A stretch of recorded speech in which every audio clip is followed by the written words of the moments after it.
Bubba the Love Sponge. Roger. Brace for auditory impact.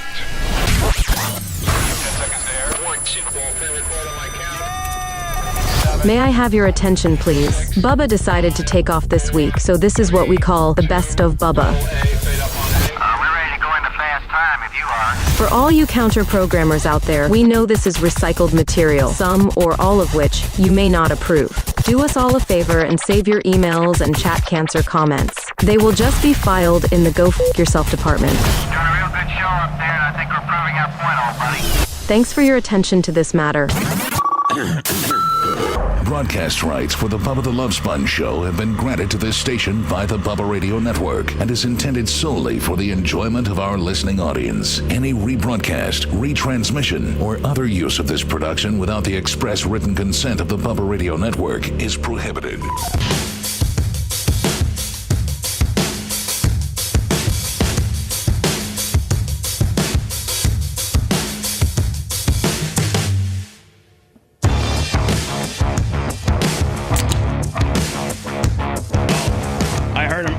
Crack it. That means he's going to be he's going to be on one today. For those, and he's on it. For those. Oh no! Oh no! And he's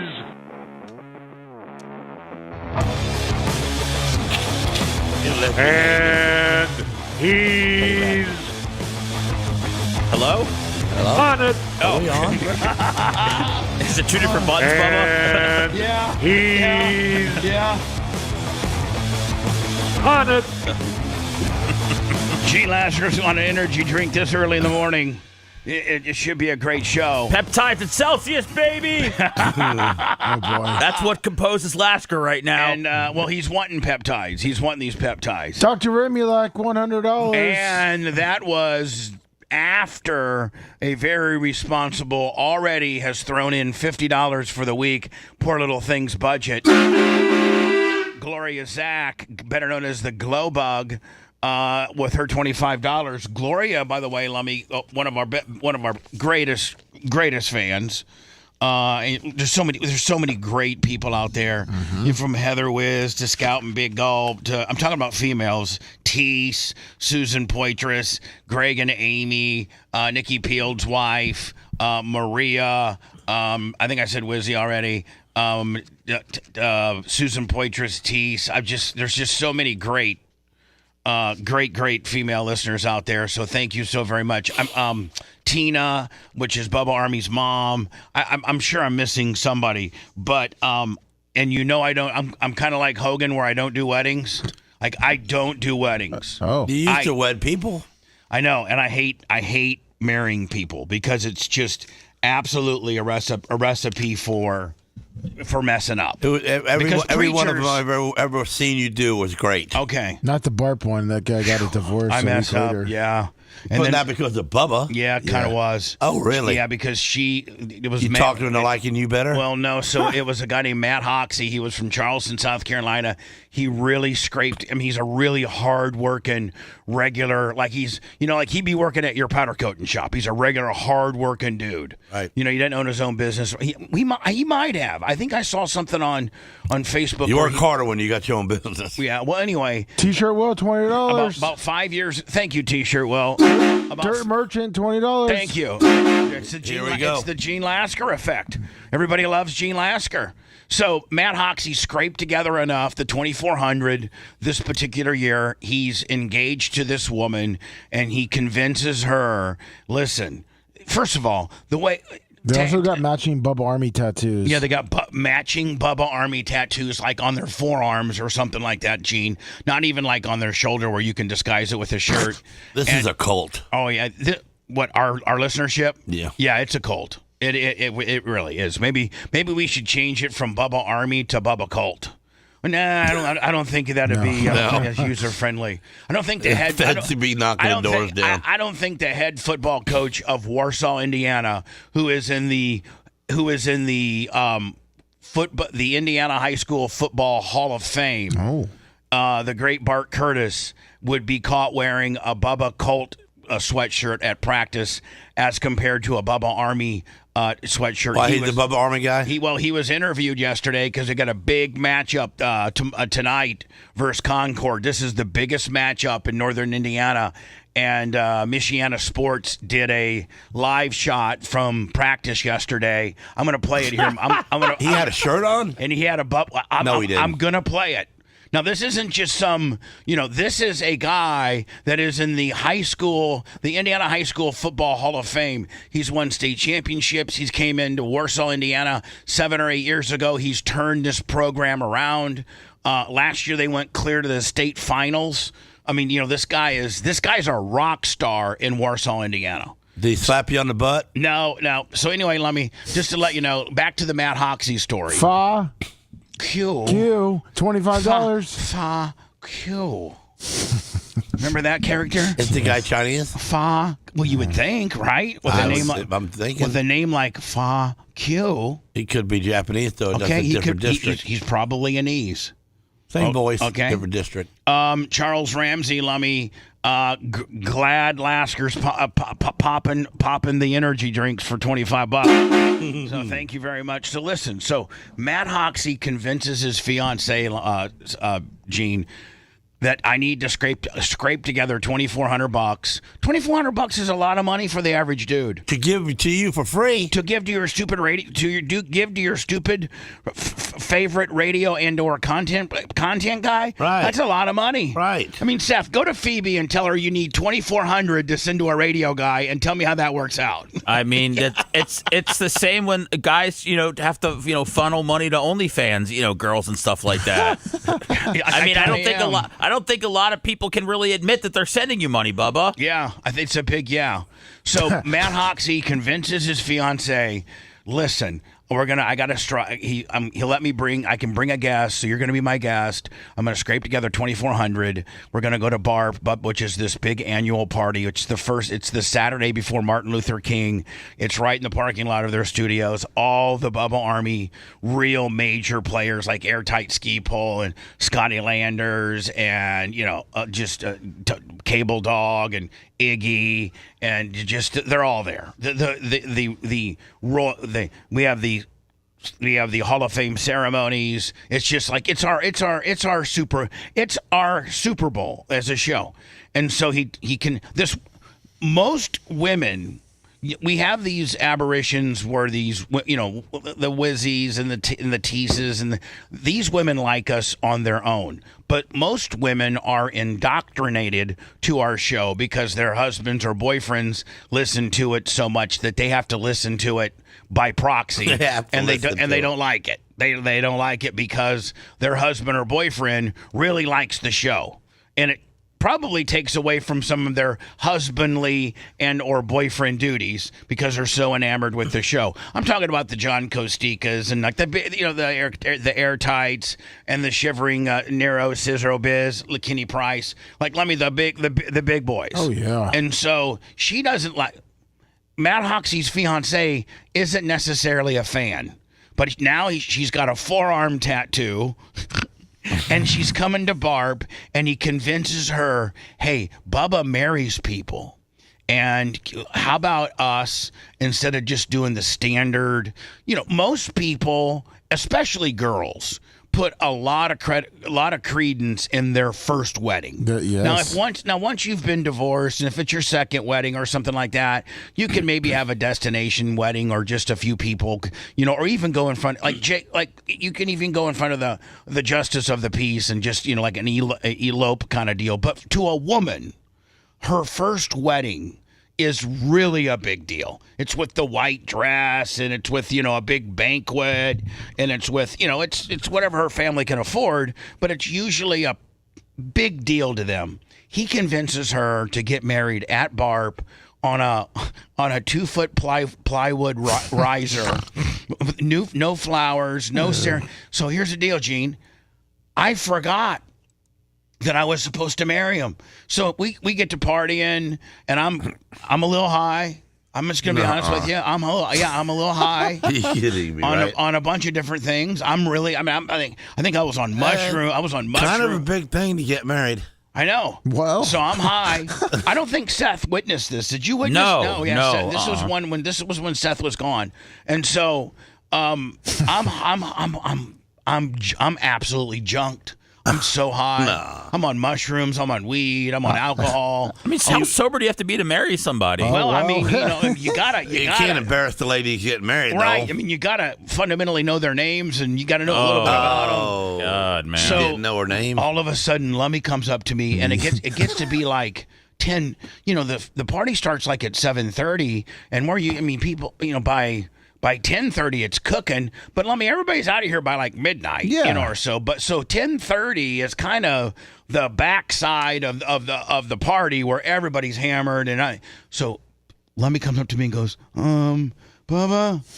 What, Lummy? I am absolutely in no mind framed to have any drama. I don't want to hear that we're out of pizza. I don't want to hear that we're out of this. Just deal with it. If we're out of pizza, then we didn't order enough. Tell the person to get some Uber. No, that's not the problem, and nothing like that at all. Everything is going good. Everybody has a good time. The bartenders inside are doing good. Everybody's happy, except for one thing, Bubba. What, Lummy? Lummy, I can barely walk right now. Okay. You forgot you were supposed to marry Matt Hoxie and his wife on stage in front of everybody. I'm like, oh my God, I didn't write nothing. Because when you marry somebody, you kind of want to write. You want to have like a little script that you write down and be like, hey, I bring these two together, and I always try to make a couple little jokes that that being. Let me, like when I married those two people on the front stretch during on Flow. Yeah, I was nervous as hell about that too. So, Gene, I can't even get up on stage. I'm so messed up. Lummy has to, and Iggy. Lummy and Iggy have to help. It's only two. I have to help you. Hold on, it's only 2 steps. It's 2 steps, and I can't make it up there. And so Lummy gives me a microphone, and I'm like, hey, everybody, welcome to welcome to Barb. We got 2 people here that decide wants to get married. Matt Hoxie and Matt, what's your wife's name? Jennifer. And Jennifer, do you take Matt to be your husband through thick and through thin, through all this kind of stuff? And my gosh. Yes. Matt, do you take Jennifer to be your wife, even though she hates the show and everything like that, and you're spending your special day out here in a parking lot off of Nassau Street in Tampa, Florida at 10:30, hosted by a drunk preacher who's not even a preacher? I do. All right, you may kiss the bride. Ladies and gentlemen, I present to you for the first time Mr. and Mrs. Matt Hoxie. Let me get me off this stage. Bubba, hold on, you're kind of forgetting because you were a little, tipsy. Did you kiss the bride? No. Before you pretty much said kiss the bride, you started thanking all the people that like Bob from Sunbelt, Hall of Famers. Hey, I want to thank Bob from before I announced the man and I announced the man and wife. And he got scatterbrained, and they could kiss the bride, and that's where you kind of consummate. And, that's the deal. This is definitely not a deal. Thank the guys that give us money. Before we do a kiss the bride, I just want to. Iggy's Round of here. applause for Travis is here. Everybody give it up for Big Red. Big Red, he's the one that built this. Lummy, why didn't you just grab him by the arm and get him off the stage? I'm not grabbing him. So, hey, how about this stage? It's Riser. Big Red bought it and painted it black. It's super cool, ain't it? How about it? Lummy, Bubba, what? You need to have them do like the kiss thing. Oh, ladies and gentlemen. I'm going to kiss the bride. Kiss the bride. Matt, kiss the bride. All right, I present to you. Yeah, no. So. We had to pull it off YouTube, too. Yeah, we had to actually pull it off YouTube. Because why? Because she didn't want people to looking at it. Right. No more. She's like, Bubba, this is your wedding. Dude. I know, dude. I'm not, hey, do you see? need to find her a new husband and help her out. She found another guy. She got a new guy. Oh. He needs a woman, I think. Yeah. And he needs a woman that he can get married. Well, we don't care about him. We care about her. No, we do not. No, he's the listener. He's the supporter. He's the idiot that got you up there on the stage. He's the one should have known better. You're so stupid. No, it's a wonder you have a successful successful business because we would like to be nice to the guy that contributes money and his Bubba Army, not the whore that hates him because I married him on stage. With our loyalty goes to Matt Hoxie. Yeah, but we didn't wreck his life. Well, what do you mean? We did. I think we did. We kind of did. We kind of did. He loved her a lot, and she left him because of what I did. And we put it up on Facebook, and all our friends had to go see it. And they're like, is that Well, like, I missed out on some good action. Is that a man, oh man. So her parents and everybody, they find it, and they're like, is that for real, or was that like a rib? She was like, no, that's my wedding. That's my wedding. How I got married. Was Matt ever mad at you? No, I've actually had Matt on the air, a few times, and Matt has been back to a Bubba to a barp. Yes, he's not mad at me. He's not mad at me. So he said when he called, he asked us to take it down because she was getting full hot on it, and then he said, "I'm gonna have to quit the show for about a month because." Yeah, so when he was trying to patch it up, Gene, he couldn't. His regular routine was when he was getting ready in the morning, he would listen to us through his phone. Mm-hmm. And our boy Kenny Nelson, from the podcast. Good luck with Gene today. Yeah, you can. Yeah, we wrecked a person's life. By the way, Glowbug, did I say 25? So anyway, Lummy, I meant to say I'm going to. Glowbug's getting married what weekend? In like right before Thanksgiving. This was all set up to Glowbug getting married? Yeah. Holy hell. We can't wreck her life, right? No, hold on. It's a setup to Gene asking if I was going to marry Glowbug. Does she want me to marry him? No, nobody wants nobody to marry anybody. We're going to let it be done by people that are professionals that marry people for a living. But they're going to be here. No, she's got a big... You don't understand. Glowbug is one of the largest wedding planners. She's got that's her business. Okay, I remember. So she's got like one of these. Have you seen one of those like big barn, like those kind of weddings where they're in a big barn and they got a horse and carriage that brings the bride and groom down to the thing. That's expensive. Oh yeah, but she's a wedding planner, so you got to think that. The venues and everybody that's gonna they'll work with her because she gives these. I mean, she probably books 150 weddings a year out of this one particular venue that she's had. So you would think that venue would give her one hell of a deal, right? Yeah. And I think I think Glowbug's getting a good deal, but I am going to Glowbug's wedding. Oh, great! Just as a guy weddings are cool as long as you don't have to be the guy. Free food. Yeah, I mean, weddings are cool as long as one, you are either married, and two, your girlfriend doesn't bug you about getting married because when women go to weddings, it makes them want to get married. Like it gives them the bug, so to speak. So I already told Merch Crick. Listen, after this wedding, it's going to be beautiful, but don't be greasing me. We're engaged. I gave you an engagement ring, but don't be getting wedding fever all of a sudden. Well, when you ask someone to marry them, don't you make a date? No. Don't you go to Indiana pretty quick after that? What do you mean?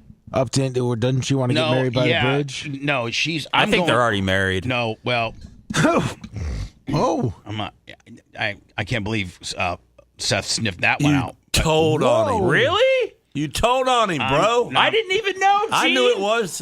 You did? Yeah.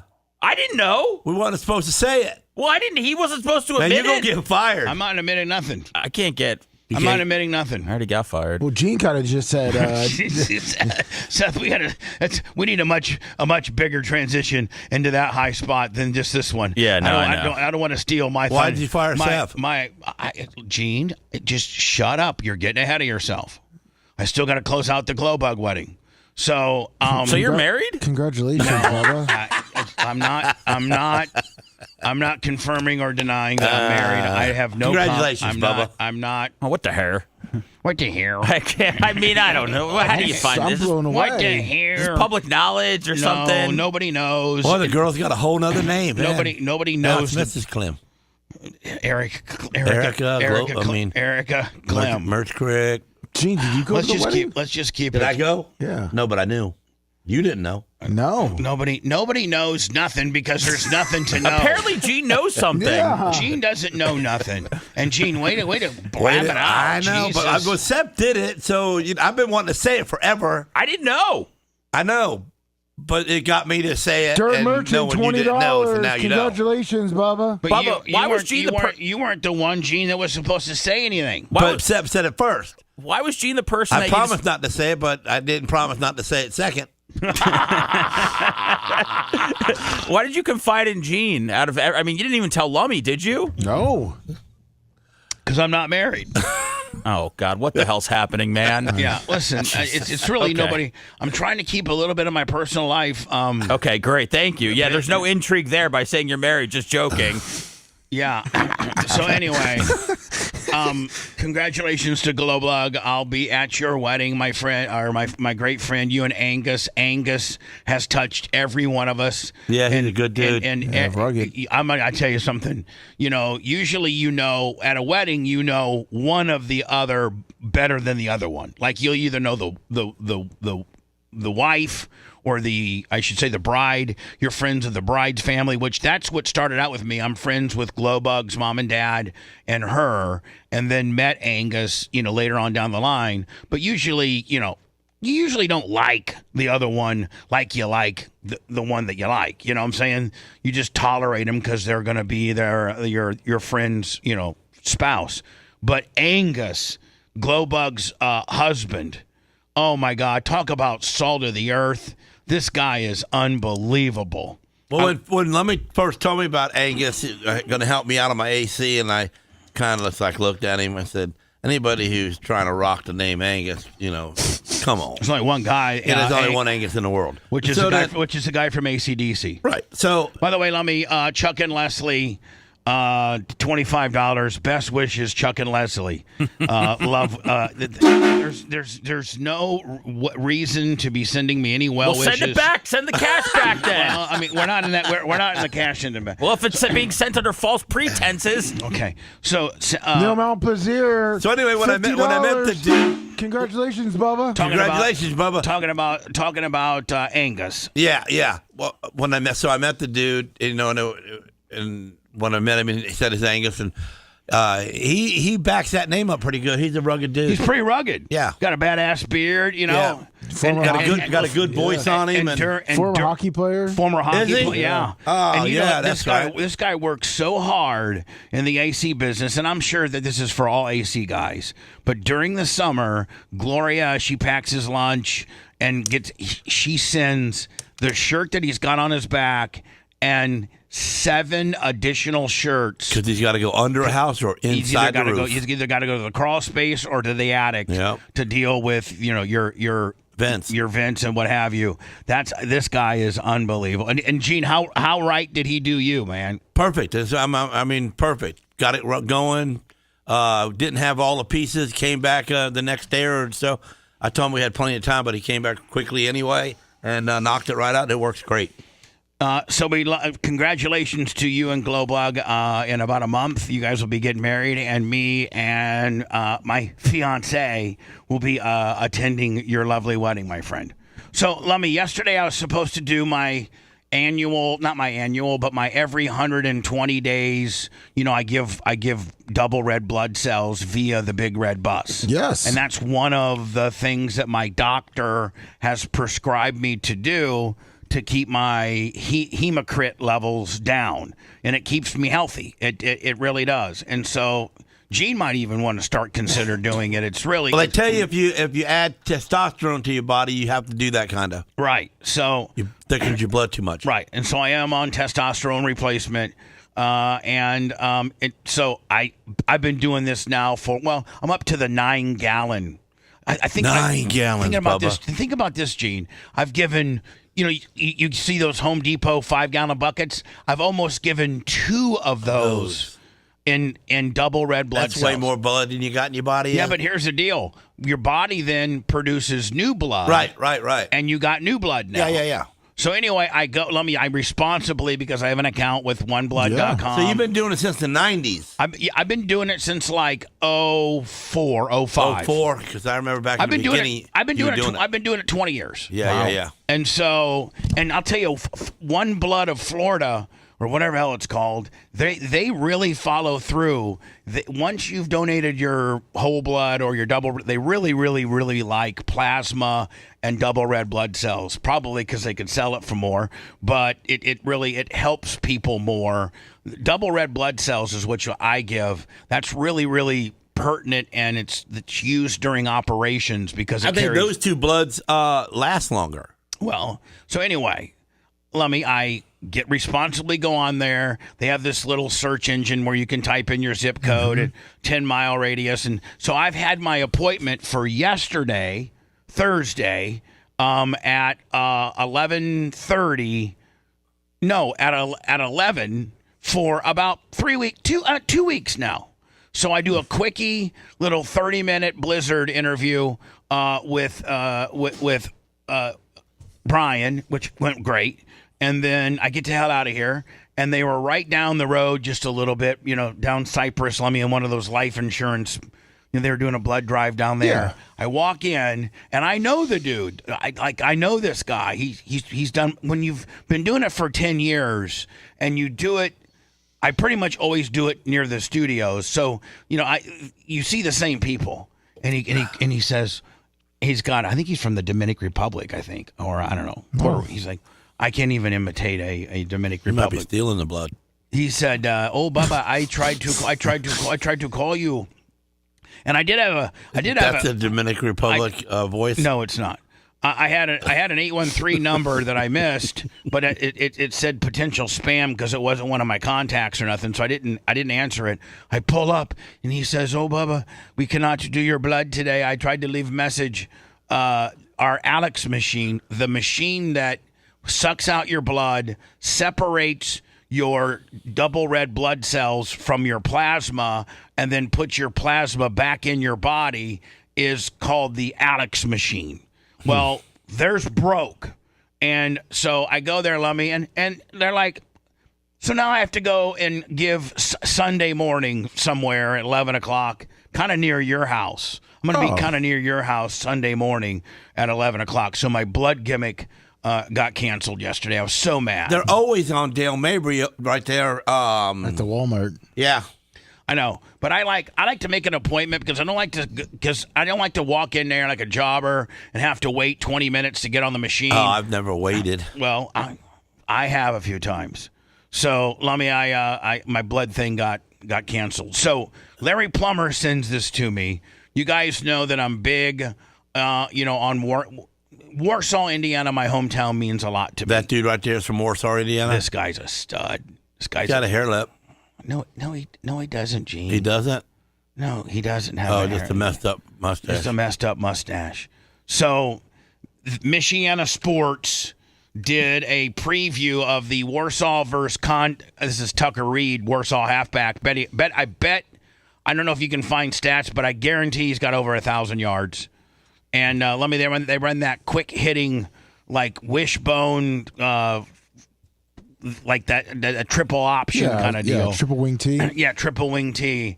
And so look at their field. Look how nice Warsaw's field is. It is. It's nice. And so a lot of bleachers. That's the visitor side, Gene. Wow. The home side's double that. Was it that big when you were there? No. They've built a new school since I've been there. And my school that I went to high school now is a middle school. So, where 8th and 9th graders go. So, Lummy, they do a big Sports Michiana does a big article on Warsaw versus Concord. It's the biggest game of up there. Concord actually beat Warsaw in the earlier this season, just like they did last year. But Warsaw came back and beat them in the sectionals. So they're doing a preview to tonight's big game. And you can watch for yourself. We worked together, we came closer, and that made us better. How did that happen?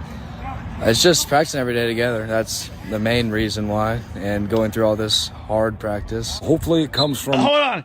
Look at my man. That's the head coach, Bart Curtis, Indiana Football Hall of Fame. Lummy, look what sweatshirt he's got on.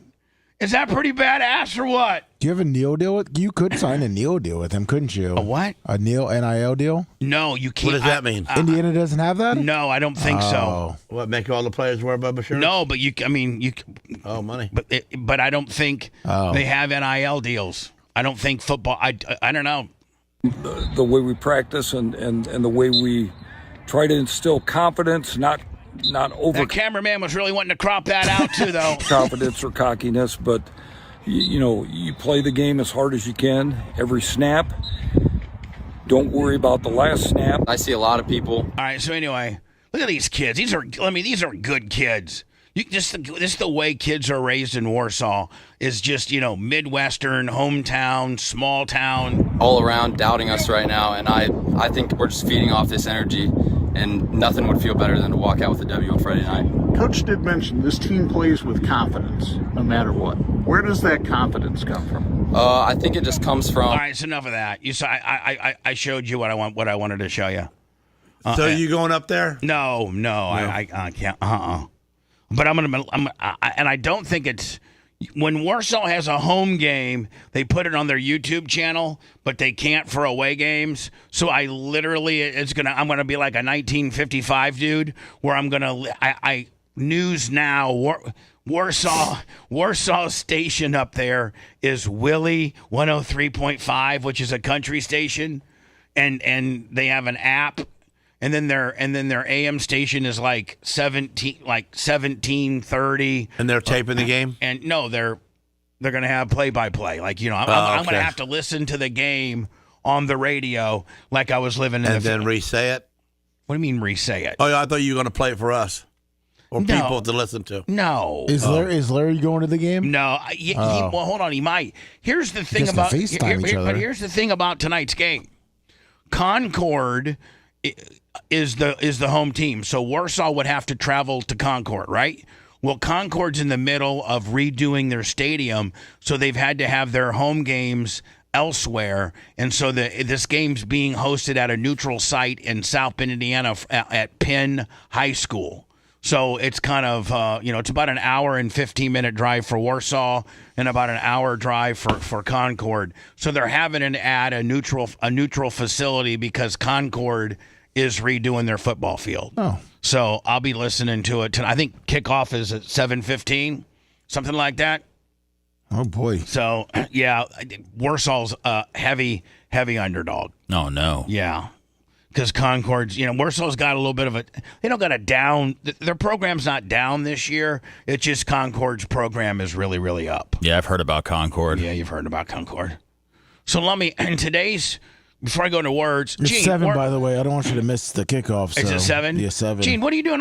We're live on the air, and nobody is checking their phones. Everybody's present. I'm not asking anybody if they're checking their phones. I'm asking you. You're on your phone. I got nothing to say. You want me to butt in and do something stupid? No, but be present. I am present. Who are you texting? The light ring. Who were you texting that it was so important that you had? You want me to lie to you, or you want the truth? I want the truth. I'm texting Sarah to help me on my picks. That's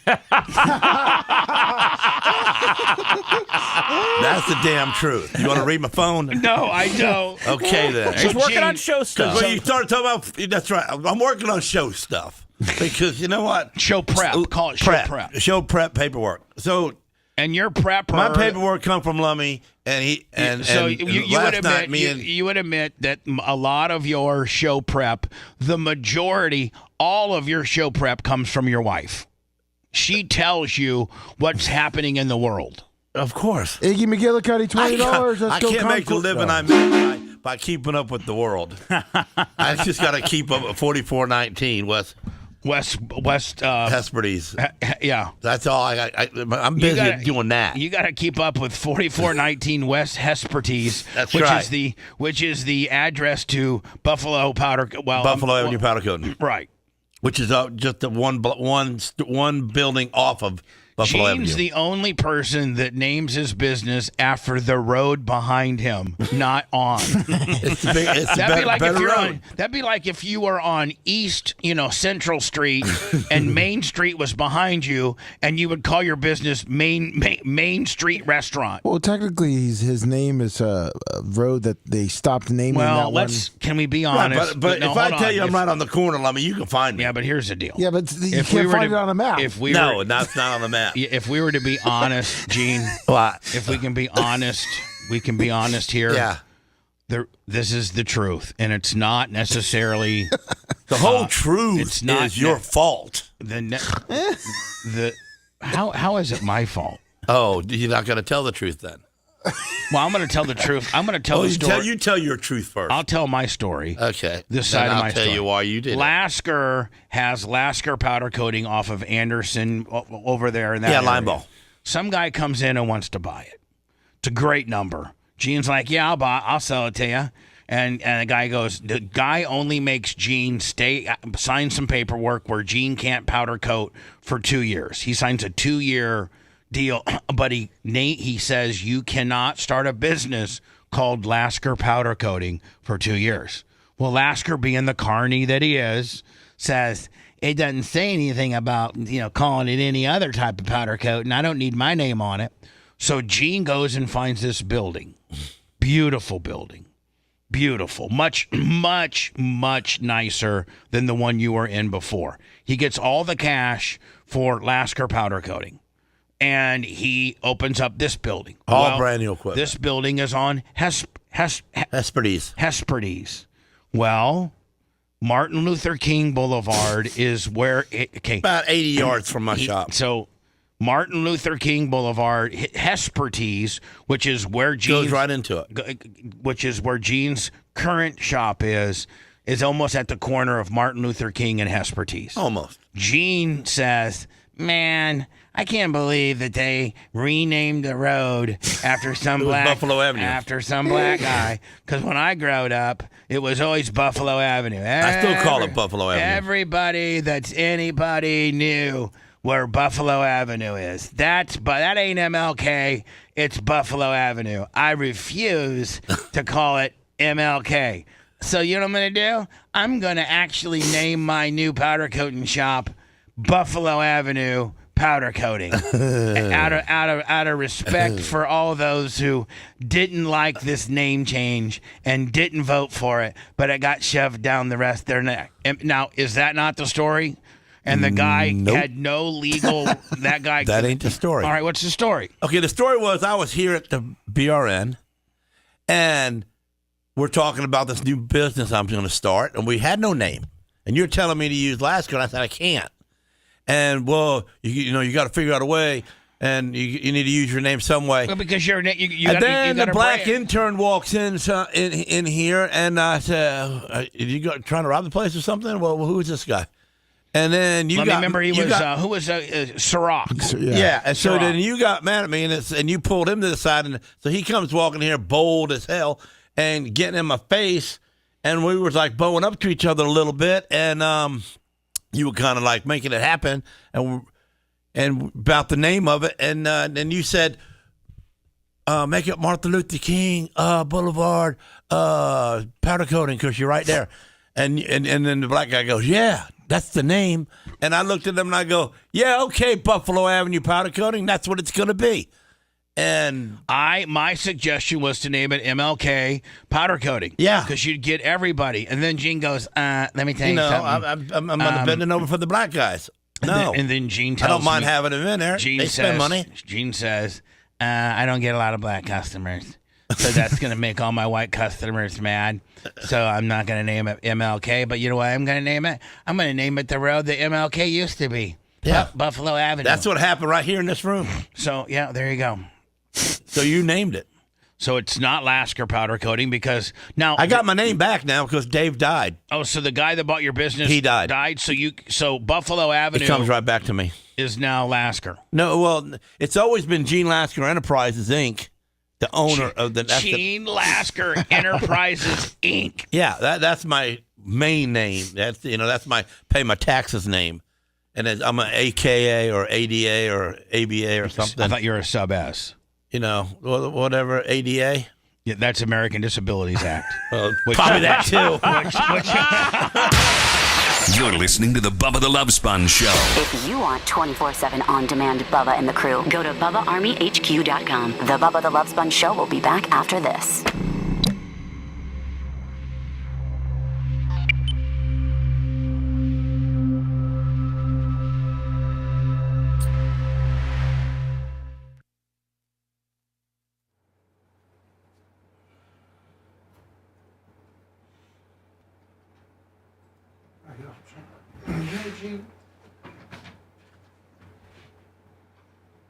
Oh, my chat people. My chat. Yeah, you gotta get thumbs up. Yeah, thumbs up. You gotta start working them, Gene. Thumbs up. Let's get the algies. I don't even think there's 1,000 people watching this right now on YouTube. There's not even 1,000. We're only at 961, Gene. Come on, Gene. What the fuck, Gene? People are sleeping in. I don't know. That's you, Oh, that's a bud. nice tire, boy. Damn. That's where we need to be, Lummy, right there. I'd even drink one of them yellow and red drinks. Would you? Yes, sir. Hey, Lummy, in that lower corner, is there anything we can run in that lower left? Yeah. I mean, You want us to, we weren't switching it up because we were just keeping that run. So you want us to switch it up? no. I guess we could keep it. We could keep it going. What does that mean? We could keep it going. Just a new piece of code. Okay. You want to just talk about it Monday? Yeah. Okay. We'll work on something. And I got Walker's video, right? You want to send me a link to it? Yes, sir. No, I will because you'll send me a Firefox link. I'll go get it myself. Oh, okay. I'll go get it. It's Walker Week 9, right? Yes, sir. Okay.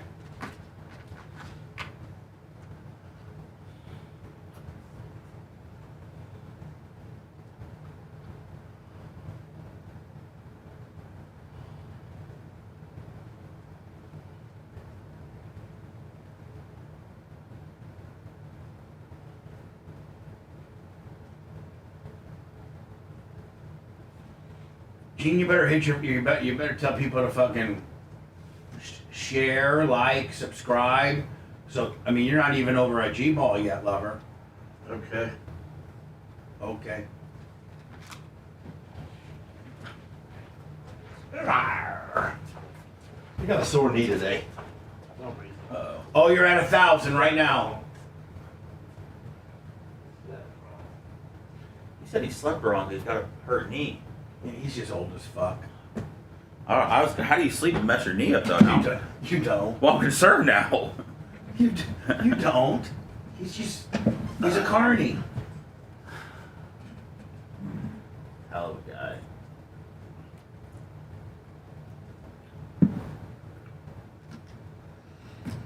I hope he never stops running out of surprises. Oh, if that guy's taking a breath, he's gonna be able to fucking start some shit. It's alive. Okay, Gene, you're over at G-ball on your algae. You giving out candy tonight, Gene? Oh, we probably need to make that up. Let's talk about what we're all doing for Halloween. Here we go. Because tonight's Halloween, right? Tonight's the kid. Yes. Well, today, I'm on a dead end street, and there's not many people. I have like 5 friends that come to my house because Gene, save it. those are my friends, and we save got it. Halloween stuff laid all over. Gene, well, save we it. didn't put the Halloween stuff Gene. up. I asked my co-man. Gene. For Halloween stuff. Save it. We're gonna talk about it on the air, dumb fuck. But I buy. She's already has big Hershey bars. Yeah. Big one. That's All what right, you get Gene, save it. God damn, you stupid fuck. I tell him to save it, and he just keeps talking like. Okay, well, I just needed to know. I got to make a road trip over there tonight. Little Sammy needs a full-size. I was whispering. Gene, do you still got your court date next week? Yeah, of course. Oh, no. Are you and Daniel Rose on the same page? I would imagine. I haven't talked to him. Have you got him copies of all these people that have received letters? What's Macho Man calling me for? Oh, no. Hello?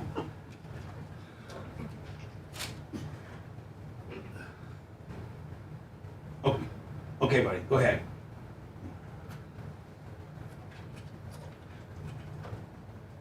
Does he have to get out of here? No. Oh, okay. No.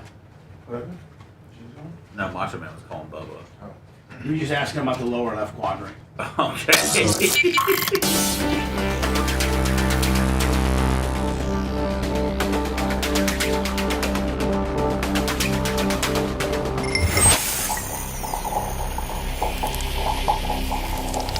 Welcome to Beard Equipment, your one-stop shopping for outstanding equipment and exceptional customer service. They want to help you find exactly what you need with an impressive inventory of John Deere equipment. With locations in Alabama, Florida, South Carolina, Tennessee, Ohio, and Kentucky, whatever you need, construction, forestry, residential, commercial, golf, they got it. More information, beardequipment.com. Broadcasting live from the Aquabito Studios. Aquabito.com/Bubba. It's the Bubba the Love Sponge Show. I thought we'd take that one out of rotation because I sounded like I had Down syndrome. I haven't recut it yet. But send it to me so I can air check it. No problem. Isn't tonight, today it's the 31st of October, which is officially Halloween.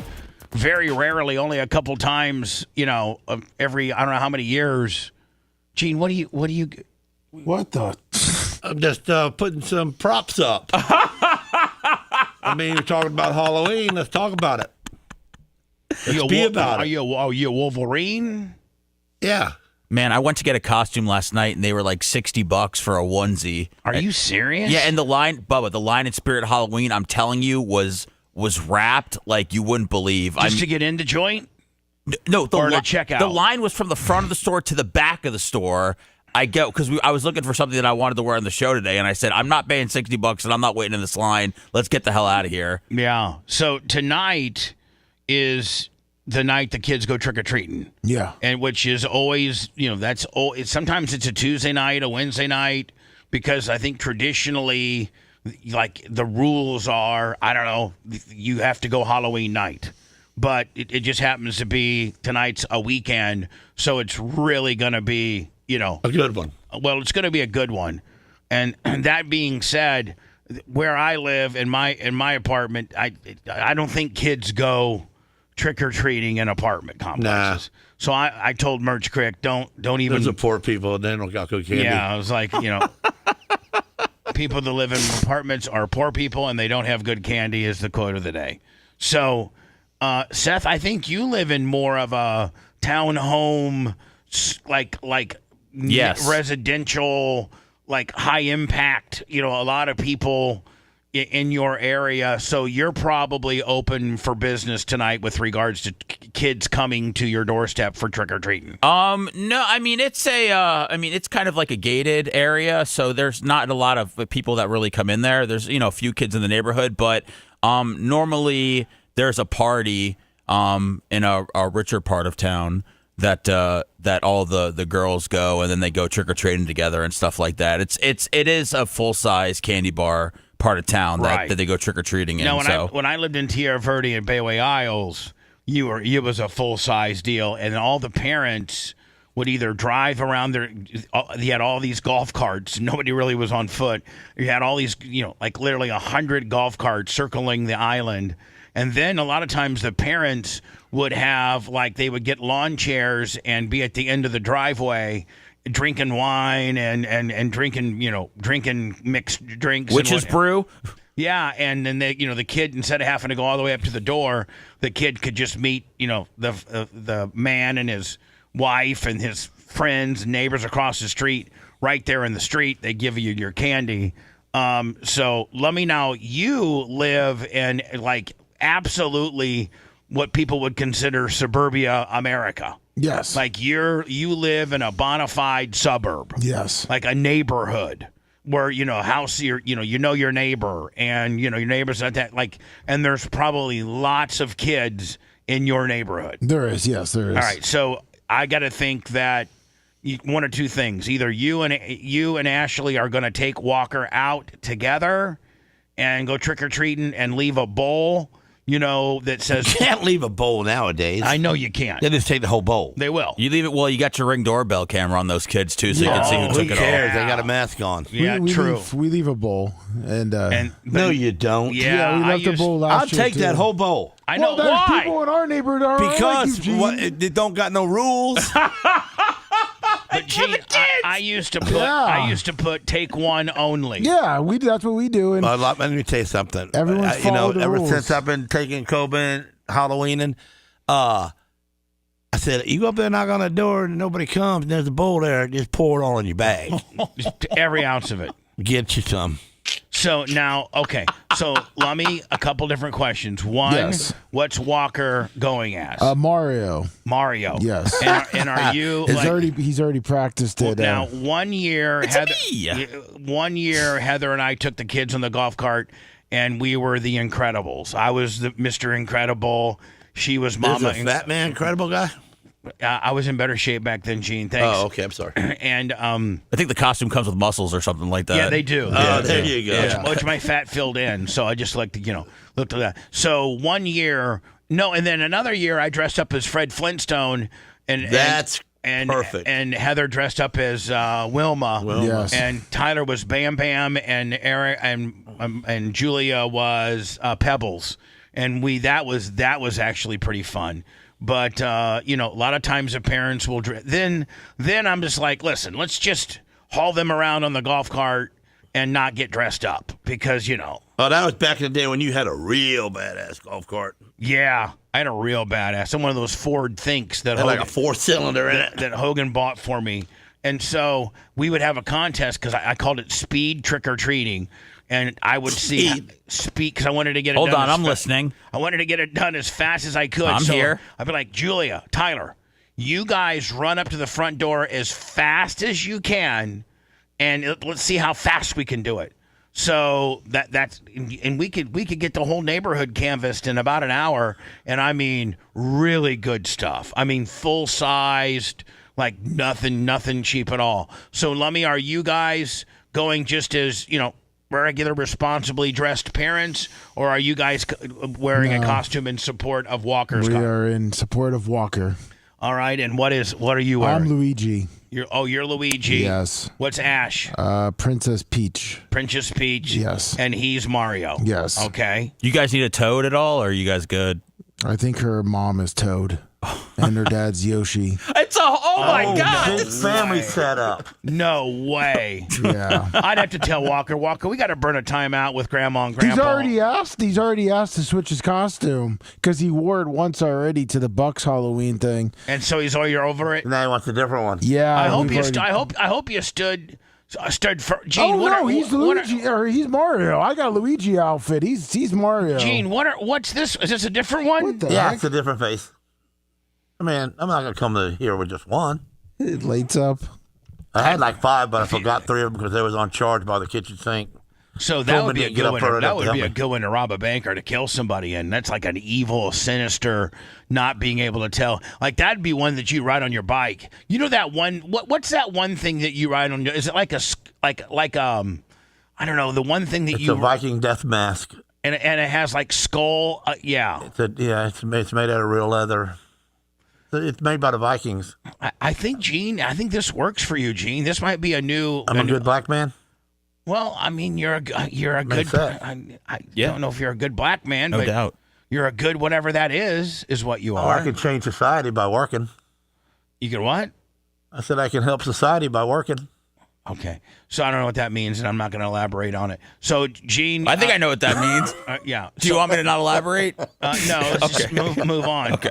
I think it means that Gene is a hardworking white man, but if he disguises himself as a black man, it adds to the black man statistics and helps society. Neil Mount Plaisir, 25. That's exactly what he said. Yeah, pretty much. Did I nail it, Gene? Yes, you did. So, Gene, is it just you? I would think that Sarah might get a little anxiety over trick-or-treating, so it might just be you and Coben. No. Truthfully, she loves it. so she likes to keep her son safe. Right. Well, like you can't? Or does she just know that you're too wild and you could actually end up, she could call, there could be a situation. Well, she's constantly telling me to shut up because, I got comments for all the people that I see, even if they're 4.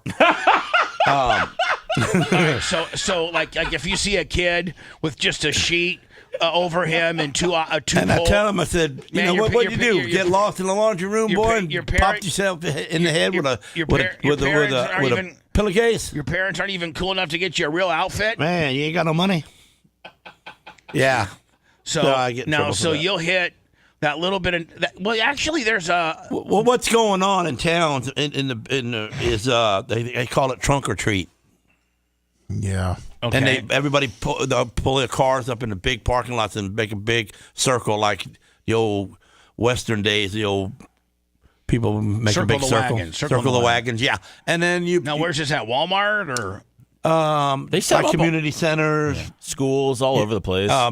Post offices, stuff like that. And are you taking your you're taking your big truck? Yeah, and then you just park and walk right around everybody's trunk. And then what? You just sit on the tailgate and hand out the candy, or Sarah will walk Coben. Now I got to think that Coben's about timed out. He's about the last time, probably. He's about timed out. You know what he said? He goes, "I'm gonna never be timed out." And I go, "What do you mean? It's for kids." When you got a mask on, Dad, they don't know if you're a kid or not. That's true. And he goes, it's free candy. I trick-or-treated until I was 15 years old on that very same premise with my parents. I'd be like, Dad, I got a mask on.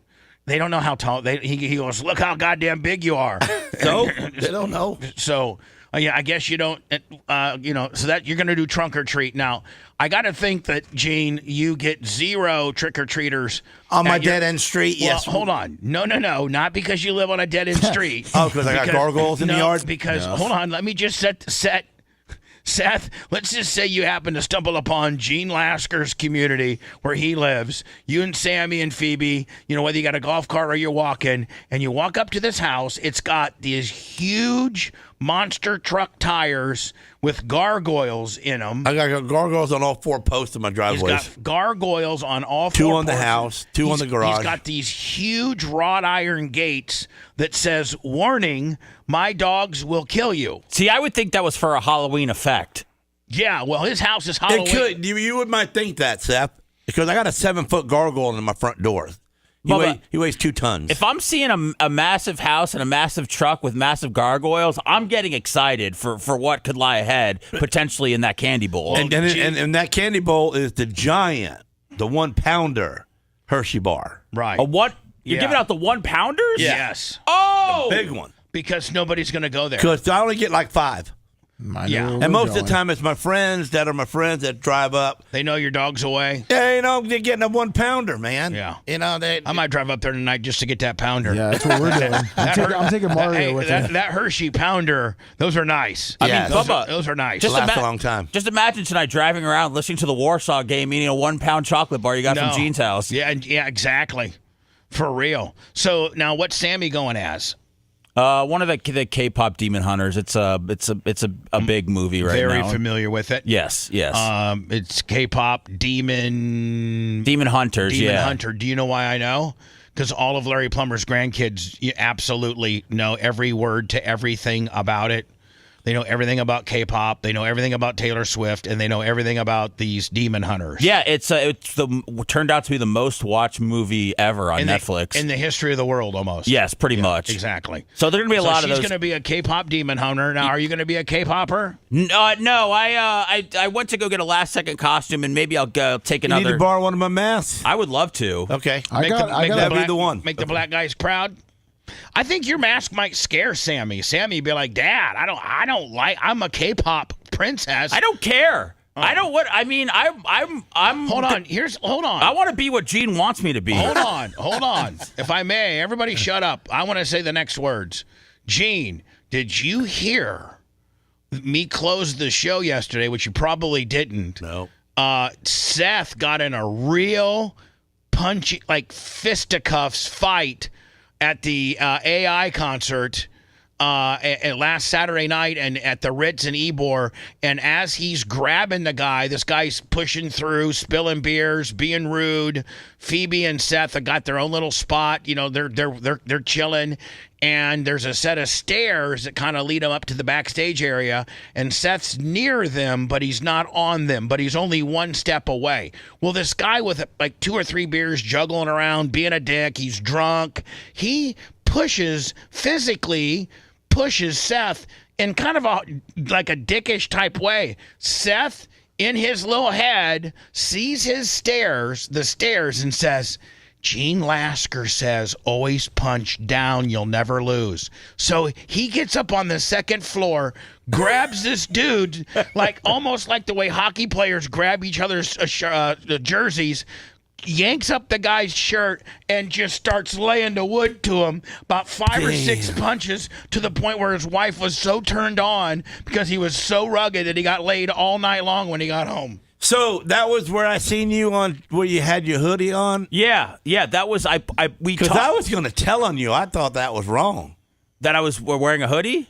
Or that you was with all them people around you.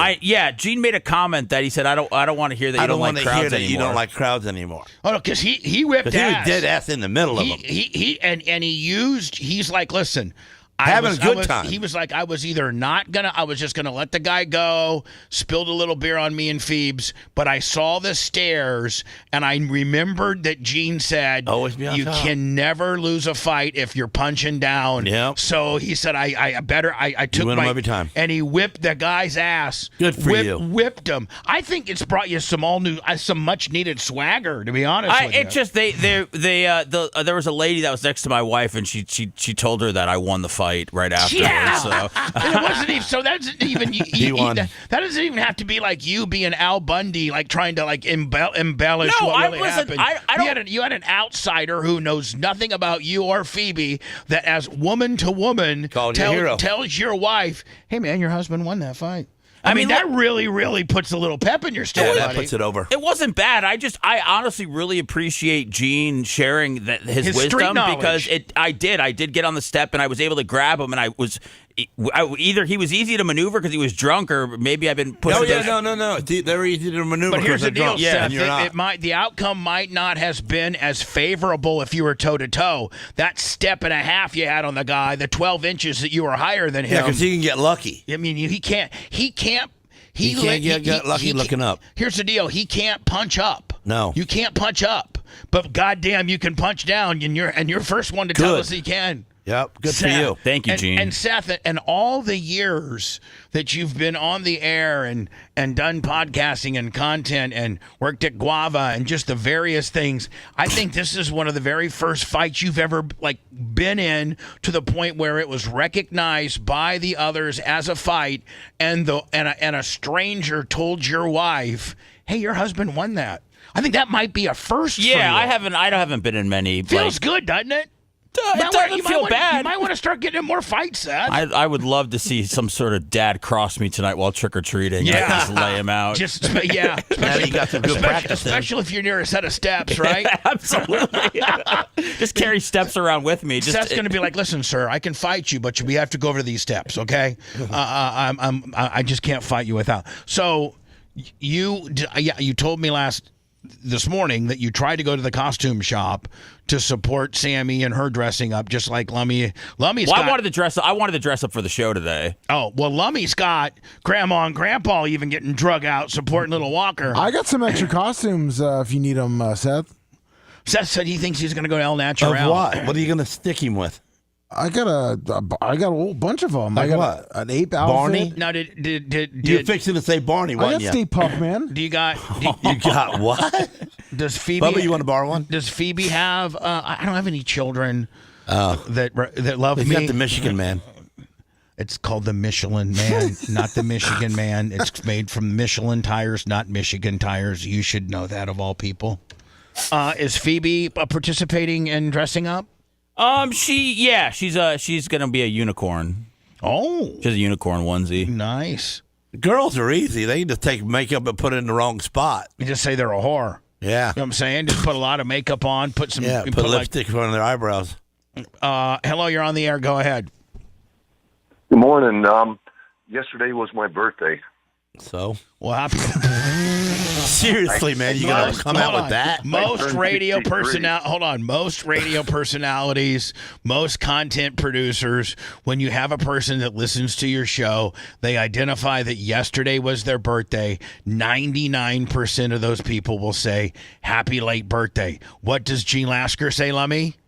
So? What do you want me to do? Buy you a present? So what do you got for me, other than your birthday being yesterday, sir? Thank you for being Bubba Army. By what means do you catch the show? Well, let's say this. This is Birdman. Okay, Birdman, that's answer my question. I know you've been a longtime fan for dating back to the 98 Rock days. I'm on Facebook. I'm on Facebook. Fantastic. It's a great way to catch the show. And that's the way I do it. And if you missed the show, you can always go to Facebook or YouTube or Rumble for that matter and replay the show, so you'll never miss a show ever. True. So what do you got? What do you got, Birdman? We're running a little bit late. Right. For me, I don't know what I was thinking, but I got confused. And yeah, I'm sorry. I don't know what I was. No. What's the suicide number? 1-800-888. 811. Don't me. 811. Do you need that? Gene, actually, you need to write that down. 988. 988. If you're not feeling so good about yourself before you do anything drastic, Or if you call up the radio show and sound like this, or you call the radio station up and you sound like Debbie Downer. And it was your birthday yesterday. Dial 988. And nobody. Here's what would suck. It was your birthday yesterday, Birdman. And no one said happy tell birthday. the truth. And you don't have anybody that nobody celebrated it with you. Yeah, I got garbage for my birthday. My daughter went through the garbage can and gave me some nodes, I don't know, some ceramic stuff. But so I hold liked on. it. So Nice. the gift that you did get for your birthday. how you know she went in the garbage? Hold on. So the gift you got from your Yeah, birthday. from a thrift store. So thrift store the garbage. gift that you got for your birthday wasn't a cool ass $100 gift card or anything like that that a normal man could really use. And by the way, for those, Well, I got a pair of shoes. From the other daughter. Normal guys don't really yearn for birthday presents. Yeah. boy, gift cards. You can't go wrong with a gift card, though. No. I mean, Seth, True, if it was your birthday, you might not want a present, but if I could say, here, Seth, here's a $100 Visa gift card, you wouldn't be mad at me. I'll tell you that right now. I probably wouldn't call up a radio show and shame my daughter for giving me something, but if she got it from the Ain't that we don't know her name. So anyway, at least yours is still talking to you. Yeah. Gene, shut up. The other one was, hey, can I box Gene? No. Why box me? Birdman, we don't do events where we're open to the public, like when I used to do Bubba Ween and we'd have boxing and Captain Morgan got his teeth knocked out and no, there's too. You know why? Do you know why realistically most radio stations and most people that used to do things like that, radio programs, content People providers, complain got us in trouble. No. People are so litigious now and want to sue that you can't do stuff like that. No matter how many forms you make them sign, what have you, Gene, they'll still sue the hell out of you. Gene, it's evident. Just go to any kind of bikers meet somewhere from time to time and meet up with me and just say that again. But Gene, here's the deal: you're proof positive that anybody can sue anything for the dumbest stuff I know ever. Yeah. So I can't have a tough man competition where I got Birdman fighting Gene Lasker without having a ton of liability on my ass. My handlers, Tom Bean would allow that for about 1 second. Tom Bean was mad at me over the big girl games at the track. On the first time or the last time? No, I've only did it once. Oh, that time was great. I know. I'm thinking about doing it again. It was fun. So anyway, Birdman, you've wasted a ton of my time with very little content. What do you got? Other than it was your birthday yesterday, you got a pair of shoes and something from a thrift store from your two daughters. Is there anything else that's happening in your non-very exciting life? By the way, Greg Filipino, $20. I got 20 on Gene, he said. Let me say this. Yesterday, a police officer was sitting at the gas station, and I just wanted to talk to him, and I said, officer, can I come up and make you laugh? He said, sure, go ahead. And I said, hey, have you ever kissed an alligator? and which I did do that, but he said no, and then I told him the story of I found a baby alligator. It was a foot long, and I brought it home, and the first day it wanted to bite, I had to hold it by its tail and its head. The second day, the grandson called me up, 15-year-old grandson called me up and says, "Hey, I tamed the alligator." And I didn't believe him until I got home, and then I realized the alligator wouldn't bite no more. And I wanted my granddaughters to hold it, and I said, "Here, look, it gives Papa kisses." And I kissed it on its lips, whatever. And they wouldn't hold it, so then I went and I laid in the bed, and I had it on my chest. Stop calling me on the phone, you mother... How did you put up with the first part of that? I thought maybe it was going to get good. No, I thought maybe it went so far we needed to see the end. Exactly. The alligator fell out of my hands and got on my privates and got me bit. I thought maybe there was maybe just a smidgen of some type of funniness involved. We couldn't walk out of the movie. We had seen too much of it. I tell you. If you love that segment, then check out BubbaArmyHQ.com and do a deep dive on past shows. The Bubba the Love Sponge Show will be right back.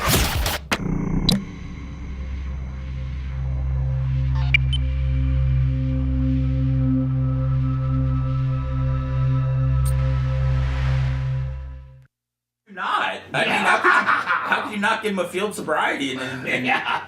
Or Baker Act him? Yeah, right. I mean, that's on the spot.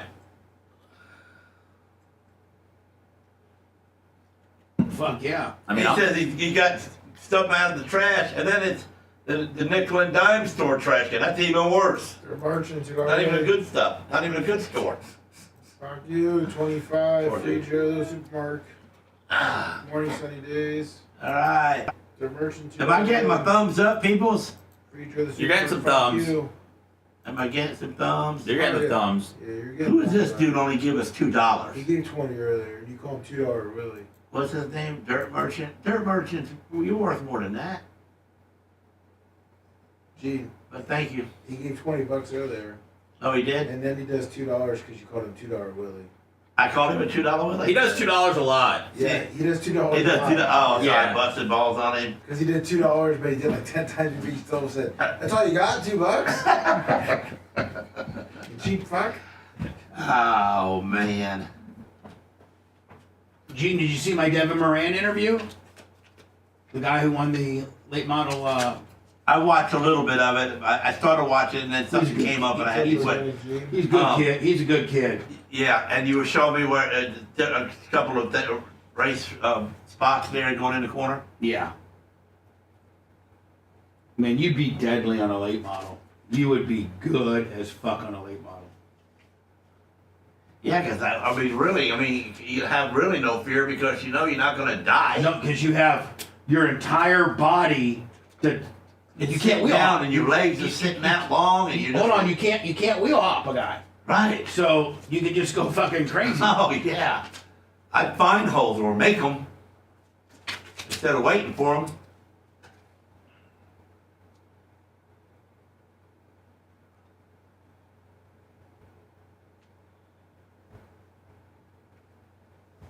They're merchant $2 Willie. So Morgan bought a Don Ott motor. Did I tell you that? Yeah, 1,000 horsepower.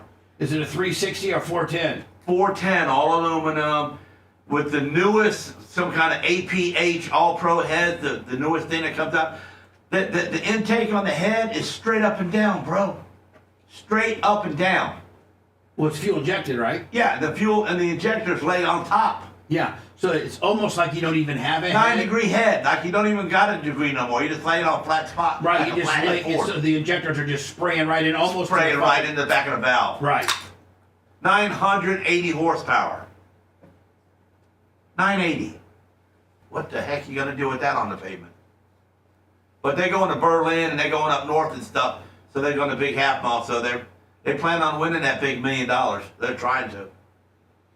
That motor's just for the 4-race $1 million race next year.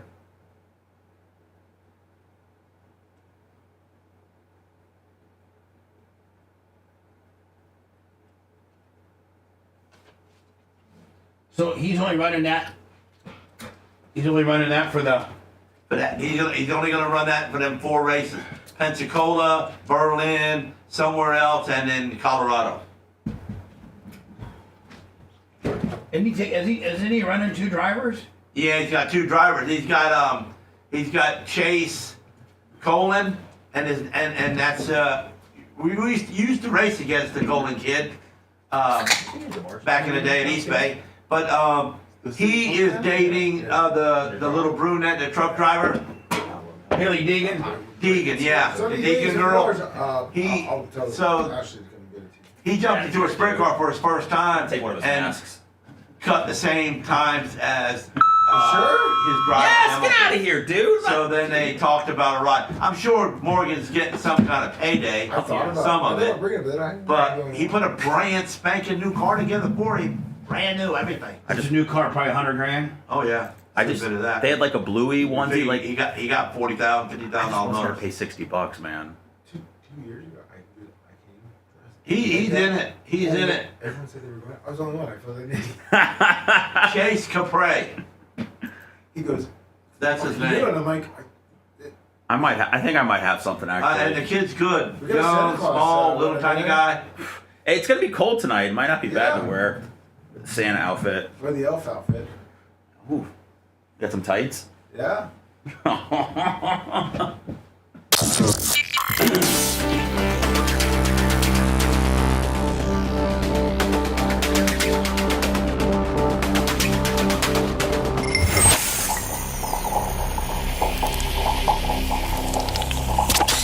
Broadcasting live from the Aquabedo studios. Aquabedo.com/Bubba. It's the Bubba the Love Sponge Show. Next week, I'm looking at my calendar where I can bring in Ian, the filmmaker of Video Killed the Radio Star, and he can, well, we can talk a little bit about it, but he can also tell you how we can get the most traction where you can rent it at. And if you, I think it's what he's going to say is if you rent it through Amazon, you can leave a review or a comment, and that's what. It's easy to do because I did it. You did it? Sunny days, $50. And I don't do nothing on that TV. So go to Amazon, type in Video Killed the Radio Star, rent it for $4.99. It's this weekend. Maybe, see if your wife. Rent it even if you're not using it. Well, I want you to watch it. I want them to watch it too. I want them to watch the ending mainly. And then I want you to leave a comment for me. For them, if you could, and that helps the algorithm and puts better placement and things like that. So, Video Killed the Radio Star, available Apple TV, Google Play, and Amazon. Amazon seems to be the one that helps us out the most. Also, this weekend, as you're perusing around trying to get your Bubba fixed, go to our YouTube channel, which is at The Bubba Army, youtube.com/The Bubba Army. My new Jeff Turner, the world's greatest counterfeiter. That podcast has now been officially put up, not to be confused with the Wade Williamson guy, which was, I think, let me before him. And this was a guy that was, charged for murder of killing his wife's boyfriend. Yeah. But he got off. And then we have the white van speaker dude, that shakedown scam. And then I also have this week was it? Yeah, it was this week that I interviewed Devin Moran, the 2025 Lucas Super Late Model Champion, who will be at my track in February for the Lucas Late Model Nationals. Of which, Gene, I maybe either probably USAC. You'd probably appreciate USAC. But I can't even tell you in the 13 years I've owned that track with Tom Bean, maybe, no, longer than that. I think we bought it in 11. Yeah. So 14 years. I don't think you've ever come up and watched a February Nationals event. No. So. Something about the winter, I'm always mad at you. What do you mean? I don't know. It's just like during the Nationals, I don't ever go up there because I'm mad at you for something. What's to be mad at me about now? Okay, not this year. But I'm saying it's like in our current modern day friendship, right? Which I feel is stronger than it's ever been. We can talk about anything until you screw things up and. But I always screw things up. Open your big mouth like you did today about that topic you're not supposed to be talking about. Old. So anyway, I would appreciate. I'd love for you. I'd love to see. I would like to come up there. What do and you watch think it. you would do in the? Have you seen these 410 non-wing deals? How out of control violent they are. I mean, oh my! I mean, the wings, they really lock you down. And Yeah, these and they things, point you. But these things are, they drive a lot of times when they're coming out of two. There's only their right rear Is touching the ground. is touching the ground. Yep. And they run a little bigger. That's an art, man.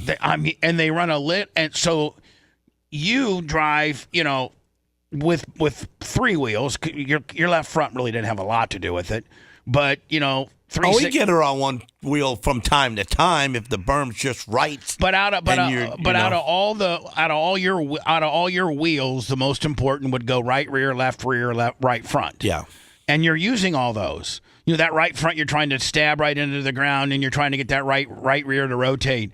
These guys, man, I mean, it looks like they're going to literally spin out. Like they get past 90 degrees yacked up sometimes. It's amazing to see them front wheels completely turning this way. What do you think you could? How do you think you would do in one of those? I wouldn't make the A-main. No, I know you wouldn't. But do you think you would be? Oh, I would do it. Oh, yeah. I mean, don't think I won't, do it. You do it. But I don't know that. I mean, them guys are just an art case. They've been. Kevin Thomas Jr., one of the big slinging D's, told me that a rookie, a person that even has 360 wing experience, right, very rarely can get it matted.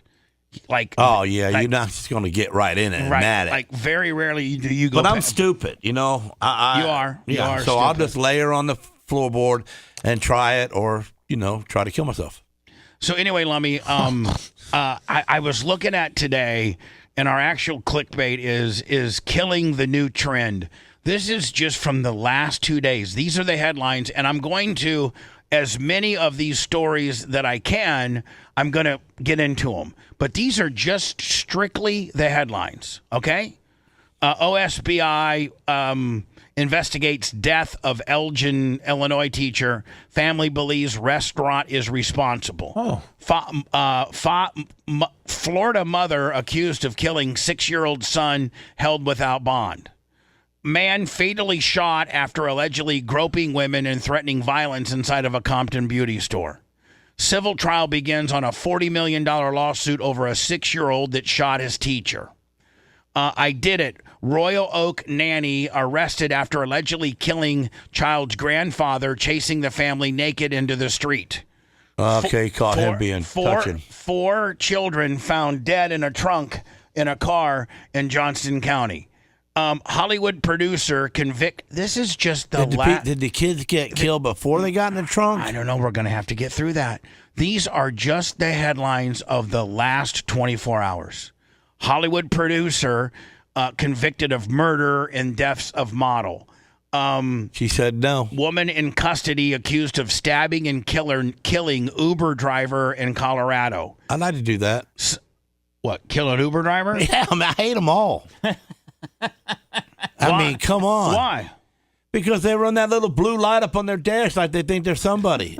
They cut in and out of traffic and stuff they're allowed. They're trying to identify themselves as a rideshare place. Oh, how about just slow down, do what the normal speed limit is, and obey the laws and do your job. Son of Wisconsin cheese factory owners sentenced to death for killing his parents.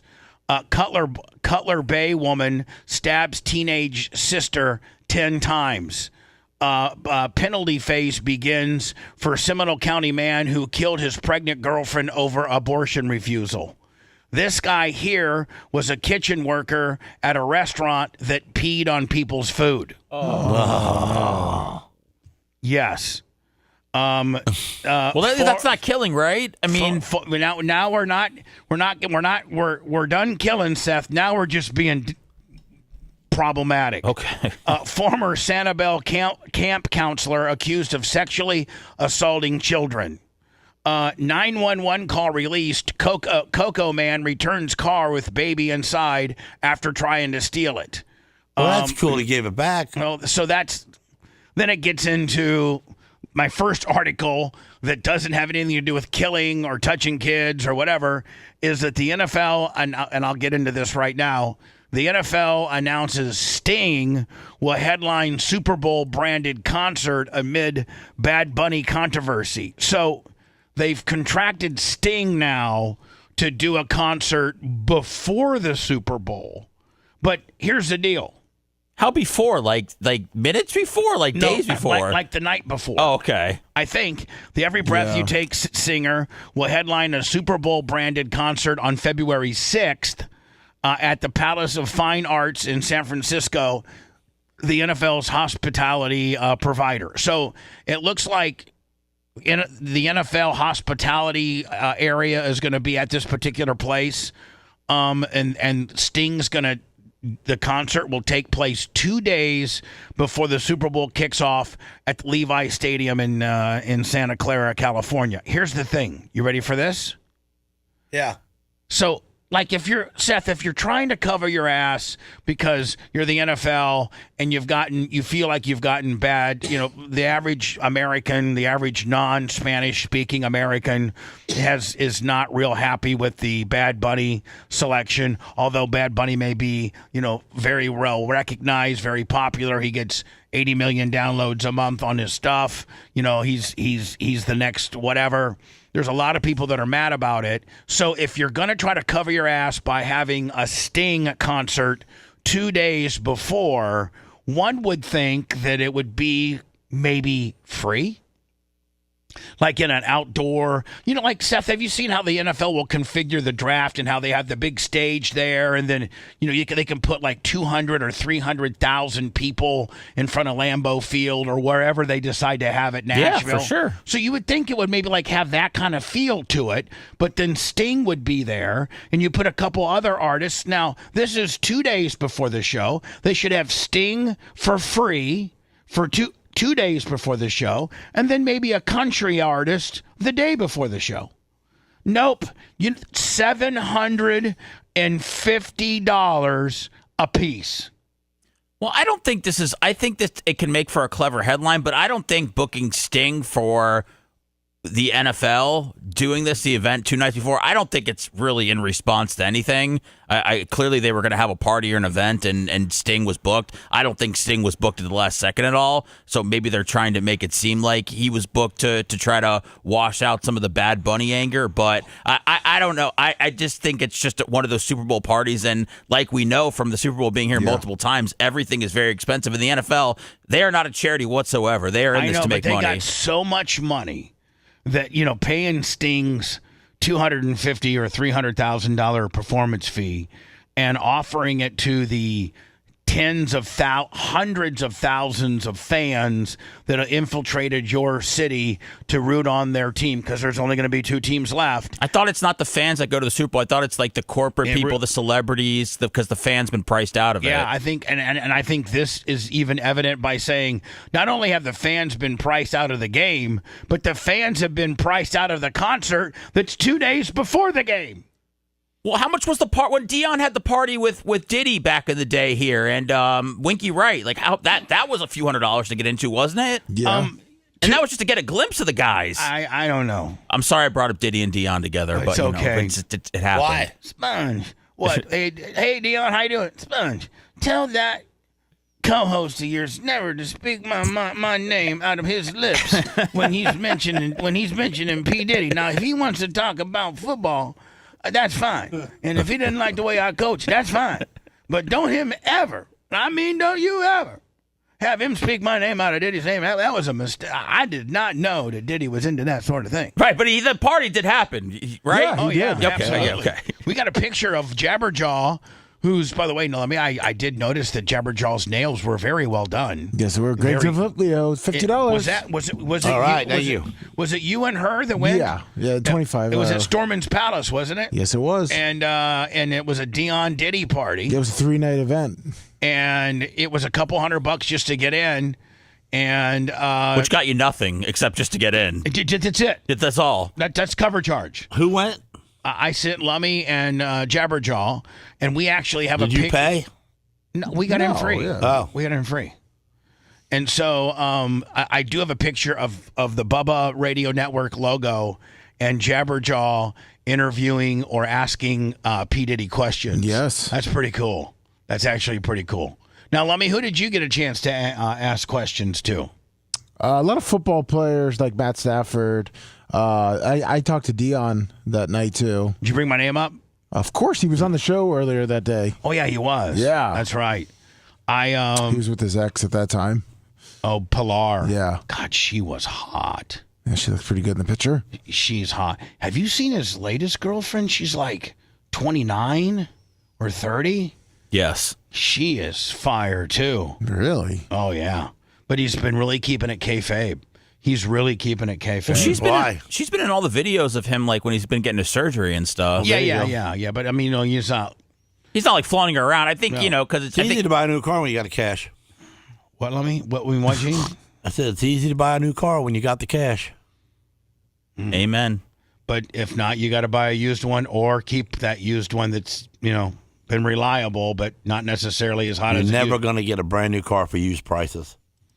Nope, you're never going to get a brand new car for used prices. Right. A newly released 911 call. Holy thickness. My Lord. My Lord. She's tall, too. But I mean, you have to eat your dinner for that. But when you what the hell does that mean? You got to get on peptides for that. My God. There's nothing wrong with that whatsoever. No, I mean, but other than you probably should maybe be wearing a looser. Maybe what the hell, man? What do you mean a looser what? Like tells the moments when a Coco mother realized. And then she strategically, Lummy, has the iPad kind of, like on her gut, so you can't see if there's a gut or not. You know what I'm saying? Yeah. I wish I could hold an iPad so you couldn't see my gut. Her car was being stolen with her 1-year-old son inside. West 2 first told you about that incident on Wednesday, and as Brevard County reporter Megan Moriarty explains, this all happened in a matter of seconds. She is kind of hot, but she's thick. She's as thick as a $25 cheeseburger. Man. They say thicker than a Snicker. Thicker than a Snicker. Well, she's king size. Or thicker than a Snicker. That's right. One, where's your emergency? No, that's my car. I don't care. Whoa. My kid's in there. What are you doing out of your car? She's in the food mart and left the kid in the car at the time. Well, yeah. She's an idiot. You're not supposed to do that. Terrified Was the door mother. open? Thank you. And Gene, probably car running. Yeah. Because you want to keep the air Keep on. the AC on. I didn't try to kill the baby. So the kill didn't, Called 911 when she witnessed this happen outside of the Sunoco gas station off of US 1. Some random guy at the gas station. I mean, I know that this is probably not advisable, but I think it would be far more smarter and you would protect your child because let's just be honest, Lummy, most people don't spend that much time. Even if you're just running in to buy an energy drink or a cup of coffee or... You can lock your car running. Right. Or Gene, you're only going to be in there, 3 minutes. Yeah. So you could even turn your car off and lock it.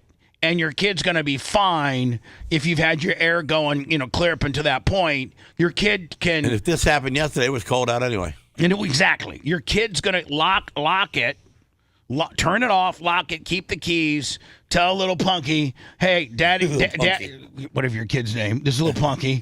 Just tell, that's what I call little kids. Listen, little Punky, I'll be back in like 3 minutes. You want a candy bar? Yeah, I want a candy bar. All right, I'll get you a candy bar, okay? I want nerds. I want nerds, too. And some Starburst. And something else. Jesus, you might as well come in here with me. So, listen, for those that are going to pull up to your local food mart and with your child and you feel as if you need to leave your car running and you're just going to be a second because nothing like this Don't tell this. Nothing Don't like say this ever this. happens. No.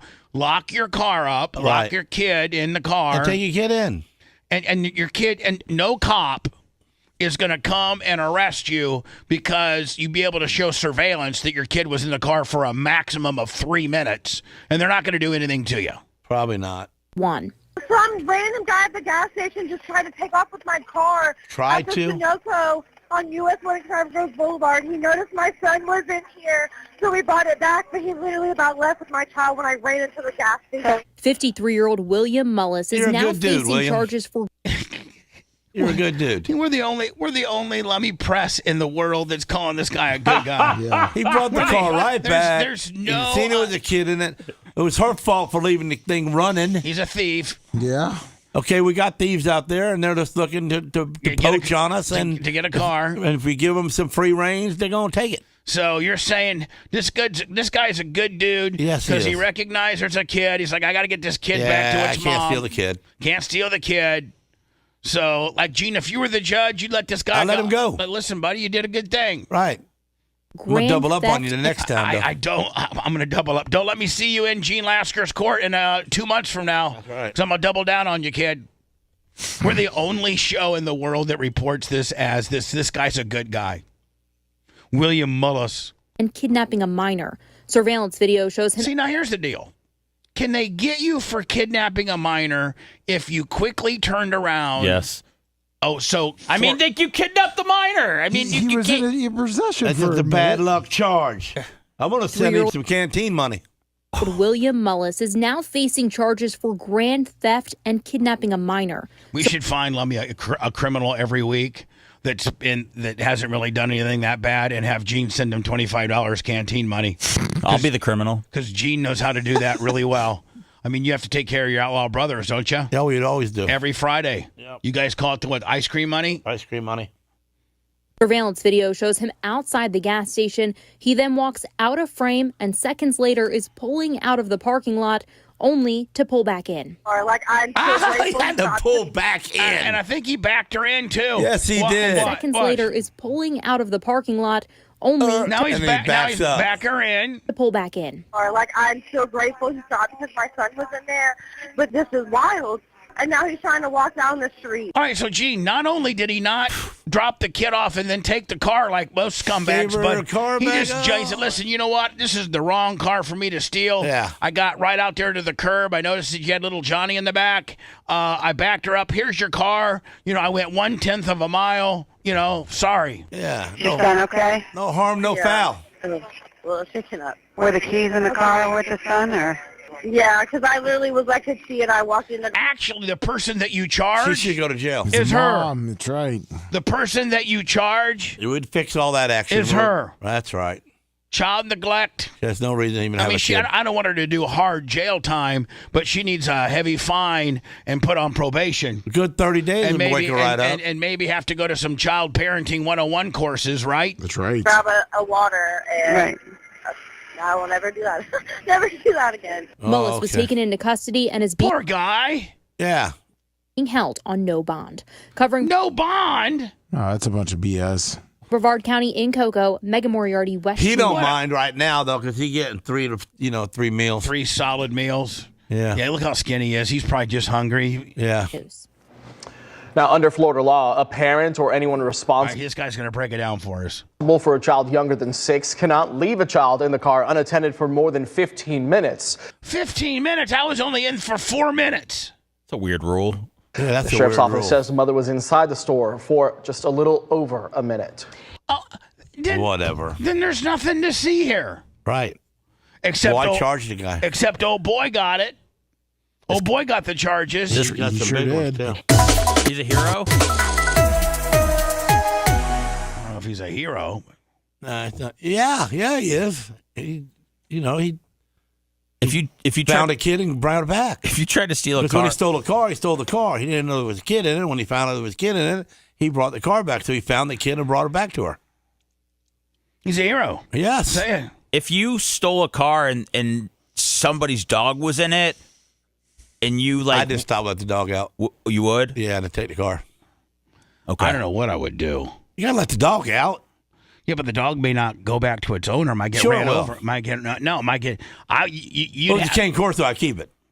Well, here's the deal. I mean, like if you steal a car and the dog's in it, you got to get the dog to the rightful. You got to get it to its owner. You just can't Not open if you feed it good. You can't just. We're can't. stealing a car, Bubba. I mean, we're not doing doggy drop off here. You know. I know, we need the but- car. Yeah, I have to keep going, keep the dog, because I'll feed it good, so it'll be fine. You might even end up being a better dog parent than they are. Yeah, that's how Gene scores it out. I mean, Gene. Let's not forget his King Corsos eat people food. Yes, all they get Sunday cooked meals twice a day. Sunday, Gene spends how many hours on? Because that's your cooking day, where you cook their chicken. We do almost 5 hours on the smoker and 2 hours on the skittle plate, and then probably 3 hours in that round dish that you sits there and cooks by itself. Crock pot? Yeah, crock pot. We put the lamb in the crock pot, the chicken on the smoker, and then the burger on the grill. So your King Corsos eat a combination of bacon, lamb, beef, and chicken. Yep. Now, do you put vegetables in there? Yep, she puts the additives in there for all that. Yeah, carrots and peas. I think so that it's just rice. And they now what if you gave them dry dog food? Would they just? We do. We got some kind of little round ball food that's in a jug and it slides out on the plate as it gets emptied, and that stays there all the time. So if they ever want to munch, they munch. Hello, who's this? Hey, good morning. This question is for Gene. Okay. Gene, are you ready for the answer? I heard you. Yes, sir. Okay. How does a 90-degree intake work, and what fuel system do they run? And then I'll hang up. There you go. Well, what the 90-degree intake system is happening is they're turning the heads up so the fuel doesn't have to have vacuum to help or pressure like a supercharger to push the fuel into the cylinder. It falls in there gravity fed so quickly as the valve opens and pulls, makes suction, of course. And then the intakes are custom made. So Gene was talking about how the new Don Ott 410 sprint car motors now got have a 9-degree head. A 9-degree head. So basically the injectors are firing it damn near into the cylinders. They're right there. Well, when you put the injector, and what are they? 80, when you put the injector in the side, 80 grand. The motor is? Yeah. Oh, yeah. 80, all of it. Yeah. 86. 1,000 horsepower? 980. Hello, who's this? Hello? Hello? Hey, what's up, brother? It's Brendan the Quad. Well, you sounded rough today, buddy. Oh, I just coughed. Oh, and... Hold on, you just... hold on. You just copped. Does that mean you just ran one? No, I just woke up. Oh, okay. Now, are you in bed still, or are you at least in your wheelchair now?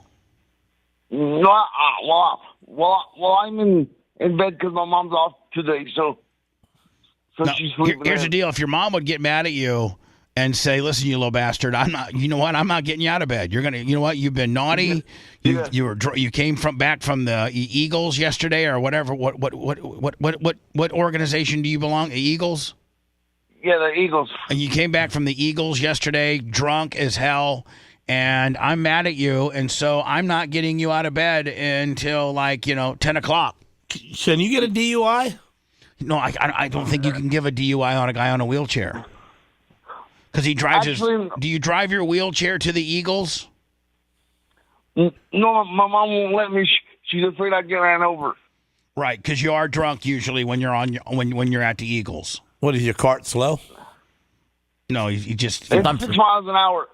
And it can run out of battery sometimes, Gene. Right. Oh, yeah. Yeah. It's happened at Mark before. Yeah. So what do they do, put you in the corner? No, it gets really sad. It gets real sad because he just, the party has to come to him then at that point. And if the party does not, come to him, then he's kind of out in left field by himself. Hey, I'll make sure I bring my Milwaukee battery charger, my bump switch. So you're still in bed right now, huh? Hook you up. Yeah. Because mom's sleeping in. So what do you got going on? What type of Brandon the Quad update do you got for us, my friend? Well, I just wanted to say that I did not get my stuff cut off like somebody was talking about a couple of days ago.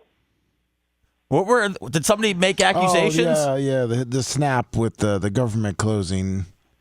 Oh, you were saying because Trump and the Democrats and the Republicans are all at odds and the government shut down and supposedly... The handicapped people didn't get stopped. Supposedly, some of people's benefits have been taken away. People that don't work. But somebody had mentioned that potentially Brandon the Quad.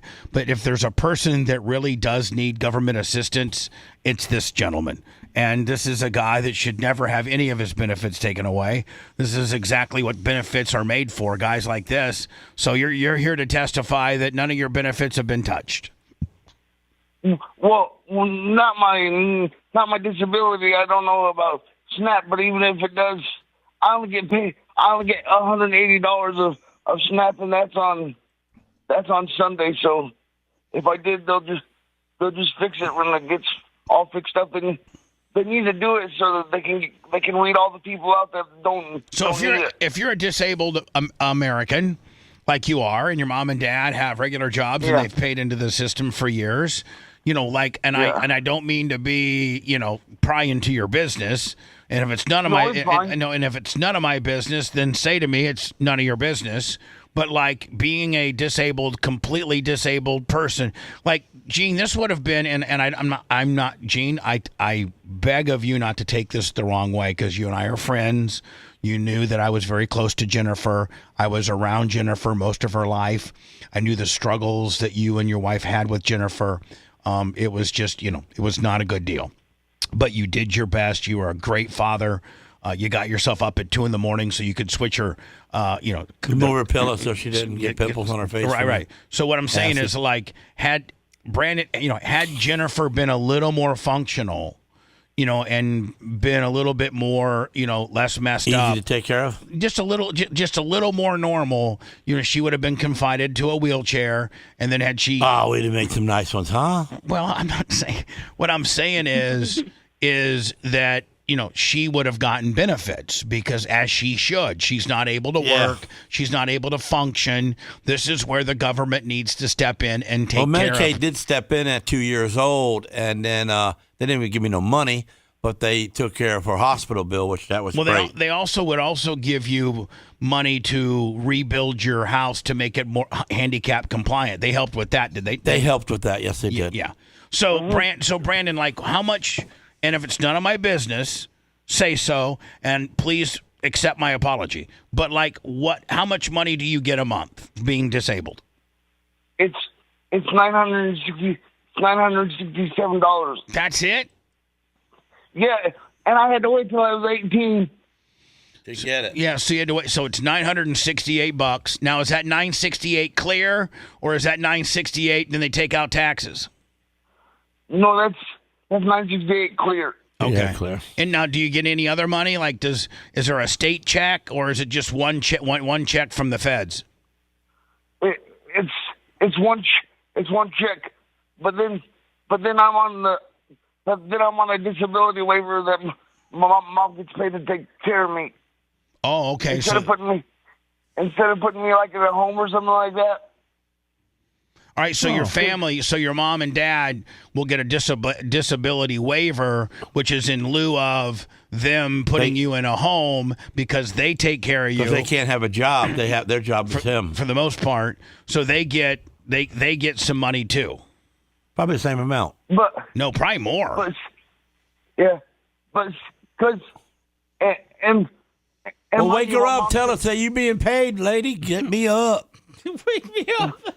Yeah, hey, Mom, don't forget you get a payday every month. You get a big fat check. Now get my ass out of bed. I got to look at some porn and go to the Eagles immediately. Well, I've done that, but you know what she does?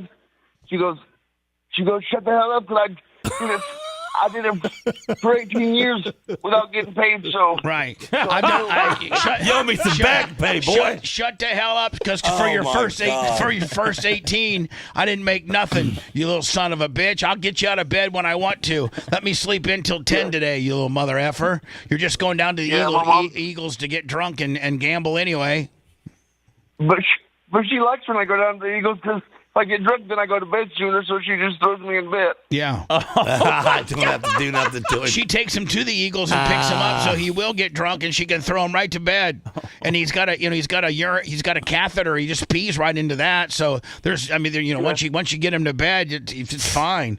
I'd slip a few Ambiens in there too to really make sure you some Benadryls and some Xannies to make sure you got a really nice sleep. Well, she gives me weed water now, so that's cool. What's weed water? The hell is that? They have water with THC in it that you can buy in Iowa. Oh, really? wow. And does that put you right down? Yeah, makes me relax. I'm not tight as a board. Let me, John Lockenvitz, $20 for Brandon's my guy. David Hernandez, $20, and Sean H, $50. Congrats, Merch Crick Clem. That's right. So anyway, Brandon, anything else you got going on, buddy? We're getting ready to start wrestling season, I think, or is it already started? It starts in 2 weeks.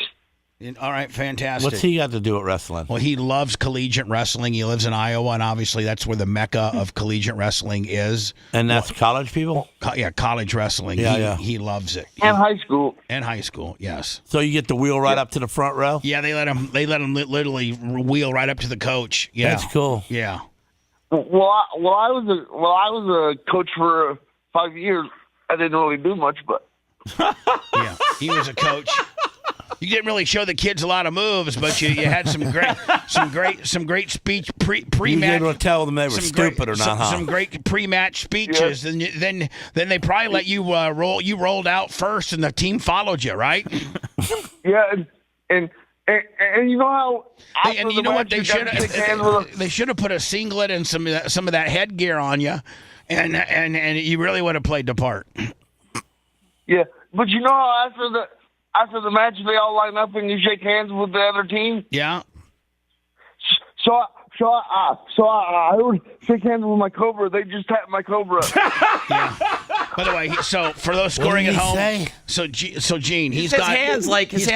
He's got and we call it his Cobra because it looks like because it's a Cobra head. He's got rounded. He's got a hand that's just permanently stuck like this, so it looks like a Cobra that's ready to launch at you. It'll jar you if you don't see it coming. So he's got this Cobra, and I think I'm the one that named. He can hit you with it? Didn't Brandon? I'm the one that named it the Cobra. Yes, you didn't know. Everybody calls it that. And so he's got this Cobra, that it's permanent. It's locked in. It can't do nothing. Cobra paw. And so when he went to go give high fives to the other team, they all just dapped up his Cobra. Oh. Yeah. Or you got the fist up and go up underneath. And he can't do anything, nothing like that. Cobra's locked in. Like you just have to shake it. It's just straight locked in. It's like reach over and grab some fingers. So and like shake. when he masturbates or things like that. I just slap you right outside the head. No, that's being mean to a handicap. Jimmy Jam, $10. I mean, not slap him hard. I mean, just tap him. Say, yeah, good to see you, Brandon.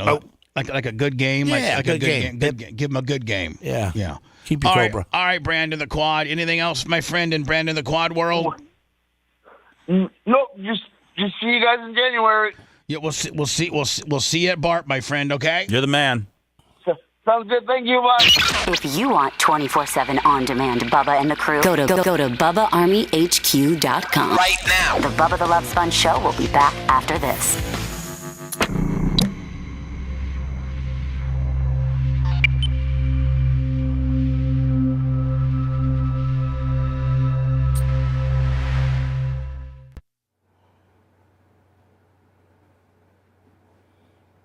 You getting the flu?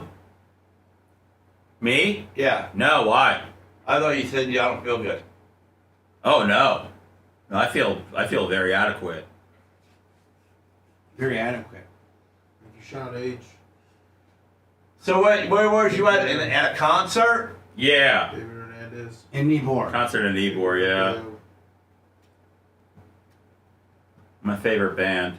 I didn't want to get kicked out. That was my biggest fear. Next thing you know, some bouncers. Oh, because it happened during the concert, huh? It was like the third song. I'm like, listen. Wow. Yeah. I was very locked in on the music, even when we were tussling. That happened to me, man, at the damn where they play Lightning play. Oh, Emily? And the dude, we got to go. I forget who it was. Dude was country singer, rock and roller. But anyway, he got us the tickets because he was friends of the club. We got right out in front on the right-hand side, like right there. And some dude in front of me was being stupid, so I popped him in the mouth. And of course, they come and got me. So I had to go walk down to Hooters and hang out at Hooters. Oh, they kicked you right out? Oh, yeah, they did. They gave me the good news, say it, Gene. They gave you the good news, say it, Gene. They gave me the good news. Which is, you're out of here, buddy. Yeah, so everybody stayed to watch the concert, so I went over to Hooters and hung out there until they got out. Did the guy just one punch and the guy was just he didn't come back at you? Yeah, well, when you punch down, it's a good one. I hit him and he fell over the chair behind him and it folds. So, he fell on his back and he made like he was paralyzed. But, he's trying to do some acting. I don't know. The lady started screaming, pointing at me. Ran and got somebody. Made a big old drama thing out of it. Oh man. Yeah, that's the one bad thing about doing it at a concert. Yeah, because then you just lose your money. I didn't want to get kicked out. I didn't want to get embarrassed in front of my wife.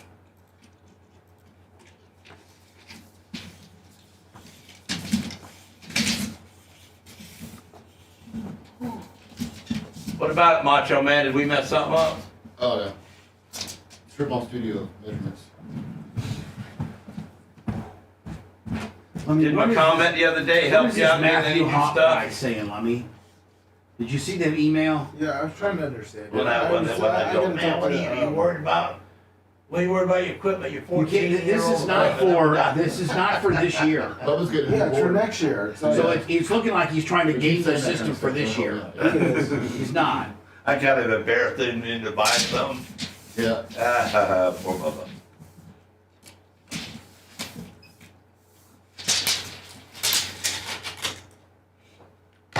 My wife said, "Why did you badmouth the equipment?" I wasn't badmouthing the equipment. Well, you said you're 14-year-old equipment. Tell her. I'll just come out that way. Tell her the capacitors are drying out. I told her, it's the stuff. Everything is the same as from the beginning. I said, I threw it out there. Help a Macho Man out. The attenuators are getting scratchy.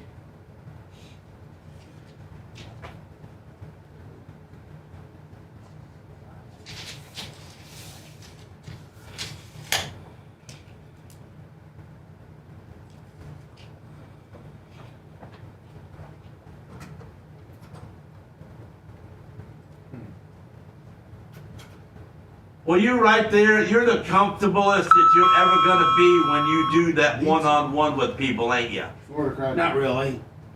It looks like it, looking at you, watching you.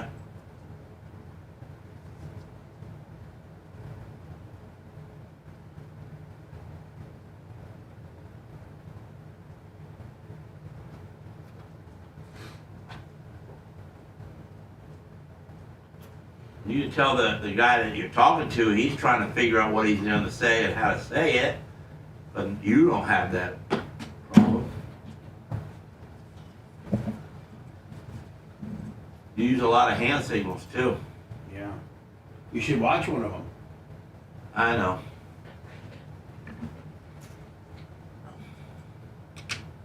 Perhaps.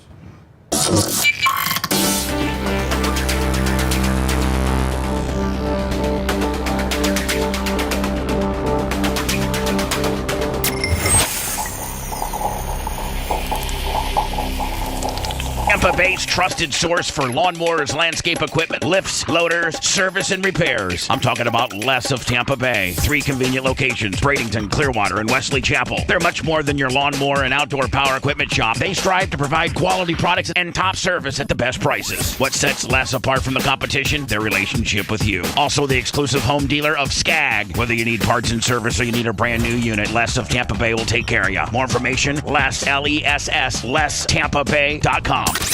Broadcasting live from the Aquabito Studios, aquabito.com/Bubba. It's the Bubba the Love Sponge Show.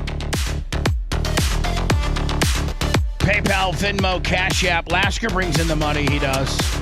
All at the Bubba Army. Everything we do, whether it's Spotify, whether it's our podcasting, whether it's our YouTube, it's our Rumble, it's our Facebook, it's our locals, it's our Twitch, it's our Instagram, it's our X.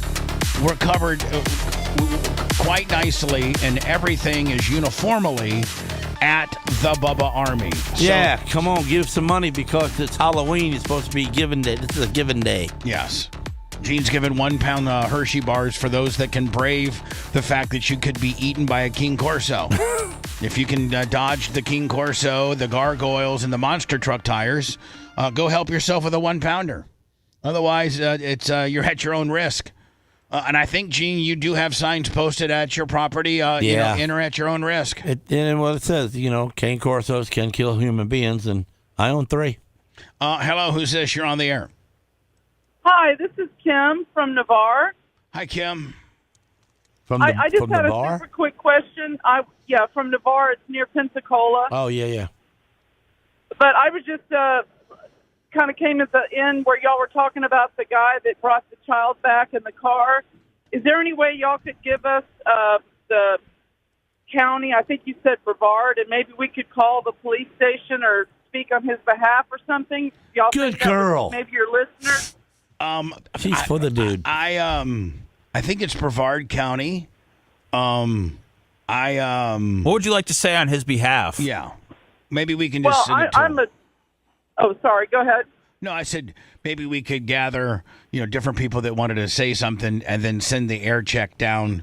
So, explain to them we're, a major internationally syndicated content provider, and these are what our callers think about this gentleman that you currently have incarcerated with no bond, and it starts with Kim from Navarro, and we could just send this air check to them, and they could listen to it.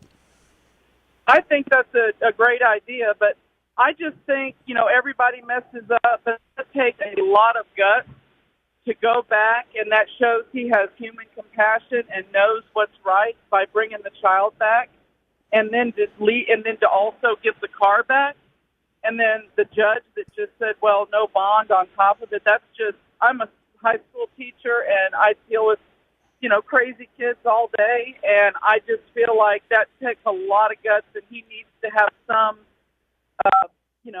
She just needs some. The lady needs some fault on this too, because we all know the homeless people hang around the 7-Elevens and they bum money off of us. Okay? Yeah, I mean, so notice how the mom gets away scot-free, whereas so you're going to pull your car up in front of the guy and say, "Look at this delicatessen," and you're going to get out of the car and leave it running, and he's going like, "Get me a free McDonald's." Here's right the there, thing. bro. You know what? Here's the thing, Kim, is the fact that. Well, I don't get the no. I mean, again, what he did was wrong, but it wasn't so egregious that I don't think that his penalty is matching the crime. And I would let the guy off on just a signature bond, and I probably might not even I might not even press charges or at least drop the charges, and I'd start concentrating on the mom and the fact that she wasn't responsible. I wouldn't really arrest anybody, but I do feel that you're correct, and the no bond deal is kind of what is. Whoever's having a sneezing fit, is that okay? Everybody okay? Is that you, Lasker? Why do you care about me? Because today? I was wanting to know. Let me who did it? That would be. Tell me. Go ahead, Lummy. You do it anyway. So anyway, it just completely disrupted my mindset. But the no bond deal is way overcharging. And Kim, I'll try to find that information out and contact them with any other your opinion plus my opinion plus anybody else that calls in about this case. We'll try to do that. Okay. Okay, real quick though, what about the mother? She was grateful. She's not, she's just glad, that they brought the kids in the car back. So that says a lot too. But everyone messes up, and the judge could say, "I think your idea was the best when you said, okay, if he does screw up again, he will come to so and so judge, and I will double time you." Yep. But other than that, the guy did. A courageous thing. So thank you all for letting us know. Appreciate you listening to us. I'm assuming maybe on Florida Man Radio? Yes, sir, and live right by Gus's tractor and all that stuff. Big Gus. And happy Halloween to y'all. Big Gus, love him. I'm getting ready to do a tractor deal with him with my track. Appreciate you, my friend. And thank you so much, Kim from Navarro. Appreciate you. Okay, hon, y'all too. You too, thanks. Was her face pushing the buttons, Bubba? I think so. Okay. Yeah, I wasn't going to get into that. No, I just wanted to know. You don't hear it a lot anymore. Do we have an HR here? Bubba. Me. You? Yes, I'm the head of HR. What would you like to complain about? I'm complaining But the fact about, that you sneeze, that sneezing is, something that happens to a human being regularly, and it's a normal thing. And on radio, you don't want to sneeze into the microphone, so you push this little button over here, which I did. And then I leaned over to the left and got away and sneezed down underneath the table best I could. And all you had to say was, "It was me, boss. It's no big sorry." But why are you trying to call me out on because something like that? Because I wanted to know who sneezed. Nobody else heard but you. No, everybody heard, buddy. No, you got the only ears around here. No, everybody heard. I just wanted but to nobody said nothing. I didn't say it from a position so of being. I just wasted my time going to HR. If you would have listened to what I said, "Who sneezed? Are you okay?" It wasn't one of me trying to get you in trouble. It was a very violent 3-sneeze burst. You're coming from a place of concern? I was coming from a place of concern. Oh, that's nice. Let me can find the tape. Yes. I said, you guys, both of you. I said, both of you. I said, who just sneezed? Are you okay? And then you look at Lummy with mean eyes, and Lummy's afraid because you do have a knife on you, and you will stab people. And I'm the only one down here. You guys are And up he's in the there. corner. Yeah. He can't even run from me. You intimidate people. You know what? I'm going to go to the HR department and talk about how you intimidate people. I've been fired from them before, so go ahead. All right. I found a job looking for the last one. Hello. Hey, Bubba. Hey, this is Alex. Welcome to trying to manage Gene Lasker. Just welcome to my world, my friends. Yes, what can I do for you, sir? Yeah, I just had a quick question about a car. I was watching Barrett Jackson, and they had Hulk Hogan's '57 Chevy. It was red, Yep. and they said it was gifted to him on his 40th birthday. It was. I'm just wondering, are they liquidating his stuff now, or did he sell that a while back? No, they're starting to liquidate some of that stuff now. That was given to him by Linda on his 40th birthday. It was a '57 Chevy Bel Air. It wasn't all hopped up or nothing. I think it had a 289. Is it the 280? Is it 283? Yeah. 283, 289. Yeah, 283. Small little V8, 289, 283, 305, something small. 283. 283. Now fully restored, beautiful. Linda gave it to him. What did it go for? I think it was around 40. I thought it would have went for a lot more, but I want to say it was around 40. I was expecting it to be more, but like you said, it wasn't tricked out. It was just pretty much stock. Yeah, but it was a it's all beautiful stock. car. It's all stock, and that's about what that car brings. Those cars aren't rare. No. And and you can find a lot of really nice restored. Nice piece though. But it's a nice piece. And he's got a nice car collection that I'm sure Nick's going to be running through the auctions here, in the days to come. New England Tom, $20. Okay. All right, buddy. Well, thank you, sir. Thank I you. appreciate your time. Thank you. So, Gene, as much as you don't think I'm not thinking about you, I am thinking about you because yesterday you come in here, Lummy. There's this guy. I don't know how we got a hold of. All of a sudden, we have our listener that's a Mr. Johnny Beef Jerky guy that is trying to kill people, but he had this beef jerky that he made that was hot, and Gene 2 weeks or weeks ago or so took it, and it was a little bit hot. It was plenty hot. It was plenty hot, but it didn't cause the reaction that caused 2 days ago. Right. So, it didn't. Well, I asked for it, though. I said, listen, give me something really hot. So the guy whipped up a batch of stuff that was so hot that you had to wear gloves and you had to spray down any. I didn't realize he was going to get that crazy with it. So this guy made this super, super duper hot stuff. I think we've made a short or a reel out of it, Lummy, and I think it's doing quite well. It is. Actually, Lummy, can you send me the short or the reel? I'd love to play it for everybody. I think it's on our Facebook. It is. I didn't see it. Yeah, it's on our Facebook, and it's brilliant, Gene. We take our long form funny interviews and we cut them down to a short. So got everybody just laughing at him. Yeah, I mean it was a funny. Let me know when you send it, Lummy. Okay. Because I want to play it for everybody. Okay. But so anyway, Gene, I'm worried about you stopping at this and we not going any further because I think yesterday we got lucky and you not yesterday, but Wednesday. You sent it? Yeah. But, whenever you did this, it obviously ended up okay. I got some with me right now if you want some. No, I don't want any. Lummy, it's given me this. Lummy, Right here. look, it's given me. If you X out of that, you can still play it. Okay. What, you're going to do it again, Gene? No, I'm not. But if anybody else wants to try it, No, Gene, we're out. don't be wimpies. We're out of that game. Here we go. How? Oh my God. Gene, you can't spit it out, buddy. Gene, can you tell us? Can you I explain remember what you're that. going through right now? I can't. Even breathing it was bad. Oh, I think it took my voice away now. My wife started crying over that part right there. Just shut your mouth so we can play it, please. Thanks. 3 shades of red. By the way, Gene's got his. We don't have rubber gloves, so he found a Ziploc bag to use as a glove. And now Macho refuses to use those scissors. We had to buy new $12 scissors. That is so bad for you. You cannot ever do this again. With a Ziploc glove and Give a mouth-to-mouth. Then it specifically said, the guy said, do not wear gloves and then touch your face or anything because it'll instantaneously get on your skin and screw you up. So what's Gene do? He taps his head, he does this motion right here and hits his. I was kind of like saying, like, why am I so stupid? That's not what I was looking at. Damn it, how did I miss it? All right, here we go. It's 5'6". Just put it in your mouth. Yeah, just take that 45 and put it to you and click it off. No, I didn't say put a just put. That's a very modest piece. To watch Gene. He just started. That's half of a piece. That's half of a half. Oh my God.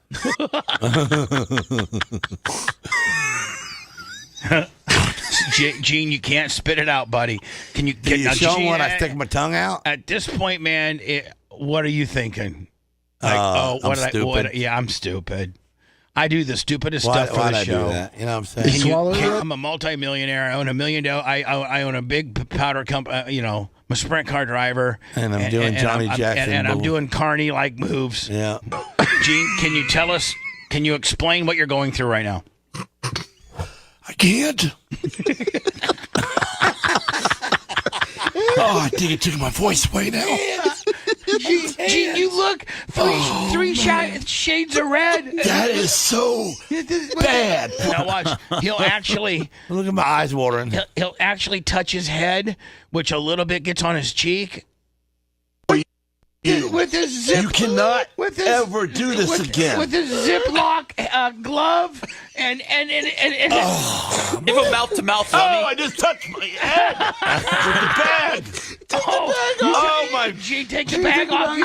Gene, take the bag off. You're gonna put it in your touch eye. my face. Oh my God! Are you okay? That's illegal. Yeah. That's not made for human beings, and he did me in. It's not made for human beings, and he did me dirty. On purpose. I think it's going to get, the water might kick in, it might kick it in. Yeah, and sometimes, water kicks it, does it not? Yes, it does. That's right. Oh, man. It came out faster than it went in. On my 14-year equipment. Gene, watch my equipment. Gene, I'm not spitting up on your powder coating gun. I'm dying, and you're worried about your damn 14-year-old equipment. Oh, my. Oh, no. Now my face is burning from the water that came out of my throat. I know. Just put it in your mouth. Yeah, just take that 45. All right, so that's Gene's experience yesterday on the hot deal. And so people know, and Gene wasn't joking. This was serious. Like his wife was actually crying, not of tears of laughter, like of fears. That I try to hurt myself. Yeah, she was worried about Gene. Sarah gets anxiety easily, and she watches the show, and she starts when texting she heard Gene. my voice like that, she never heard my voice. What did she say? Did she say, "Are you okay?" Yeah, she asked me how much I got paid for that, and I said nothing, and she said, "That's stupid." Yeah. Well, anyway, there's a teacher, I think in Illinois or something, that went to like the local hacienda Mexican joint.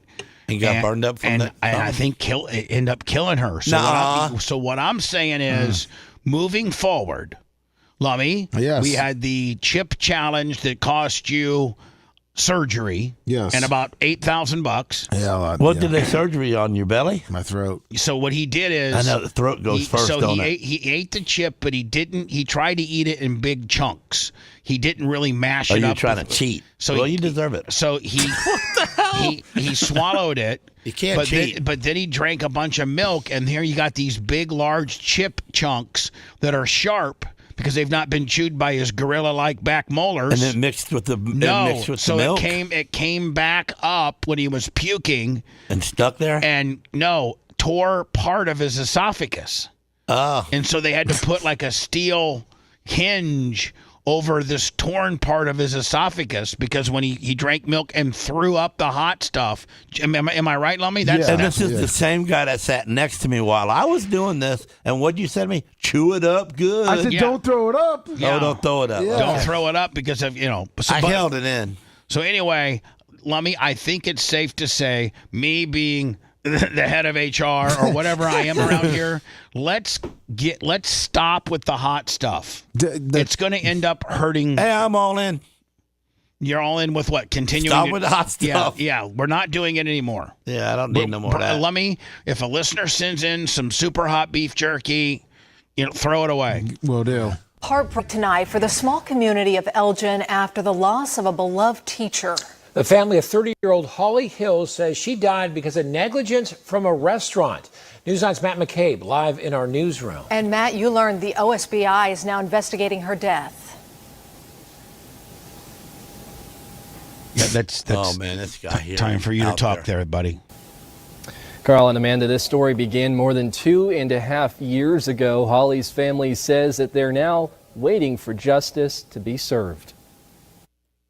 This week, the Elgin community mourns the loss of third-grade teacher Holly Hill. Oh, poor girl. She spent more than 2 years battling health complications that her mother says began on Valentine's Day 2023 during a date night with her husband at the Hacienda Las Margaritas Bar and Grill. Yeah, I mean, he threw something in. Yeah, he did. In Elgin. No, I don't think he did. Why? Well, let's listen to see how it plays out. No one else was on does. fire and she knew something wasn't right and that she immediately jumped up and ran to the bathroom, started throwing up, rinsing her mouth out. And Lummy, you'll be the first one that's nearly 10,000 deep on a throw up Willie. Yeah. That, man, it's better to not throw it up because it does more damage to your esophagus and what have you. Come in opposite direction. Yeah, burns it. I Yeah. think your esophagus is kind of a one-way ramp. It's you're not supposed to drive against Everything traffic. in your throat's a one-way. With water. Hill eventually sued the restaurant, saying the margarita she was served contained industrial-grade cleaning solution. An attorney who represented Hill in a civil case says, I've swallowed 409. I'm sorry, WD-40 before. He reached a confidential settlement earlier this year, but her mother, Kelly Hunter, is now confronting the loss of her daughter. She loved kids, nacho chips, especially kids that didn't always get what they needed. The hyper kid, the special kid. Hill had her own family. They say she worked hard to provide for them despite 2 years of dozens of procedures. The number one thing that we really want at this point now. She may have had the same procedure you had. Yeah. Where she tore portions of her esophagus and, that killed her. Lummy, you could have died. I could have. Yeah. Do you know my sister to this day holds that against Tarek? Like she. Why? Well, because Tarek is the one, my sister's husband, who is like industrial, like he sent the chip. Well, he did the chip, and he's like, "This ain't nothing, Bubba. You should let me try it." We were at like Thanksgiving one day, so he gave me. You all know he's a brown guy. I know. Okay, they got different skin than us. Oh, different throat, all that's different. The views and opinions made by Gene Lasker are not necessarily those of our advertisers or this radio station. I was talking to Lummy. We want people to be aware. He's a brown guy. They got different throats than we do. I'm just saying. They're tougher.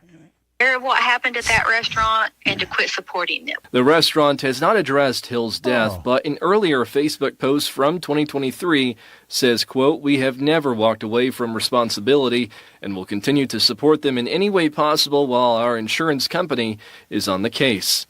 The Comanche County District Attorney and Oklahoma State Bureau I want to know what she died of. Like, what was her actual prognosis? of Investigation say they launched a Lummy, we might have been close to losing you. Yeah, we were close. criminal investigation. But they said a commercial cleaner or something. Yeah, right? yeah. It wasn't a one-chip challenge. We 76, $20. Thank you, Wheat.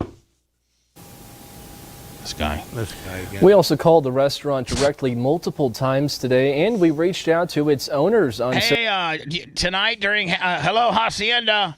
Yeah, hey, me and my buddies are thinking about coming over for happy hour. You got some of those industrial strength cleaning drinks ready for us, buddy? We're ready to party it up. Social media and called its attorneys that defended it in the civil case. None of them have responded. Amanda and Carl. Okay, Matt, let us know if that changes. Now, Holly's family is working to finalize details for an education fund for her children and a scholarship in her honor. The GoFundMe deal. Greg Zolfo, $20. Hello, who's this? Hey. You're on the air. Hello? Yeah, hello? Yes, sir. It's when you hear me say hello, that means you're on the air. Be prepared. Sorry, Bubba. This is Dwight Lemons. I live in Hurdle Mills, North Carolina. Okay. I'm about 10 minutes from Orange County Speedway and 10 minutes from Roxborough Dragway, if that kind of gives you any idea. I have a general idea where you're at. Yes. What's going on? Okay. Oh, I want to tell you congratulations. I love the show, and I had a question for Gene Lasker. Okay, imagine that. Go ahead. I'm sorry.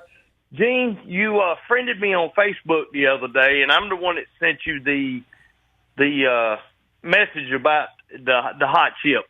And well, you were the friend of the guy with that sent the hot stuff or something? No. Me and you became friends on Facebook, and I asked you about the chip, how hot it was, and you said really hot. But I'm also in the category of disabled. All right. Well, I was an auto mechanic. Okay, we'll I was an auto mechanic for 40 years. Transmission fall down and hit and get you rear end. No, type 2 diabetes. Yeah. That has nothing to do with nothing to do with wrenching, but go ahead. That's Matthew Hawk. No, but that's what I did. Hoxie, 25. Matthew Hoxie, we love you. So you are an auto mechanic of 40 years, type 2 diabetes got you. You're on disability. Yep, you're on disability now. Yeah. You probably have maybe an amputation. Yes, I've lost a quarter of my left leg. I have a prosthetic I put on every day. I'm still learning that. Yeah. And I have no toes on my right foot. Oh, right. So I feel. So what's your nickname now? Stumpy. Believe it or not, my wife will call me Stubby sometimes. Stubby. Right. Okay. I feel confident with having you on the air because you might be a person I can outrun. Maybe. You bet you can. Yeah. I promise you can. I'm still learning this leg. I got this leg in sometime late February, and the wife and I went to New Orleans in April. And I did some walking there, boy, and I'm hop along. So when you're hanging out with the kids and all, just turn that foot around backwards. Yeah. So just turn it around backwards and watch them freak out. So what do you got for us, sir? I just wanted to tell Gene that I won't try to be a stalker because my wife says, do not stalk that man on Facebook. But look, I love your show. I've been listening for years. I watch it every morning on YouTube, and if I'm not in the house, I'll have it on Florida Man Radio. Perfect. We appreciate it. So does the wife work? So you got money? The wife still works. She send us $20. I will. You can hook us up. Don't worry. I'll send you some money, Gene, you should say you're at least worth the $20 bill on a Friday. Don't worry. You'll get it. Stubby's giving us 20. Yeah. That's right. All just right, remember, just call me Stubby. Good to meet you, Stubby. All right, Stubby. We got to listen. We hate to be rude, but we got a lot going on. And I got this. We got you. We got to get going, Stubby. Sorry. He's got no toes, man. Got 20. He's got a $20 bill. Gene's like a little stripper shaking that ass. When we come back, this is the story we were going to get into with the 4 kids that were found in the back of the trunk dead. Man, I just want to know if she killed them or they died in there. No, the dad did it. The dad did it. And then he brought the car back for the mom. Nuh-uh. What's wrong with this world? I don't know, man. But every story of like my top 10 stories are about either teachers getting shot by their students. You know, it was a way better world back in the 60s when we only had one channel for news. We barely watched it. Well, so we didn't know nothing. I mean, you might be onto something. We should maybe regulate it on down to just one news channel, just one. It's the internet. That's the reason. I mean, it's why we know everything now. It's why we think we know everything. Well, I mean, no, it's why we didn't. I mean, back in the 50s, right? If somebody got 4 children found in a trunk, I don't know how that. You had to live in that state to even know it. Yeah. Right. You had to live in that community to know it. Right, pretty much, and I like that. Now Let's everybody go back knows to it. Now everybody knows. Now we hear about the sick things that are happening, every single day, everywhere. Yeah, from Elgin, Illinois to Tampa, Florida to. And then let's throw some AI in there where it's really not real. Exactly, Gene. You're smarter than the average dude. So we'll do that more and next. We got our guest coming in at about 9:15. Yes, 9:15. Leah, is it Leah or Lee? I think it's Leah. Leah from Creative Loafing. Creative Loafing has 2 events that they're promoting. One's a bourbon event and one's a burger event. So she's going to talk a little bit about that. Loafing like in a loaf of bread? Gene, it's a newspaper and it's called Creative Loafing, and it's been around in Tampa for over 30 years. For older people that kick back and read? It's for people that read, Gene, yes, which is not you. Not me. Want to listen to the show on demand and on the go? Enlist today at BubbaArmyHQ.com. Sign up and start listening. The Bubba the Love Sponge Show will be back after this.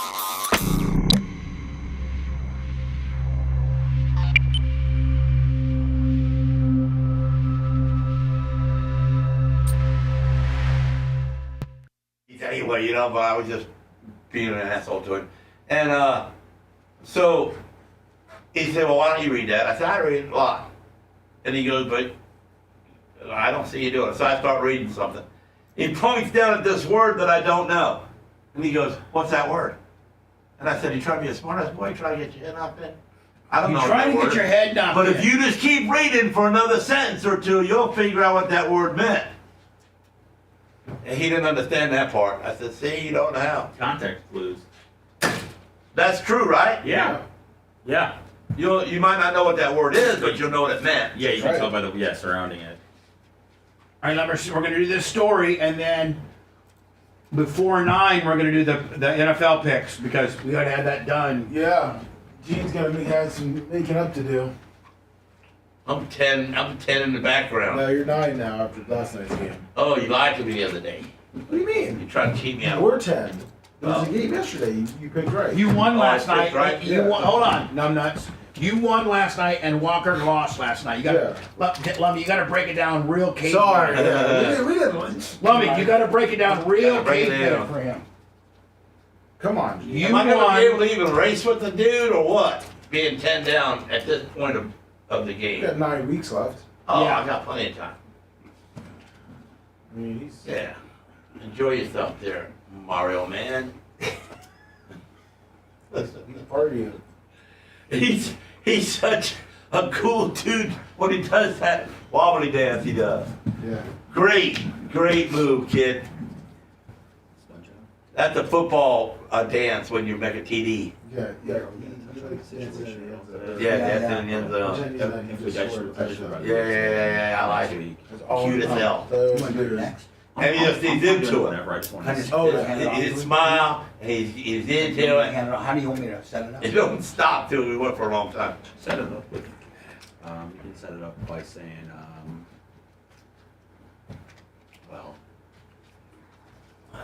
how about I set up by saying, are you okay? Well, I'm supposed to be, I wouldn't be doing Halloween tonight with my family if I had the job still. Right. So, I'm just gonna start by saying, listen, I got a call from you yesterday, pretty upset.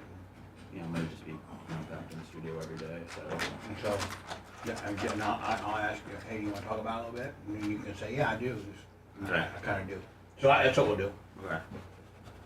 I'm doing that right out of the hole. Okay.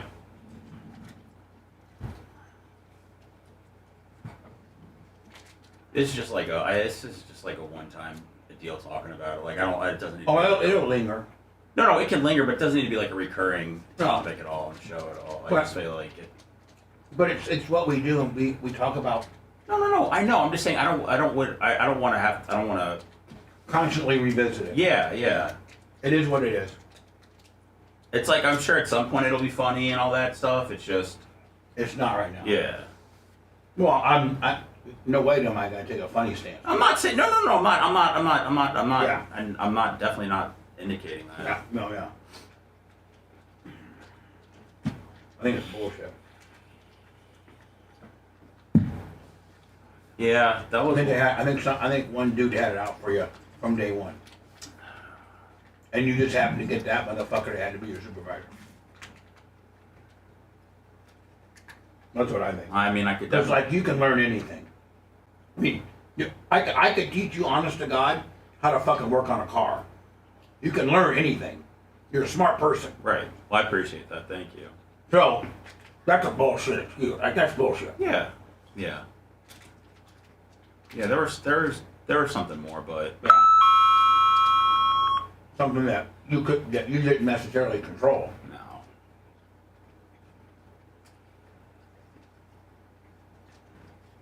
That's okay. I called Brian. Brian called me about the peptide gimmick, and then I told him if it's okay. I'm like, hey, I got a call from Seth. He's not doing good, and he said he looked up a couple, like, just had some local shit. He did, yeah. He sent me something. I had applied there and all that, and I told him I'm just not even sure I want to do this anymore. So. But I think you do. I don't know, man. Well.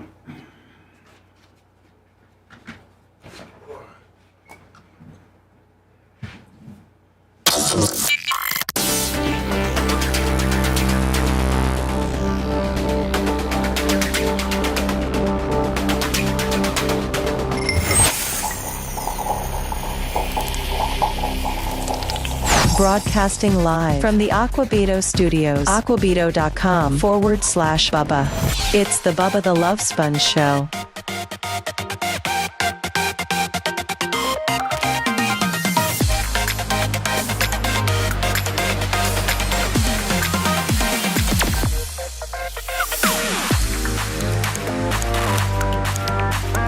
Oh, Lummy, I pulled such a rookie move.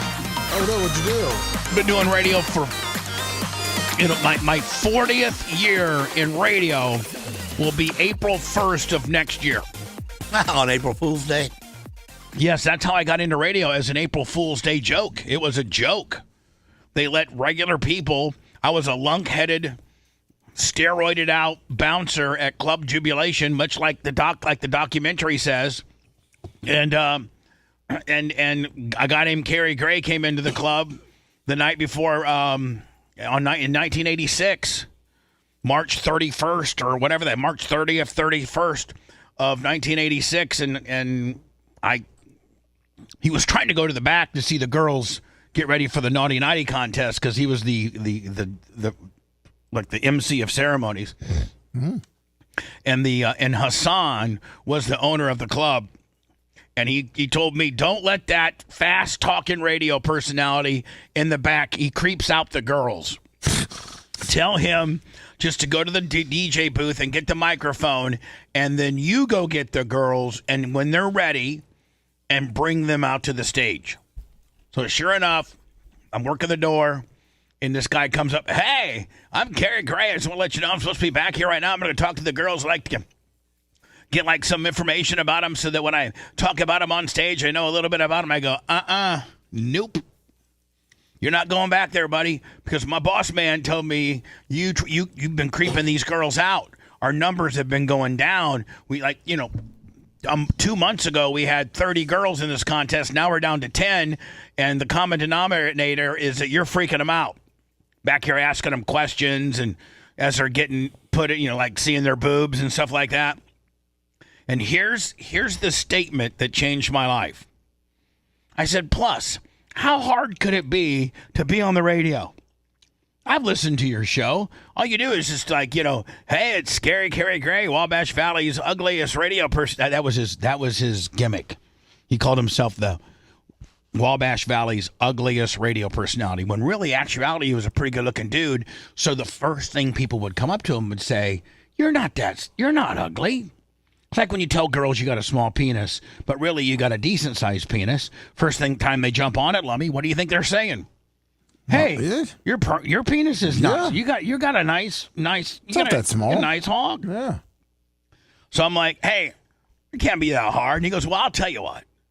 Tomorrow is April 1st, happened to be 1986, and we're bringing just common people off the streets to be radio personalities, and it's gonna be a April Fool's joke. Why don't you come in on my show? I'm like, okay. So I walk in there. They literally only let you do like one or two breaks, and you have to read it right off I had to read it right off the piece of paper, but like 103 PFR, it's Rockin' Bubba Clem with you. Rockin' Bubba Clem with you, and here's the brand new one from Falco, Rock Me Armadeus on 103 PFR. 103 PFR, Wabash Valley weather. Cloudy skies tonight, low 49. High tomorrow, 62. Currently, it's 47 hot rockin' degrees on 103 PFR. That's what you had to say. So did you tell all your friends to listen? Yeah, I had everybody listening. I was the next big radio guy. Oh, yeah. And from that, I just got to hanging out with the dude, and I saw that everywhere he went, he was, and this was a small college town. You know, the biggest thing going was, now if you're working at a top, like Seth would tell you, if you're working at a top 40 radio station, that's what the majority of the college kids are listening to. Those are the demographics that play into top 40 radio, 18 to 34. Most, and Seth will even more validate, I think you will, that it skews female, top 40. Without a doubt, yeah. So I kind of become friends with this Gene. You know, Gene, you're kind of a gypsy and you can figure stuff out. Like, you know how you figured out how you could roll tires in front of the mobsters and get $5? Yeah. You figured it out. Yeah. Well, I asked the guy, I did my like one or two breaks, and then I asked the guy, I go, hey, can I come back tomorrow and just like hang out? Because his phone lines were, he had 5 phone lines that were nonstop ringing, all of which were hot chicks trying to hear their favorite songs. Hot college chicks trying to hear their favorite songs, which means, he goes, yeah, as a matter of fact, once you come in tomorrow, you know, I need somebody to answer my phones for me. I never get to my phones. I'm so busy. I'm glad. So that means I'm going to be in the studio answering his phones, talking to chicks. Is there any better scenario as a 19 or 20-year-old dude going to college? Nope. No. So I start answering his phones. I'd be like, hey, you got Rhonda on line 2. She wants to hear Janet Jackson Nasty. You got Shelly on line 3. She wants to hear Rhythm Nation from Janet Jackson. Whatever. So then we would go out, and he would pay for nothing. Free pizzas, free oil changes, free food, free liquor, free everything, because he was the hottest radio personality in the entire town. He was the guy. And so everybody just kissed his ass. Well, I saw about 2 weeks of this. I'm like, you know what? This is what I got to be doing.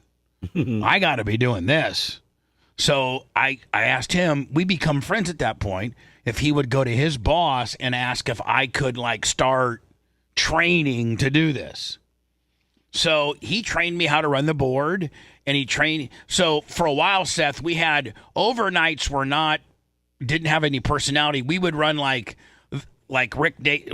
we would run syndicated programs on the overnights, and they needed some guy there to babysit the board.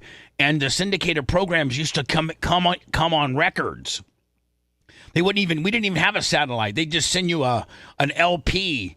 Like Casey Kasem's Top 40 for us was on a record. Man, and you had to cue it up. I don't even know about those days. Yeah, quarter cue.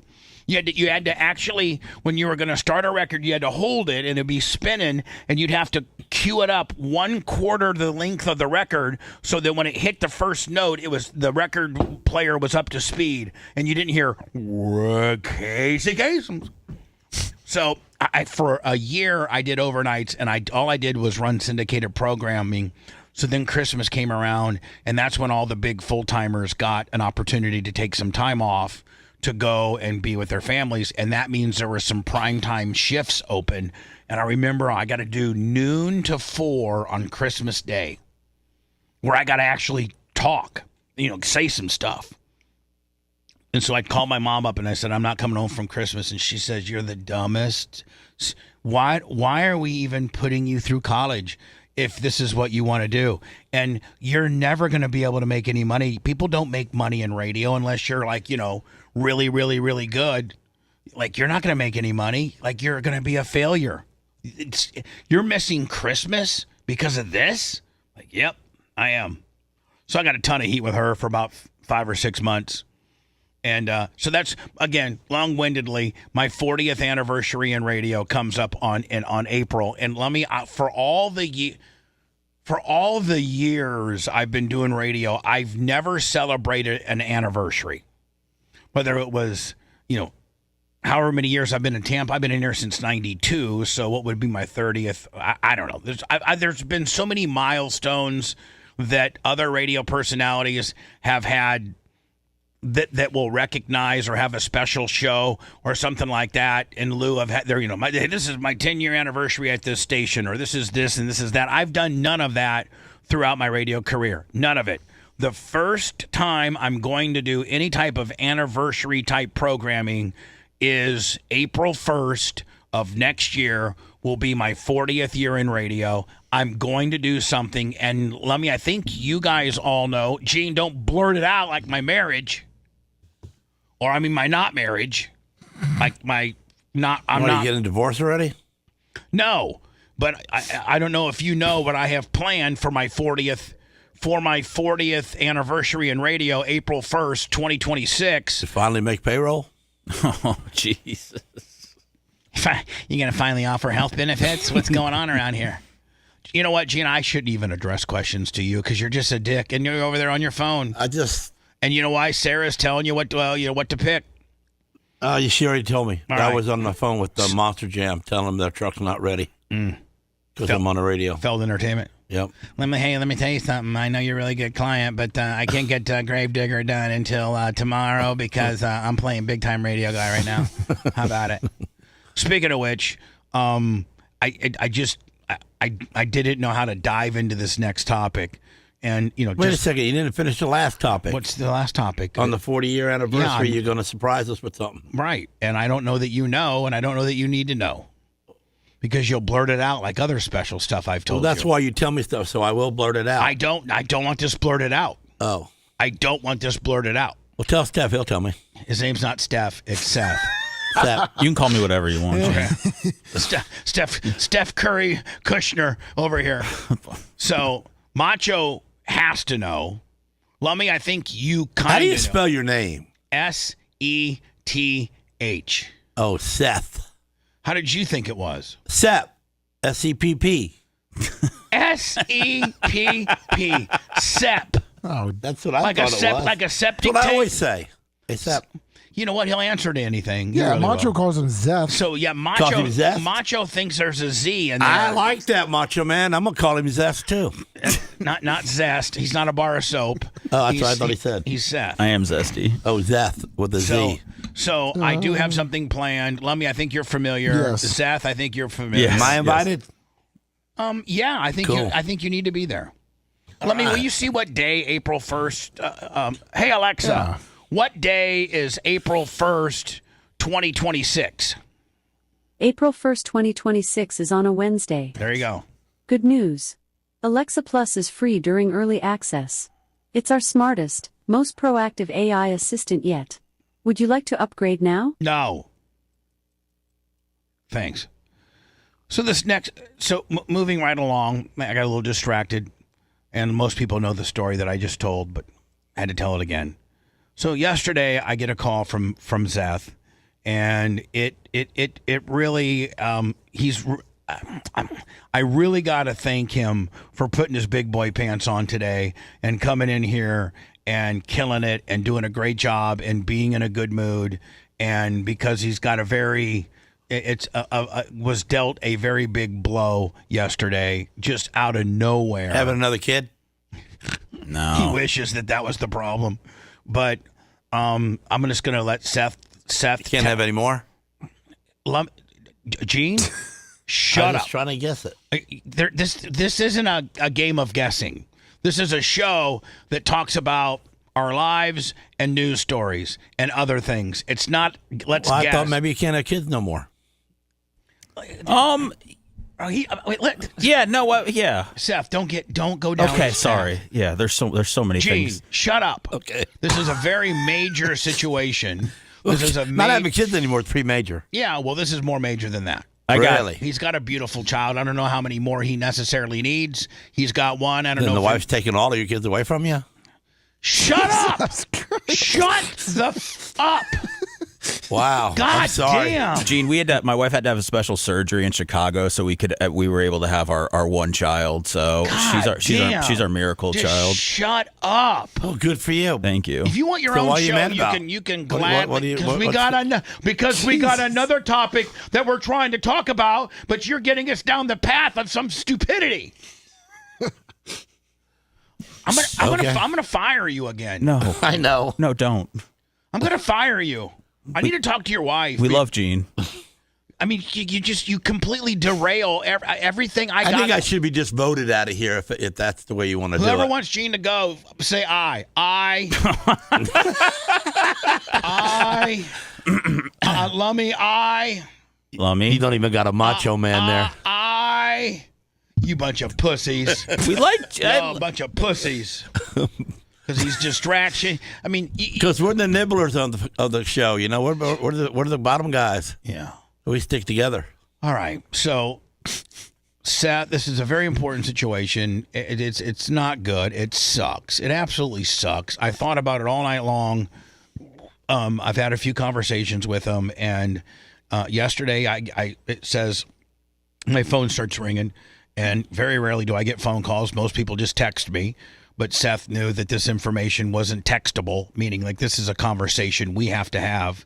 And he, so I get a phone call from Seth. And then, so Seth, I'll let you, rather than me, convolute this situation up anymore, I'll just let you, because you said you'd like to address it on the show. And so here you go. Yeah, I got fired from my job in Orlando yesterday. So that was not something that I saw coming at all.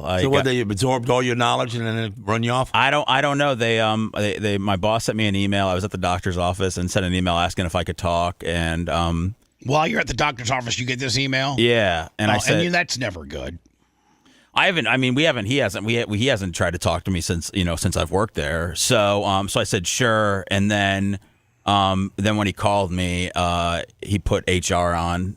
HR, he's like, "Are you there?" And HR comes on and just says that, that I've been making a bunch of mistakes and haven't been correcting them, and that they're just going to go ahead and let me go, and they don't see any reason. Think they're telling the truth? What's that? Do you think they're telling the truth? Well, the thing is, nobody talked to me, when I was there. Nobody. I asked for feedback and all that. Nobody told me I was making any mistakes, or obviously I wouldn't continue to make them. Or at least you'd fix them. Yeah, of course. Yeah. This is a job. Let's open up our own business doing it. You're like the fifth person that's pitched that to me since yesterday. I'm in. I would be an investor. Yeah, Babyface talked to me about it. I'd be an investor. That's all we need, Babyface. Gene would be an investor. Well, if we all had to put up X amount of dollars to get this off the ground. We could certainly, before you completely shut out that you're pissed off at this space because this space just did you dirty. Think about the fact that we could probably wrangle up a half a dozen investors to get this thing off the ground, and you could potentially do it on your own. Or do it, because I think that this is just, and I'm not trying to take over the conversation because I want to head it back over to you, but I think that this is a space that you really enjoy, and I think that you enjoy it so much that you were so excited about this opportunity that you were ready to relocate your family, and I can't go wrong with having Babyface on your side. Well, yeah, Babyface would be like the president of the company. Yeah, Babyface would be the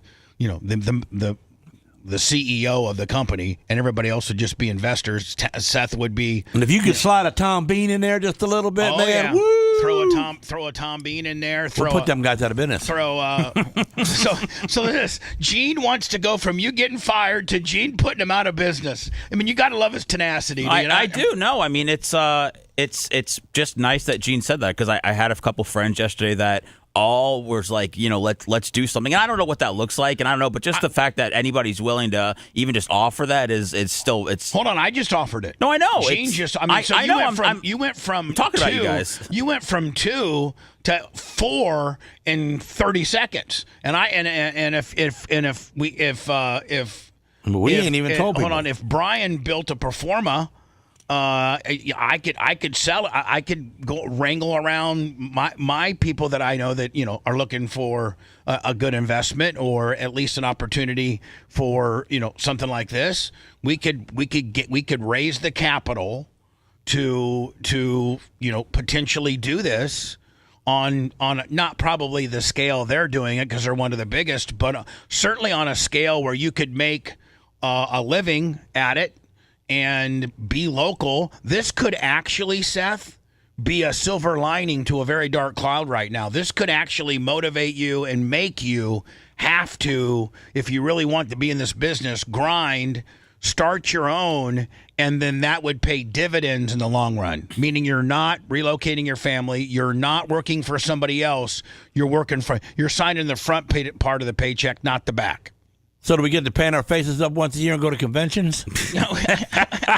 I mean, Gene, if you're an investor, they have monthly carts at the Holiday Inn, Gene. Yeah. I mean, we could really have some fun if you want to. Gene, if you're an investor, I think you can do about what you want. Okay, buddy? Okay. So Seth, here's what I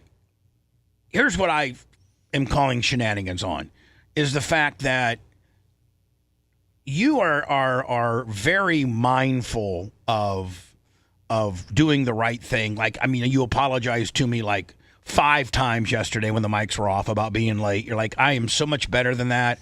I've been doing radio for 30, however many years. This is just, this is ridiculous. I'm embarrassed that I let you down. That's not the kind of, I'm a professional broadcaster first and foremost. And one of the, golden rules is to not be late. And I've broken that golden rule a few times. I am so sorry. And I'm like, man, don't even worry about it, bro. Like, we're good. So like, you're very manageable. And you're smart enough to know that you're. I was mad at him for that. What's that? I didn't like him doing that. The cards? No, it was killing. Made him sorry for being late. It was killing when he him. was told he had a day off, because now when one of us want a day off, we ain't gonna get one. The way he looks at things and sees things. Sometimes it works out in my favor, sometimes it doesn't. It's about 50-50. Yeah, this one's going against me. This one's going against you, but Seth. it's okay. It's all right. He wants to give you $10,000 for your new company, but he wants to throw you under the bus for being late. I'll take it all. It's all good. So anyway, I find it not very transparent or truthful if they're saying you did a few things wrong and they haven't seen you correct those things. There's not a chance in hell that if they brought something to the table that you were not executing correctly according to how they do things, that you wouldn't make an immediate attempt to rectify that situation. That's why I know this is somebody had it out for you from day one, and you didn't even have a chance. I'm not sure. I could tell. I worked with my boss a couple times. I could tell that his energy kind of shifted. I obviously just from working around people, like I could tell those things, and I could for some reason just felt like he was checked out on me.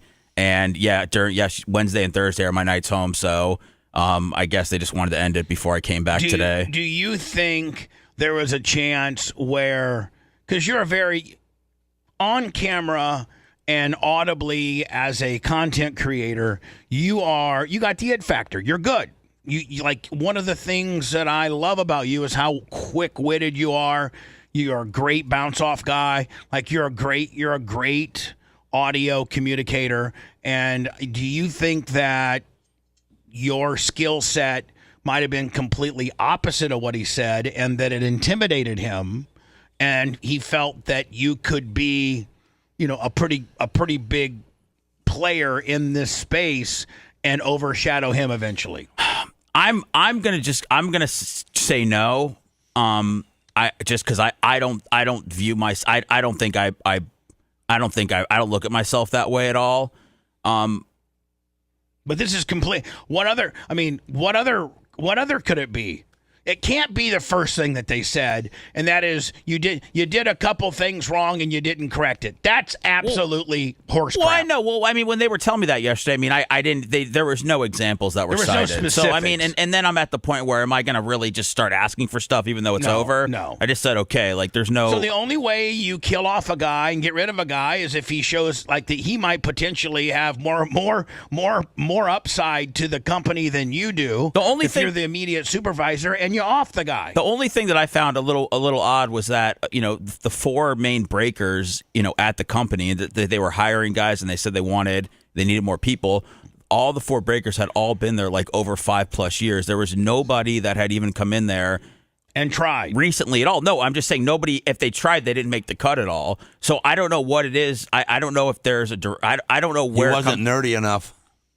NorCal Mark, $50. Also, to Stubby from North Carolina, $25. He scratched it up, Lummy. So, I think my scenario is the one that I'm going with. I think you posed a threat to this dude, how much of the it factor you have, and how you they could have shaped you into a really good breaker. And they offed you before that opportunity because the longer they let you go and the better you get, then the harder it is to off you. If they off you early on when nobody knows you, it's not a big deal. The only people you've pissed off is the boss, and you've only pissed him off because of your potential of have the potential that you have. I mean, I appreciate the way you're looking at it. It was it sucked. It was definitely taking the life out of me. So. The call that I made yesterday to you was to tell you that, I'll be back in the studio, but also to thank you for, supporting me, over the last month. It was very difficult and, everybody here was awesome. So, it was not something that I expected at all, but, my wife's very happy. My daughter's happy, that I'll be home for Halloween and that I'll be home now. So, and you ought to look at it. It didn't kill you. It didn't kill me. It's going to make him strong. It's going to make him... I know nobody wants to listen to this, but it's going to make him stronger. It's going to make him better. It's going to make him hungrier, and it's going to lead to him taking the ball if he really wants to be in this space. And he's got enough good people that would fund a startup, and that which potentially this could lead to. Yeah, and he doesn't have to drive on Death's Corridor no more either. Yeah, and live in a stupid hotel. That was man. I'd be dozing off too. Yeah. Let me when I return. I know I'm running a little bit early, but that's better than late. Yeah. When I return, can we do Walker versus Lasker? Let's do it. Fantastic. If you liked that segment, then you'll definitely like the new redesigned BubbaArmyHQ.com. We'll be back to the Bubba the Love Sponge show after this.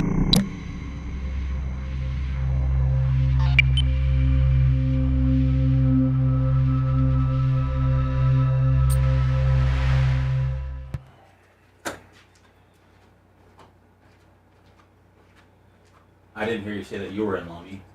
Huh? I didn't hear you say that you were in the business. $3 in my car. You got what? $3. $3? Yeah. We'll take it. First game. Just let Walker be the face. First. Okay. 8-9. Walker, I think you're dominating. I think you're beating Gene. Are you ready to keep the domination going? First game.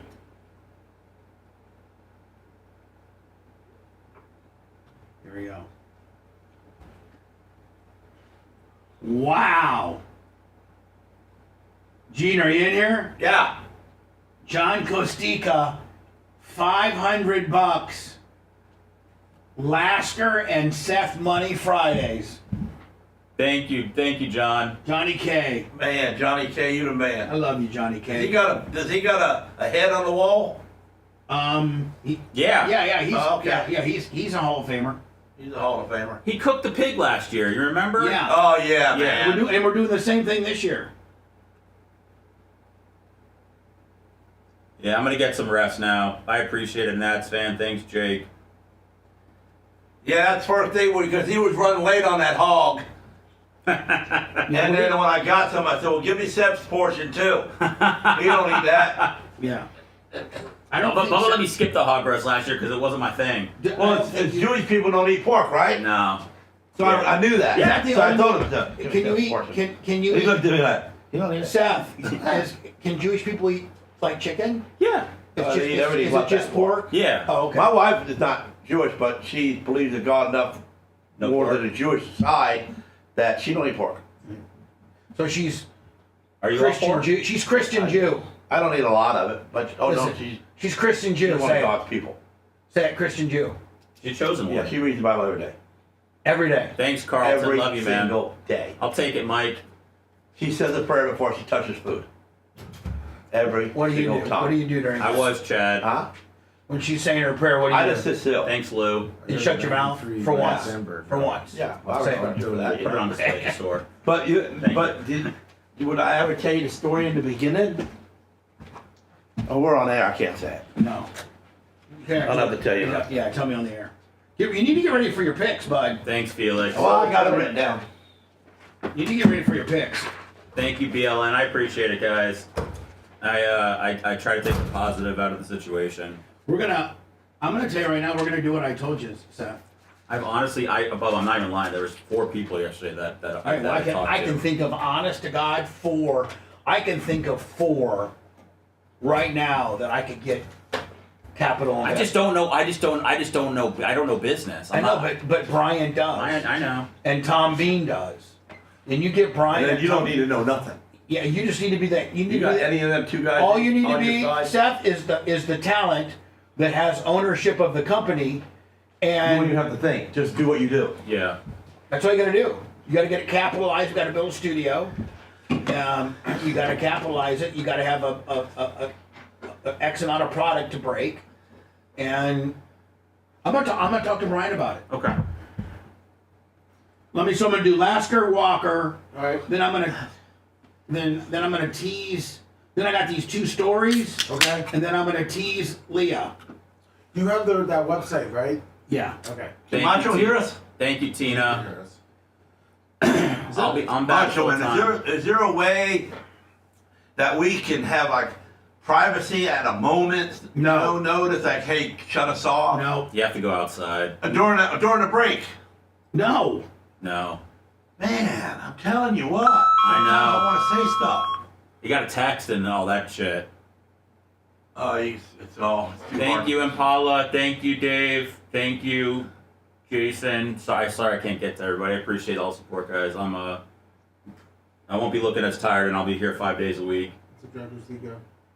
White iced tea. Johnny K, I love you. White iced tea. Don't think I didn't have that idea, my friend. Biggie's in. Kankel said he'll give me $100K. He just needs 10% ROI. But that means return on investment. Boom, look at that. That's all I know. I don't know if I can get you the ROI, but I know what ROI means.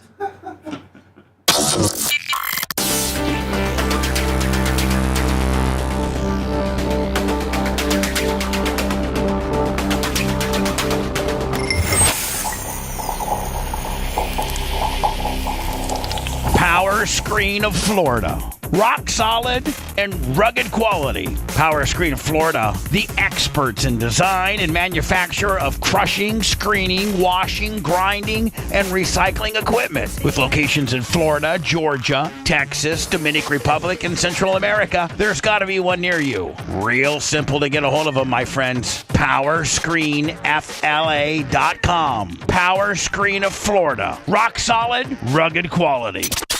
Broadcasting live from the Aquabito studios. Aquabito.com/Bubba.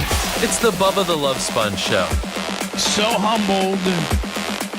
And I know Seth is humbled by the well wishes from chat. Johnny K, better known as Johnny Costica, puts his money where his mouth is. Throws out 500. Says this is for Lasker and Seth money. Rob Johnny, Green, $200. Rob Green, 200.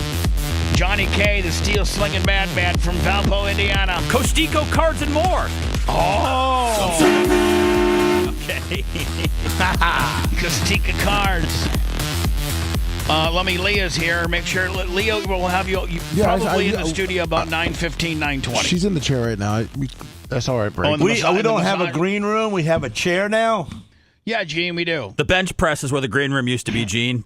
Just don't even get me down that path of you busting my balls about what we don't have nowadays and you being a dick and going against me. We're in the process of transitioning. We don't need all of that workout stuff. Okay, that's a lot. Just shut up. Just shut Stack some of it in the corner and make us a little green spot. Shut up. Man, you just take up too much room, bro. She's in the massage She's chair. in a massage chair. Shut up. Okay. Just shut up. We got electric for it at least. She's in a $6,000 massage chair waiting for her opportunity to be on the show. She's scheduled for 9:15. It's going to be closer to 9:20. You ain't got to explain all that to me. Yeah, but you don't got to be a dick and start breaking down. I just didn't know we didn't have a green room. We've always had a green room. We do have a green room. But we can put her in the chair. But it's got white equipment in it. No, it doesn't. No, it don't. That first little foyer area. Then why did you just say, yeah, we do, and been done with it? Because you would have just been a dick about that, too. No, I wouldn't. You're wired to be a dick. The future Your days are numbered.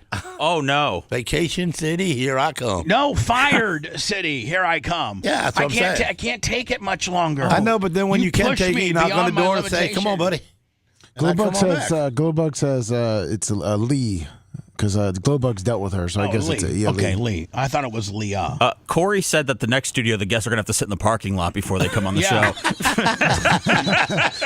Yeah, we're not even going to have a green room in the next one. And you know what? No. You know what else we won't have in the new studios? Lasker. No. They're going to be the Buffalo Powder Coating Studios. I'm going to call in like all day. He's I'm going to mess the phone lines up. He's literally on my last nerve. But he loves the Bubba. He's so. I'm not trying to be. But the money, Bubba, the money. I'm not trying to be on any nerves, but, you know. He keeps the lights on. Do you know how bad, Seth, how hard it is to host a show? Yes. When you got a guy that's pulling against you. When I bring the truth out of you? It's not the truth. It's adversarialness.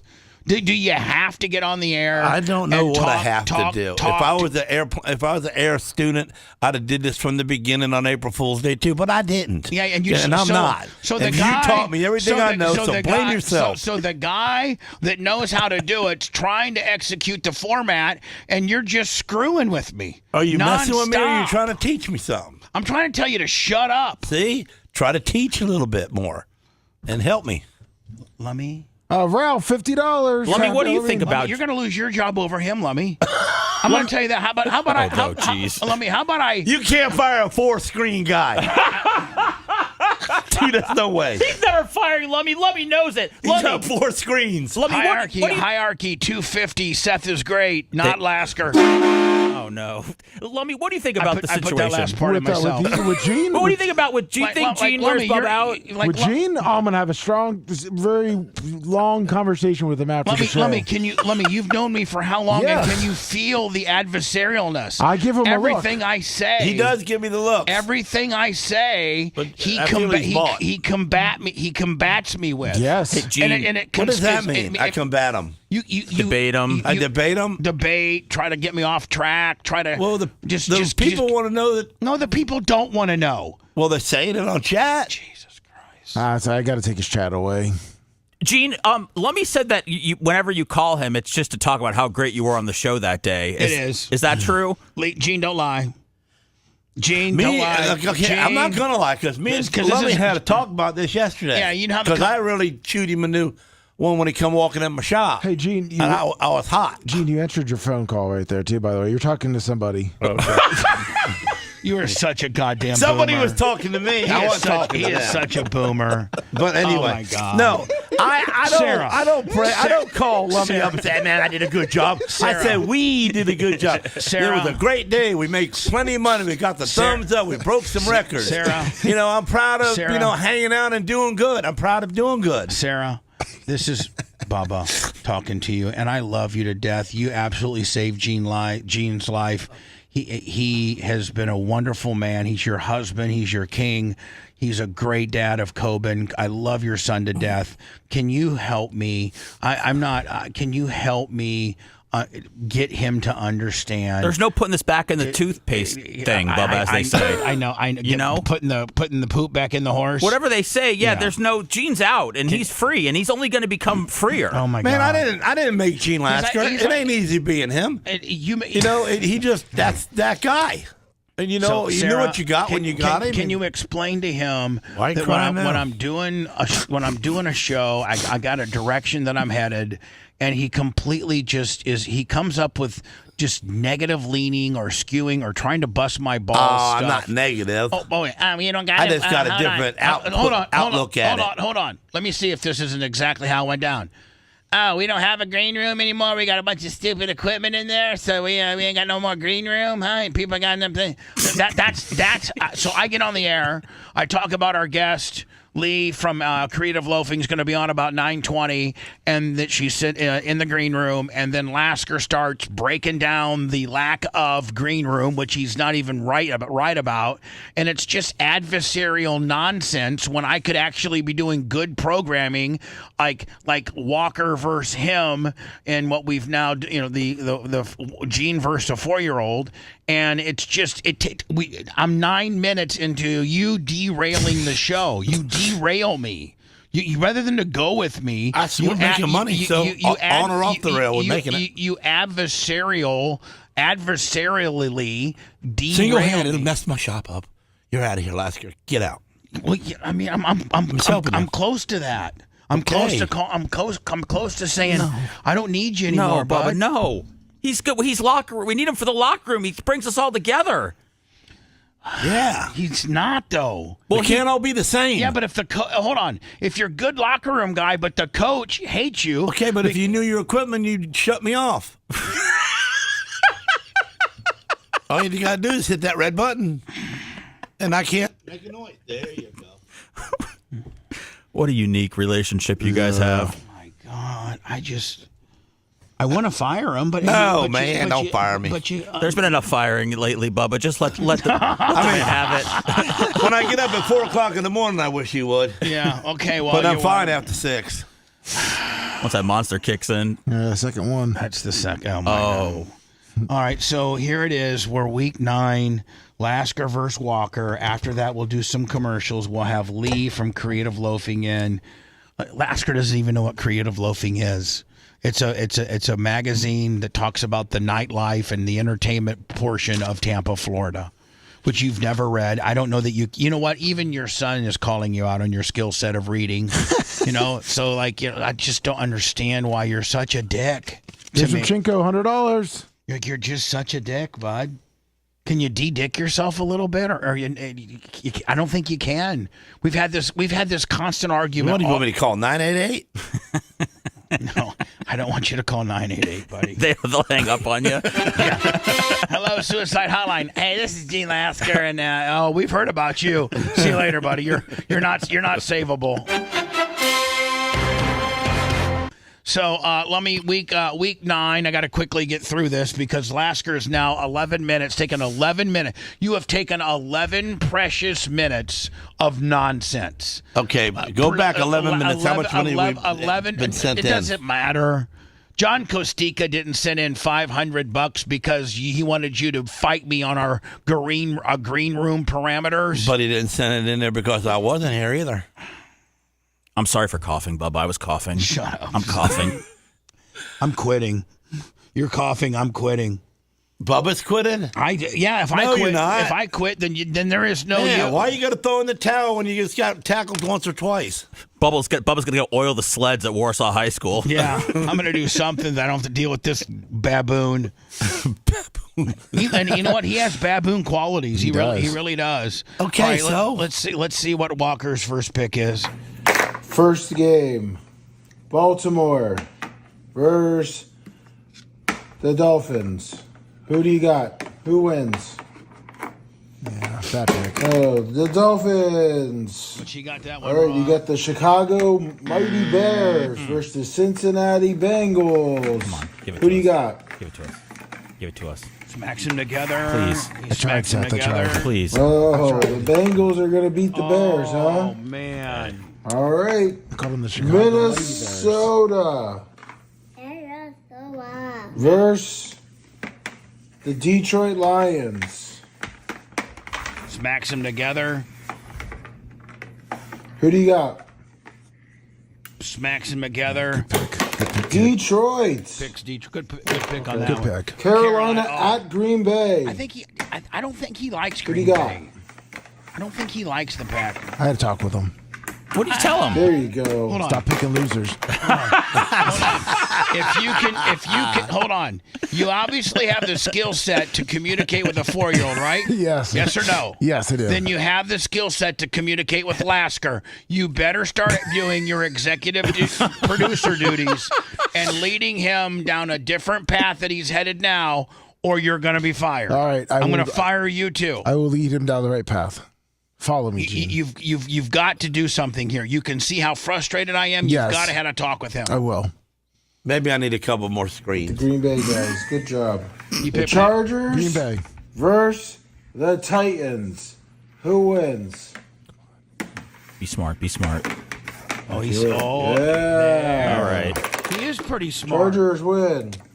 Atlanta New England. This is kind of a toss-up. versus It is. the Patriots. I can see you go with Who the do you Patriots. got? He likes he likes the birds. I thought He does like Atlanta. No, Patriots. Yeah, look at that. that The could happen. 49ers versus the He Giants. likes the 49ers. Who do you got? The Giants. What, the Giants, huh? All right. I don't know about that. Colts. Indianapolis Colts versus the Pittsburgh Steelers. He's gonna pick the Who do you got? Colts because they look like Got the the Dolphins. Horsies or the Cockers? Colts. Oh, getting fancy. Good Got the pick. Colts. Good pick. Denver Broncos. Which, by the way, Walker is a 4-year-old, and his technique is he takes 2 helmets and he smashes them together. It was organic, by the way. Yes. It just happened. And then he throws the loser into a bucket, and he keeps the winner out. Greg D, $20. After he smashed their helmets together. Versus the Houston Texans. Do it for grouper lips. What do you got? Who do you got? The Broncos. Probably a good pick. Jaguars versus the Raiders. Who do you got? There you go. Jaguars. Wow. Saints versus the Rams. And y'all Who are do you got? cheating somehow. We're not cheating. He is. Someone is. You just can't digest that a 4-year-old's better than you at anything. At most things, including reading. Yeah. Rams win. He knows that one. The bud. Kansas City Chiefs versus the Buffalo Bills. He loves the Bills. He What do loves you the got? Bills. He loves the Bills. I can just tell you, he likes. But I tell you, Nice. Big game. he's really big. The Bills. Bills. Seahawks. Washington Commanders. He's going to put the Washington Commanders right in the bucket. He's going to go with Seahawks. He's thinking about it. The Cardinal? Wait, no. He's getting The distracted. Seahawks versus the Commanders. The Seahawks win. He's already looking Monday at, night. He's already looking at Monday night. That's right. Monday night game. My bad. Hold on. The Cardinals versus the Cowboys. Whose defense is going to show up, Walker? Who's going to win? The Cardinals. Go by Army.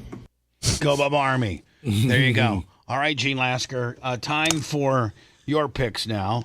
Let me get my pen because I have 2 different deals here.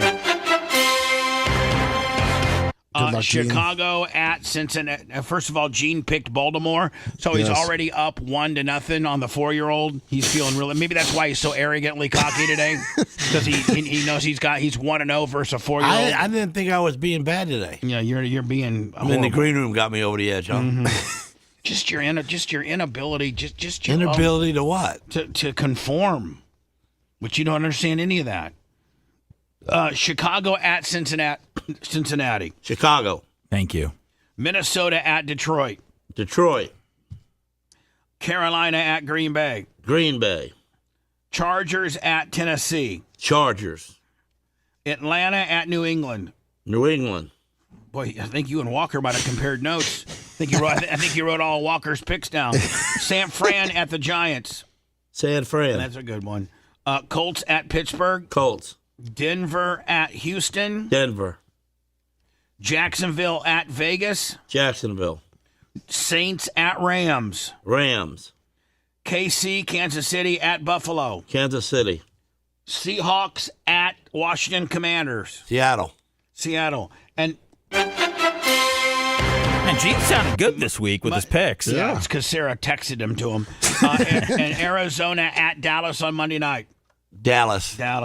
There you go. Yeah. We will see how that pans out. Currently, before I go into commercials and bring in Lee, Gene is 39-35, and Walker is 49-26. Maybe deep down that's why you're so mad. It's because you're getting your ass kicked by a 4-year-old. I also guarantee you that Sarah has texted you and told you to calm down. Am I right or wrong? She's even trying to call me. She's disgusted in your behavior. If you want a deep dive into the Bubba the Love Sponge show from the past, go to BubbaArmyHQ.com. We'll be back after these words.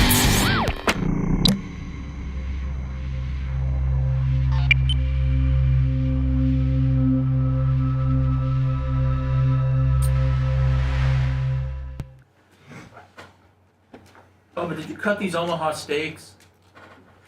Yeah, but I cut the one, but then they send like another one. This one's for the week of 11/10, so not next week.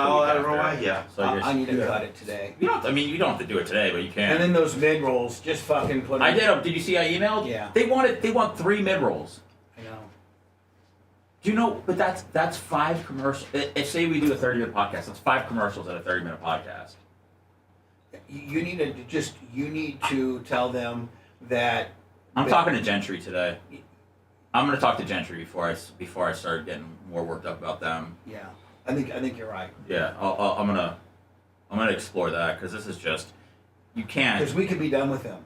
They don't. We're not getting it consistently enough for them to be telling us to fill up the whole podcast with commercials. Like, I mean, you already put 4 in there on a 30. Right. So that's. Well, that's aggressive. I would normally do 3. I would normally do, beginning, middle, end, and then they want another 15 and 30. Yeah. Which makes sense. They want 4. Or 5. Which I know people could skip through, but yeah. So you know what? Talk to Gentry and see what he says. I will. I'm just afraid our entire library that they have sticks with if we quit.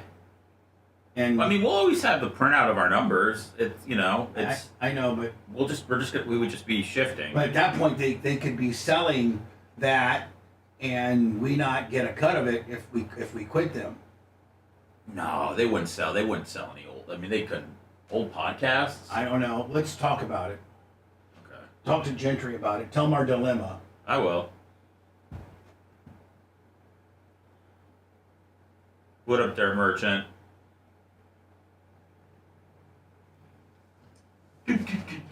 So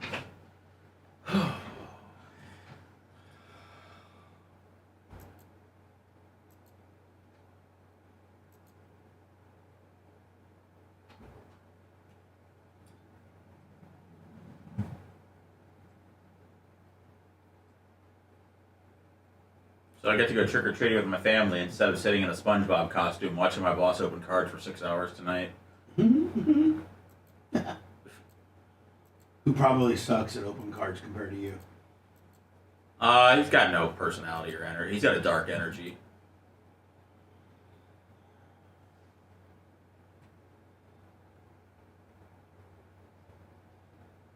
I was thinking about having maybe Gene pay him a visit.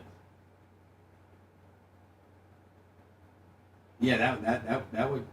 That's what Gene's good for. Stuff like that. What up, Jay Bowler?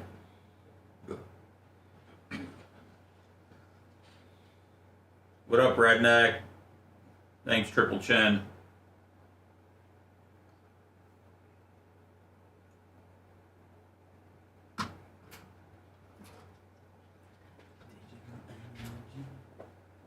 Hey, how you doing? Hey, Lee. Hi. $10 on some startup money for you, Seth. I'm taking it. You see that? Yeah, I'm claiming it after the show. So when they got so many thumbs up in a row, did that mean they thumbs us up that many times? Or is that just for show? I don't know what you're talking about, buddy. Well, when they got so many thumbs ups, this guy got 50 of them up on the screen. I don't know. I am Greg for sure. Pencil. It's not about how many people watch them. It's about they more just have the YouTube videos for the people that buy into the breaks. So they could make say $20,000 on a break and then have 11 people watching, and they'd be making a ton of money. TJ, Murray Bulldog.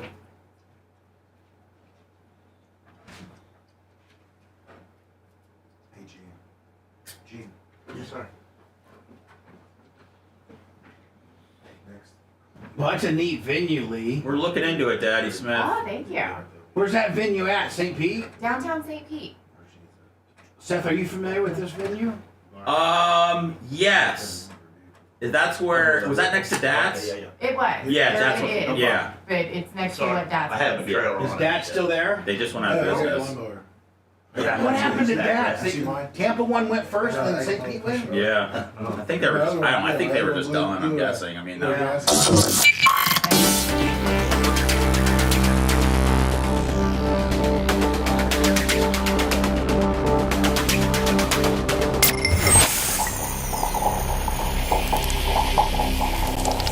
You know, when you cook in the fall, you're looking for convenient meals for your busy weeknights or tailgating season. Omaha Steaks delivers the world's finest steak experience. Enjoy USDA certified tender steaks, juicy burgers, cozy and convenient meals. And now, during their semi-annual sale, you can get 50% off site-wide at omahasteaks.com. Plus, our listeners get an extra 35% off with promo code ARMY at checkout. That's 50% off at omahasteaks.com and an extra $35 off with the promo code ARMY at checkout. Terms apply. See site for details. Broadcasting live from the Aquabito studios, aquabito.com/Bubba. It's the Bubba the Love Sponge Show. Should I run through these phone calls real fast? Everybody's been holding. And then we'll get to Lee. Lee's in studio. Lee from Creative Loafing. Welcome, Lee. How are you? Doing great. How are you? I was calling you Leah. Oh, that's okay. It happens all the time. And Gloria Glowbug had to correct me. He's like, "That's one of my best friends. You're hatching her up her name. Her name's Lee." Hello, who's this? This is Gene from Fort Walton. Yes, Gene, Fort Walton Beach. Listen to us 103.1 Florida Man Radio. Of course, don't forget the great Shannon Burke is coming up later this afternoon, and then Brian Rust at 9 o'clock. Hey, Bubba. Yes. This is some of your best radio with Gene Lasker. Don't you dare get rid of him. Yeah, appreciate it. Don't you dare. Get off that combine and call me in a quieter environment, sir. Thank you. Hello. Morning, guys. Hey, buddy. This is Mark from NorCal. Okay. Hey, I agree with the last caller. Can't get rid of Gene. And it's Bubba. You know, it's easier for... you just cut that dude right off, did you? Bratty kids are cute to those that don't own the kid. But bratty kids are hard to manage and are a parental nightmare when they're your kid. Now, they're cute when they're not your kid. Over there acting up, acting like a horse's ass, showing their ass. That's what I got with Gene, a bratty kid, and I'm the dad. Well, you just should have had him in the first place. He looks cute. Why don't you spank his butt? He looks cute, but you know what? You're not the one having to manage the person. Hello. Hey, good morning, guys. How's it going? Good. I got my question is for Gene Lasker. Wednesday's show was great. He got really hot stuff. I just want to know how bad it hurt on the way out, Gene. You know what? Thankfully, it didn't. But you're a lucky guy. Yes, I am. Because a lot of people told me about it, and I was waiting for it, and that didn't happen, and I was kind of like, thanks. Yeah. I really appreciated it. All right, my I man. can only envision you splashing water on it. Y'all have a great day. Thank you. Okay, wow. So Lee is in the studio. We bring Lee in occasionally to talk about various things, like Best of the Bay. And the last time we had you in was something other than Best of the Bay. It was another event that you guys had. What was that one, Lee? I think that was October West, round about this time last year. Yeah. It was right before Best of the Bay. So before. Yeah. Yeah. This one happens to be after. It's called Whiskey Business. Mm-hmm. It's an event that Creative Loafing is putting on, and it's not. I think not this weekend, but next. It's next Friday, November 7th. Next Friday, and it's going to be. It's going to be in St. Pete, which right down from the old. I think Dax. Is it Dats? Yes. Dats of St. Pete just shuttered. And this is just right down from that, correct? Yeah, this is right down the street from that in this beautiful art museum. It houses all the Western and wildlife art from the James collection. It's called the James Museum of Western and Wildlife Art. It's amazing. It's gorgeous on the inside. What? Now, I always thought Dats was killing it. The one in Tampa I went to one time at lunch, I mean, it was like 30-minute wait. And then I've been to the one in St. Pete a couple different times. Packed. Was it just they're over the restaurant grind and the family, or do you have any insight? I don't really know. I mean, I would always go there anytime we had a meeting at the James Museum. I'd pop over to Dats. They had a great menu there. I always enjoyed the food. I don't know specifically, but I do know the food scene in general is changing. People are wanting something different. Globally within our little area, Tampa, St. Pete, when you say the food scene is changing, what do you mean by that? Like, as I guess people as older people time out and don't go to restaurants as frequent as young people, are the young people that go to the restaurants, are they like from a different generation and they like a different kind of food? It's kind of the age. You hit the nail on the head. It's kind of the age-old adage of the older people are phasing out, the younger people are coming in, the younger people want something different, and then you just have to change to meet the environment. I mean, it's always I've had this talk with a couple of chefs and restaurateurs and people in hospitality.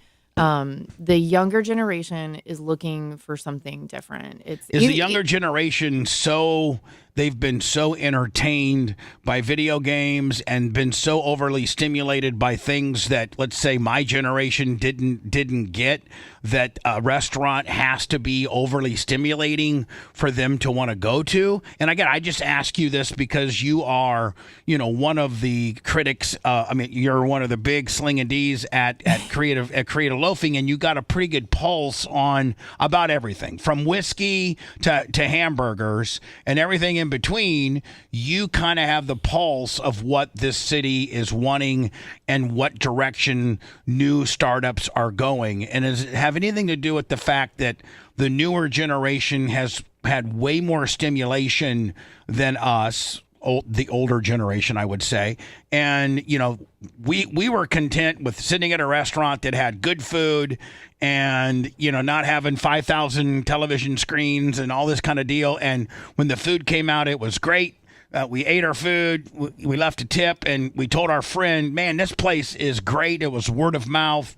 There was no social media, nothing like that. But things probably are way different now. What does the younger generation want compared to what we wanted? I think it's just the total package. You're looking. I actually had this conversation on Wednesday night. We went out for dinner, trying to find a good place and stuff. And we went out. We were on the Tampa side of things, and I've been wanting to check out this restaurant in Ybor and go in, and it checked all the boxes. And I had this great conversation with the director of operations there who just exuded hospitality. It was fantastic. But people are looking for the total package. They're looking for the vibe in the restaurant.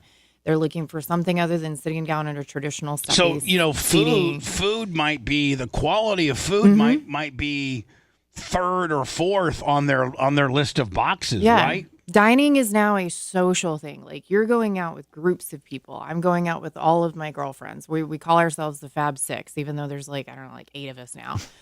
But we go out socially, and it's not just about, I want an amazing meal. It's, I want a great experience. I want all of the things. I want great drinks. I want great food. I want a great price. I want a beautiful setting. I want, great music in the background. I want. So, what is?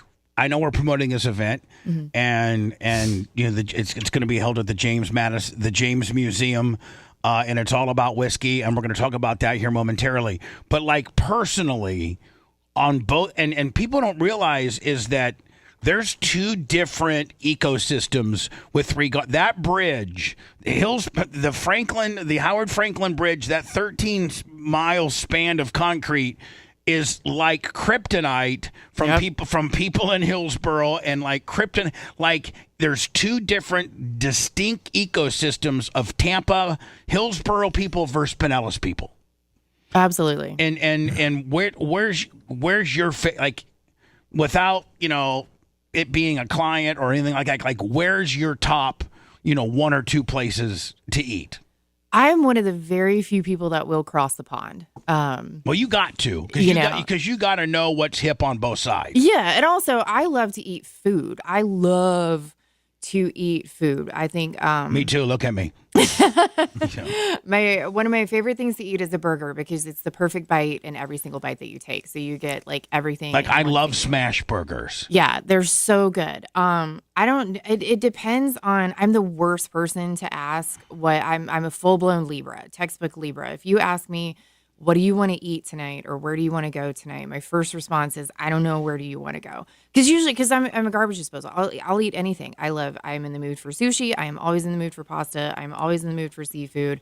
I am always in the mood for a gigantic, juicy burger that I just want to sink my teeth into. Are you a steak person? Yes, I love steak, only if it's I want it still moving on my plate. So you want a rare? Yeah, just parade Bessie by and give me a knife. And then cut off a tomahawk in the back and give it to me. Yep, that's it. Like it seems like the steak places in town are Hillsboro based, and more specifically around this studio. Like, when is Charlie's ever going to make that move to that vacant lot by Penthouse Club? It says 2025, and we're almost over 2020. I think they've actually taken the sign down. Charlie's, are they relocating, and is Charlie on your best steaks list?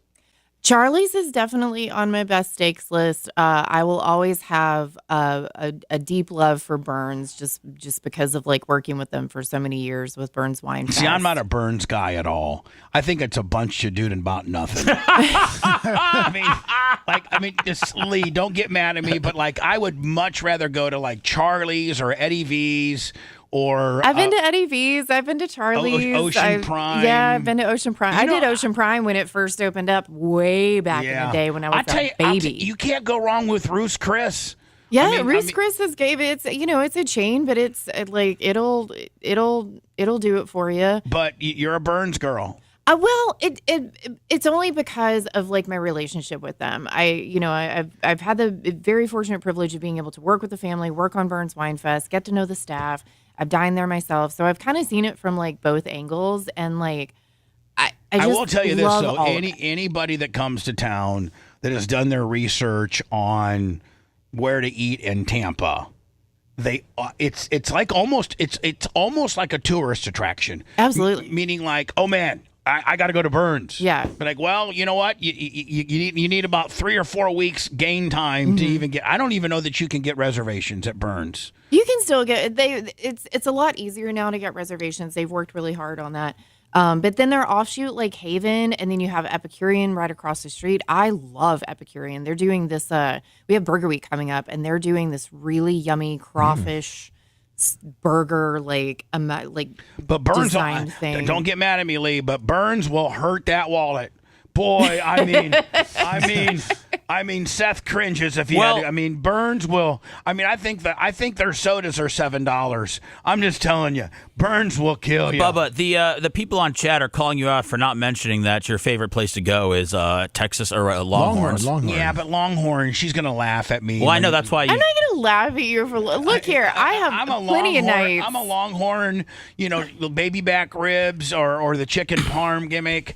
I'm not a real fancy guy. I'm a Longhorn guy. I regularly am. I frequent this place right down the road from my house in St. Pete. I've known the owner for many, many years, called The Joint.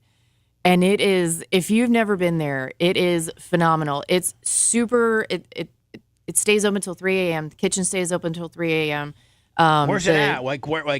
It's over on Tyrone Boulevard. Oh, on Tyrone. Clear over there. Yeah. Yeah. Which is way off the beaten path. It is. And it's kind of like a local spot. I think it's oh God, he's going to kill me for getting this wrong. I think it's a Baltimore bar. owner is really funny, and the food on the menu. He's like he was born in Italy and then came over here at a young age. So the food is just phenomenal. Like This man, Is it Italian? Well, it's not just Italian though. It's like all sorts of different burgers you have there. It's Italian food. See, that's the best thing about an Italian place. Italian, you can go full blown Italian, but then they'll have a bunch of American stuff on there as well. Are you talking about the joint? And it is all good. Yes. Is that what it is? The joint? Yeah. He also he has Dead Bob's too over here in Tampa, and just I don't know, man. I've eaten that entire chicken parmesan plate in one setting. How about the infamous Frank Chevis and all of his places from Island Way to Salt Rock? Yeah. I mean, he might be single-handedly a lot of these places are franchises, but he's considered a private restaurateur.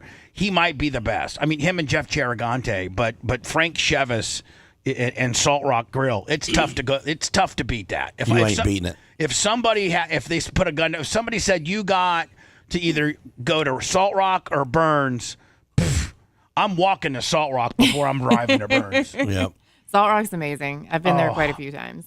And they're so on top of it. Yeah. I mean, they are on. If one little crumb is on, they are so on top of it. Yeah. Well, and that's what people are looking for now too. Is like you have to check all the boxes. You have to, if you have really bad service and good food, you have really bad service. Like that's what people are going to focus on. So let's talk about this event that's happening not this Friday but next, and that's obviously it's at the James Museum, 150 Central Avenue in St. Pete. And it's called whiskey instead of risky business, whiskey business. And I'm assuming that it's kind of like a whiskey tasting event kind of deal. And is there going to be food there? It's much more than that. We have food there, but it's whiskey business, boots, brews, and bourbon. So last year we did that. It was like, can you say that again? Whiskey business, boots, brews, and bourbon. Boots, booze, and bourbon. Brews. Beer. Okay, all right. So there's a beer feel to it. Yeah, we've got some beers there. We've got great bourbons there. We've got some whiskeys. I even have some Japanese whiskeys there too. If you're not familiar with Japanese whiskey, it'll put some hair on your chest. Now the whiskey business, that's a whole ecosystem in itself, is it not? A lot of people are in the whiskey business. My buddy Jesse James from Jackal, he's got a whiskey. A bunch of people got whiskeys. How do these now? A lot of these brands that I see here are not. Of course, Old Grandam, Jim Beam. You have some very legendary brands in there, but then you also have, are these like maybe more locally or regionally, Maker's Mark, of course, but or Cigar City? Cigar City used to be kind of, Cigar City's a big deal now, isn't it? Yep, absolutely. It is a big deal, but are the rest of these kind of smaller whiskey companies? If you're a whiskey aficionado, you're going to know these brands. Now, Toki Whiskey and Hibiki are both Japanese whiskeys. And then we have some local stuff. We've got St. Pete Distillery is going to be out there. They have this whole new whiskey wall in there. If you haven't been to the distillery yet, it is worth a tour there. It's so cool. And they're so knowledgeable of their product too, but they have an entire whiskey wall that you can try different whiskeys and like vote on it. They have different like blends of whiskeys, and then there's some like honey-based whiskeys. And then they'll make drinks for you right then and there too. You can do a full tasting. So if you buy tickets, by the way, if you go to Tampa Bay, now what's the domain for me to send people to find out more about this? Was it WeCreativeLoafing /whiskey business, or what is it? No, we've got the website up that you just had up there. It's I think it's whiskeybusinesstampabay.com. Okay. So you can go there, you can check out all the whiskeys. There's VIP tickets that you can buy, which comes with a swag bag. There's some minis in the VIP tickets. We've got food for VIP, a little bit more substantial food. The celebrity chef, Jonathan Rodriguez from FOMO Chefs, is going to be doing the catering for that. And I told him, I was like, I want sliders. If there's some chicks that look like that, I'm there. Yeah. All the people that come to our events are beautiful people. They really are. You've been to Best of the Bay last year. And I had to leave because I would have gotten in trouble. Because there's so many hot chicks there. Well, it was even bigger this year because we didn't have a storm looming down on us. Oh, I know. So whiskey business, and tickets range from $100 to $60. Yep, and it's unlimited tastings too. You can taste space as much as you want, as often you could as you want. you could have, if you wanted to do 20 shots of whiskey, you could. I mean, I don't recommend that. I Please would drink responsibly. Have an Uber ready for you, right? Yes, please do ride shares. Please do Ubers. Please drink responsibly. All the things. And so this is next Friday. Yep. 150 Central Avenue, the James Museum of Western Art, and you guys will, get it all decorated up and what have you. Now, what's the food going to be like? Like kind of like finger food, appetizer kind of deal? It's going to be small bites for general admission, but then VIP has some more substantial things. Jonathan's working on this really amazing menu. He's going to be this weekend. I think he's going to be at Savor St. Pete, which is like a big food festival in St. Pete as well. So Jonathan's got his work cut out for him. So I challenged him with some substantial food. The gentleman, and I use that term very loosely, that's sitting to your right is named Gene Lasker, and he is a real pain in my ass. I've known him for years. He's the best redneck of the Bay. So we want to. He owns a powder coating company, and I know you're probably familiar with powder coating. And so he wants to maybe ask the bosses of Creative Loafing to maybe have the Bay Area, not that he needs to win, but maybe have a category for the Tampa Bay's best powder coater, because Gene wants to win something. Mike Thurman, $50. Well, I can add best redneck of the Bay Area. Yeah, there you go. Too, if you want. Best redneck. I think Seth, I think he'd be more honored to be voted the best redneck than the best than the best powder coater. Probably right. I think yeah. Best because everybody has a redneck. I mean, the nominations would be phenomenal. Just who gets nominated. But Gene, we would like to see if we could carve out maybe a nomination. He's a Tampa Bay treasure. Why are you trying to help me now? What you want me? Hey, Lee, see that person beside you? He's a real asshole, and he drives me crazy. And the minute you I'm almost a minute from being fired, so ain't even no sense of meeting me. Hey, that should be a new award. Almost a minute from being fired award, which goes out to your most adversarial employee that you can't hardly take. Gene, that's where you don't understand me, Gene. As much as I tear you down, I try to prop you back up. I got the girl from in the same sentence. Yeah, in the same breath. There you go. Listen, Lee. Is that like when your mama used to tell you when you're growing up, like, I'm hard on you because I love you? Yeah, Gene, I'm hard on you because I don't know what he does, but you was 5 minutes from being in here, and I was being chewed out and almost kicked out. Gonna put a dog collar on my neck and shock me and all that. See, I missed all of that. I was sacked out in the massage chair. Because I stuck up for the. Hold on, Gene. Did you hear what she said? What? I missed all that because I was sacked out in the massage chair. And see, the argument we were having is that our green room sucks because all we have is a massage chair, and she loves it. So as a guest that's waiting for the show, she would probably testify that we got a badass green room. No other place. She goes on all kinds of shows. I guarantee you Channel 13 doesn't have a massage chair. No. Channel 28 ain't got one. Channel 10 ain't got one. So Gene, that's how wrong you were, and that's what irritated me is that you were trying. They said that you were sitting out there, and I said out in the green room. We don't have a green room number. I'm like, why? Why don't we got a green room? We got all that machinery out there taking up space. But Gene, we don't use it all. All we need is a massage chair. And then he come up with the massage chair. I said, hold on. I said she was in the chair, and Bubba knew exactly what I was talking about. But I don't know nothing about no chairs. I have never seen that massage chair. Well, because you should try it out, man. You know what? Yeah, you know what? No, because I'm there allowed to hang out when I leave. When I get off the air, I got to go. Okay, then that's your fault, not mine. Why? You the one kicking me out? No, I'm just saying. Know the inner workings of our business before you start talking bad about it. 1 minute from getting fired. That's the new award. Right there. Creative Loafing, the 1 minute from getting fired award from your biggest asshole employee that drives you crazy. So now, Lee, tell me about that's the whiskey business, and then you guys got a burger. Now that's something I would be interested in. I think you guys got a burger competition or a burger week. Burger week. Yeah. Now, how does that work? Burger week. We do a few of these during the year. We'll do like taco week and then restaurant week, obviously in June. That's a really big one. But it is 10 days of burger specials all throughout the Tampa Bay area. Now, where can people find out about where their specials are? On the website. So creativeloafing.com. Yep. And then you'll want to, or we have a separate website for it, TampaBayBurgerWeek.com. I'll find that. And then it lists like all of the burgers that are offered, all where you can get them from. And I mean, these restaurants go all out. I have a segment on Monday, and I have some chefs from around here bringing burgers for me for the TV segment. You know what I would love, and I know this is kind of probably something you can't do, but I think this would be great, is if you could bring a couple, we could do a live on-air test tasting. You know what I'm saying? Like, done. You know what I'm saying? Yeah. Done. Like, Lummy, wouldn't that be cool? That would be great. Gene, you like Are we hamburgers? allowed to tell the truth?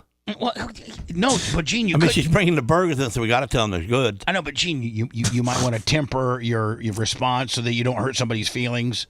You know, oh my God, this one sucks. Jesus God, I can't take come it. on, yeah. I eat so many burgers during this week. Like I just go every single day to a different place and So and who get burgers. are these all? Oh, are these all the places that are competing? Those are some of them. I've got more to add.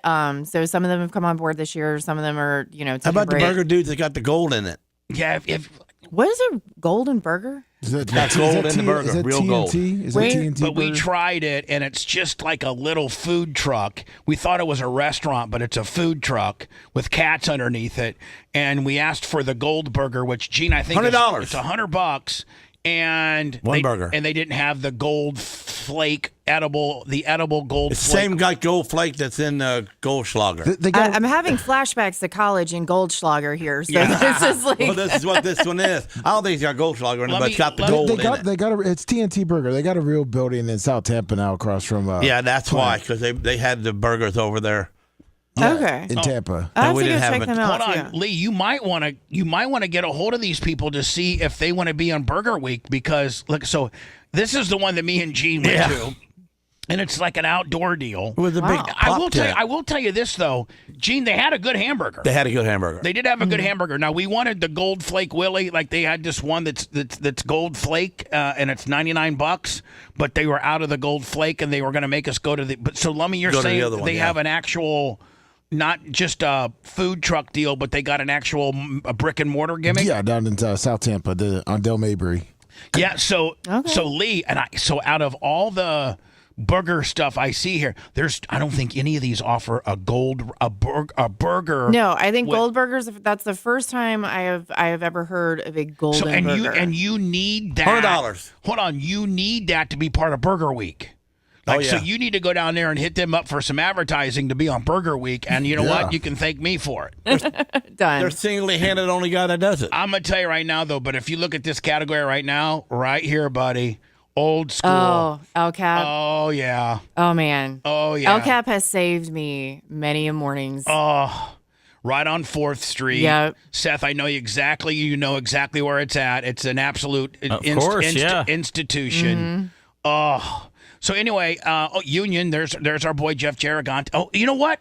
There it is. Hold on, look. They did it last year. They haven't. I've been a little busy with Best of the Bay lately, so I haven't. Well, been able what to you update should this. do is you should get Lummy to give you this air check, and you send it to him, and you say on Bubba's show, and the zillion amount of people that watch and listen to a show, we actually talked about TNT Burger today, and here's the air check. And you send them the air check, and guess what? They can't sign that contract fast enough. I'm just telling you right now. Absolutely. So let me give her the. Oh, and so listen to this. They put a syringe in the middle. Yeah, this was last year's burger. That grossed me out. Gee, I liked it, and so did your Coben son. loved it. Yeah, I liked it. The vaccine burger. Yeah. Mm-hmm. Yeah. So Lee, we'd like to do something. Maybe the week of, or the week before, maybe the Friday before Burger Week starts, we can have a few burgers in here for like an on-air test, and we won't have Gene in here that will be mean to people. Oh, done. I will call up my chefs right now. Oh, so what are you trying to say? The burger thing is just going to be all set up. Well, it's not going to be all set up. You give the lady some free burgers to bring on the show, and we're going to guarantee we're going to say it's good. Yeah, pretty much. I mean, none of the burgers are bad. That's the great part about it. I've eaten a lot of these burgers, and they are not, like, all of these burgers are amazing. Unless you take Listen, a burger and throw it in. You want to fix the test, go ahead. I mean, Gene, we all know you're cheating now. And unless you're throwing the hamburger in the mud puddle, how do you mess up a burger? Well, that's true. One might be better than the other, but none of it's going to suck. Well, I'm not going to say that. I'm just going to say, hey, this burger is probably a little better. Okay, well, people vote on them, too. Yeah, you can do that, Gene, as long as you're not rough around the edges on the deal. He'd be like, let me tell you something. This burger's pretty good. This Listen, the one- rough around the edges people want to spend the money. Okay, all right, Gene. Okay, You just sat there for Gene, 20 minutes You're explaining that. You're doing exactly Here we go. what you're doing exactly what you drive me so crazy. we're not going to talk about. She's looking for the whole picture. 4 qualities: the service, the type of food. Gene, when I that don't food's know at. if it's Is that gonna- what you just said? Gene, Yeah. That's what the people want. Yeah.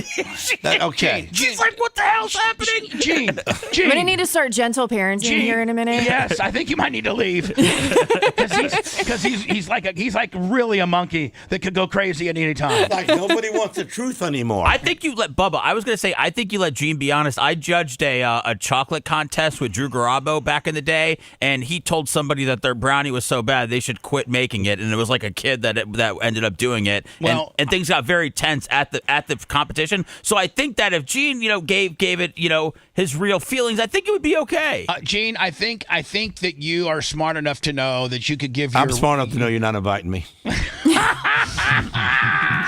Also, I'm pretty sure these chefs can take some criticism. These guys have survived in a kitchen long enough. A little bit of criticism about their burgers. Some stupid hilljack redneck that does not give them a good review. I think they're going to be okay. Anyway, Lee, man, thank you for coming in, and more importantly, let's talk about us helping you with Burger Week. And then let me get the air check so she can give this to TNT. Will do. And hopefully we'll help you with that, Lee. Yeah, I mean, we got stuff going on all year long. We're rolling out, we just did our horror issue. We're rolling out our holiday guide coming up soon. We've got really great promotions towards the end of the year. I already planned out 2026's entire events calendar. We've got some really fun things going on. So maybe early 2026 we'll roll after. Of course, I want you back for Burger Week, but then maybe early 2026 we kind of have you in and we go through what you guys got slated for the year. Oh yeah, for sure. All right, Let's Lee, do it. thank you, my friend. Let's walk her out through our non-existent green room. Yes, we'll do. And I think we got one more break before we got to say goodbye. Yes, we do. All right, back in a minute. Stand by. You're listening to the Bubba the Love Sponge Show. If you want 24/7 on-demand Bubba and the crew, go to BubbaArmyHQ.com. The Bubba the Love Sponge Show will be back after this.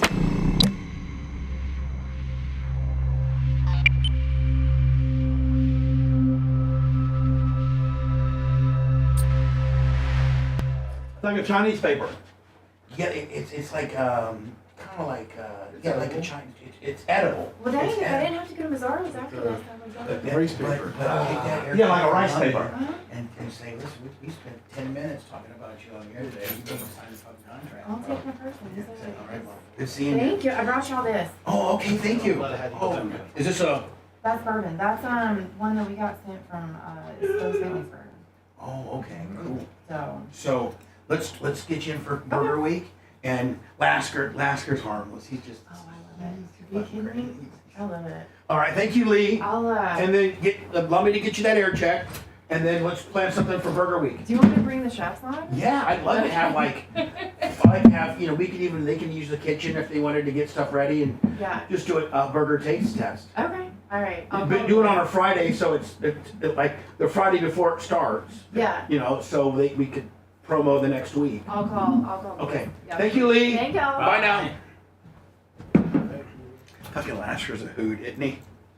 What do you mean he's a hoot? He is just a handful. For you. The rest of us just get to enjoy him.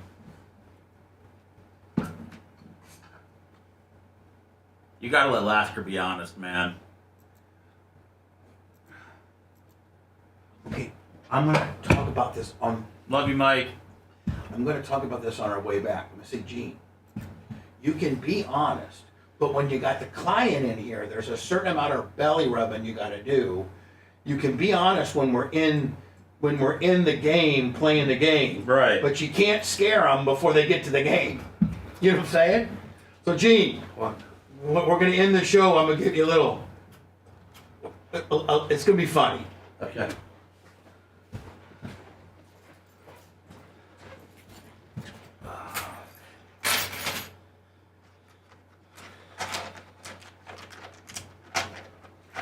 That was funny, Gene.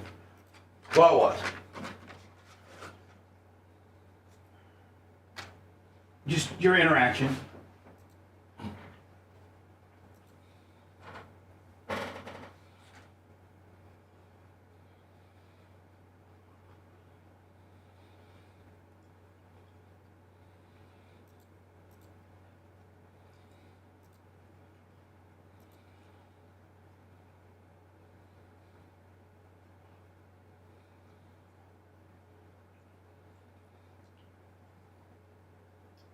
wife missed a minute or two of the show, and she thought I was mean to the lady the way you talked about me, about her. Why? I hope you wasn't mean to her. I wasn't mean. My poor wife.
Could you?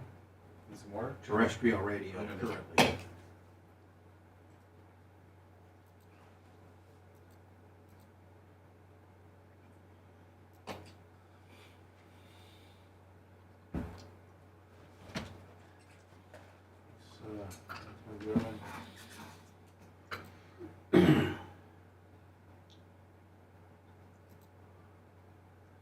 Yes, sir. Xerxes.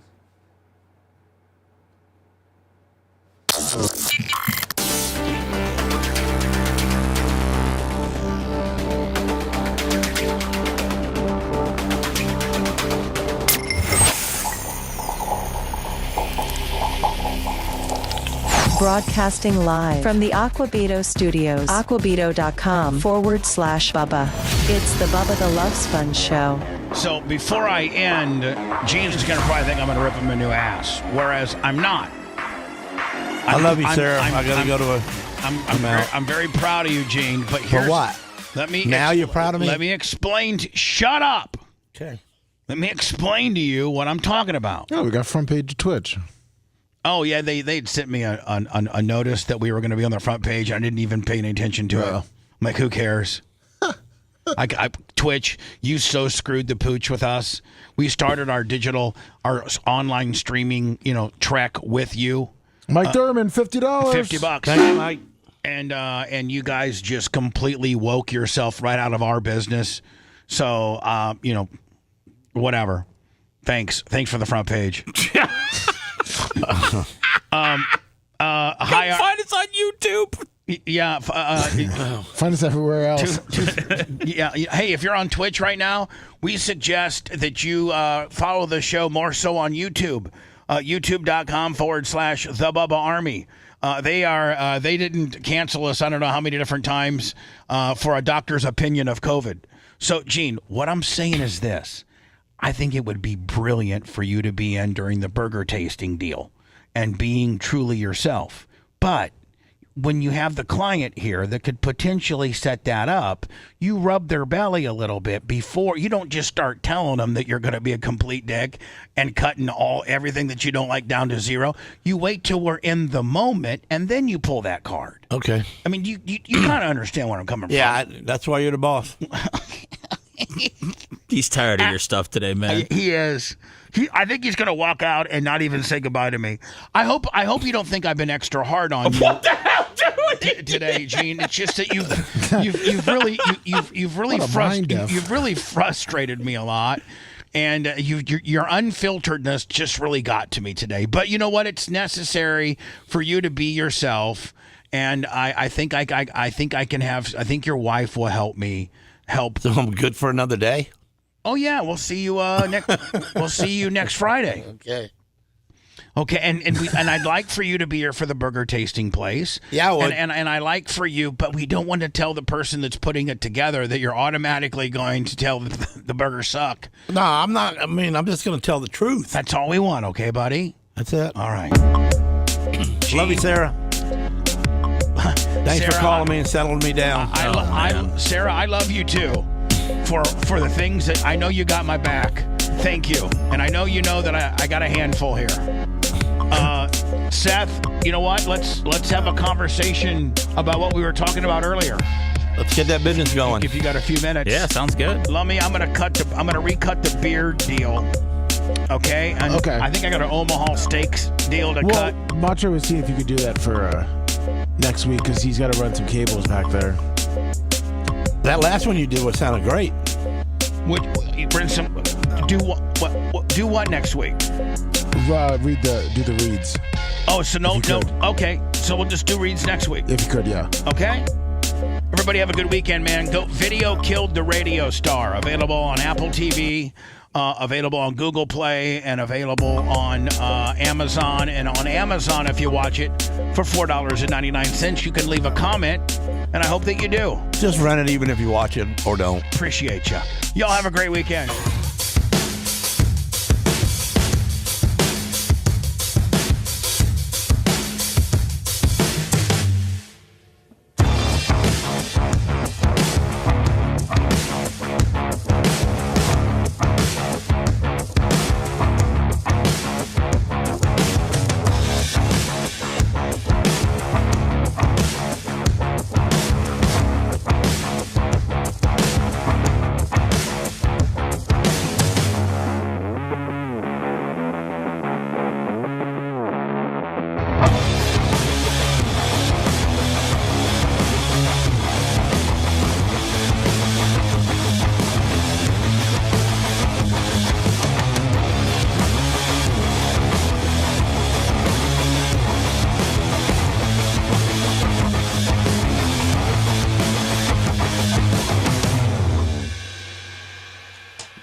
Very late today. I'm scrambling around with my friend Brian, the babyface Matroni, throwing him some last-minute questions. Hi, friend. Who? Hi, friend. Oh, hi. How you doing, my friend? I was a little beefud for you. I was looking at my hair. I was trying to slick it back a little bit. I don't know if that works or not. I think it looks good this morning. You think it does? Yeah. I don't know. I don't think it works. Damn it. The guy, says the guy that's bald with the hat on. I guess it would go with the I baby could still. face then. I mean, I had hair as of 2 days ago. I feel like. Listen, I'm slick getting back. You're just trying to look like an evil prick. Oh, okay. What? All right. Wow, Who slicks back their hair that you Pat Riley Gavin used to Newsom, that you Pat run Riley. to in a time of need? Pat Riley. Pat Riley. I don't want to go with the Gavin Newsom gimmick, but Pat Riley and Pat Gavin Riley. Newsom. And I mean, how do you? Now, I don't think Pat. Al Pacino. Yeah. In movies or real life? Hold on, I don't know. I think now in Tulsa King, Lummy is Sly slicking his hair back a little bit. It's kind of more parted a little bit. I've often wondered. Oh, by the way, Brian, I watched The Perfect Neighbor yesterday. Yeah. You didn't like? I liked it at all. I like how it's all real footage. So you don't. There's no commentary. You can really draw your own conclusions. Yeah, I mean, there's no way you can say that anything is anybody's opinion because it's just all body cam footage of the event. And then interrogation. What's that called? Interrogation. Interrogation in the interrogation room. So it's just 100. Other than some of the courtroom stuff and stuff like that, I actually had a story, and let me try to find it real fast because it's now relevant because I watched it. Brian, I asked Brian a few days ago, hey, you got any new shows I can watch? Because I got currently 3 shows, Lummy, but Landman, I think, comes back this November 16th. Yeah, I think. 11th, isn't it? Yeah, I think it's next week. And then Stranger Things. I'm not a stranger. I never was a Stranger Things guy. Ah, it's so good. I love that show. Aren't the kids 45 now? Yeah, they're getting plastic surgery. They're getting Social Security, but yeah. I see people are upset about it. Are you upset that it's taken so long to get the new season up and running? Not really. Okay. Did you see what they did with this season? I haven't each seen it, each no. episode is like a movie. Oh. Uncle Eric, Each episode is like $20. an hour and a half long, an hour and a half to 2 hours long. Yeah, so I'm currently Tulsa King, mayor of Kingstown, and Apple TV's morning show with Reese Witherspoon and Jennifer Aniston. Those are my 3 jams. One comes out. 2 of them come out on Sunday, and 1 of them comes out on Wednesday. So usually Merch Crick and I, we'll have morning show to watch tonight. Well, by tonight, you mean this afternoon? By 4:30. 4:30 is my tonight. So yesterday I was gone most of the afternoon, Lummy, doing some special project. And then got back, and the Merch Crick was still. She wasn't gonna get home till 7 o'clock. Oh, jeez. So I'm like, and then I had a little Post-it note that said "perfect neighbor," and it was a Brian Matroni suggestion on Netflix. So I went and watched it. The romantic comedy? No, it is. It's about. By the way, it's Marion County. It's Ocala. Ocala Speedway area. Some of those people probably been there. Yeah. No, I don't think so. I don't think any of them have been to Bubba Raceway Park. By the way, don't forget, man, Tour of Destruction. Yeah. This Saturday at Ocala Speedway. Can you send me the air check from yesterday? And then obviously me promoting it today. Of course. I don't necessarily know that there are any tickets available. If there are adults, 13 and over, $35. Kids 12 and under, only $10. Gates open at 3, pit party at 4, and race at 6. There you go. School bus figure 8 race.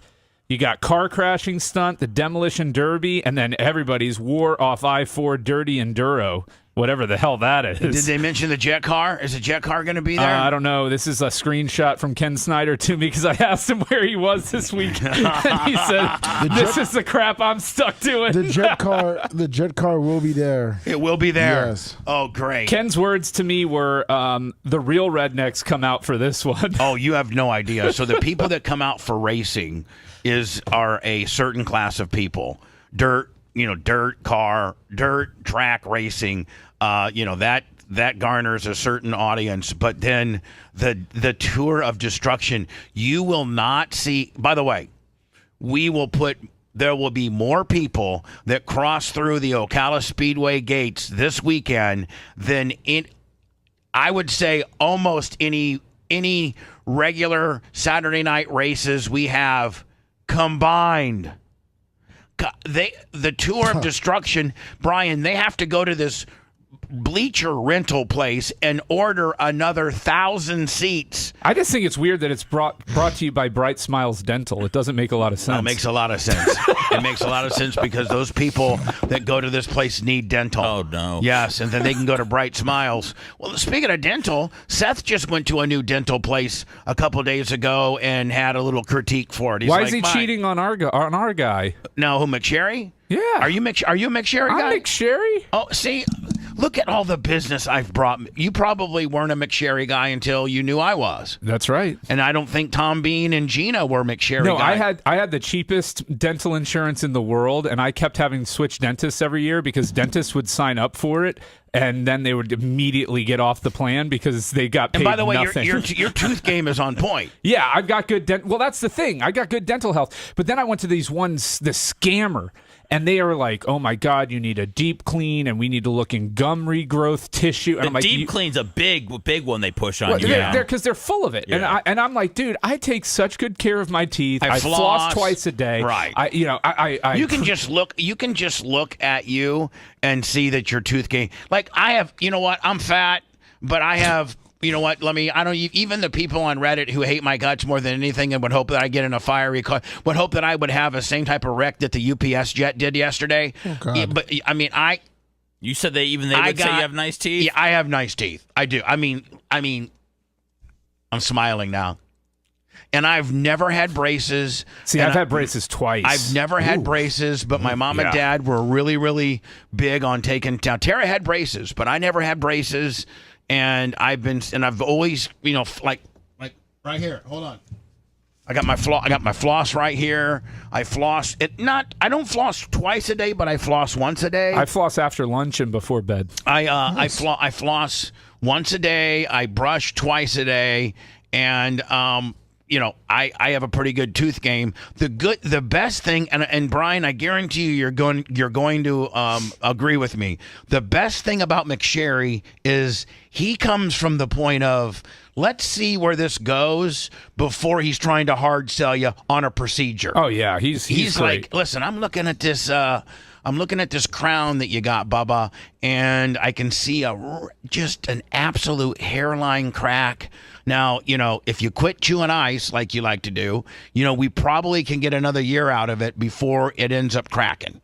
And, and then once it cracks, we're going to probably have to do a root canal. But I think we're a ways away off from that. So let's keep an eye on it and keep your cleanings going and things like, Brian, and I know that you've dealt with Dr. McSherry long enough to validate that he's a guy that's going to, tell you that before he's going to say, well, Brian, you need a deep clean, and then I see a little hairline fracture. We're going to go ahead and take that one out and replace that one. Hell, a crown's like what, 23, 20? I mean, like a crown's $2,000 now, isn't it? Well, you want a dentist that's not paying for like an expensive, gorgeous office and driving up in a Lamborghini, because that guy's going to have to hard sell you on everything. Right, man. And so I don't even know that Dr. Daniel McSherry, he's off of 49th. Is it 49th and 38th? Or something like that. He's in the heart of St. Pete, and he's just, I don't even know that he accepts new patients. He may not be anymore, because he's the best. He's the best. I've been with him since 1993.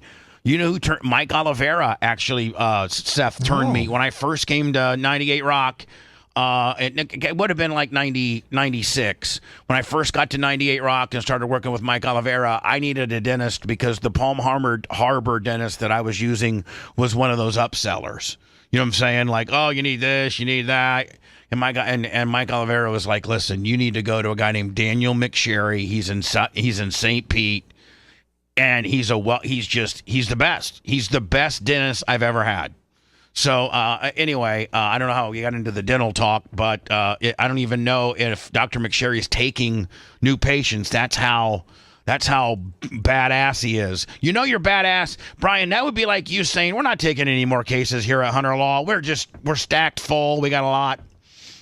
So anyway, Dr. McSherry, if you're looking for a good dentist, call the office and see if you're not happy with your dentist. See if they'll take you in and tell them that you heard it on my show. The best chance of getting taken is to call him at his favorite time of day, 2:30. No, that's God. He's out of there by 3 usually. It's a joke. No, he got you 2:30. Oh, 2:30. He's out of there by 3. He usually is. And here's the thing about Dr. McSherry. He doesn't work Fridays. Monday through Thursday, Fridays off. Like that's not good for any of us. That sounds good for him. That's a hell of a business right there. But here's the thing: is he's on time though. You don't go in there and sit and wait an extra 20 minutes. He's got you in and out. You might wait at McSherry. You might wait. Yes, I think he's in the old Dr. Payne offices on 49th. What time you calling him, Bubba? 2:30. 2:30. You might wait 5 minutes, maybe 5 minutes. He's the best. I love that guy. I've invited him to Barpla me like the last 3 years and gotten him a ring, and he hasn't showed. So I finally didn't even bother this year. Just give him one of the old rings if he does show up. True. What does he do though? He doesn't do your cleaning, right? So and he has two dental clean. He's got 2 hygienists. But does he pop in, or what does he pop? I mean, how long? So they'll sometimes shoot a quick little X-ray on you, and then he'll shoot in and at least say hi. And especially if you're VIP like you would be, Seth, and he'd shoot in, stop in, say hi, look at your screen, say, yeah, you look looks good to me. Doc, you're running low on the nitrous. I hit it up hard. And then he didn't have nitrous. And then it's all about the hygienist to me. Yeah, well, his wife is one of the hygienists, and then they have another one. But they ones that have been there, they've been there with him forever. Oh yeah, there is one. She is a talker. Oh no, you can't do that, man. My I don't God. know. I don't understand why they ask you questions when you got can't. stuff You in your can't mouth. answer. So how are things going? Very good. Really? Yeah. Are you still doing good on YouTube? I mean, they can understand you though. They've been doing it long enough, and they do. They can understand. They got your mouth wide open talk. Why don't they teach you that at dental school? First lesson, first day. You can talk to them, but don't ask them questions. Yeah. They have 6 tools in their mouth. Exactly. So, man, the weather, we finally got a cool streak coming in, huh? How old's your daughter? I can open my windows up at night. You taking any trips this winter? Think about baby going to Indiana. Think about baby going to Indiana. And then your drool is coming down your cheek because you're talking. And you feel bad because you feel obligated to have a conversation. Yeah. I mean, it's rude to just sit there and not try and answer. Sometimes, what I'll do is I'll close my eyes. And just keep. I hope they go away. And just I think that's an indicator that hey, I'm checked out. So anyway, we do have the tour of destruction at Ocala Speedway. What are the details again, Brian? With regards to doors open at what? Gates open at 3. The pit party starts at 4. You don't want to miss that. Well, hold on. Lummy's not going to miss it because Walker's coming and he's going to want to get on one of those monster trucks. And the race begins at 6 p.m. It's Saturday, November 3rd. Adults, $35. Kids 12 and under, only 10. We will put more people through those doors this weekend than we do.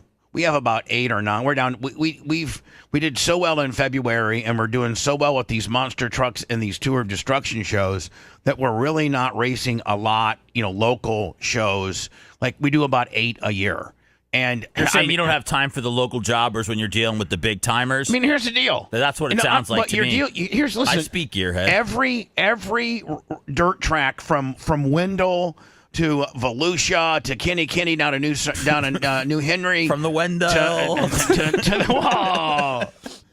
All the local dirt track owners would tell you right now that local Saturday night dirt track racing is in Florida is a struggle. It's a struggle. I sent you the 37-second little promo. Did you? Okay. Yes. Thank you. So why deal with the local guys, and you might make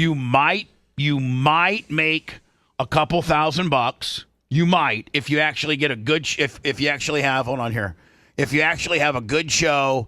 And you got to understand, Seth, the weather and the crowd, you might make $3-4 grand.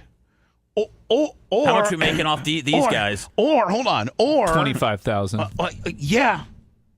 I know the books. And the weather is supposed to be beautiful. And here's the deal. Hold on. So hold on, but there'll also be a local Saturday night show where the weather looks crappy at 3:00. The fans aren't going to come out, but it never ends up raining. It just is overcast and it's maybe spitting rain everywhere else in Florida but Ocala. So your guy that's your Brian Bernhardt's and whatever they're pulling their rigs from Tampa aren't coming because it's raining like hell in Tampa. And next thing you know, at the end of the night, you had 6 Gladiators, you had 12 V8 Thunderstocks, you had 16 Crown Vics, a full field's 24. You had 14 open wheel modifieds, and at the end of the night, Seth, after you get done, paying out, Tom Bean has to put $4 grand in the account in order to cover our expenses for the weekend. So you have that possibility. You're lucky if you walk out with the free Zuber dog. Yeah. Really, on most local shows. Now the Saturday Winter Nationals, that's a whole other different deal. Or you can have the tour of destruction and make 20 grand. Ocala Speedway's number one creditor is Hunter Law. It's back, Ocala. The Tour of Destruction returns with an unforgettable night of carnage. Saturday, November 8th, 6 p.m., Florida's largest school bus figure eight series. A hard-hitting demolition derby, a boat trailer race, car-crashing stunt show, and the deck car burns down the night. If I could get if I could get my bus running up there, I'd figure 8. Oh, man, can I do voiceovers on this instead? They got their own guy. This is not good. This is brutal, yeah. Well, that's why they make money. They're not paying the guys. This Saturday, Ocala Speedway. It's the tour of destruction. The guy that's running the figure 8 bus also does the voiceover. Or action, non-stop destruction, and entertainment for the entire family. The Tour of Destruction, the real name of destruction, crashes into Ocala Speedway, November 8th at 6 p.m. Tickets are selling up fast, so order now at tourofdestruction.com. Be there. It sounds like a South Park parody of what a Tour of Destruction commercial would be. I need to tell Mo or I forget who's in charge of this, but I need to tell the guy that I'll do their voiceover for them. I'm a voiceover. I'm a radio personality. I got a pretty good voice. Yeah. That's something I don't know. They might start cutting my voice skills down to zero. It's back Ocala, the Tour of Destruction returns. It's back Ocala, the Tour of Destruction this Saturday night. And I can even put some effects on my on my voice too, I can put some. It's back this Saturday night, Tour of Destruction. That's already better. That's 10 times better. Here, let me hear that. Hold on here.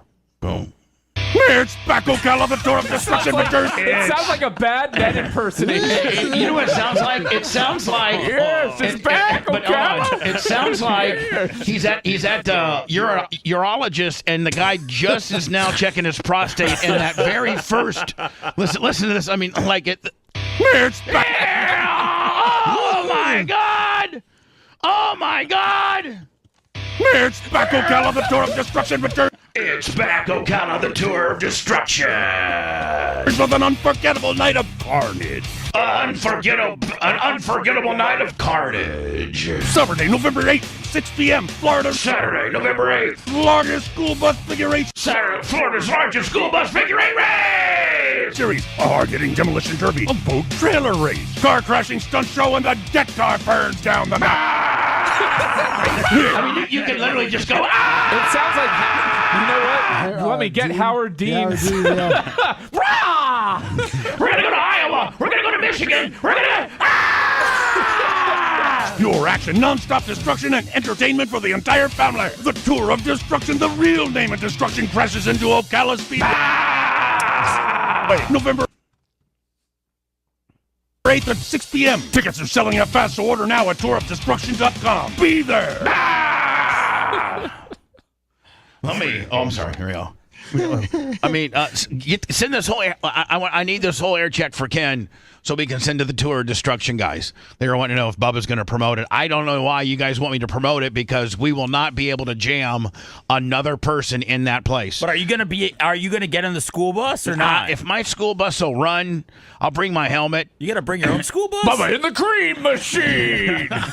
One night only. Bubba in his Crown Fit and Cream Machine. I do have a school bus, but it's an extra long one, and it ain't very fast.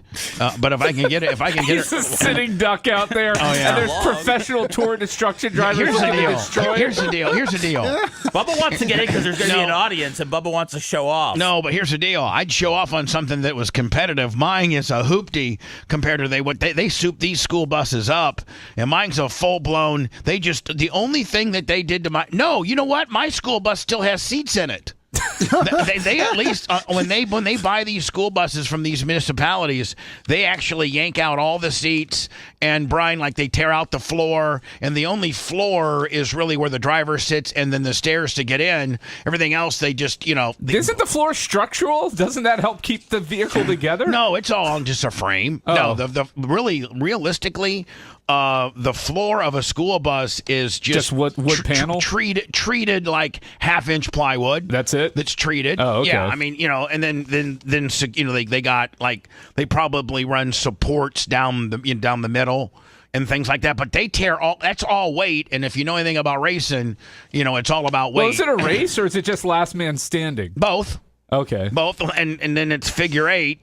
Which you could get into a really big. I've seen a couple school bus drivers before get hit so hard they got thrown out of, because they don't have 5-point racing harnesses on these school buses. They got just regular, lap belts. Is this why there's a school bus driver shortage in America? Yeah. They all die at toward destruction. So Merch Crick was telling me, and Lummy, you might know more about it because you're in Pasco County, but in Pasco County, they're now allowing kids to get to school an hour later because they need 108 in order to be fully staffed and all the school buses running and all the routes being full and filled. You need 185 drivers, and Pasco County's down 100 drivers. They can't find anybody to drive a school bus, and so they only have 85 drivers. So these guys are having to do double routes, which are getting kids to school an hour later because there's such a school bus driver shortage. Yeah, I didn't know the exact number, but I do know. Have you heard that? Yeah. Yeah. And I can't think of any worse job, to be honest with you. No, they have.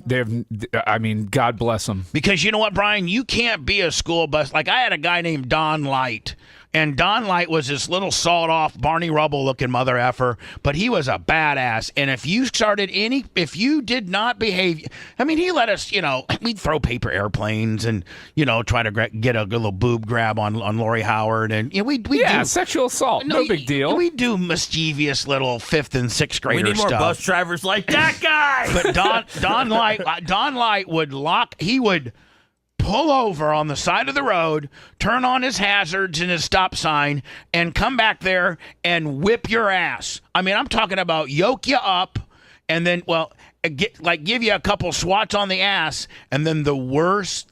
Don Light had those heavy hands. He did. And listen to this. The worst place to sit on the school bus was right behind the driver because, you can't do nothing there. So he'd put the flashers on. You'd be clearing the back row with your buddies, raising hell, and you couldn't have your window below the line. You're supposed to have them half open. We'd have them fully open, hanging out, just doing all kinds of crazy stuff. Don Light would come down there, grab your arm, like you're taking a drunk lady out of the bar, Brian. You know how how you yoke up your girl and have to drag her out of the bar sometimes. Yeah, you probably aren't familiar with that technique. Yeah, exactly. I'll dance with you, Bubba. Absolutely. I usually grab her by the hair. Okay, yeah, exactly. And just drag her behind drag her me. like a sack of potatoes. Yep, just with caveman with style. her kicking and screaming. He'd yoke your ass up, put you behind. This is where you're sitting until I drop you off, and then he'd get a hold of your parents and let you know there was a problem. You created a some type of disruptive thing on the school bus, and then your mom and dad would probably least whip. My dad whipped my ass. He called up Janie Cakes and said, "I duct tape Bubba to a light pole. Go get him. And this is where he is." And Janie Cakes would understand because Janie Cakes used to be a school bus driver until she had an anxiety attack. Janie Cakes had an anxiety attack at the Warsaw Middle School, and they had to send the ambulance and everything. Over what? She had a panic attack. But what triggered it? The kids. Oh, yeah. And so she had these two bigger 9th graders that were on her bus, and she's at the middle school picking up the 7th and 8th graders. And these two kids would talk down to her, and they were bigger kids. Middle school was 9th grade where you were in Indiana? No, these two kids missed the bus at middle school, so they high school. At high school, so they walked down to the middle school to get on the bus there.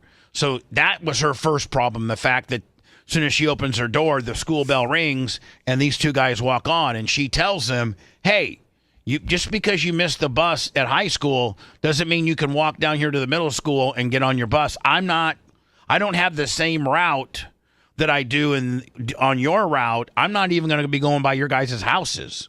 And they're like, "You're going to take us home." She's like, "No, I'm not. I'm not taking you guys home." And, they kind of started giving her a hard time, and they didn't hit her or anything like that, but they were kind of threatening her, and she kind of had an anxiety attack. And the principal had to come out, and the cops came, and the ambulance came, and they loaded my mom up on the ambulance. And so at that point, my dad's like, "Listen, you're not going to drive the school bus anymore."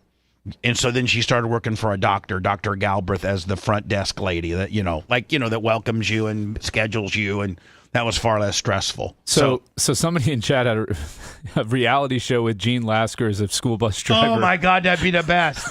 Hey, let me tell you something. I'm telling you right now, I don't care what your mom and dad say. You get a little lippy, I'm going to whoop that ass. Was Gene driving your school bus when he ran that guy into the fence? Yes, that son of a bitch. I sent you that video, too. Oh, Gene. Gene said to me, so the last time, not the last time, but about 2 or 3 tour destructions ago, we had, here we go. So at that point, I had 2 buses. This bus now doesn't work. Gene crashed it. Oh. And so Lasker goes, hey, let me tell you something. Now, this was me, Lummy. I started on the pole. Oh, nice. Of course you did. And I'm first position. Yeah, it's my track. It's my track. Everybody else getting fall in line. That's right. And if you hit me, you're fired. But you can look at my bus is a full-blown school. Like, it's not been altered, and so it's slow as hell. So Lasker goes, I'm just telling you right now. What's the guy name that works for Wesley and Robbie? I forget his name. J-Bar. J-Bar had like this special cheater bus. See this black bus back here, Lummy? Smaller one? Yeah, it's like it's one that the bam bam bam. It's the short bus. So black buses are faster than yellow buses? No, but shorter buses are faster than bigger buses. They're smaller. They got the same engine, and they're about half as much weight. So they're very nimble, and you don't have that big, long wheelbase that you can't turn very well. So Lasker says, I just want to let you know, I know that J-Bar is starting over by me, but if he starts getting cute and trying to worm his, I swear to God, I'll wreck him. And I go, Gene, you can't wreck. We're trying to put on a show here. It's not about winning. It's about doing the figure 8. It's about not hitting, when you're doing the figure 8, not getting hit or T-boned by the other guy. But it's not about putting a fender on a guy and wrecking him, okay? I'm just telling you. If J-Bar races me clean, I'll race him clean. But if he gets crazy and tries to nudge me out, I'm going to put him. I swear. I said, Gene, you also have to understand that if these school buses hit the fence, they're going through it. Well, not only that, but every time a car hits a fence, it's $5 or $6 grand to fix a fence. I mean, these you got to have these dead man cables that run through the fence. This just isn't the fence that's out back. These fences are a little more expensive. So here we go. Now, so here's J-Bar. Lasker, if you can tell, the 2 buses owned by, at that time, Bubba Raceway Park, we had white tops. See, here's the white top. And Gene, I bought these from like Hernando County, okay? Oh, God. Years ago. And so every other bus doesn't have a white top, but we got these white tops. So J-Bar, I guess he wasn't in the black. He's in this smaller, compact bus. It's got no front end, like the front end engine cover's right. gone. So they've cut everything they can out of it, Brian, to make it lighter. So J-Bar, as you can see, tries to sneak past Gene. Well, watch Gene give him the good news. No. Oh yeah. Oh yeah. That's about $8 grand right there. That was $8,000. Really wasn't even my fault that other bus hit him, and that's what put him into the fence. So watch Gene. Gene's driving the 03 right there, and the guy tries to get cute with Gene, and oh yeah, you want to get cute? Gene said, I was trying to flip him. He almost did. I wasn't trying to hit. The guy's got no doors on his bus. I know. So if he flips, he's probably dying. What's the secret to driving a school bus? If you just had to give me one tip, Bubba, what is it? Hold on, check us out. Put yourself first position in the pole. But watch the impact on this. The people are running for their lives. Hold on, and look at it. A $300 outdoor speaker falls off. That Tom Bean was. He's like, yeah, we made $22,000, but we got $9 grand in fence. Look. Gene's doing business, Tom. Gene drives off. Was he able to complete the race? Oh yeah, Gene. Here's another shot of it.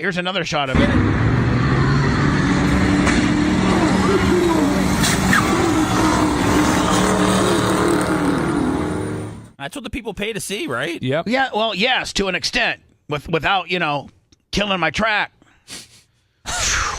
When I return, so anyway, and a very long-winded one. Let me, if you could come up with some type of air check that I send the tour destruction guys, including me offering to do their voiceover for them for free. Maybe take out the dental shots. But... Yeah, you know what? Actually, let me highlight the dental because I'll send that to McSherry.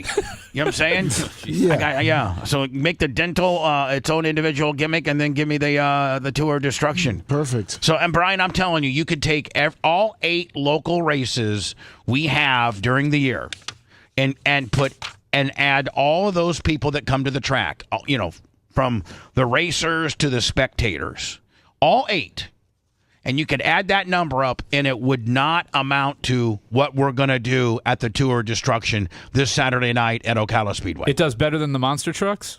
No, you didn't hear me say monster trucks. Oh, okay. I'm just asking which does better, Tour Destruction or the monster trucks? Tour. Wow. But monster trucks are not far behind them. Monster trucks do pretty damn, especially with Dennis Anderson and Kingsling, like that series. We just had those guys in here and they killed it, and but they don't have to hire. Monster trucks will pack our entire facility, which is about 3,500. Meanwhile, the Tour of Destruction, Brian, it costs them like 15 or 20 grand. They have to they bring in these portable, but they're not portable. They're as big as our bleachers, an extra set of 1,000 seats, so they can, because it's not only it's standing room only. So I'd get there early to get your seat. Lummy, I'll have you taken care of. Thank you. I might put you up, Lummy. I might put you up on top of the tower. Can we let Lummy race one of the buses? No. First of all, if you think yes, the answer is yes. Yes. But if you think Ashley is going to allow that, then you obviously don't know the dynamics of Lummy's family. I'd get my ass kicked. She would say no. She doesn't have a big enough life insurance policy on him? Exactly. Actually, she might say yes for the life insurance policy. Yeah, she might say, hey, listen, you know what, Bubba, let me, when's the race? Saturday? Okay, it's Thursday. I can get an extra $500,000 on him by Friday. and yes, he can drive. Let him start out front and see if somebody could flip him. Yeah, don't give him the helmet. He'll call that guy from 820 who's had 4 divorces or whatever that advertises with them. Lummy said he's going to have no helmet. No helmet and no seatbelt. That's right. Lummy's just going to be out there flopping around. When I return, so Brian did give me this the suggestion of this thing called Perfect Neighbor, and it's this old, and it's on Netflix, and it's all body cams from the Marion County Sheriff's Department, which Ocala Speedway is located in Marion County. It'd be interesting to see, Brian. We could probably look up the record and find how far away this was from my track. Marion County's big. It includes the Ocala National Forest. Like Marion County, geographically, I think might be one of the top 3 as far as square miles. Is Gainesville in there? No. I think Gainesville's in another county. But okay. Let me actually do a Google search on the largest geographical counties. Oh, yeah, Gainesville's Alachua. Yeah. I think Jacksonville might be up there. It is. Jacksonville is. So let me get that. Largest county is Miami-Dade. Miami-Dade, what's second? No, by area, it's Collier. Collier is 1,998.32 square miles. How many? Over 1,000? Almost 2,000 square miles. Oh, my God. Wow. Think about, that's where you'd want to be set up like a meth lab or something like that. There's out in the woods. Palm Beach County is also about 2,000 square miles. What's Marion? Is it down there a ways, or is it? Well, it's not in the top 5. It's not in the top 5? No. Oh, okay. So anyway, it'd be interesting to see how close this is to my track. Brian, Marion County is 1,663, so still pretty big. So, Brian, before I go to words, I'm going to come back with this story because the old bag they put in jail and charged with second-degree manslaughter, she's now trying to countersue. Just on the surface, before I go to words and kind of break this story down a little bit, what was your opinion on? I think she got what was coming to her. Oh, absolutely. I was very happy to hear her sentence because I didn't follow it after I heard the initial story on the news. But then I never followed, which was like 3 years ago. Yeah, right. I think the shooting happened in early 23. Yeah, and here's it. here's food for thought. If you were to watch this, it's called Perfect Neighbor. It's on Netflix, and basically it's about this old bag who lives in affordable housing, and there's all types of humanity that live there. There's blacks, there's Latinos, there's this old white bag. And the only vacant field that the kids can play in. I'll tell you one thing, Brian, I did find it refreshing that these kids weren't inside on the computer and on their phone, that they were doing old-fashioned kid playing where they were in a field playing kickball, throwing the football. Like there was no, I mean, they all had probably phones and things like that, but they were actually playing, riding their BMX bikes. They were actually playing as kids. Yeah. I liked that. It didn't seem like they were really causing any real trouble. They were, you know what? And every time the cops would go out there, they would the same thing. They would tell this old bag. The old bag called the cops at least 50 times. And, the kids are being loud. And the officers would come out and tell her the same thing every time. It's kids. They're kids. You live next to a vacant lot. This isn't your land. You can't put up stay off my property signs. And you just can't. These are kids. They're not doing anything wrong. They're just being kids. And so it did teach me this, Brian. Unless if somebody's at your front door pounding on it, trying to get in, and they don't seem to have a weapon, they're just having their fists and they're pounding on your front door, you can't shoot them until they get in, right? Like that. I mean, that kind of like. Well, it's much safer for you to pull the trigger once they're in the house. Yeah. Now, if the door was off the hinges and the woman had made a step in, I think this woman would be walking free nowadays. But because she just knocked on she was mad and she knocked on the door. Right. And that was it. Of course, the woman said she was beating on the door and saying I was going to kill you. Once you hear her story and you realize here's it doesn't the other thing. line up. Invest in a blink. It was 17 miles from the track. Oh, that's track, that's quite a ways. Invest in a blink, because had she had a blink, Brian, and those words, I'm going to kill the African American woman that got shot, had the African, which I don't believe that she did. No. Of course, the old bag was saying said she was going to kill me and she was beating on my door. Now, if indeed you had a blink and the blink had showed that she was using those words, I'm going to kill you, things might have worked out differently, because at that point you can be in fear of your life. Yeah. But if she, I don't think she said those words. The jury didn't think she said those words, and I think this bitch got 25 years. Anyway, she's now trying to. Brian? At this point, who would you countersue? Who are you going to countersue? The family. I don't know. How about that poor little black kid? The son of the mom. All of them. She was apparently a good mom. Yeah, she was a great mom. She was a great mom. And this old bag. Oh. And you know what? This is the epitome of the older Karen generation. You know what she should have? She should have moved, because it's not going to get any better. It's just not. I'm going to get into that story next. Brian, thank you for the recommendation. I did like it. I watched the whole thing. Well, that's good. I watched the whole thing. I just like how it's not, it's not skewed. There's no commentary. There's no agenda. It's just showing the raw footage of what happened, Brian, and letting you draw your own conclusions. Can I ask you a question? Yeah. Were they setting her up when they told her after they were in the interrogation room, when they said, okay, there's a pad and pencil, there's a pad and pen for you to, we're going to charge you, we're going to go get they told the woman, we're going to go get your paperwork done, but we're charging you with second-degree murder. And we have to go do some paperwork. We're going to be gone for about 10 minutes. Here's a pad and paper if you'd like to write a note to the family. Yeah, that was dumb of her. No, what I'm saying is this is why you lawyer up. That was a setup. Because they wanted her to make an admission, correct? That, or to be cold, show her frame of mind. She's cold and callous. So with that situation, there's a no-win situation, because if you say, hey, I am so sorry that I took your mom from you, and it was like what she wrote seemed to be, it couldn't have been too damning, but they were setting her up to be able to either use that at trial or for a confession. Yeah, a lack of remorse, or to use at trial. Meanwhile, there's Brian, no reason for you to be talking to the police at all in that situation. From the minute they hauled her in, she should have had Kevin Hazel in there. Lawyer. Yep, lawyer. Especially when... She really should have just used a boat instead of a gun. That's so deep. I don't even know that I get it. It's obviously a Riz reference, but nobody else got it. Seth just cheers I did. me. We're just not allowed to talk about it. What you said. If you want 24/7 on-demand Bubba and the crew, go to BubbaArmyHQ.com. Right now. The Bubba the Love Sponge Show will be back after this.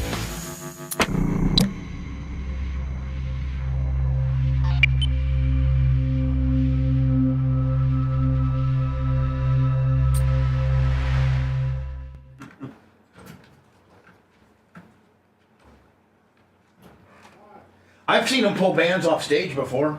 Well, luckily I don't have a band. Have you ever seen that before, Seth? No. I've seen him pull fucking bands right off fucking stage before.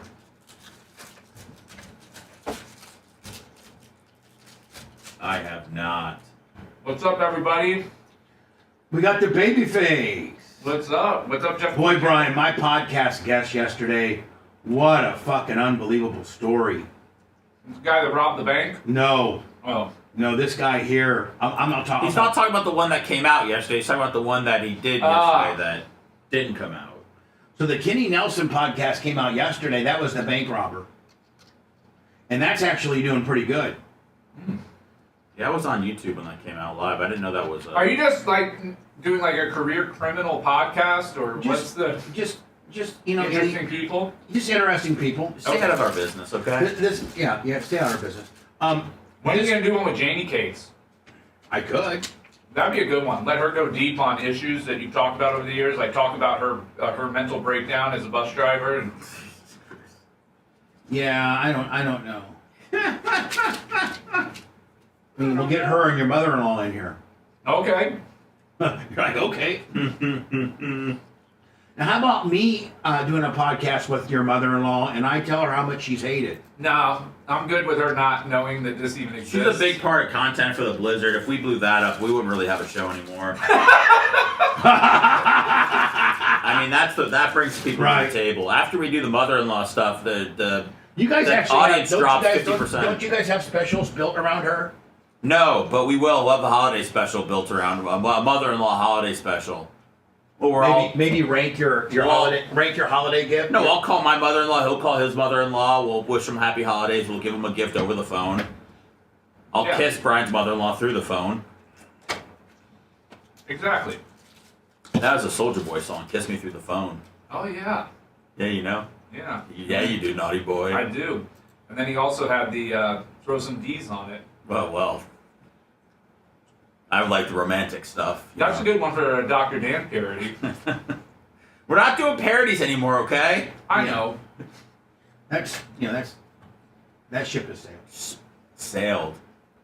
And got struck by lightning and drowned, it did. No, that ship had another ship land on top of it.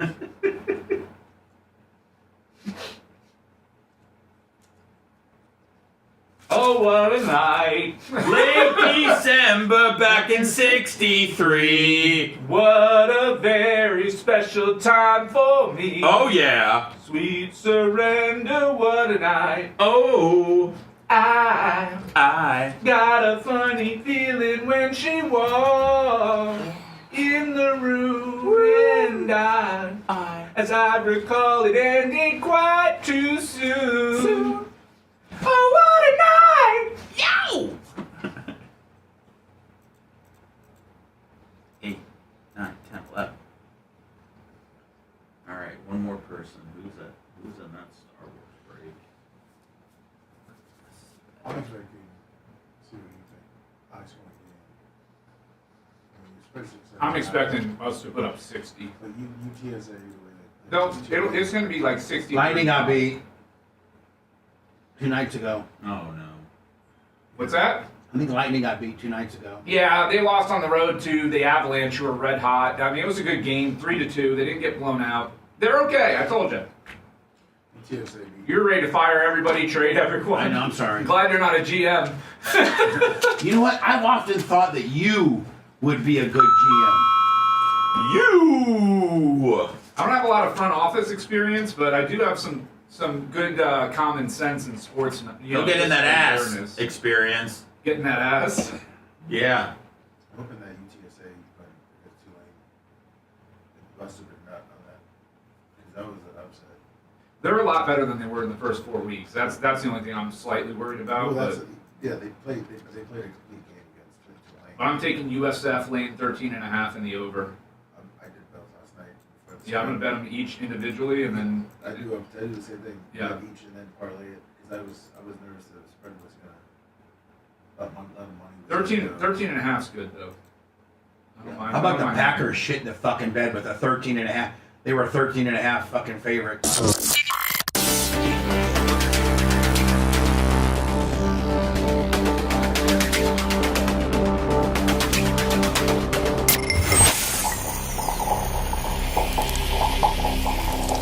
You own a commercial property in the Bay Area, and is it in need of some landscape maintenance? Contact Average Joe today. With over 15 years of experience, Average Joe is one of the Bay Area's leading full-service commercial landscape contractors, offering irrigation repair and installation, as well as 3D landscape design and installation. Check them out on the web at averagejoetampa.com or email Joe directly at joe@averagejoetampa.com and let them put together a service plan for your needs. Tell them Bubba Army sent you.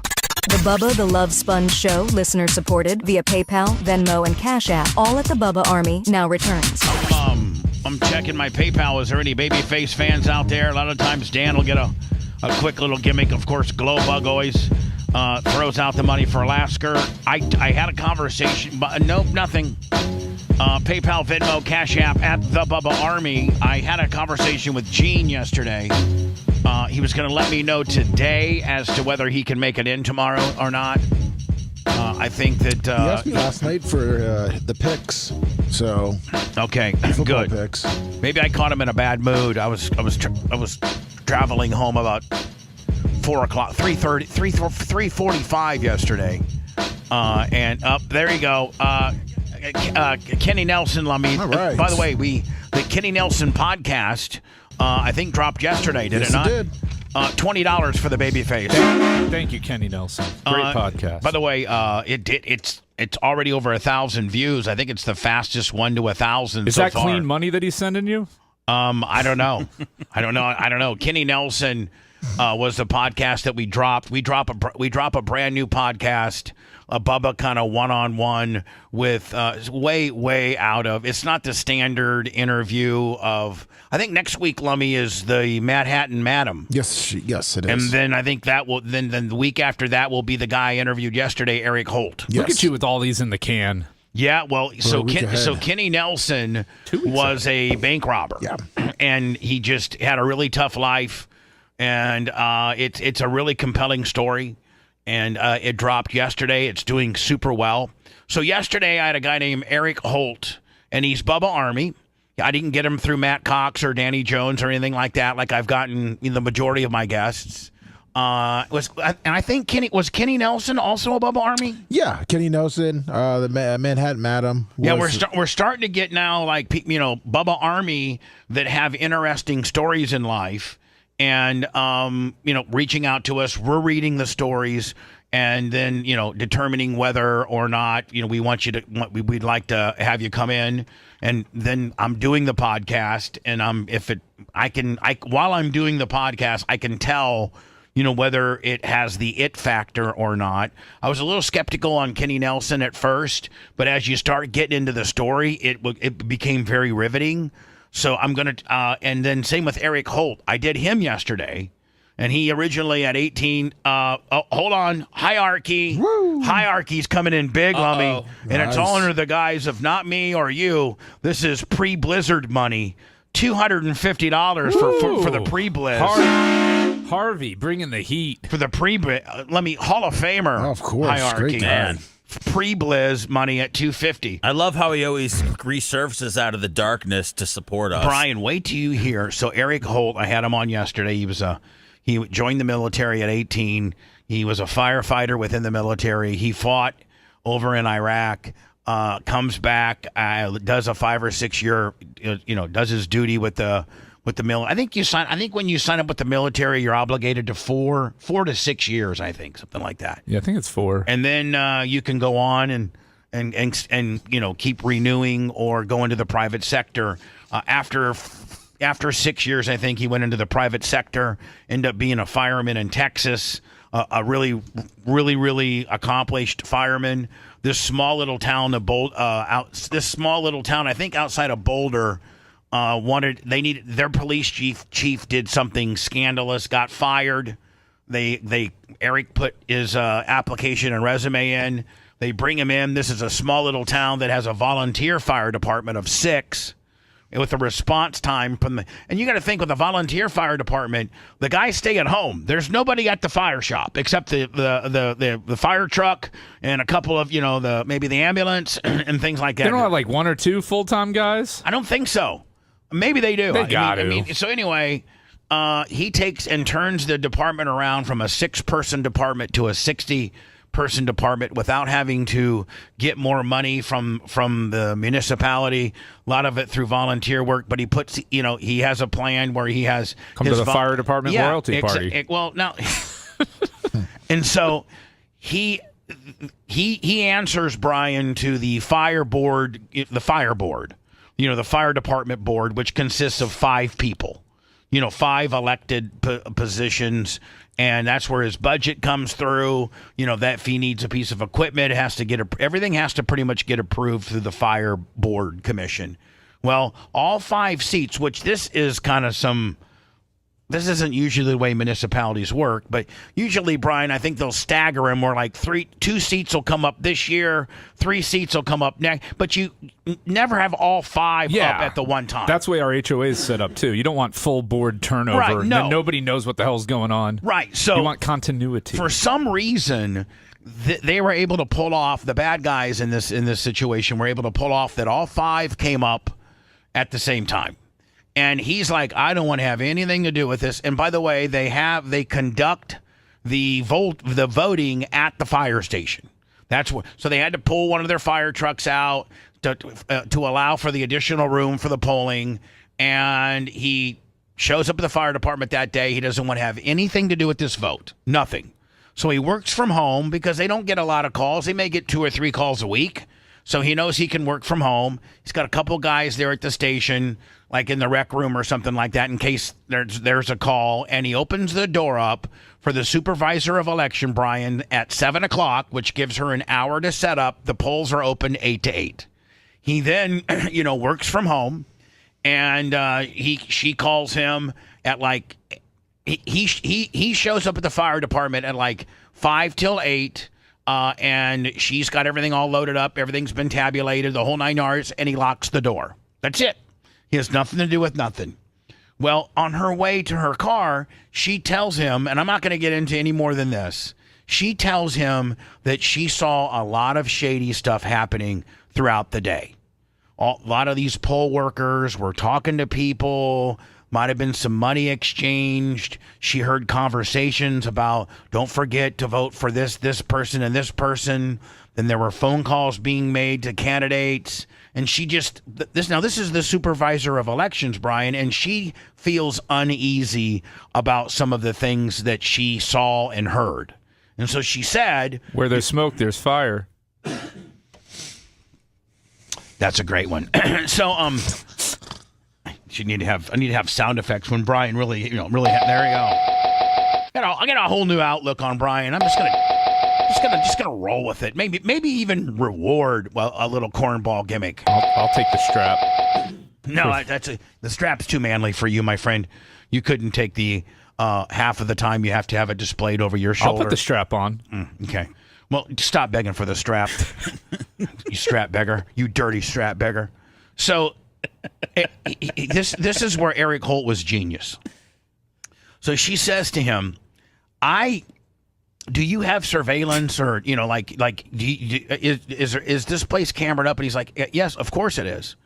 And so she says, I just really, there was about, a whole bunch of different instances where there was a lot of impropriety going on during this election.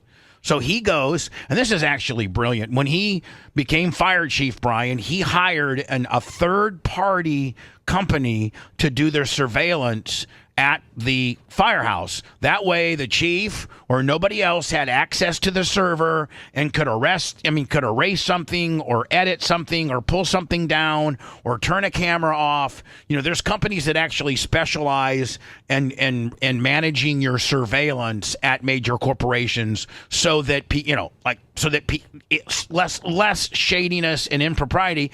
And Eric didn't even have a way to access his footage. If he had something in question, he would have to call the third party, and they would send him a file, or he could bring a thumb drive, and they would give it to him. Which is, I love that because how many companies, like I have our own surveillance. I run the surveillance here. If I wanted to cut something out, I could. Yeah. Or mysteriously lose something. So having a third party, that's actually a pretty good idea, isn't it, Brian? Like having a third party do it kind of further insulates Yeah, as long as you're not committing crimes, yeah. Right. Well, no, yeah, exactly. So he calls the third, he's thinking about it all night, and he's like, you know what, let me call the surveillance company up and just see if they can give me there's 4 cameras here. If they can give me the 4 cameras for that 12 hours, I'll go through it and see if there's anything there. So he prints out the state of Colorado Bureau of Voting, voting rules. Like the rules, like there's rules like poll workers can have to be X amount of feet. Oh, you can't wear campaign materials into the polling place. Right. It has to be a certain amount of feet away. Right. If you're actually like promoting a candidate, you have to be a certain amount of feet out by the road. Their signs have to be in a certain location. There's a lot of rules. And he said, so I get the 2 pages worth of campaign rules. So as I'm watching this footage, I have something to refer to. So if I mark at 47 minutes and 50 seconds on camera 2, there was, and I actually have a set of laws that I can go by. Said that's a violation of subsection 5 laws, whatever. So he finds 101 violations of people making phone calls to candidates, money being exchanged, and then when they were doing the final tally of the night, these poll workers that helped her, they actually were on right underneath the main camera on the phone with the people that were stealing the election, saying, "Yeah, we got you. We got you." And there's only like 900 votes. So like if a person got like 320 votes, you were going to win. And all 5 winners, Brian, got within 10 votes of each other. What's that tell you? Like that never happens.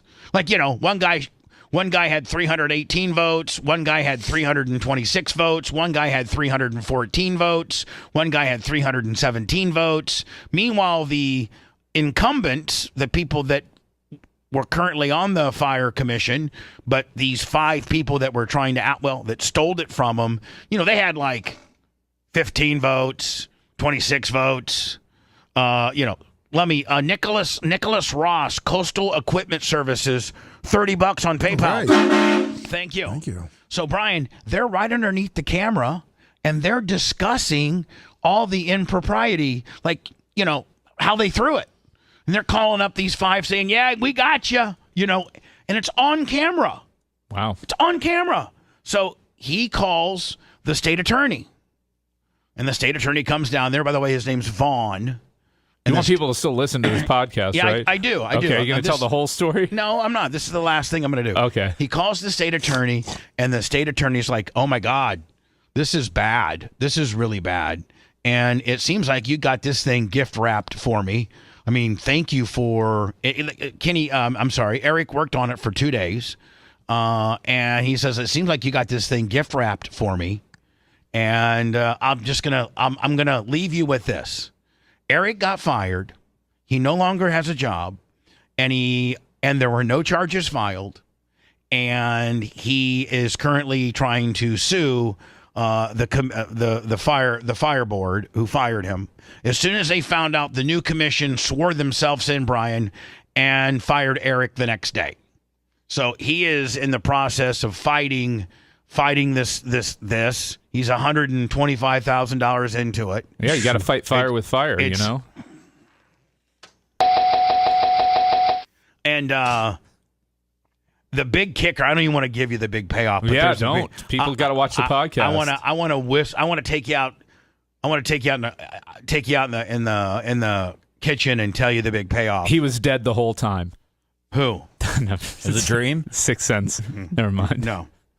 But it has a very much like a Bubba feel to it, where no pros. It was Spice Boy? Lack of prosecution. Yeah, Spice Boy's was one of the 5 that won. Him and Mike Calta are double up as fire board deals. So his name's Eric Holt. It's going to be out in 2 weeks.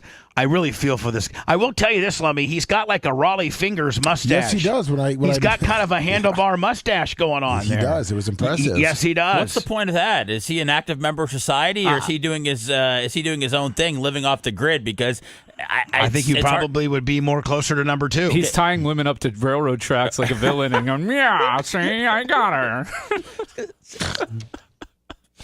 Hello, you're on the air. Go ahead. Bubba. So anyway, Jersey Rich, good morning. The Kenny Nelson one, the Kenny Nelson podcast dropped yesterday. This guy's a full-blown bank robber. It's pretty damn good. It debuted with over 1,000 views. Thank you so much. It's been Lummy. I should play it because Gary Cantrell put some unbelievable AI in there. Yes, he did. It's can you find it for me, Lummy, so I can play it? You want the full? No. one? I just wanted to start it because that's Gotcha. where a lot of the AI. Yeah. So with our podcast, Gary Cantrell is taking some AI and making it not only an audio thing, but visual. You can visualize what the guy's kind of doing. It's really, really, really. Gary Cantrell is really, really, really kicking ass. So yes, go ahead, Rich from Jersey, or Jim from Jersey, or Fred from Jersey. Jersey Rich. Bubba, it's Jersey Rich. I'm calling to apologize for my questions yesterday because you said I threw you off all morning. Yeah, you did. So You're like, hey, I got 1, then I got 2, and then 3, and then let me ask you, like, come on, Jersey Rich. I'm sorry. I've been listening since 2006. That's great. Thank you so much. Don't you just? How do you not remember me? I'm only kidding. I love you, and I'm sorry to throw you off. That's right. No problem. I really apologize. No problem. But can I ask the question I was going to ask? Can I ask one? Yes, one question. And don't be mad at me, because I do listen to the show. All right, okay, that's you've got me at that point. I'm sorry. You hung up on him? Yeah, when he says, "Can I ask one question?" and don't be mad at me, and you've had to make sure you let you know that you've listened to me since 2006, it's not going to be good, Brian.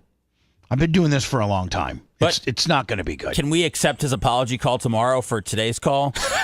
That will happen. Okay, I just want to just plan it out in advance. And I sent you the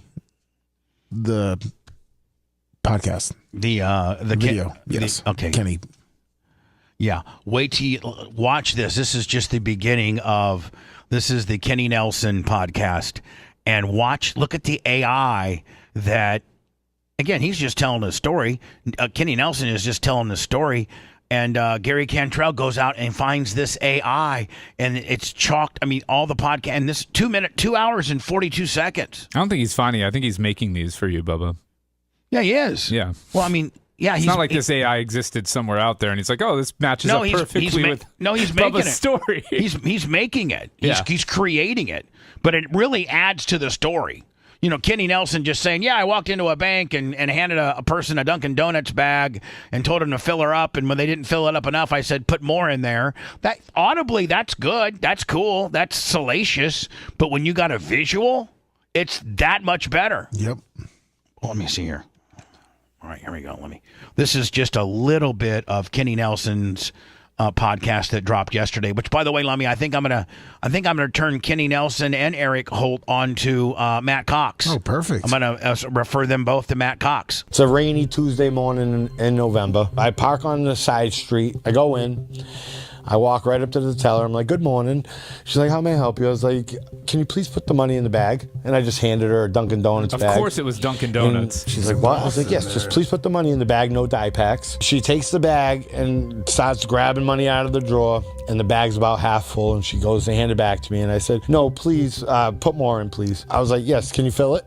And she took it back and she filled it, handed it back to me, and I said, all right, thank you, have a nice day.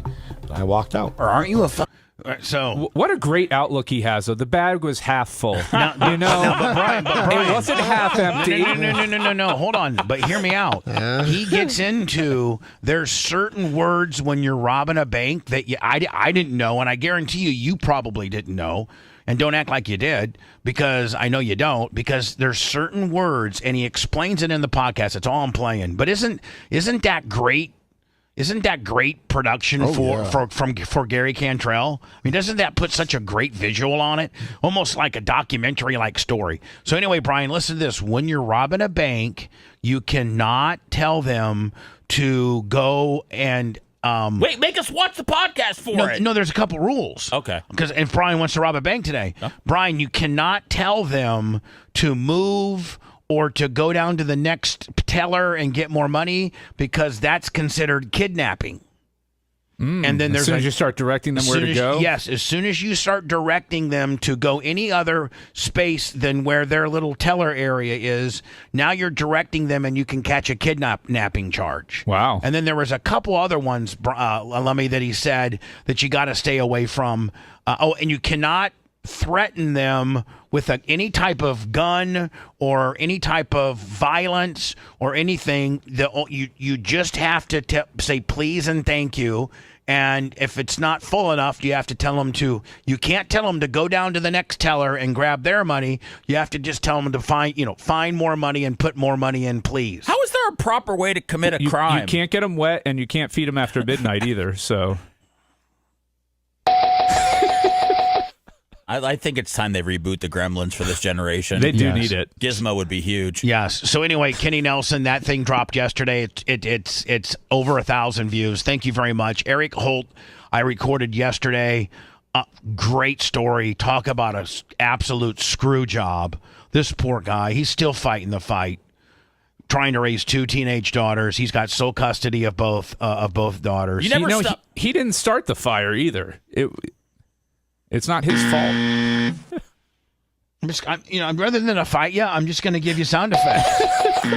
Why would you fight his witticisms?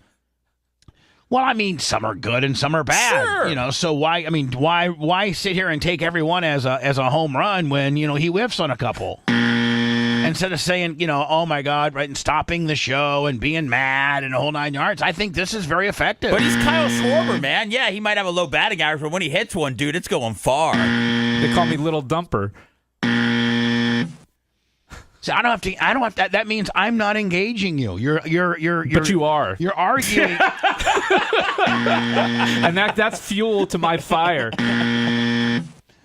So if you're watching Game 7 of the World Series, you know that there were a couple home runs hit that the balls could end up being worth, quite a bit of money. And this is definitely in the Brian Seth space.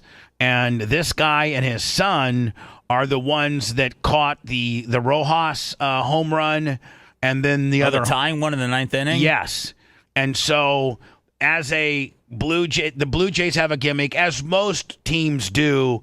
When the opposing team hits a home run, you throw the ball back under the field as like a show of disrespect.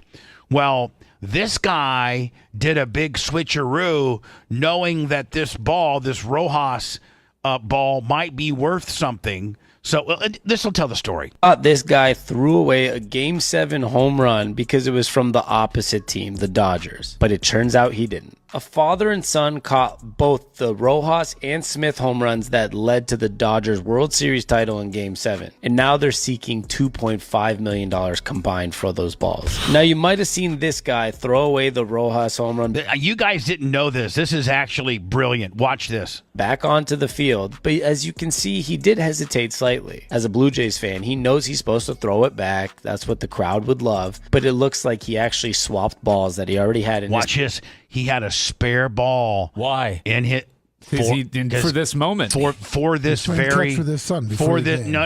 Okay, before the game, he knew his seats where a lot of right-handed hitters, their power alley, so to speak. He had those 2 seats, which was evident by the fact that him and his son caught 2 home run balls. Watch the switcheroo.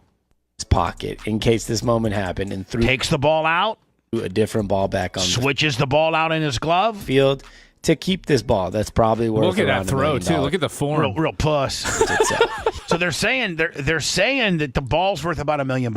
Yeah, 2.5 is a lot. That's for both. Yeah, I don't know, man. He was slick about it. You don't pay for those type of seats in a World Series Game 7 without thinking about, what if I catch this ball? Do I really want to throw it back? And the crazy... I mean, especially, Brian, if it was an Ohtani ball, right?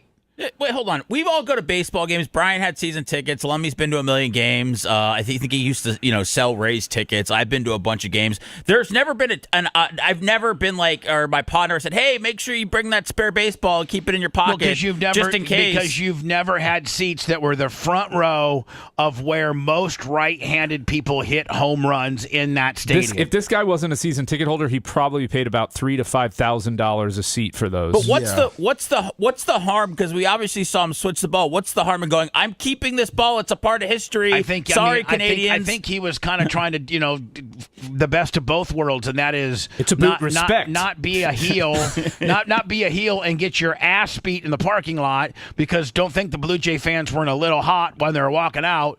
And two, I like it. That special needs throw, though, was that said his special needs throw was pretty awful. Yeah. He threw.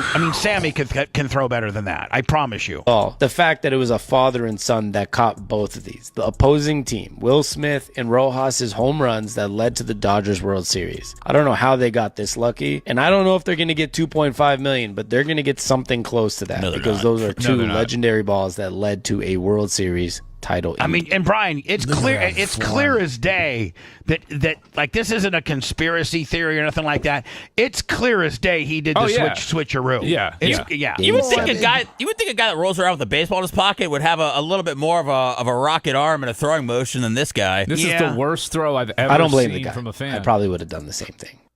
Brian, would you have done the same thing? Absolutely. I hope Brian would have. And here's the deal: they straight up kept it. The guy, they don't call me ball 3 for no reason, man. I always got an extra one in my pocket. The guy didn't say they were going to get 2.5, but he said he thought they'd get north of $1 million for it. It wouldn't surprise me if he got like $500,000, but I just don't know that. Like maybe the game-winning one's worth a little bit more, but who's actually buying that? Right, unless the Hall of Fame or the Dodgers want to buy it, like I don't know. I mean, you could have a big fan out there, but I don't know. Jason Bateman's not throwing down $1 million for that ball, I don't think. Here is the woman that we talked about that's part of the Netflix documentary called Perfect Neighbor. This old bag, she ended up shooting an African-American mom of 4 because the woman was pounding on her door to get her kid's iPad back.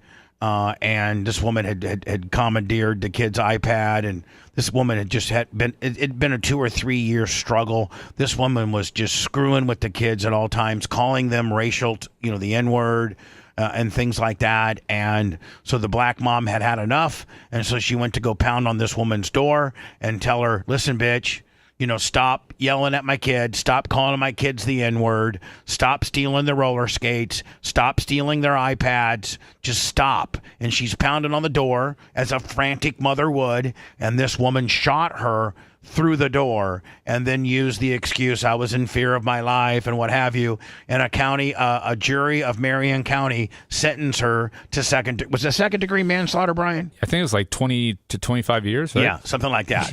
Obtained a letter from Susan Lawrence, the woman who shot a mother through the front door, killing her back in Ocala in 2023. We've learned she plans to countersue after a wrongful death suit was filed.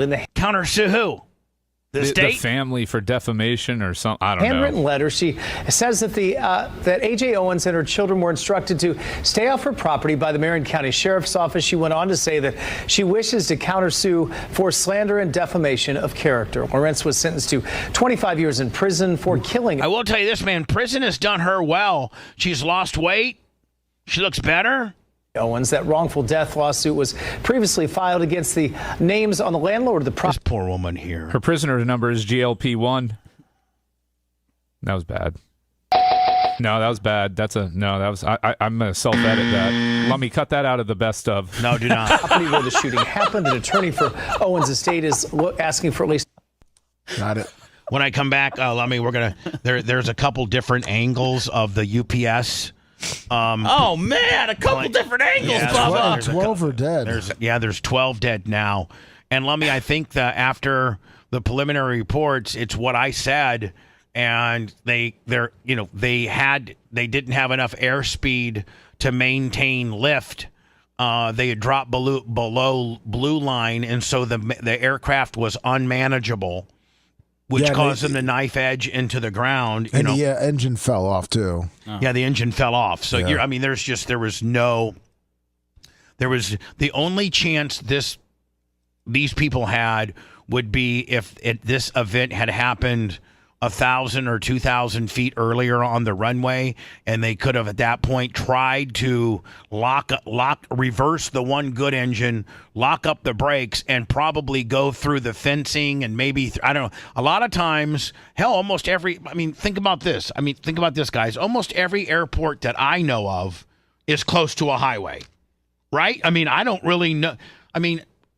They have to have a highway infrastructure just to get to the airport. So usually, no one's taking like a back road and then the airport's there. Right, exactly. It's not Belcher Avenue and then there's a big house. It's usually a major infrastructure full of highways. So the only chance this plane had was if this event had taken place before they rotated the plane.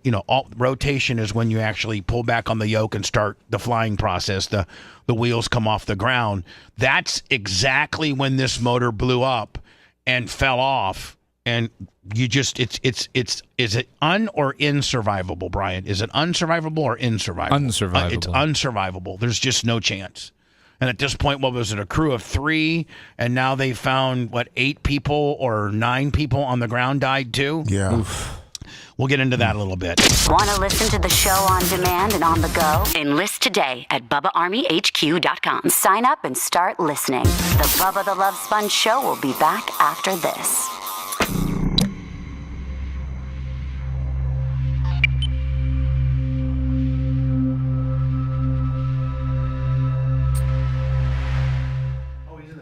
You can just talk him through the door right here. No, So I'll Brian. 39 months. Jeff Coy, $20. That's going Lions Pride. Appreciate it. It's going.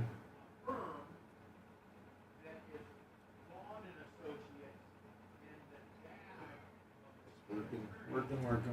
What's up, Ellen? Close. God, Average Joe. Thank God for Average Joe. In the airport. Captain. Need spare for. Kudos, where was this video sent? What's up, Organic Gene, Dirt Merchant? Good morning.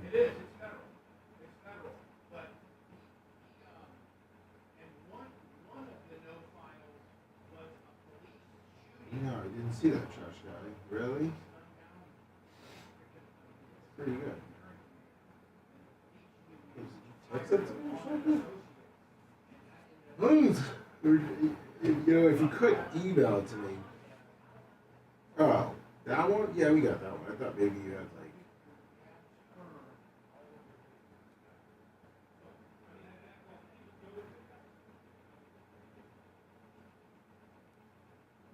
it's all AI. Whatever your name is. Good Lips. What's up, O'Shaq? Yeah, we had that one. Good Lips. I texted you back. I saw that one last night without the commentary from the guy. So, but we just got the dash cam, so I'll point it out. Let's see. Grouper Lips pointed out that engine 1 is gone. Good morning, Birdo Perez. Bronco played in there too, right? Yeah. Walker picked them. Walker picked Denver. Woo! Let me get a charger. Get these videos off my phone. Excuse me. I'll have to look it up, trash guy. That is real interesting. So, and I feel so sorry for the guy because he's down to his really down to his last fucking dollar.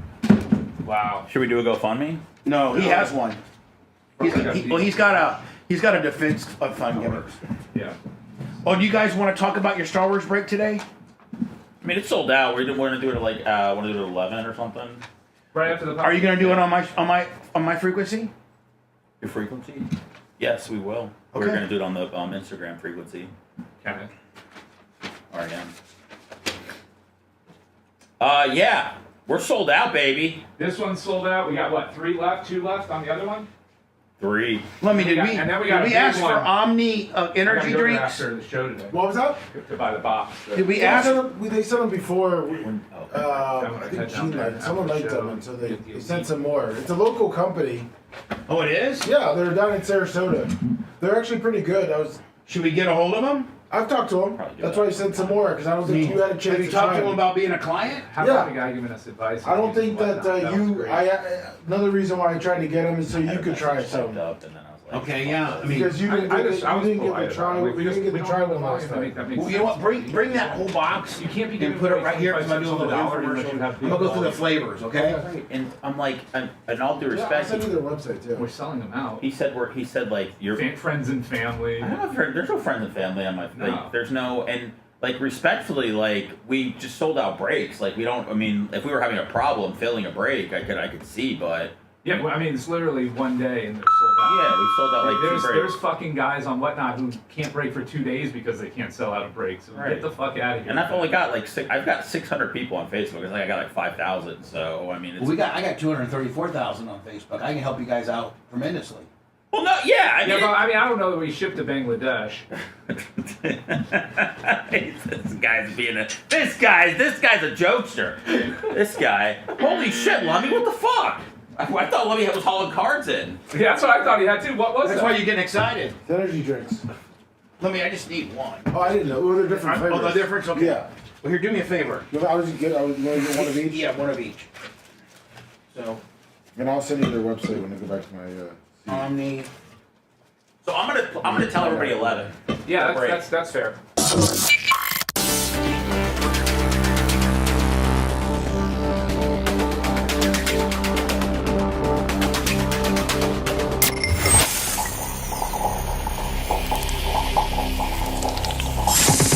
The Bubba the Love Sponge Show, listener supported via PayPal, Venmo, and Cash App. All at the Bubba Army now returns.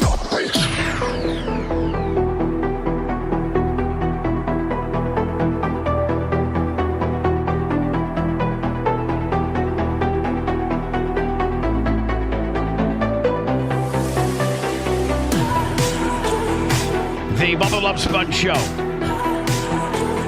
The Kenny Nelson Bank Robber podcast available on our YouTube channel, which is at the Bubba Army.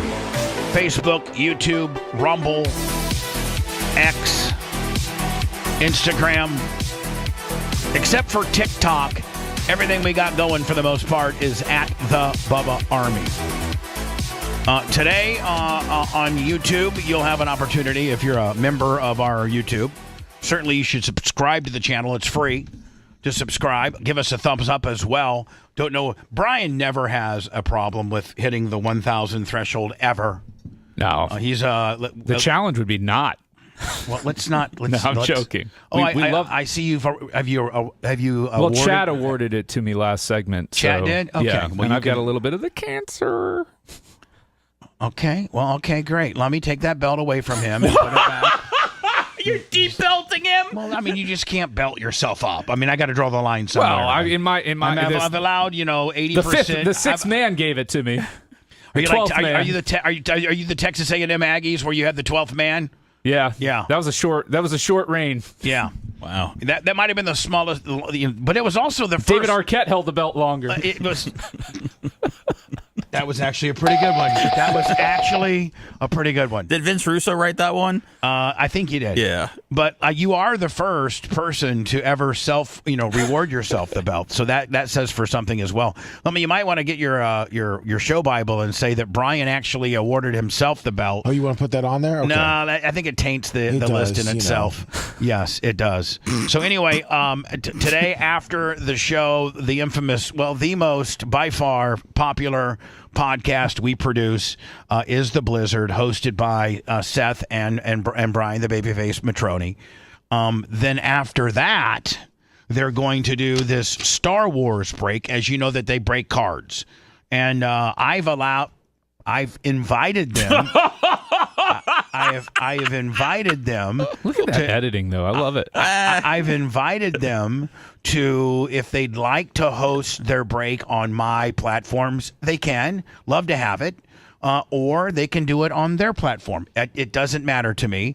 I'm all about, and Brian will tell you, and I think, I'm not trying to blow smoke up my ass, but I think Brian will be absolutely honest in this case, that when Seth got fired from his potential card-breaking job that he was training for in Orlando, I was super concerned about his mentals, if you will, and I immediately called Brian. And Brian didn't know at that point. Nope. Bubba broke the news to me. And so I said, listen, I don't know if I'm speaking out of turn, but I think Seth would want you to know that, he's kind of bummed because this Orlando company kind of pulls something out of their ass, some kind of real cheap-ass, bull crap excuse. I deserved it. I sucked. Well, whatever. I guess. He was on time. He was never late in. Not once. So anyway, I then talked to Brian. I'm like, hey, you know what? I think Seth really likes this. I really do. And if he could make an additional, the whole thing was to have an additional income to make more money for his family.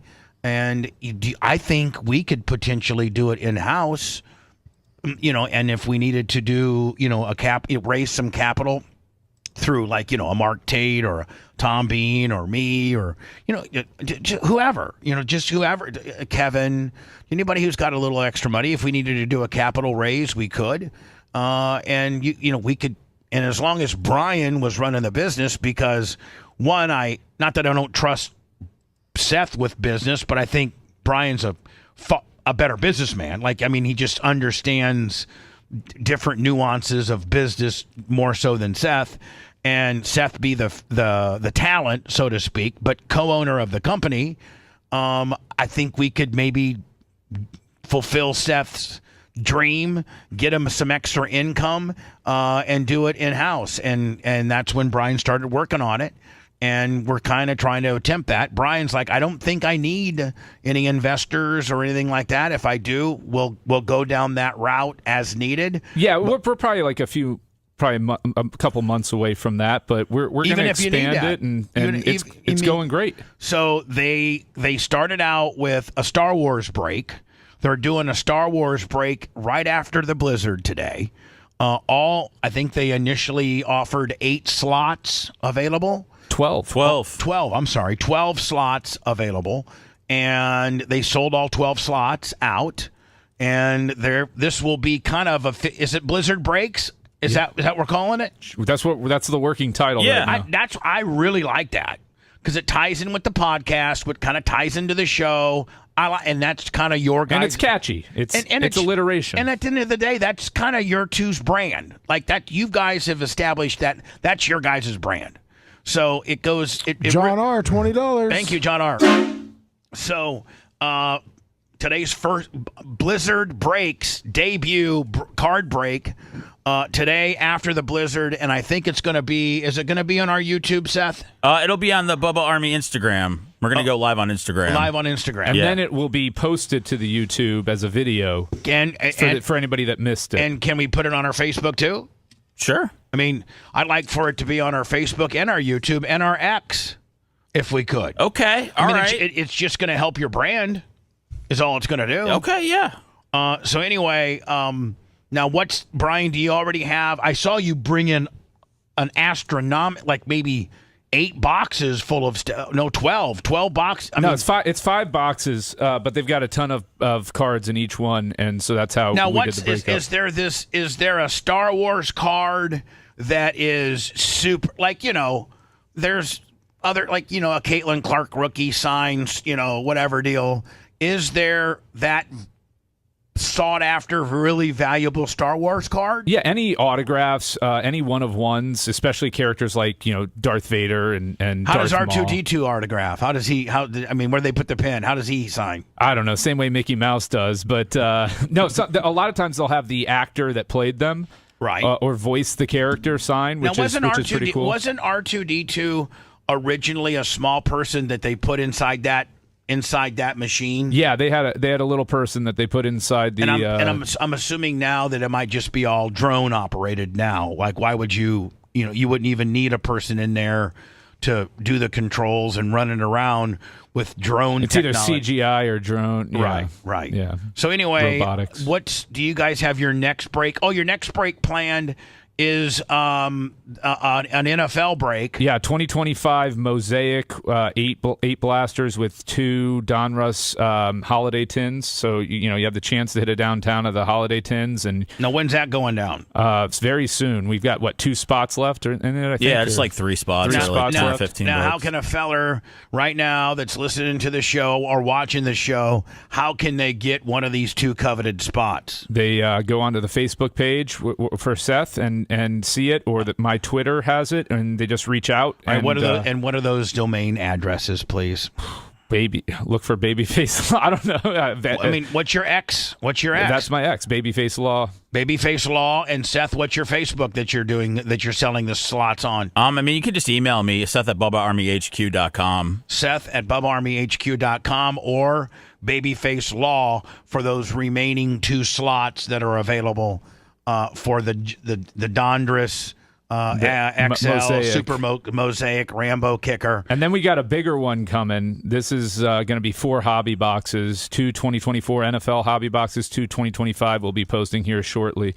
We'll be getting those products. One of them's not even released yet, so we're hopefully going to have the product on the release date. Well, use the show in any way that you need. Realize that I want to help promote you guys and grow you guys. You've been great, Bubba. And you're awesome. And realize if you like to host it on my platforms, whatever, we can promote on my platforms and host on yours. However you guys want to do it, just count me in as trying to help. Okay. Thank you.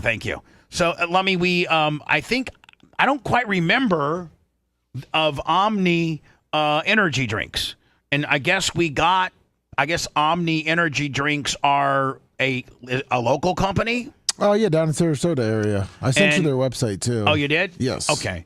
And man, it's pretty ballsy to start an energy. Is this a new one, like a new company, or you said they've been around for a while? They've been around for a little bit. Okay. All right. Because like Seth said, it is kind of ballsy. There's a lot of competition to get into that space, just because, Celsius, Monster. Then they got Ghost and Rockstar and Monster and Red Bull. Troy Nelson, 25. All right. So this is Omni Energy Drinks, right? Yeah.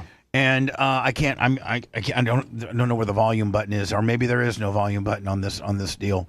But somebody supposedly sent us. Oh yeah, Chase Ramsey.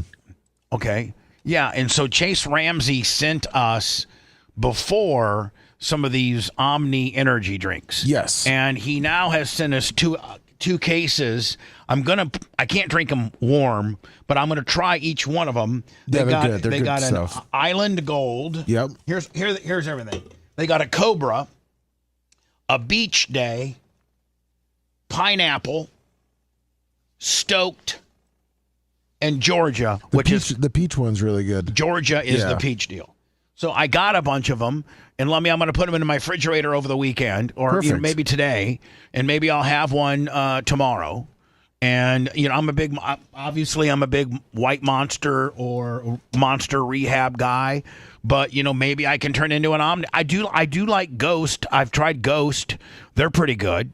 But if we have a local company that potentially might want to make us, keep us stocked up with energy drinks and maybe buy some advertising as an endorsement, certainly interested in that. Did the company send these, or just Chase just sent them? Chase is really friends? Good friends. Yeah, Okay. They got a ton of distribution in the Tampa Bay area, so most 7-Elevens have them. Yeah, so we could really. I probably listen, Omni. I could probably really move the needle for you.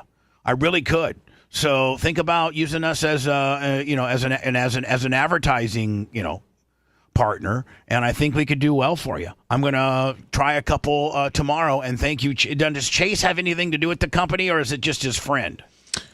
I'm not exactly sure what what his position is with inside the company because I don't want to speak about it. But he was able to get us, and he also they do some supplements and. I've had the peach. It's pretty good. Yeah. All right. Cool. It's been here for a hot minute. Now it ran out like a month ago. And the peach, man. I like it's 0 sugar, 1 carb, 10 calories. I'm trying to see what the caffeine intake is. I can't quite Probably see. the standard, like 150 to 200 would be my guess. 200 milligrams of caffeine. Perfect. So let's see if we can start doing. Let's try them to see if we like them. Because if they suck, then I'm really not interested. Are you going to be honest? Yeah, I'm very honest. Okay. Like Babyface said, I mean, the peach is good. I actually like all of them. They're all really good. Which means Slummy's has a couple cases in his garage. I wish. This Charles Ramsey guy's been on behalf of the entire NTSB. So listen, Omni man. Hey, listen. Let's do some business together. Just like I do with Sunbelt and just like I do with Redline and Toyo Tires and Steps Towing and Morgan Exteriors and 4th Gen Roofing and Redline Oil. And I got a lot, Skag. We have a lot of great advertisers, that this show works for them. Maybe if those UPS pilots had been drinking Omni, would have been a different outcome. Oh, no. It would have been sharper. Mm-hmm.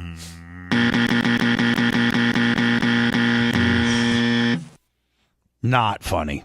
Sorry. No problem. I want to just express our sincere condolences to those who were not only affected by losing family members in this accident. Did you see the guy? I was so disappointed that we got a show email talking about how Louisville, I guess supposedly has changed the name of the Louisville International Airport to the Muhammad Ali Airport. Yeah. And like a lot of I don't know why ABC or NBC or Fox or anybody for the most part doesn't correctly. Now, has it officially been named that? Because if it has, why can't you print that? Why can't you say at least 9 dead after UPS aircraft crashes departing Muhammad Ali, Louisville, Kentucky airport? I mean, Ronald Reagan gets his dues. Everybody else that has an airport named after them. Like JFK? I think John Wayne. Doesn't John Wayne have an airport? John Wayne's got an airport? I think he does. He does in California. In California, yeah. It is the Louisville Muhammad Ali International Airport. So why, Brian, this would be, why would news sources not give Muhammad Ali his credit? We got this one guy. It really disturbed me. It really did. And this guy, maybe I should call him out. Well, yeah, he sends a bunch of. He's a very racist. He has a problem with it being Muhammad Ali. Yeah, he said, "I'm glad Louisville named their airport after a draft dodging in." Does he support the president who also dodged the draft? Well, here's the thing. I'm just asking to be fair, but he's not an N, as he would say. Muhammad Ali paid his price for draft dodging. Yeah. And let me tell you this right now. If you think back, he was quite worldly, and he stood up for what he believed in. And the reason why he said, and Muhammad Ali, I don't know if the exact quote, but I'll paraphrase.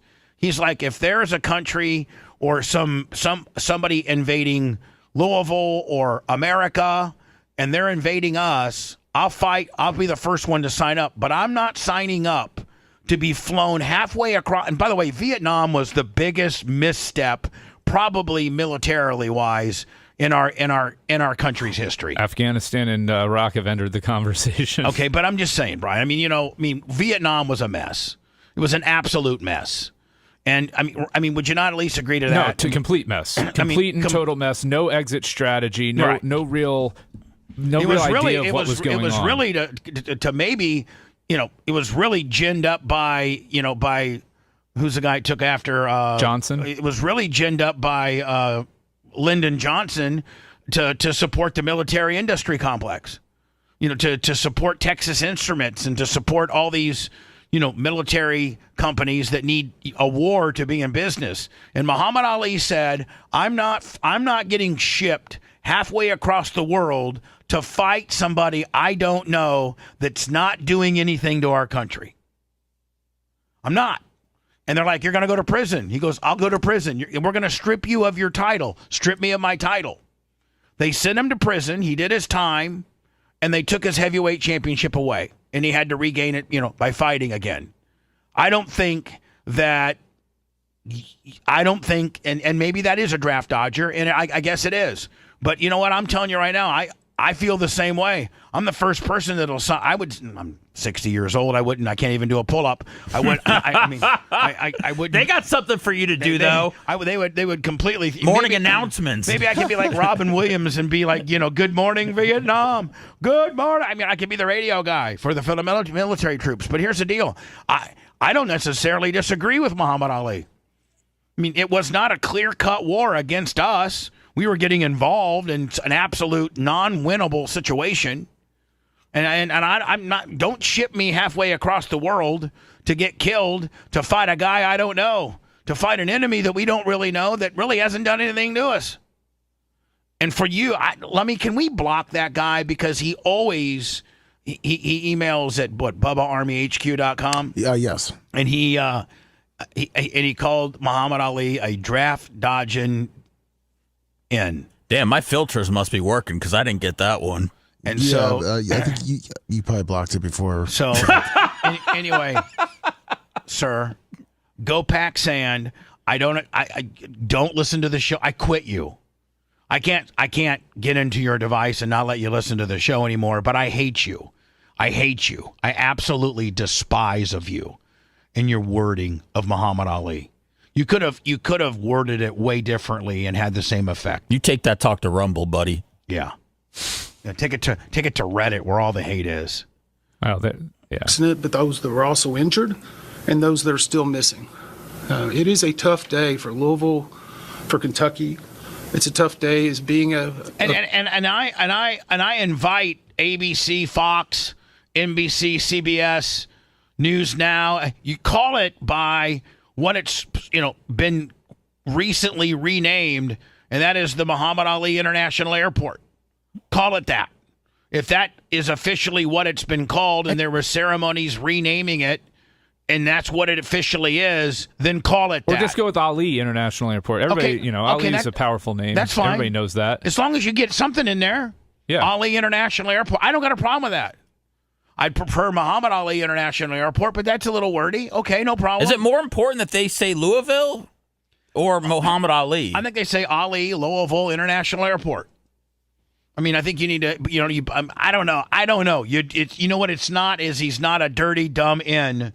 He's not a dirty draft dodging in. No. And I'm just not going to allow you to, because I really liked Muhammad Ali. I did. I liked his swagger. I liked his shtick. Do you have any of his shorts? No, I do not. Okay. I do have a Muhammad Ali autographed boxing glove. Oh, I knew you had something.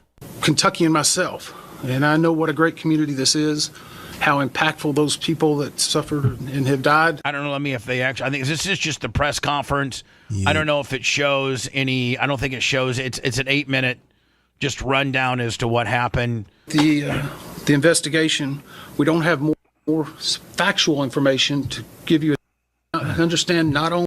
I guess they were showing footage here. It's some of the stuff we saw before. Yeah, too. we've seen all of it before. It's just such a tragedy, such an absolute tragedy, and there's nothing in that aviation situation they were put in. There's not the best. Who's the guy that landed in the Hudson? Scully. Oh yeah. Not even Scully could have saved this one. It was absolutely unsavable. Hello, go ahead. Hello? Yep. Hey, Bubba. It's Double Gaming and YouTube chat, buddy. Your phone's breaking up, sir, but I'll try to get through it. Go ahead. Hello? You hear me better now? Jesus Christ. Oh, my goodness. Hello, sir. Take me off of Bluetooth. Take me off of whatever you're doing. Yes, that's far better. Go ahead. All right, thank you. Double X Gaming YouTube, buddy. Just calling in on the Omni. If you get those in the fridge, Gene comes in tomorrow. Bubba and Gene's energy drink review. Appreciate the I don't know if Gene's coming in tomorrow. Somebody's coming for Lummy's job. Look at this. We got EPs calling in. I don't know that Gene's coming in today. He's going to give me an answer. For Gene. I did, Lummy. I did get a hold of Les of Wesley Chapel. Oh, nice. And they're going to sell Gene a 51-inch Patriot, I think 25 horsepower Kawasaki Skag badass zero-turn mower at cost. Randy from Skag's going to eat the difference. He's going to send the dealer an actual check of what his profit would have been. Gene's getting it at dead dealer cost.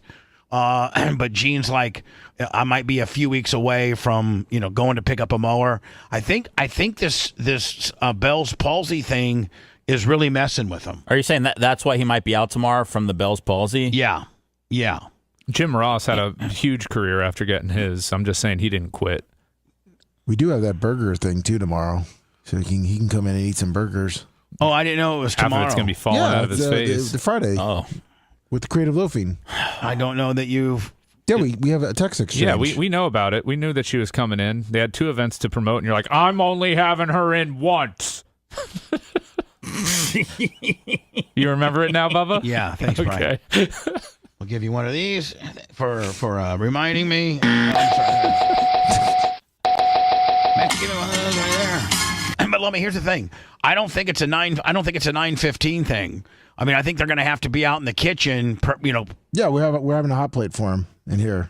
Okay. Eat everything. Let's you and I discuss this. No problem. What's a hot? That means they're going to make the burgers in here. They're just going to keep them so they're warm. Oh, okay. On the George Foreman grill. Like let me. I only like cheese, ketchup. Oh, they're going to make it exactly the way you want them to make it. I want cheese, ketchup, onion, and lettuce. Yeah, of course. Yeah. Oh, okay. Lettuce too. What's wrong with that? Cheese, ketchup, Nothing. onion, and lettuce. That's perfect. I don't need lettuce. I'm just trying to throw lettuce in because most, hamburger joints that have a gourmet burger usually have a slice of lettuce on there. So, I probably need to see how they offer the burger stock and they make provisions. Well, it's like their art, Bubba. I mean, they're promoting a burger fest, aren't they? So, I mean, they're going to want to show off But I don't like pickles. So, if they put pickles on it, I'm just going to take it off. No, I was telling her yesterday, you're going to have it your way, and then they can have it like how they actually do it stock to show, and if anyone wants to try it the stock way. I think you like pickles and all that. I mean, you're not. Are you as picky as I am?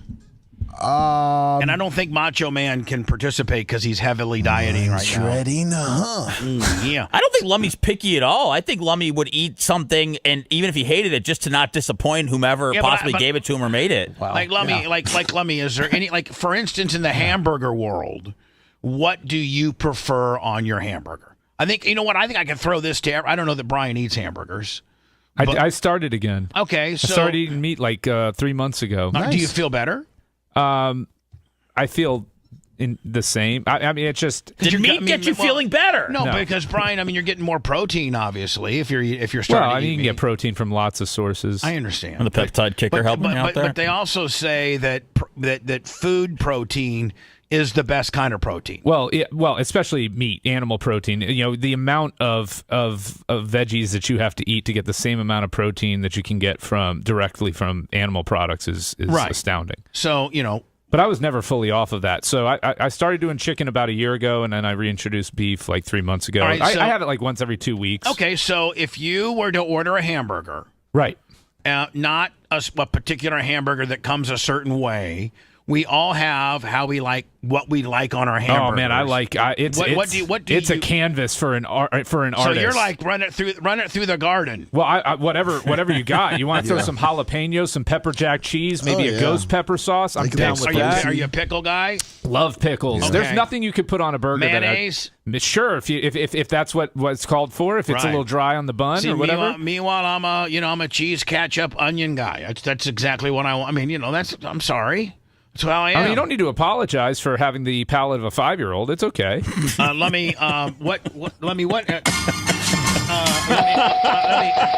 This is gonna be a much better show today. I think I'm gonna get. I'm gonna get graded far better today. I think the whole 9 yards. I'm just gonna start rolling with it. That wasn't. I mean, come on. That's not a big personal shot. You're the one admitting that you have very limited. That's why you gotta give me right there. Very funny, nice cut. Like it. We're all about cuts. I'll cut you too, buddy. Will you hit the sound effects when you do, Bubba? That would make it better. No, I don't cut them and then hit your own sound effect. But I'm not a big cutter. Well, I know, but you said you got one coming. I'm the host. But you got one coming to him. He didn't got one coming. That's my buddy. 2 in the back. 2 in the neck. 2 in the neck. Yeah, Sorry, dang. So you missed. See, that was a misstep. And then one in the pink, eh? Yeah. So let me Brian says. Yeah. There's really not a lot you can put on a hamburger that I won't like. Would you eat one with like a fried egg on it, Bubba? Yeah, of course. Okay. Oh, okay. Yeah. But I like a good like Southwestern burger. It has some like avocado and salsa in lieu of ketchup. I would take the salsa, but not the avocado. Okay. I would take the salsa. Nice. Let me. Where do you stand on like caramelized onions, grilled onions, and mushrooms? Take mushrooms. I'll take caramelized onions. So you do have a wider range on this. We're not just talking about because these chefs might come in and have some really unique burgers. Here's kind of what I don't like: pickles, mustard, mayonnaise, and tomatoes. That's about it. Other than that, I'm pretty good. Caramelized onions, great with. Mushrooms, good with. No avocado. Or guac. Fried egg. What about an old-fashioned rodeo burger with onion rings and barbecue sauce? Oh, that's oh my God. Oh my goodness. I got a boner.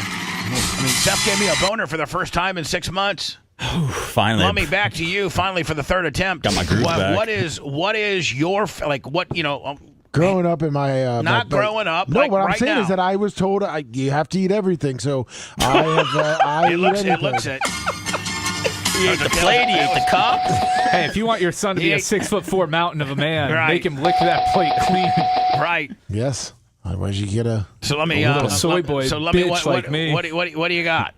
Pretty much everything. Everything. Put it. Is there anything particularly that you don't like? Unfortunately, I would prefer no onions, raw onions, because my dad would hide them in the burger and it scarred me. See, so meanwhile, I'm a raw onion guy. I don't like raw onions. I like grilled onions. I like raw onions. I like them grilled. I like sauteed. I like every other way except for raw With onions. the raw onion, I don't want it to be gigantic cut, like a gigantic onion ring type onion. Yep. I like them sliced a little thinner if you're going to go raw. Me too. Yeah. Because it can overpower the whole and burger. I don't want the middle of the onion. I don't want the middle. I want one of the outer rings, one or two of those, but I don't want the middle part of the onion. Yes. And I think most people agree. Hello, you're on the air. Go ahead. Hey, Bubba, how are you doing, bud? Good, buddy. Thank you. Hey, can I ask you a question? I know it's racing right now, okay? Mm-hmm. How come you never get up to Charlotte, bro? What do you mean? To the World Finals. Oh, I'm not because I got a life. And listen, if I was to go to another dirt track, which I probably will next year, it would be my buddy Tony's Eldora. I'm only going to go to probably one other dirt track. When you own a dirt track, sir, you don't necessarily want to go to other dirt tracks because you're kind of for lack of a better term, dirt tracked out. So I see Jerry Jones at all the visiting stadiums each week. Well, that's because his team is playing there. When my son was racing and I was involved in it, I went to every dirt track around. You won't go to other dirt tracks and look for new material? No. Oh. Listen, if you can't get material close to home, you can't. It's not worth trucking it in. It's Brian. They'll give you the clay for free because clay is not really good for much, but it's $100 to $150 a truckload to bring it to the track. Oof. And you need at least 20 to 30 truckloads to make a dent in any type of banking that you're trying to build or anything like that. Yeah, so, clay is going to leave your bank account aching. Go to Tom Bean and tell him we need $25,000 in new clay and get back to me and see how that works. Did you see how rough it was last week? It was. I'm going to tell you this right now. It was embarrassing, and I cannot understand how the World Racing Group, World of Outlaws, could think that would be acceptable in any way, shape, or form. It is an absolute black eye on the sport, and if they cannot do it correctly and ensure the safety of the drivers, and it's that rutted up, then you better find a new track prep crew, or you better cancel the event because and I don't know that it's going to be much better this weekend. Yeah, I can actually see the racetrack from my house, and it was. It's a beautiful. It's a beautiful facility. They just don't know how to. They just don't know how to prep the track. Their track. They got all the equipment in the world, just like they don't know how to prep Volusia for the most part. The two tracks that they own or are associated with, meaning World of Outlaw, Volusia, which is hit or miss as to whether it's going to take rubber or be too wet, and then we saw Charlotte last week. I mean, there were open wheel modifieds that were hitting the ruts that were tearing the bodies off of their cars. 6 feet in the air. Yeah. So good luck to them. I'm not a big World of Outlaw fan. I'm more of a Lucas guy. We do business with Lucas. They're great people. Rick Schwally runs a great sanctioning body, and I'm really not interested in. I'm not really interested in even talking about World Racing Group. I don't care for them. Let me ask you something. Do you think if you set your track at dormant for like 2 months, do you think you could come back and prep that track? If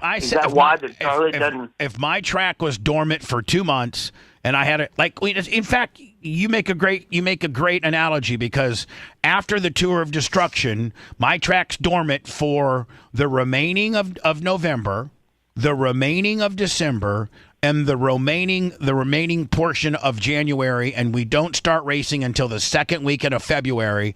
And I will be up there every other weekend working the material, raising the bin block, adding new material, keeping the material wet so it's not, you can't. What happened is they didn't do anything with this track, and then they got a ton of water, and the track picture, and I don't want to get too far down this rabbit hole, but just everybody listen to. I am very knowledgeable about track prep, because I've owned a racetrack now 13 years with Tom Bean, and I've done I know how to do it.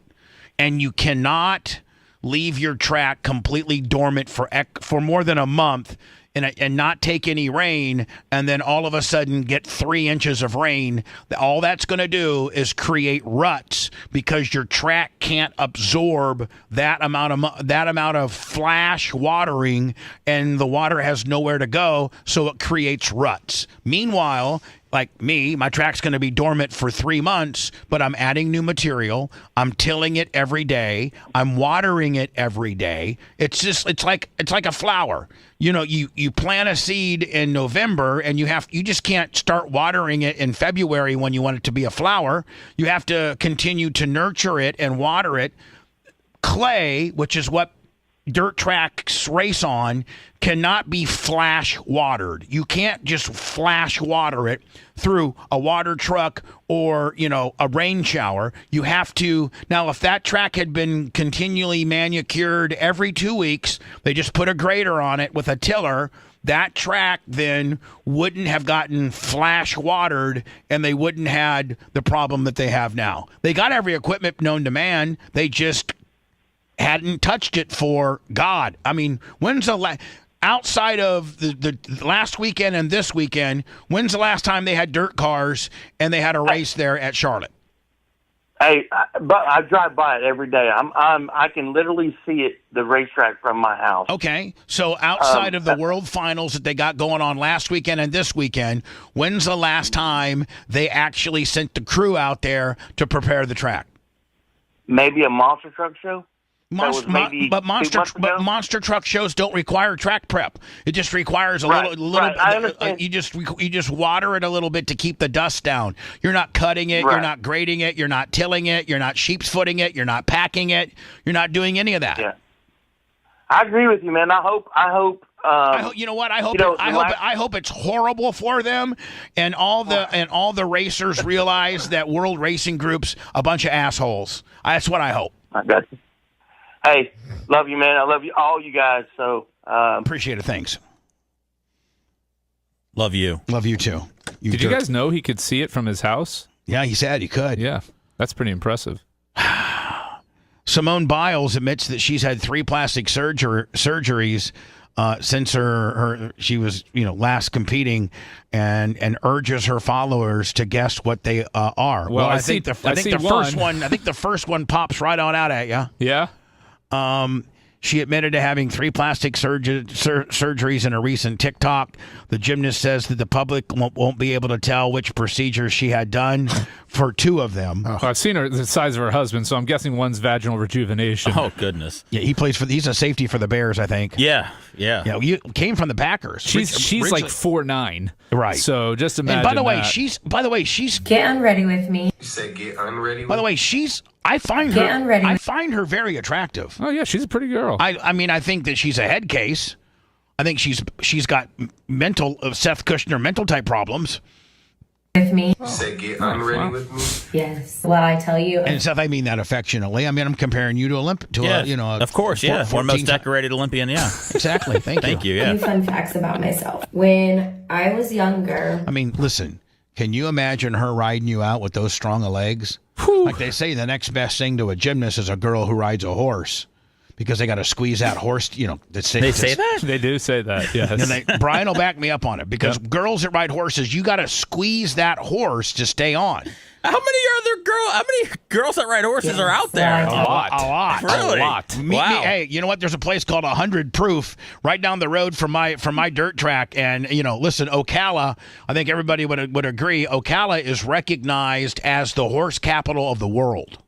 Well, I know. I'm just a city boy. I think it's up there. Brian, honestly, if you Google it, more than like Kentucky? More than Kentucky. Yes, right. We've done it before.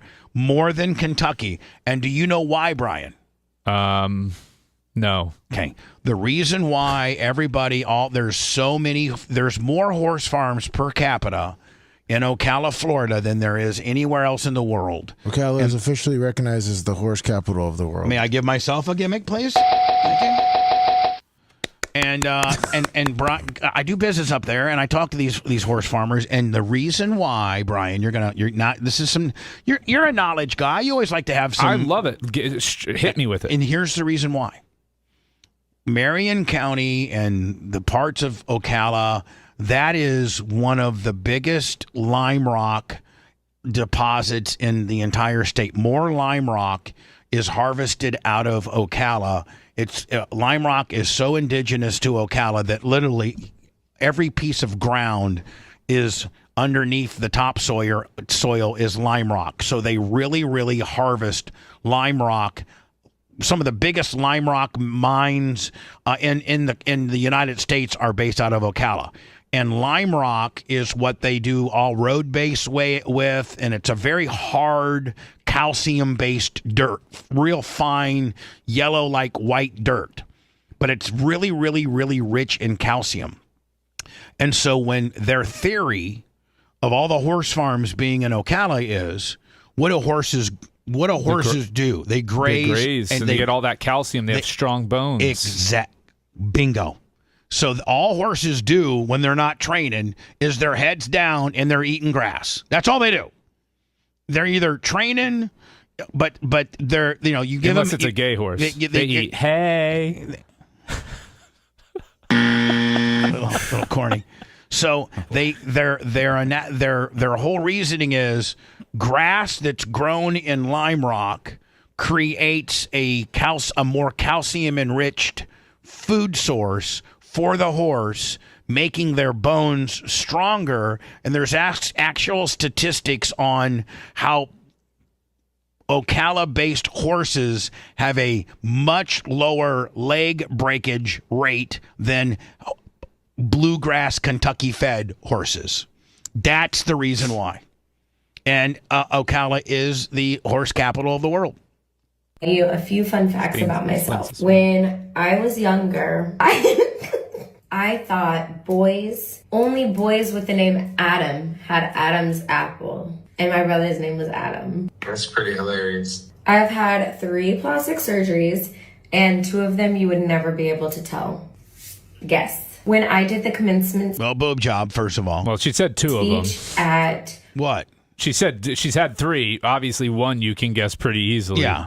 Wash U. That was my first time ever in my life wearing a cap and gown. This one I don't want to be a rude pig, but those are pretty big. Right? Am I wrong? Her boobs? Yeah. Well, yeah, that's what she had done. No, She I know. had It's just the way that they're just like the way she's got them smashed, and you can see the nips on them too. They're just very big. Going to piss a lot of people They're almost as big as a merch cricks. off. But I never did my own laundry till I moved out.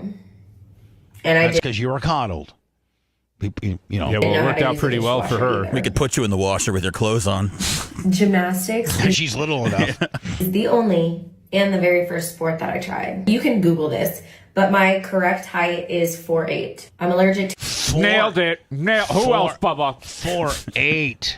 Yeah. Oh, my God. 4'8". Yep, little spinner. To a ton of lip glosses. I still haven't found out which active ingredient I'm allergic to, but I'm working on it. Oh my God, I didn't watch movies growing up. I didn't watch that many movies, so I've never seen the. Well, I mean, Greg from Canada, $20. Thank you so much. The elite athlete. If you are as an elite of an athlete as she is, I don't find it odd that you didn't watch a lot of movies and you didn't have much of a childhood, because you are absolutely living in the gym.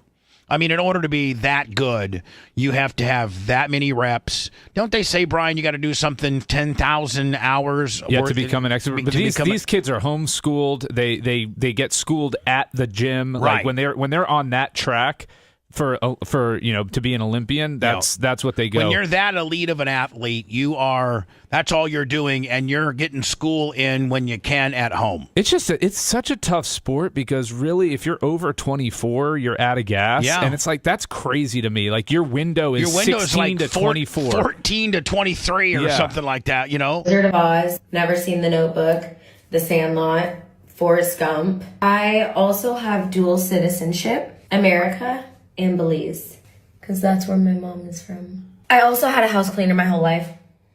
Sue me. I went to speech therapy whenever I was younger. I also thought that every kid was adopted, because my sister and I were adopted. I used to want to be a children's pediatric nurse or a NICU nurse. I was committed to UCLA before I went professional. Jonathan is only my second relationship. Hope you guys like those fun facts. Yeah, well, I mean, she's only been with 2 guys, is what she was saying. Her other 2 Get ready with surgeries are lower blephastomy. Get unready with me. Eyelid. That's an eyelid. She had an eyelid gimmick. Lower eyelid. Yeah, under eye bags and earlobe repair. That was probably from a gymnastic mishap. Could have been from a classic Bubba Gilla ear tweak. Yeah, she got a little aggressive ear grip. Ear mishap. Jeez. Yeah, well, I mean, like, and No, that sounds cool. I'm trying to think about what apparatus in girls' gymnastics would put your ears at being vulnerable. The headboard.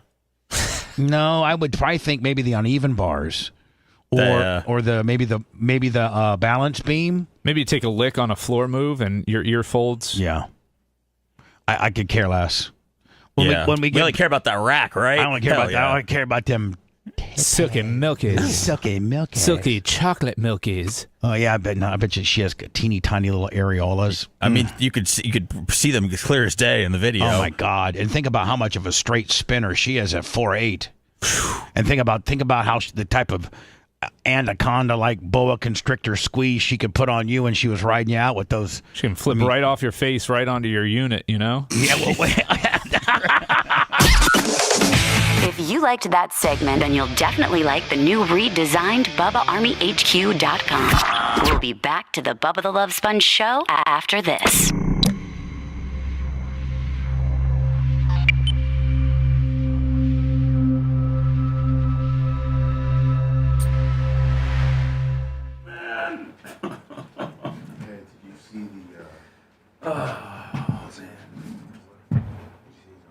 Oh man, Bubba.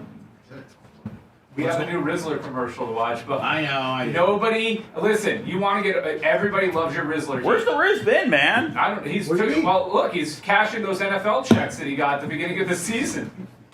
I love the Riz. Yeah, that could be right. Those big hoop earrings. Yeah. Thank you, everybody. We're having a good time. She could have wore an earring at training or something. Yeah, got ripped out.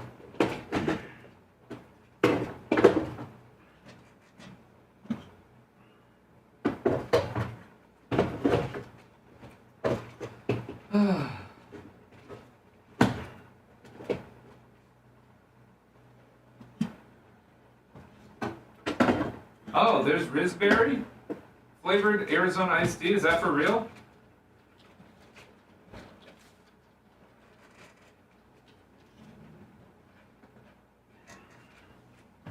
Oh, wow.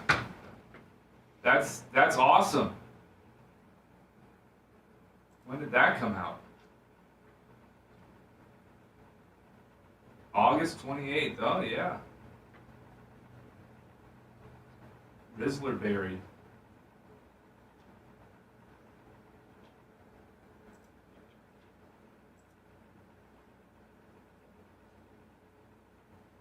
What's up, Permagrom? How we doing? How we doing, chat?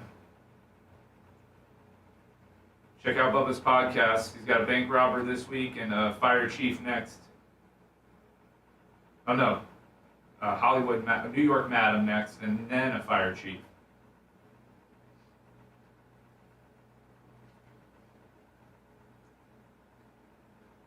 We'll be doing the Blizzard after the show, and then after the Blizzard, at 11, we'll be doing the Star Wars break. So for those of you that aren't familiar with the break, you can... Now, Brian, what could you get in the Star Wars world that would be like oh wow, this is a fucking, like what could you get in that world that would be like something like wow?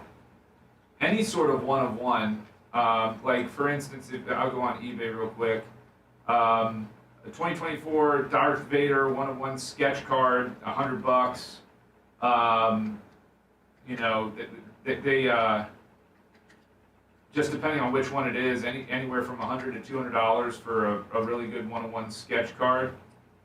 And what people, and the thing with Star Wars that's nice is you don't, like I said, you don't have the risk of one of the characters, becoming. What if you got a Princess Leia card? What if you got the Princess Leia card? I mean, just the card itself. It's got to have some sort of rarity or scarcity to it. What about a Luke Skywalker? Yeah, I mean, there's a bunch that you can get that. Now what if you got a Princess Leia that signed before she died? Yeah, if you got a Carrie Fisher auto, that's obviously. Did she do any of those, you think? Yeah, for sure. Yep, absolutely. So they've got dual autos in this product, which are always cool. They've got some animation cards. I figured that was it. Yeah. They've got Superfractor autos, which are one-of-one. You've got Double Vision, bonus stage, Kyber Light, Reflections. You can't make that money back. Double Vision, that a foreigner Galactic card? Graffiti Parallels. Is that a foreigner card? Yeah. Double Vision? Good one. Seth doesn't even know that song. Double Vision.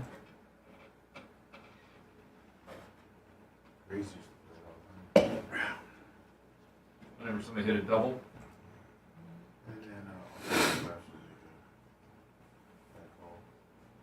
And so they actually, Bubba, they kind of do rookie cards with it too. They'll have character debut cards in them. So it's the first time you could get this particular, character's card. Basically, they have character rookie cards. Yeah.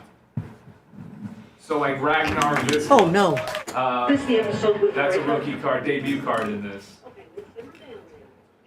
Tuttle said he doesn't even know all the characters, and he said he's a big nerd, big Star Wars nerd, obviously. What a Tuttle name? Put this.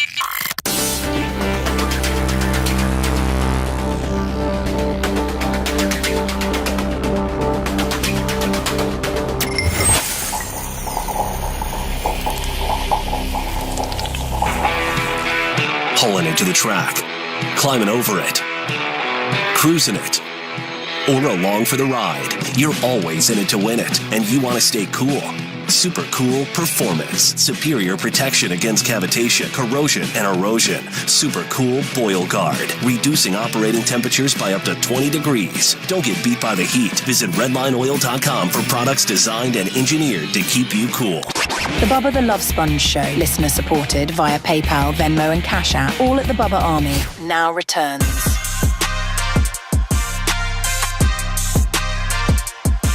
suffering in silence.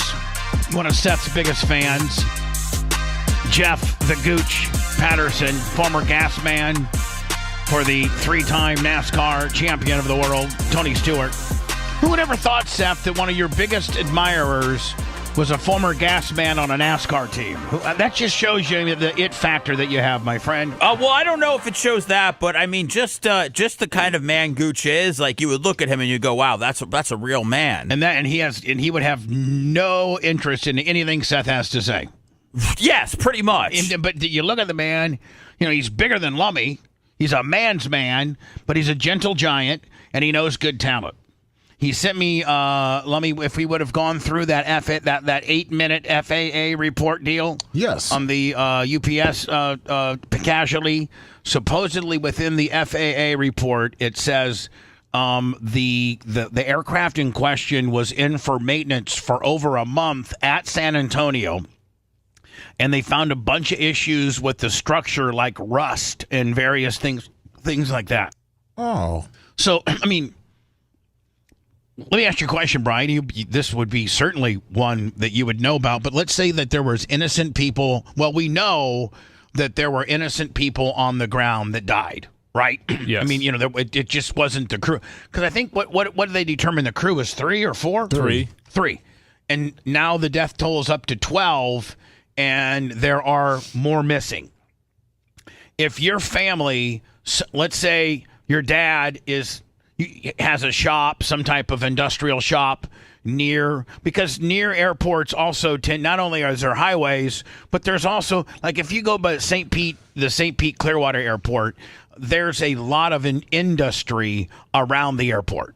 A lot of airports tend to have industrial commercial type industrial areas. That's where a lot of airports and radio studios. Exactly.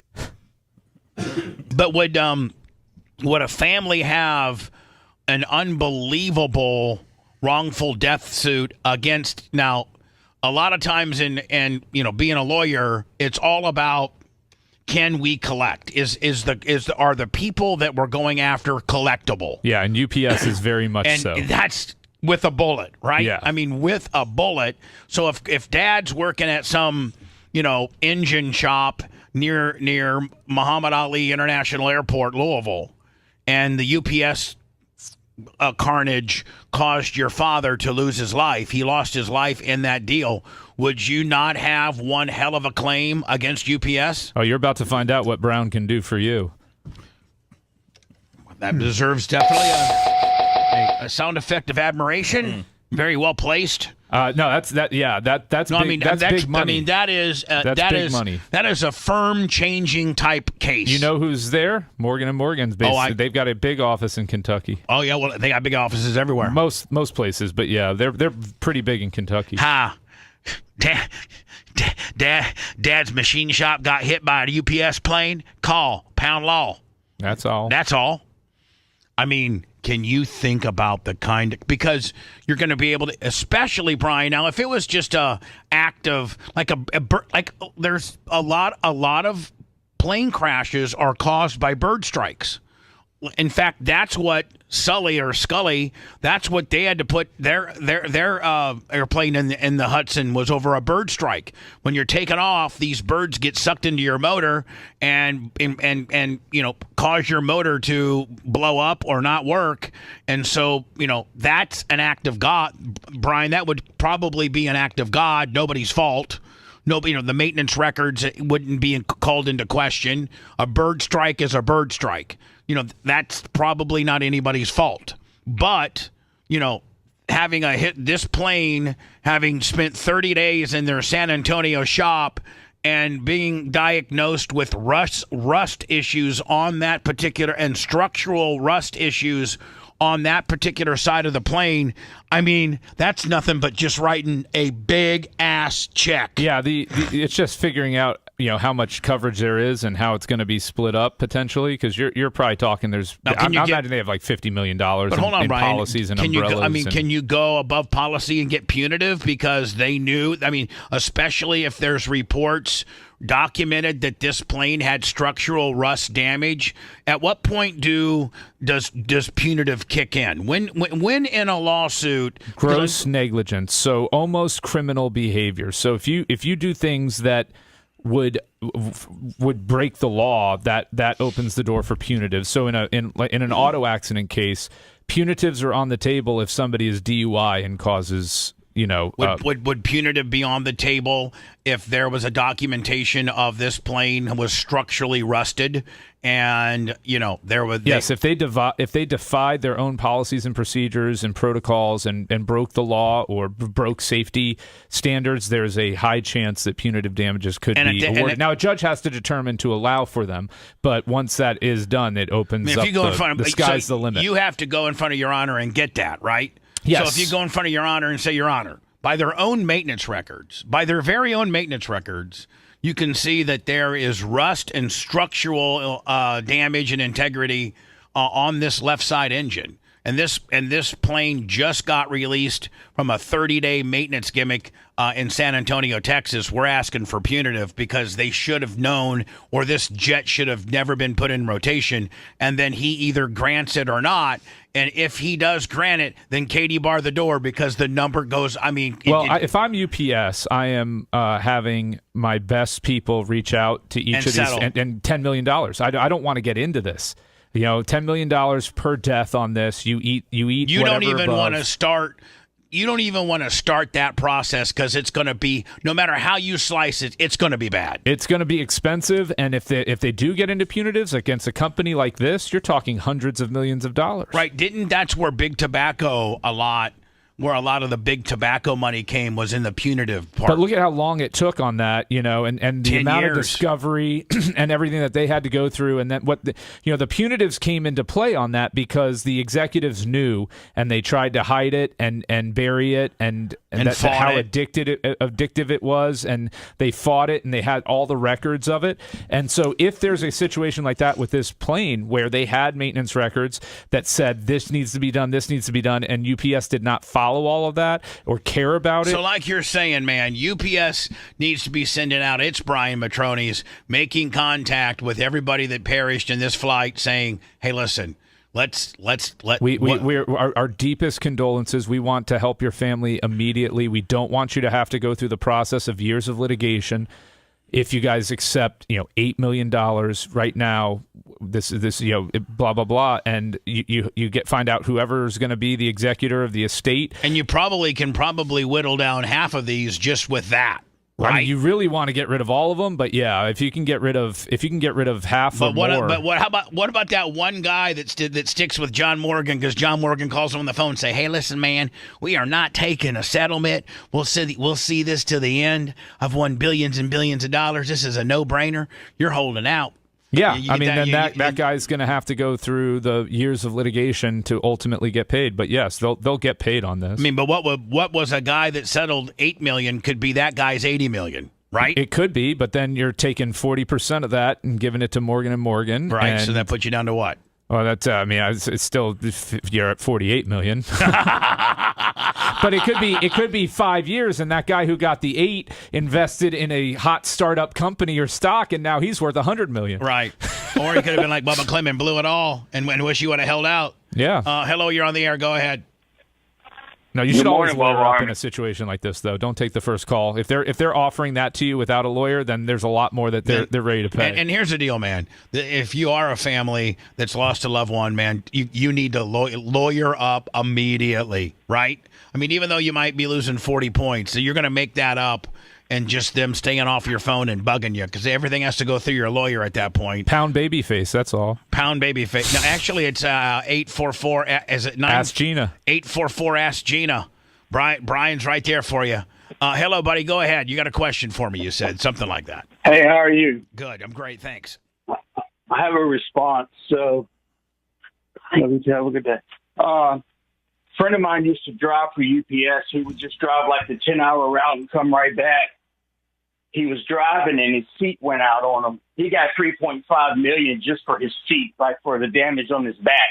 These people are going to get big money. Big money. Oh, especially $3.5 million. Brian, who gets the most money, the pilots or the innocent bystander? Oh no, the innocent people. The innocent potentially. I mean, it's who's an earner. That's the big thing. Who's an earner that had kids? Right. That 33-year-old dad that was pulling in $150,000 to $200,000 a year, working at that machine shop, that had 2 or 3 kids. I'm self-delete. Thank you. Thank you, buddy. That's the client you want. The younger guy who had his whole life ahead of him and who was making a pretty good living and who's got got family to support. That guy's getting straight paid. Yeah, that 75-year-old widow that has no survivors. That case is it still has value, but it's not the value of the other ones. Right. Hello, you're on the air. Go ahead. Hey, this is Dave. Is that you, Bubba? Yes, it is, Dave. Thanks. Oh, hey, good. I wanted to talk about, I'm a retired Delta Airlines captain. I just wanted to offer you some comments about the procedures. You're correct on some of them. So, Dave, can I ask you a question? And by the way, I'm absolutely bitten by the aviation bug. I've owned my own plane, and once that happens, you just you get completely bit by the aviation. I got about 600 hours on a Cessna 414.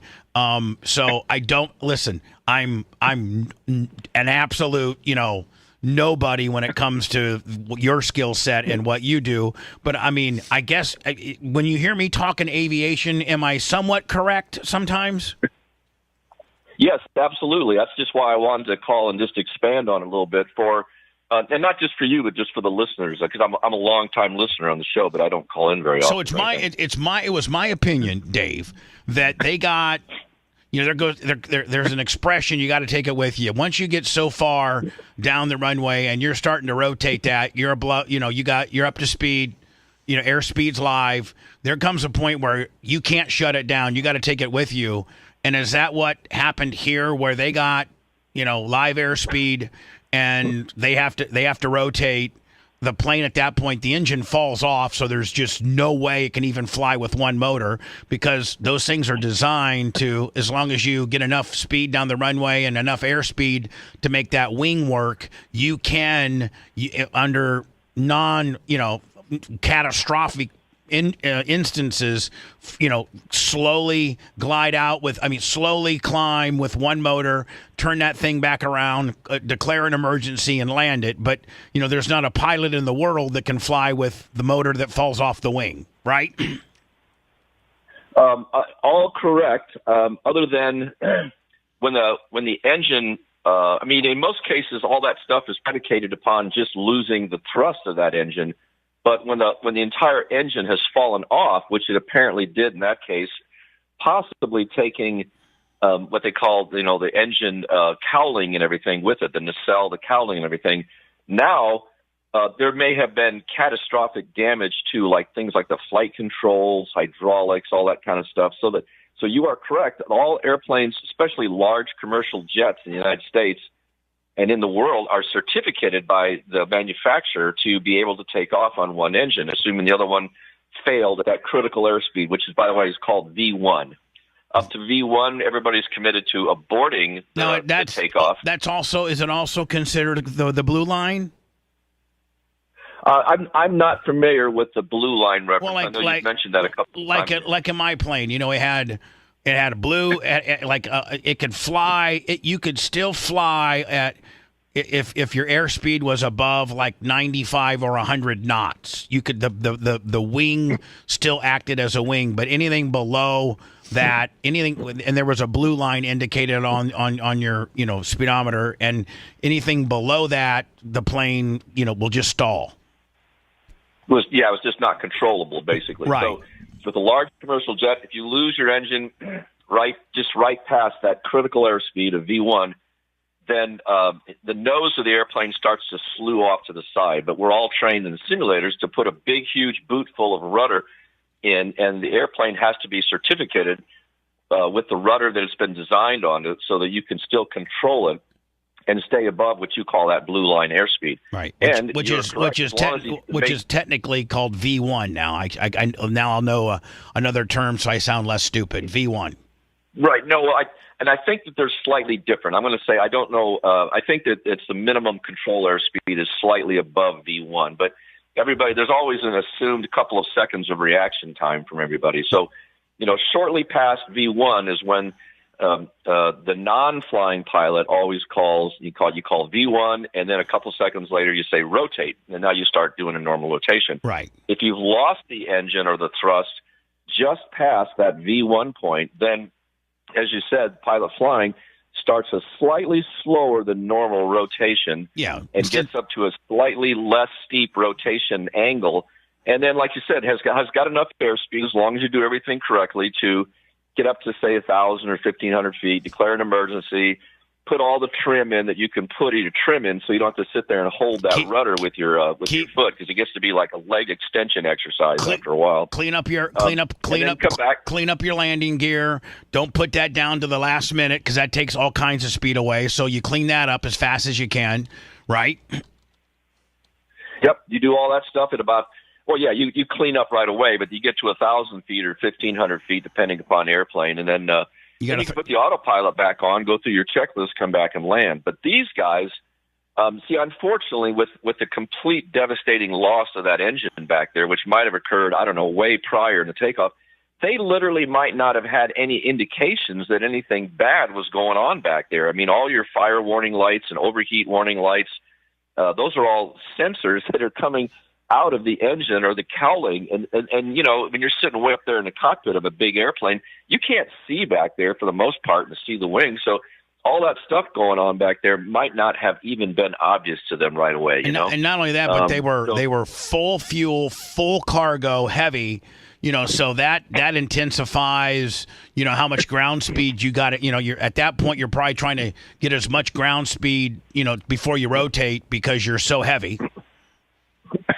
Oh, yeah, that was an extremely heavy airplane. And the other thing that I don't know yet, and I realize I'm just speculating, and, there's a lot of speculation going on, but just from seeing some of the initial comments, I don't know, it was a 3-engine airplane, and I don't know that another one of the engines might have been damaged just by the foreign object, all the damage and the parts and the pieces coming off that bad engine might have gone down into one of the other engines. So they might have actually been facing a situation where they'd lost thrust out of 2 out of the 3 engines available.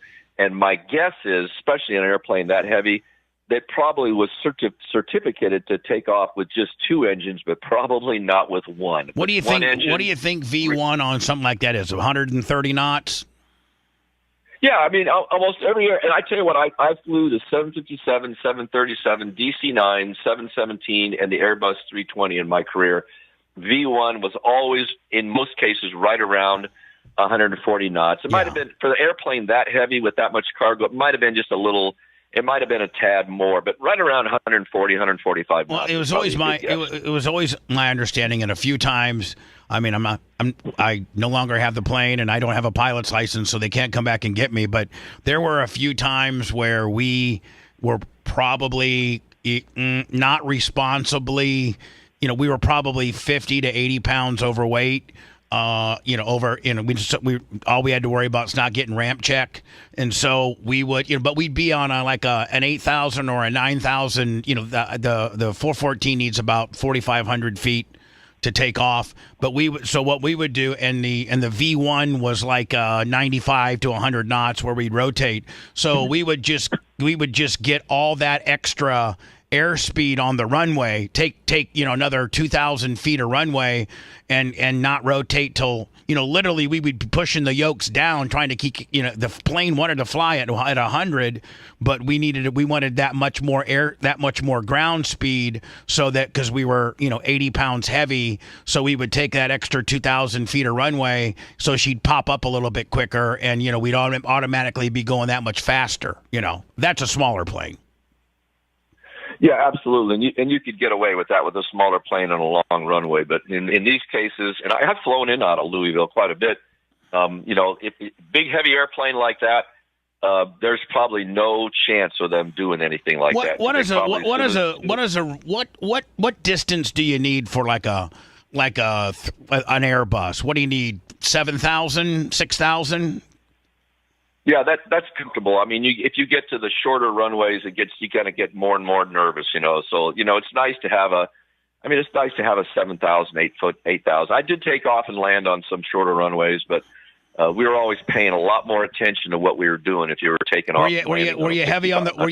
When you were spooling it up? Were you heavy on the brakes? Like, were you really brake? Like, I can sometimes feel like when I'm on a regular plane and we're on a smaller runway, you can feel the captain really spooling it up, and he's trying to hold the brakes for as long as he can. I think that's what they do, don't they? In some cases, yeah, you can kind of spool the engines up rather than just kind of do the slow roll, break off, kind of roll down the runway. You can kind of just sit there and run them up to like about 80% or something like that. Hold it for a second, and then let go. And then now you're kind of ahead of the curve, and you're going to accelerate faster and get to those speeds quicker so that you can rotate and get out of there. Well, my fiance Erica, she's deathly afraid of flying. I mean, she's like a cat on a carpet wall. Like, she's just like, she holds on to me so heavy. I mean, like, she just grabs a hold of me like there's anything I can do. And I told her, because this was told to me once by a guy that flew for Northwest, and then he went on to fly for JetBlue, and I think he just retired with American. But he told me, and just from the little bit I know about aviation, it sounds correct. He said the critical point of a commercial airline, lest there any catastrophic, stuff that happens like what with UPS, is as soon as you feel the wheels go, and you're heavy, you're completely packed with full passengers, full fuel, full luggage, is if once you feel the wheels come off the ground, if you count to 5, the captain can fix anything that gets thrown his way. If there's only a critical point of 5 seconds for where that plane kind of, when you take off, you know how you kind of feel that little flutter a little bit where it's still just trying to get the airspeed? He's told me to, so I always tell Erica, if you count to 5 after we get off the ground, there's nothing the captain can't do, including losing an engine, that he can't fix. Is that true? Yeah, I would kind of agree with that. That's why we train so much. I mean, in the simulator, we constantly train for that absolutely worst case situation, which is where you lose the engine right after V1, because that's when you're most vulnerable to lose control of the airplane, and it's the most demanding flying skill that probably any commercial airline pilot has to master, which is recognizing that engine failure and then just very intuitively countering it with the appropriate rudder input to keep the nose tracking down the center of the runway. I mean, you're putting every ounce of your quad muscle into that rudder, opposite rudder, and then probably the checklist goes, turn the engine off, turn the fuel to the motor off. I know they have what they call double checklists, where the co-pilot, the pilot will say left side motor failure, and then the co-captain will say check, left side motor and then fuel turn off to left side motor, check, fuel turn off. Like, they double repeat everything so that they don't turn, because there's some instances where the pilot freaks out and will turn the fuel off on the wrong motor, and because he's freaked out, and now you run out of gas on the motor that still works. So I've often been told, I had a motor failure one time when we were flying, and those are the procedures that we went through. Sir, did you watch the rehearsal on HBO? I did not. I don't know what you're talking about. So there's a comedian named Nathan Felder, I believe his name is, and he started researching aviation accidents, and he found that one of the causes that he thinks could be improved on is a lack of communication between the co-pilot and the main pilot, because oftentimes co-pilots feel like they don't really or can't have a voice in the cockpit.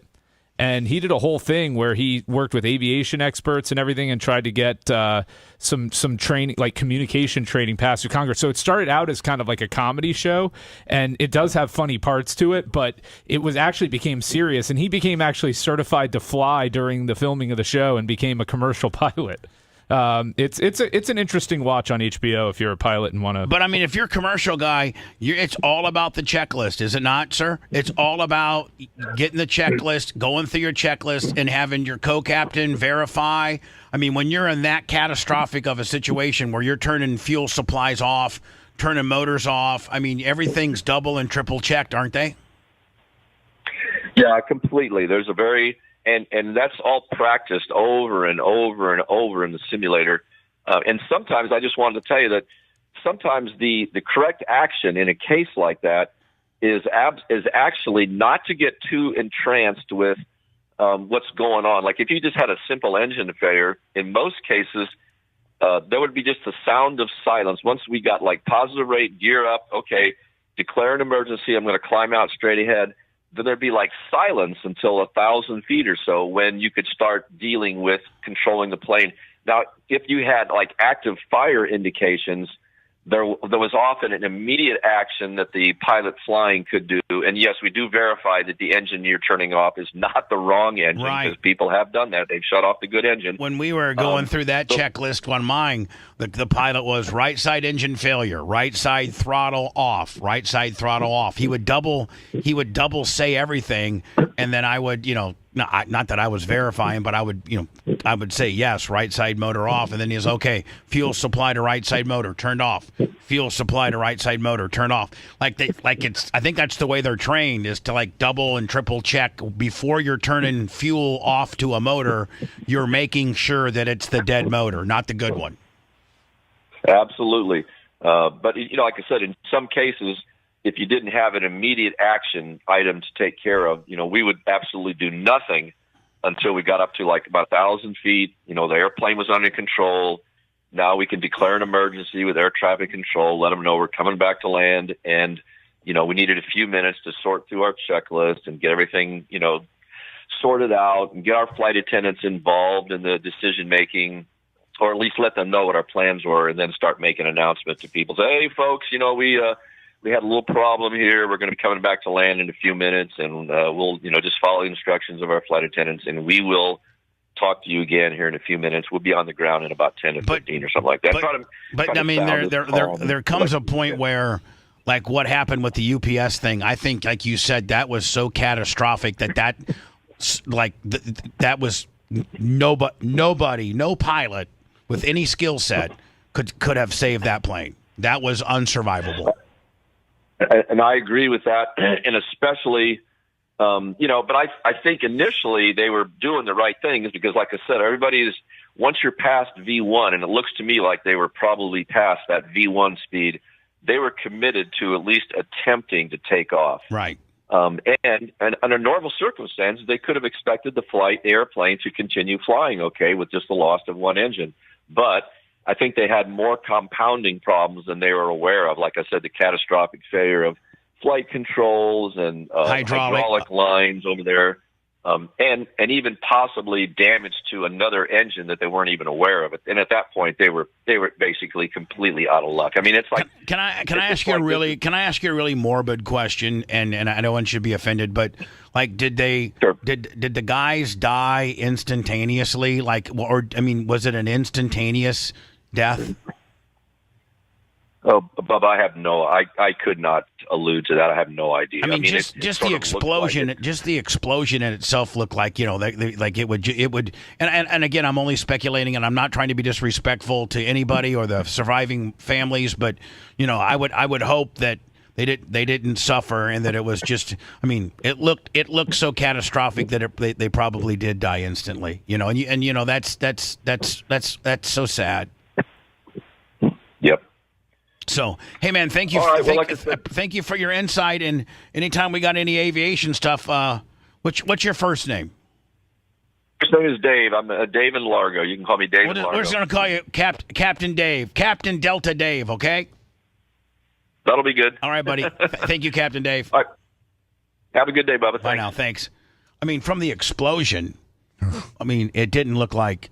I mean, that's jet fuel And let me, didn't they say they had 36,000 gallons? Yeah. A lot of times they'll use pounds when they are talking about the amount of fuel. So I don't know if it was 36,000 pounds or 36,000 gallons. I think it would probably be pounds because I think that's like 9 pounds a gallon. I think Jet A is like 8.5 to 9 pounds a gallon. So I don't think they could have 36,000 gallons. I think they probably had 36,000 pounds of fuel. That's still crazy. Oh, I mean, yeah, it's like that's a bomb. Yeah, that's a gigantic bomb. It's an absolute bomb. So, anyway, man, thank Captain Delta Mike or whatever the hell, Delta Dave. Thank you for your insight. Thank you for validating that some of my aviation stuff is correct and probably a lot of it's wrong. 38,000 pounds of fuel. Brian, can I give myself one? Bubba, give yourself 2. Why stop at 1? And then That's how a double. And then how about a commercial stop set? That sounds like a great idea. If you want a deep dive into the Bubba the Love Sponge show from the past, go to BubbaArmyHQ.com. We'll be back after these words.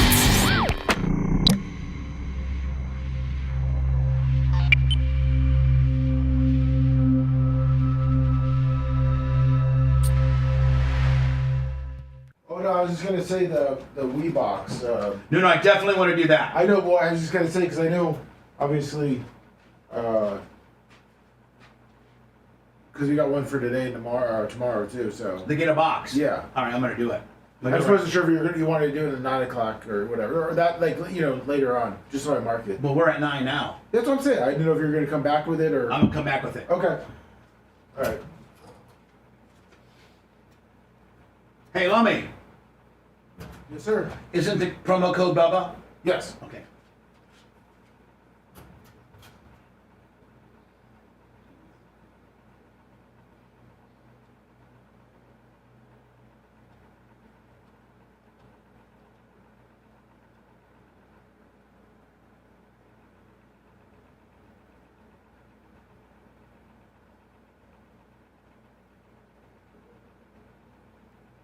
Yes, pay-per-views are included in the box. 934 thumbs up. Let's get, Brian is such a good guest, and I love him so very much. Let's get him 1,200 today, because Lasker does like 1,200. Like that's pretty. Yeah. So beautiful America. If 20,000 pounds of jet fuel is 3,000 gallons, what would 36,000 pounds of jet fuel be? That would, give me that number.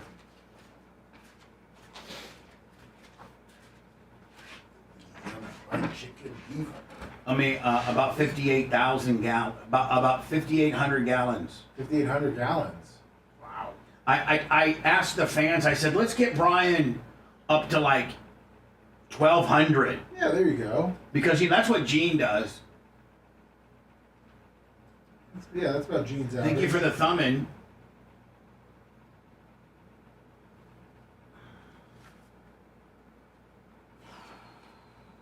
Let's see.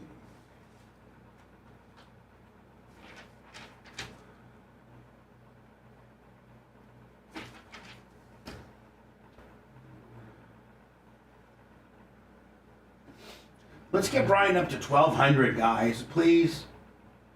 Me and Brian are doing good today.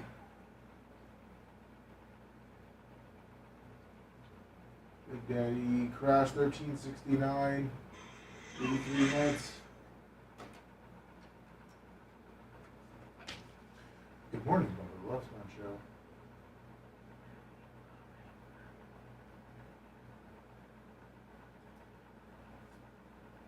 Yeah, you want to hold on?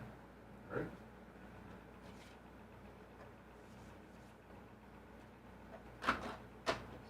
It's Total Ballin', what's up?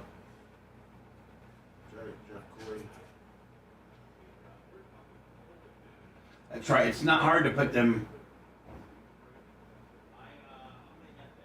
And Big Lunger. Have sanity and sleep. Those are priceless. Those are. The those Get are the Box very is a priceless. ripoff from Bubba. Why do you say that, Greg? Brought everything. Like, just tell me right now why the fuck you say that when everybody that I've talked to said that it's amazing. Who let Bubba in chat? What the hell, Lummy? Yeah, what's going on? No, Which Greg- chat are you in? Are you in Rumble? Lummy, no, I'm on chat, and there's this motherfucker named Greg Lou, whatever, Greg Fuckface, who I would fucking fight if I could. Whoa. Maybe you'll kick my ass. You know, I'm not as tough as I used to think. Dude, if his name's Greg Fuckface, I wouldn't mess with him. Greg Fuckface. So tell me right now, Greg Fuckface, why do you think this Get a Box is a ripoff when everybody I've talked to, and including we have one, does everything that I said it does? So what's your knowledge of it that I don't know, you stupid fuck? Other than me getting ready to block your stupid fucking hating ass, you cocksucker. So it's the basic one. What's your basic knowledge of why it's... Yeah, go ahead. You won't even appear. You won't even come back here and fucking debate me as to why you say it's a ripoff. And you know what? I'm getting ready to talk about it next. About how fucking cool it is. Look at Berto Perez. He bought one. He said it works pretty good. Oh wait, they just have large. There you go. Large. Markham Tarpin's got some. There's a bunch of people out there. So Greg, get it? What's up, Big E, my favorite? I love you. I love you, Big E. You're good. You're so good to me. So listen, Greg, where are you, buddy?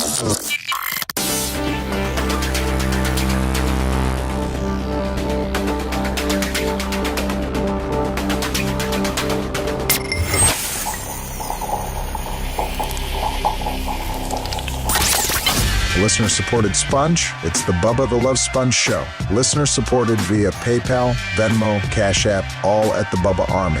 Now returns. You moderators, go find that asshole. I found him. And block him. Okay. And I gave him every opportunity. He was like, hey, this thing here sucks, and and I'm like, well, tell me why. Tell me why it sucks, Greg. Greg Numbnuts, tell me. And then Greg Numbnuts all of a sudden won't engage me. And I wasn't trying to. I was just saying, hey, what data?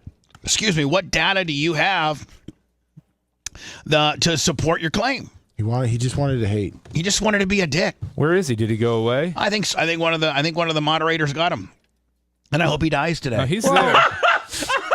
I literally hope, Greg, you die today. I hope you get ran over by a cement truck today. I left him. He's on my radar, seeing if he answered, and he hasn't. Where you at, Greg? Where are you, Greg? You're on Lummy's radar, Greg. Where are you, Slapnuts? Where are you, Numbnuts? Slapnuts. Greg Slapnuts. You're going to make some type of allegation or claim of knowledge. So give me your source. If you said, well, because I got one and it sucks, okay, then I'd have to. Well, but at this point, he's like about 75 years old, Bubba. Yeah. You would smash him. I would. I'm looking at his YouTube channel here. I need a good fight that I can win. I need a Jake Paul type skewed fight that I'm guaranteed to win on. That somebody even maybe has to take a fall on. Maybe I got to pay him on the backside to make me look good. Like a charity deal versus MJ or something? Yeah, something like that. I did in the one. I'm 1-0 in celebrity fighting, and I beat Dave McKay. Rest in peace. He died of a cocaine overdose. Wow. When I worked at Beasley, but I beat, a lot of people say that's from the CTE that you gave him. Yeah, exactly. I did beat his ass. Absolutely whipped his ass. Everybody had me losing because he was about 6'1", 215. And I was about 5'10", 280. And I trained. I had better training. And there was one time in the match I won the first round, knocked him down. He took a knee, so that automatically scores me Brian 10-8. And then the second round, I'm whipping his ass, and he turns his back to me and goes into his corner. Now, they were ready to call it at that point. Yeah, that should be a ref calls it off. So they stopped the match rule it a knockdown. And they did. They ruled it an 8 count. Yeah. So they stopped the match. They stopped the time. There was like 40 seconds left, and they said, "Are you forfeiting?" And he goes, "No." And they're like, "Well, you can't turn around." And you can't turn around and have your back facing your opponent. That's a sign of quitting in boxing. Or are you quitting? And he's like, "No." I'm like, okay, well, that's a standing 8 count. So I go into the second round, and I'm up 20-16. So Fabrizi and Winky Wright and a couple others in my corner are like, "Listen, there's no way You're going to lose. And by the way, I am absolutely out of gas. I'm like, they call you Bubba Bean? Yeah. Well, listen. So I'm up 20. I'm up 20-16. And Fabrizi and Winky Wright says there's no way you can lose this match unless he knocks you out. Like, there's just no way. Even if you take a standing 8 count, the worst you're gonna at least get 8 points. This has all the feelings of Rocky 1. And so I go out there, because I'm gassed, and I just roper dope. I just put my big 14-ounce powder puff gloves against my face, and he's wailing around. You just put that cardio to work. Yeah, I just literally laid on the ropes like Muhammad Ali, and I did the roper dope. And he's over there just blasting away, trying to hit me and hit me and hit me. And yes, arguably he won 10-9. He didn't knock me down. He won 10-9 on the last round, but there was no way to overcome his 2 knockdowns. If I was him and you were laying up against the ropes, there would have been a low blow in there. Absolutely. On my baby nuts? Yep. Yeah, I'm on my baby right nuts. on it. I would have speed bagged those things. Yeah. Okay. You would have got on your knees and started speed bagging my baby Just nuts. Tore them up. Yeah.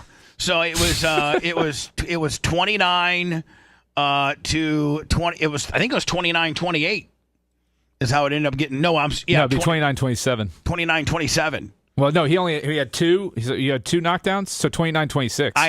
I had 2 standing 8 counts because they counted him turning around and them stopping the fight to see if he wanted to quit as a knockdown. Yeah, 29-26. So I won 29-26 easily. Wow. So that's my one fight, Greg. I'll Big fight E, you. 737525. What's up, Big E? I love you. Let me tell you about this. And we got one, and we've been working with it, and it's everything as advertised. And I'm going to see if I can get a couple more for you guys. And they just signed on to do some advertising with us. And it's really, really simple. It's an easy domain for you to remember. It's called getabox.com. GETABOX, getabox.com. And it's a one-time purchase, and you never get another bill ever. And all you need is internet.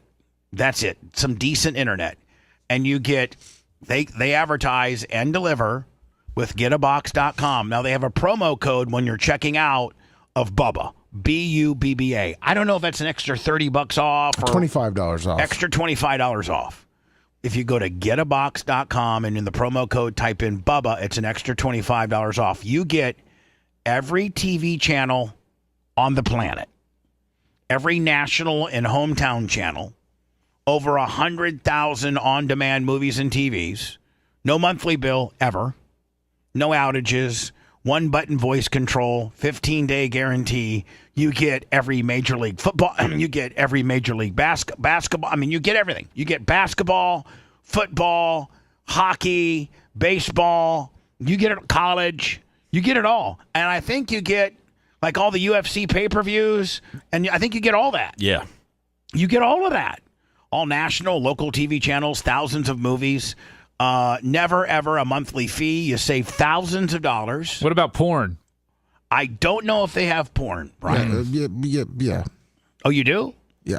Yeah. Well, let me kind of kayfabe, but it said, but yeah. Well, I don't know how many. I haven't researched how many channels, but yes. Does it offer a variety of softcore to hardcore and everything in between? I believe so. Yes, Seth. Thank you, Seth. Thank you. A potpourri of porn. Edit this out, Lummy, if you will. Oh no. He's anyway, listening. It's really, really simple. And I am so excited. Macho Man hooked ours up in the back. I navigated through it a little bit yesterday, and I was watching the NBC affiliate out of Green Bay to see if I could catch any Packer news. What's kind of cool is I'm looking on the channel list, and the pay-per-views actually have playback. So if you miss it... Oh, man, so like you've missed the UFC thing from Saturday night, you can say, I'll just watch it. They got 10 playback channels on their pay-per-view that allow playback of whatever the event was. It's actually kind of nice, because it does have a little DVR. So like when you're watching, you can rewind it on when you go to getabox.com, they have different units you can buy, one of which has DVR capabilities, some don't. And those range in prices, but if you got the baddest ass one they make, you can, like Brian said, either have playback or DVR capabilities where you can tape, schedule to record things, and I mean, if you're going with their best unit, which I would. So anyway, man, I'm telling you, every NFL football game, hockey, Major League Baseball, basketball, WNBA. You watching like the Fort Wayne news, Bubba? I'm watching. I tend to watch the South Bend news more than the Fort Wayne news. But thank you. Yes, you're onto something there. Anyway, go to getabox.com. It's not real tricky. It's really easy to remember. They've stepped up and I've assured them. I'm like, listen, I endorse a lot of products, and I'm telling you right now, this is something that the Bubba Army will absolutely gravitate to. I'm telling you. Splurge for the Ultra Elite box. Just get the nicest one. And here's the deal, man. Just like Seth told me earlier. YouTube TV and Direct TV. There's a big ESPN whodunit. Oh yeah, Disney and all. Yeah. I mean, there's right now within whatever world you may live in. They're putting you to work. They're making you go to a website to try to get these billion-dollar companies to get back together. Right. And they're offering you like $20 off your monthly bill. And so like if you're on YouTube TV or you're on Direct TV, there's negotiations going on where ESPN's been pulled. Man, you're not going to have any of that nonsense on Get a Box. I told the Get a Box people, man, I've endorsed a lot of things. And this might be one of the coolest things I've endorsed that I think my audience will absolutely eat up. I mean, it's a no-brainer. And the thing is, don't get sticker shock on what they cost. It's a little expensive. It's 2 months of your streaming crap. It's what, $440? That's for the Mac Daddy, but you get $25 off with promo code Bubba. Yeah, so I mean, you're $425, $430. But guess what? You never get a bill. Ever. I mean, if the average guy who has got, I don't know, Spectrum or Direct TV or YouTube TV. We have Spectrum, and let me tell you, our bill, if you take out the internet with all the channels, everything like that, it's about $269 a month. Yeah, a month. Yep. 2 months, Lummy has this thing paid for with the most elite box they make. How about this? The Ultra Elite box, 6K streaming capability. Yeah. So you have that 8K TV, at least get 2 extra K out of it. Yeah. Ultra smooth streaming, next-gen processor. How about a voice-controlled remote with AI? My TV's got a built-in VCR. Will that help me get the 8K that I'm after? Yes, absolutely. That it'll upgrade that 720p, that 360p that you're in. Babyface, did you also see in the Ultra Elite box it says adult videos? There you go. So it does. Go to getabox.com. It's unbelievable. I've assured them that we are going to sell a lot of these. Can I just say also to anybody that is concerned about the adult channels, I've had something similar in the past. You can turn those off for you can put parental controls on. Yeah. It. Yes, you can put parental controls on anything. If you get a box, you'll see some box. You know what I'm saying? Oh, that's one where I just can't let slide. Sorry, Brian. I've been trying to work with you, my friend. You have a daughter, man. Yeah. She doesn't listen to this show. She will one day. Well, God bless her. She doesn't look at Brian's search history and is on his computer. Please. I'm gonna take this all down one day. Man, listen. Go to getabox.com and on the checkout promo code type in Bubba. I told them I've never been so. I mean, they're sending me one for my house, and I am just so excited. I'm gonna keep the one that they've sent here. I said, man, this... You're not sending one to like Dion, are you? No. All right, just making sure. I ain't sending one to nobody. Okay, I'm making sure. Maybe if they start winning some games. You're listening to the Bubba the Love Sponge Show. If you want 24/7 on-demand Bubba and the crew, go to BubbaArmyHQ.com. The Bubba the Love Sponge Show will be back after this.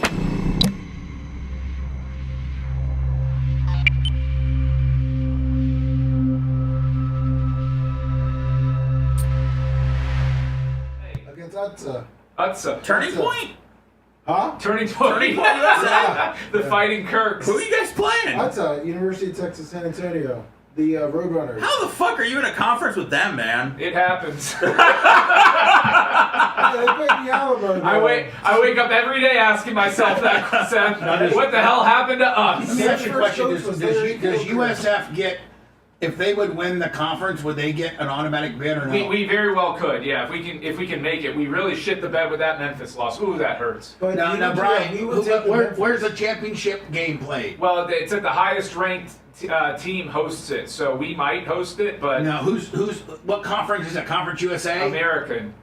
The American Conference, and who's the big slinging dicks in it? USF, Memphis, Tulane, and North Texas. So the winner of that conference championship gets an automatic bid? Most likely, yes. Well, Memphis is already in. No, they're not in. No. Well, they just have them as the highest winner right now at this moment. No, I know. They're the 12th seed. No, I know nobody's in. I'm just saying, if they'd ended today, they're in. Yeah. They took USF's spot. Memphis plays a tough Tulane team Friday, so they could lose, and USF would just jump right back in there. Hey, go listen to Lummy's podcast. They really get into college football. Yeah, Grant knows his football. Grant Gregory, former USF quarterback, and Indiana, yeah, and Kansas State. Yeah. What the fuck, really? Yeah. Oh shit! I'm gonna start typing that in the description, Lummy, of the podcast. I didn't know that. Yeah, Indiana, Kansas State, and USF. He did 3 colleges before it was cool to do 3 colleges. That's right. Yeah, did he have to sit out a year when he? Yep. Yeah. You know what he got for that? Nil. Yeah. That's when you could have 27 to 28-year-old quarterbacks in the NFL, from like Brandon Whedon and Chris Winkie. That's right. That's right. And Drew. Russell Wilson. Yeah, was older, right? Drew. Pearson? No, the one that was with the Cowboys. He was at Michigan. Oh, Henson? Henson. How he was older? Yeah, because he played a little bit with the Yankees. Nobody's requested any songs today. I'm very disappointed. Rick Canada put $20 out earlier. But he didn't say a song. No, he didn't. No, so it doesn't count. He just said Babyface Thursday. Yeah, it'd have to be another 20. Maybe they're saving it for the blizzard. It'd have to be a fresh 20. Maybe we'll make it. Maybe they're gonna make it snow on the blizzard. Make it snow. Informer. Man, it took me a long time in life to figure out who sang that song, since I heard it when I was so young. Snow? Yeah, but I heard it like when I went roller skating. I love the name of his album. It's 12 Inches of Snow. Oh, you like anything? You like a good cock reference, Didn't right? you sing, I wish I was a little bit taller? No, that's Skee-Lo, baby. That's Skee-Lo, yeah. That's a beggar. That's a timeless classic. Yep. I wish. Well, I mean, Lummy can't sing that song, but me and Seth can. Lummy knows it. I know, but he can't sing it and mean it like we do. We all wish we were taller. I'm very content with my height. You look good. I would I'm call not. her. I wish I had a rabbit and a hat and a bat and a 6'4" Impala. I'm just glad I went through most of my life not knowing that women really don't like short guys. Well, not that I didn't know that height. I didn't know until I started working on the radio that it was such a big deal. All right, King Drop, thank you. I'm not really comprehensive with the Tupac stuff. Short men, fat women, very discriminated against. Yeah. It's a very, underrated category of hate. Although fat women get some love, short kings not so much. Oh, fucking short kings. Fucking A.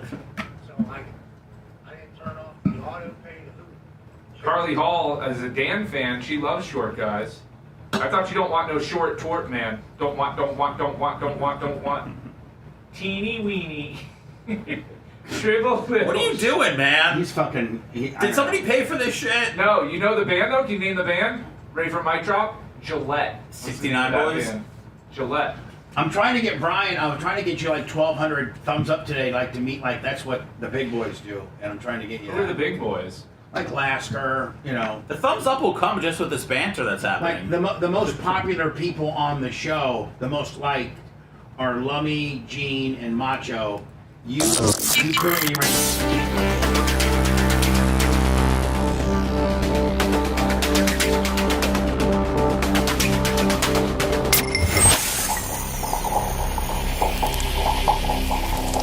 All right, y'all all know it's hotter than the devil's armpit out there. And if you're still rolling around sitting at home without tint, what are you even thinking about? For over 15 years, my guys at Advanced Film Solutions have been tinting me and my family's cars, homes, and even the new strip mall studios. They got 3M, Formula One, and Vista. Top of the line stuff that cuts the heat, glare, and blocks 99% of all those nasty UV rays. Keeps your car cooler, saves on that power bill. Hit them up at advancedfilmsolutions.com or call them at 877-575-FILM. Make sure you tell them Bubba Army. The Bubba the Love Sponge Show, listener supported via PayPal, Venmo, and Cash App, all at the Bubba Army, now returns.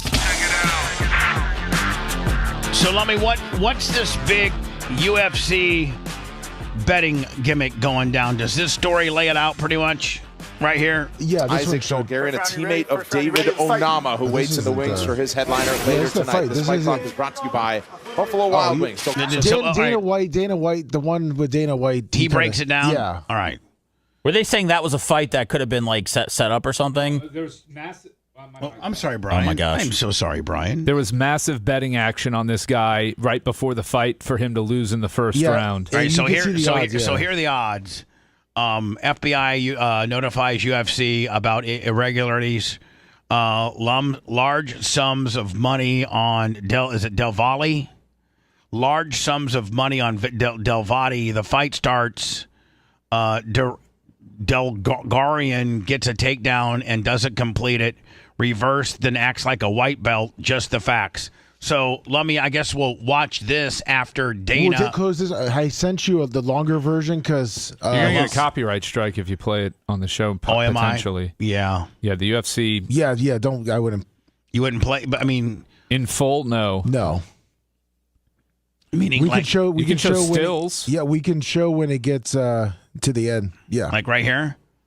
Well, let's just see what what Dana says first, okay? Because he's going to lay it out. For him. I sent you. So it's a 4-minute one because they put out the full one now, and it explains it a little bit better. All right, the 4-minute one. Yeah. All right, hold on, stand by. Probably about 1 o'clock that day, we're with a company called IC360, and they are the best bet monitoring company in the business.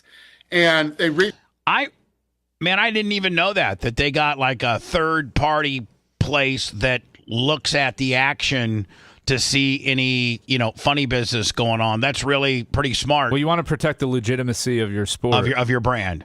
Do you think like NFL and NBA and everybody else has a third-party watchdog deal? Well, the NBA needs to improve theirs. I don't know. A lot of these guys are just so dumb they get caught themselves. I don't think you have to have anybody watching some of these guys the way that they've bet, but I would imagine that the other leagues definitely have something them. of this type. Yeah. Right? And maybe even this company in itself, right? Maybe even this company just doesn't do UFC. Maybe they do across the board. They are the best bet monitoring. Hold on, I want you to write down and maybe Google IC360. Okay, because they might within their website, Brian, list all the sanctioning bodies they regulate. Probably about 1 o'clock and yes, that NFL day. is partnered with who? The NFL. The NFL. Any other? I'm looking at their site. Oh now. yeah, the Big Ten, the Big 12, the Pac, the Big all the 3, college football, pretty much. IGT, Hard Rock Live, Fanatics, FanDuel, DraftKings. All right, so these are these are the elite people that watch action to see if there's any funny business Every going on. major athletic company in the that operates in the United States, right. NFL, MLB, NBA, NHL, UFC. Good. That's good. We're with a company called IC360, and they are the best bet monitoring company in the business. And they reached out to us and they told us that there was some unusual action going on with that fight. Do we know anything? We didn't. So what we did was we called the fighter and his lawyer and said, Dana White is so buttoned up. I really like Dana White. Yeah. I mean, I just really like Dana White. I really do. Brian, how do you feel about Dana White? I know you're a big. I like him. I don't like when he hits his wife, but I do like when he. That was an isolated incident under drunken circumstances. Just saying, he's kicked guys out of the UFC for less, but whatever. Going on. There's some weird action going on in your bet. Weird betting action going on in your fight. Are you injured? do you owe anybody money? Has anybody approached you to? So these are the questions they're asking the fighter, right? Right. You know, and the kid said, no, absolutely not. I'm going to kill this guy. And, you know, so we said, okay. So this is before the fight, correct? Because all this action's happening before the fight, right? Because the guy said, I'm going to kill this guy, meaning that the event hasn't taken place yet, correct? Correct. All right. The fight plays out, and first round finish by rear naked choke. Literally, the first thing we did was call the FBI. So we called the FBI. I've met with the FBI twice today. So that's the whole thing. Now you see people out there talking, oh, there's hundreds of fights under it. It's total bullshit. Total usual clickbait bullshit. IC360, our company, they monitor all of the betting. Like I said, they're the best in the business. There aren't hundreds of fights being investigated. All clickbait BS. So this company, IC360, which is the best bet monitoring company in the business, we've been with them for years, and we get a report after every. Brian, do you think that's pretty expensive? I mean, to have this company. I think with the number of clients that they have, it's probably fairly affordable for each league, but they're making a lot of money. Yeah. I don't think for the UFC it's well worth it because it gives him insulation. But you also look at volume. So like, you know, they're monitoring 160. How many ball games does a Major League Baseball play? 162. So you got, times 16. Yeah. So what I'm saying is like the amount of volume. You know, they have to watch every baseball game. They got to watch every hockey game, which is 82 per team. They got to watch every basketball game. Well, they're not watching. They've got computers that are just flagging irregular activity. Oh, okay. All so right. then they have a notice. Then they can reach out to their partners. Or they can watch it. They're reaching. So they probably have a threshold. This is my imagination. What I'm imagining. I'm saying they probably got an algorithm. They have a computer program that monitors it. When they sense irregularities, they most likely reach out to their business partners, their sanctioning the UFC, body, whoever it is, NBA, alert them of the irregularity that they spotted, so that the league can take whatever action they want in advance of the event going off. Like the UFC did here. Dana was notified. He immediately reached out to the fighter and his lawyer, was reassured that there was no funny business going on, then watched the fight, saw that the guy gave up his back super easy, took minimal damage, and threw the fight. And so now, and he immediately cut him like the next day. That we do. So for anybody out there that's clickbait saying, oh, there's hundreds of fights, it's all bullshit. We've been with these guys for years. We take this very serious, and we're watching every single fight that happens in the UFC, from the first prelim to the main event. So when this did happen, a couple of years ago, whenever it was, that investigation is still ongoing, and now will be a part of this investigation too. You mentioned talking to the FBI. Are you directly talking to Kash Patel? I'm sure you do have a relationship. Yeah, I talked to him this morning, but then we just had an office full of FBI agents in here, so. I mean, at that point, Dana just said, listen, we'll cooperate. We'll give you any footage you need, any background that we have on this guy. I mean, they're not in trouble. They're cooperating fully because they want to probably, Brian, at this point, prove the guy did it and make an absolute example, like, right as a sanctioning body, as a deterrent for anybody that would think about doing this. And not only that, but I think it's also within, not only does Dana going to penalize him within his world, but then the FBI could very well step in, and could be a criminal act. Oh, 100%. Right. It's going to be charges against this guy. Right. If you try to do this, I've been very vocal and very open about this. We will be your worst enemy. We will immediately go after you, guns a-blazing, with the FBI and whoever else we need to get. And we will do everything we can to make sure you go to prison. It's like, you're seeing things out on the internet where like fighters are coming out and going, oh, I was approached. Really? Why didn't you tell us that? Or more importantly, why didn't you tell law enforcement that you were approached? Now you're saying that you were approached? It's like if somebody comes up and says, hey, I want you to rob a bank. I'm going to rob banks. Want to rob a bank with me? and you don't do it. What you're not gonna tell law enforcement? It's real, Brian. So what would most be people aren't narcs? Yeah, but what don't narc after the narc. You know. No. But what I'm saying is like, isn't it your obligation if somebody was to approach you and said, "Hey, you want to rob a bank? I'm robbing the Fifth Third Bank on West Shore tomorrow at 3:00."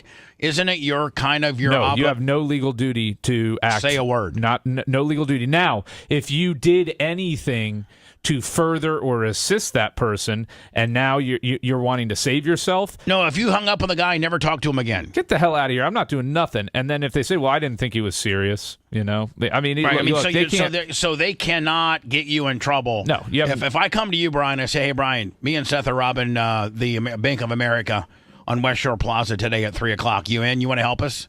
And you do not, and we go do it. But we don't have any further contact with you at all. You hang up on us and say, "Listen, it's been nice knowing you. See you later." They can't come to you and lean on you. You didn't do anything criminal. Well, I mean, I robbed a bank. No, you didn't. No, you as the person who were told that there might be a bank robbery and would you like to participate did not do anything illegal would that be by a situation saying no where and hanging would up. that be a situation where you should lawyer up, or with just your words of saying, "Get the hell out of here"? I didn't talk to him afterwards. I didn't participate. I don't know what you're talking about. I didn't think they were seriously. Get out of here. I don't have anything to say. You don't see me on camera. Check my cell phones and never talk to him. You can't, in that situation, you very well may be investigated, which is why you want to maybe get out in front of it. But you don't have a legal duty. Right. Really weird that fighters are coming out now saying they were approached. And they're going to be approached now by the FBI. We see this going on in other sports, what the NBA is dealing with right now. As the person who runs the most prominent promotion in this sport, you just hate to see something like this, right? Whether the UFC or any other sport. I hate to see anybody in our sport do anything illegal, but fight fixing is absolutely insane. Probably, I mean, I know they have substance abuse and things like that, but fight fixing is probably the kid touching of the sport. Like, it's the worst thing you could do. To get to this level and go out and be a part of fight. And I'm not saying this kid's guilty. You know what I mean? There's no proof that he's done this yet, but I can tell you this: it doesn't look good. It definitely doesn't look good. We approached him before the fight, he and his lawyer, and they denied that anything. From everything. Are you hurt? Now, Brian, will the FBI get into this guy's phone records? Get into they'll be all up in his into stuff. His bank records, 100%. Into just all his past communications, everything. Right. Yep. Are you injured in any way? Do you owe people money? Have you been asked to do anything illegal? We asked them all the questions, and everything was absolutely not. Hell no. So the fight went on, and then, like I said, fight ended by finish in the first round. Literally walked out from the octagon into my room in the back and called the FBI. I mean, I love me some Dana White. So let me just, I'm going to do still footage here only, okay? Yeah. Brian, I think we would be good with that, and I think we can almost tell the story through just the still footage. Is the guy in question this guy right here? No, it's this guy. Yes. So this is the potential fight fixer. Yep. Correct? First round. White trunks. 3 seconds in. It looks like now the fight fixer might be looking like the other guy's taking him down. He's shot on his legs, right. And he gets a pretty rudimentary takedown. It looks like the fight fixer's sprawling at this point, correct? Yep. Okay. It still looks like the fight fixer. Can we just call him fight fixer? Yeah. The fight fixer now looks like he's kind of against the cage. His opponent in the red shorts is still trying to take that to do a takedown. So at this point now, it looks like the fight fixer has kind of reversed the heat, and he now looks like he's in a more advantageous situation. Like he might be getting like a necktie or a guillotine or almost like a reverse neck. Like it looks like he's in the dominant position here, right? Yes. So 56 seconds into the fight fixer looks like he's doing good. So babyface, were both the guys in it? No. Okay, hold on. I don't think so. So now at a minute 5 into the fight fixer at this point is in the best situation you can be in. The guy you're fighting has given you his back, and this is where you put the rear naked in, right? He's the fight fixer, Brian, by all accounts, just by the still photography that we're looking at, he's in the driver's seat here, right? Well, if you're saying the white shorts are the white fixer, he's the one who wins. Oh, what Duvall is the one who loses. The guy with the cornrows loses. He gets choked out in the first after taking down. So I got this completely opposite. Oh, my bad. I thought it was Duvall. Okay, we're gonna have to start again. I was initially right. This is the fight fixer. You were right. I apologize, Bubba. It's okay, B. It's okay, no problem. I thought you said Duvall was the one under investigation because I'm like, that's White Trunks. All right, so the fight fixer is the guy in the cornrows with the red trunks. Yeah. Correct? Yeah. All right. That is them first. That's them. The bell is just sounded. Within people. Hold on. Let me put a pause here.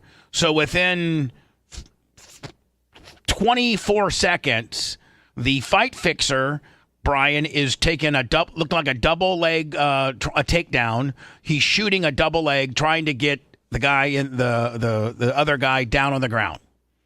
At 42 seconds or so, 32 seconds into the fight, the fight fixer is still trying to shoot that single or double leg. He's got the other guy against the fence, but he's trying to take the guy down through a takedown. Now, all of a sudden, at nearly a minute, at 57 seconds, the fight fixer went from being in somewhat of an advantage situation to now curled up in a little ball, and his opponent is positioning himself to take his back, which in UFC fighting, Brian, you'll acknowledge that's the worst position you can be in, is when your opponent has taken your back, meaning he's behind you and your back is touching his chest. There's so many ways to get a guy like at that. That's one of the most advantages to have, is it not, to take a guy's back? Yeah. So now at a minute 5, the fight fixer, Cornrow Willie, has given his back to his opponent. His opponent has his back. At a minute and 16 seconds, fight fixer Willie is just trying to not get choked out. I think that's probably the best way. You can go forward because it's if I recall now, because I did see some of these highlights, it's pretty much that the rest of the way. Pretty much. But so I mean, it's pretty much this the rest of the way. So anyway, there's a few parts where he gets up on, but there was never a real attempt by the fight fixer to get out of this. I mean, if you look at every piece of footage we see, Brian, the fight fixer is just flopping around like a fish, whether it's giving his back or the sprawl or whatever. Just covering himself up rather than trying to get out of it. It was a very weak performance. And so, at this point, I think this is probably the tap out. This is, I don't know how many people can It's getting near it. I think he almost had him once and he lets him get out of it. So at this point, the fight fixer is completely getting choked out. And you can see his face is red as hell. You can still see in this particular, as there's a minute 39 left in round 1, that the fight fixer is, the guy's got him gift wrapped. He tapped at 2 minutes. So here it is, the fight fixer. Now, Brian, I think this is unsurvivable when your opponent has his legs body triangle locked with a rear naked choke chaser. I think you're done. You can survive it if you hand fight enough and you're able to control his wrists and his hands and not allow him to cinch in under your chin there and get the full on rear naked. If you're just nothing but just straight working on this wrist, trying to get it out, trying to get pressure off your neck. But he has no wrist control. He's just grabbing. At this point, you're done. Yep. So at this point, the fight fixer is completely done because he's not even trying to fight the guy's arm off of his neck. So here it is. Here's the tap. 122 left. Now, Brian, I got to tell you, it looks like a fixed fight to me.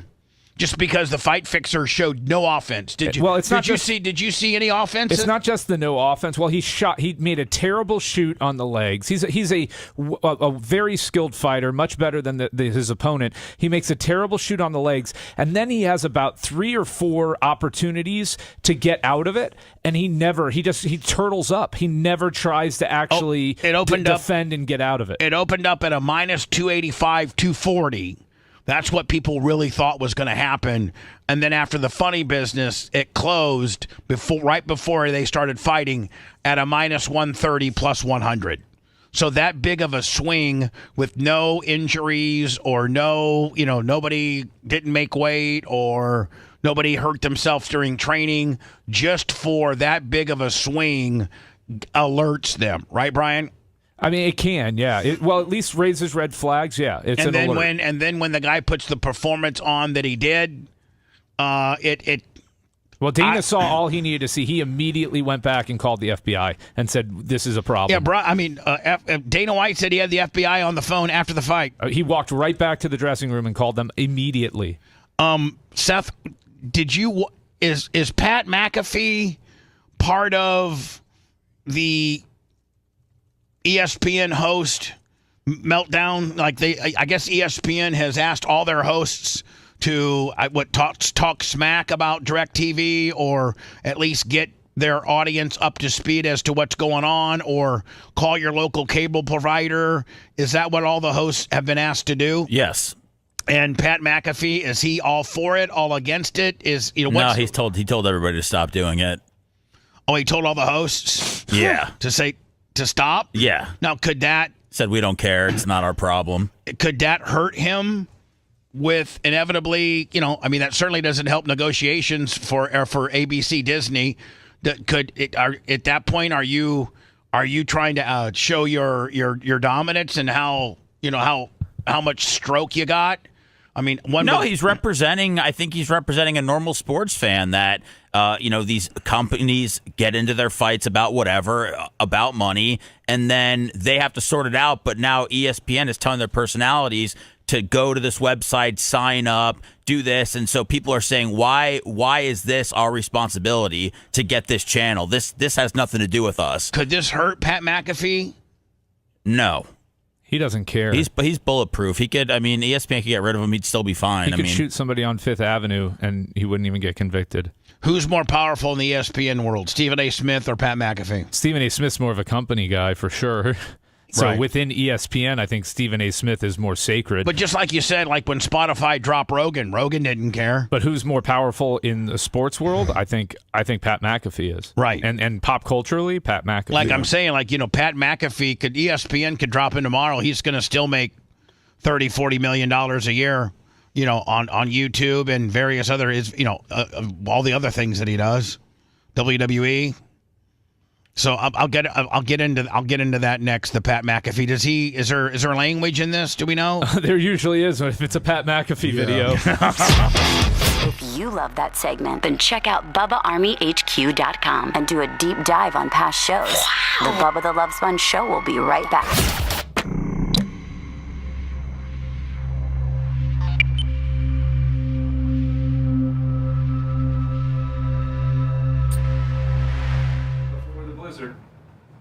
Blizzard bucks.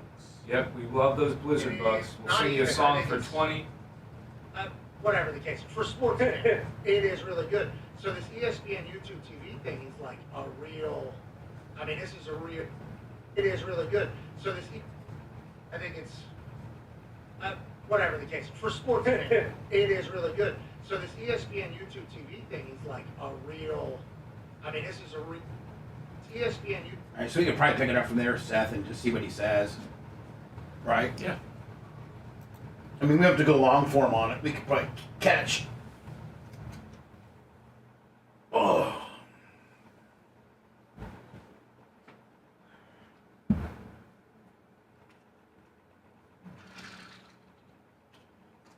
Sure has.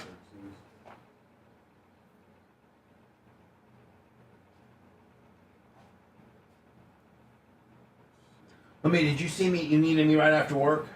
Yeah, just to shoot a couple ideas to you. You guys got to talk about the creative loafing thing too. Yeah. And those tickets are down to $138 for the all you can eat, all you can drink tickets. I wish Seth drank. It's such a waste on him. He doesn't eat either. What are you talking about? The USF UTSA. Oh yeah. Fun times though. It is. If you're with the right company. Exactly.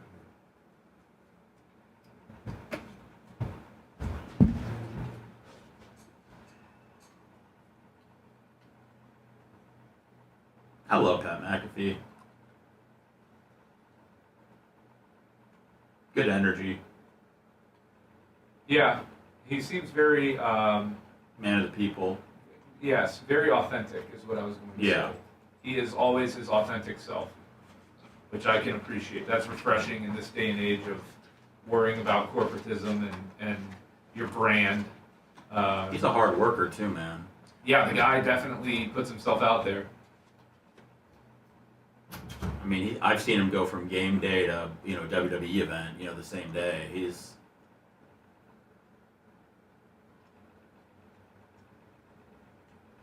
most successful punter of all time. We would say, right? Yeah, for sure. How many punters have parlayed their career into any sort of media gig? None. Well, you could probably even say one of the most successful ex-NFLers. Like, you could take it that far. Like, not even fragmented into punters. Yeah. Michael Strahan's up there for sure. Yeah. I don't think Michael Strahan's even close to Pat. Not currently, but I mean, Strahan, Good Morning America is pretty big. That's a pretty big fucking gig. Campbell Soup, he was one of the first ones with that. You're right.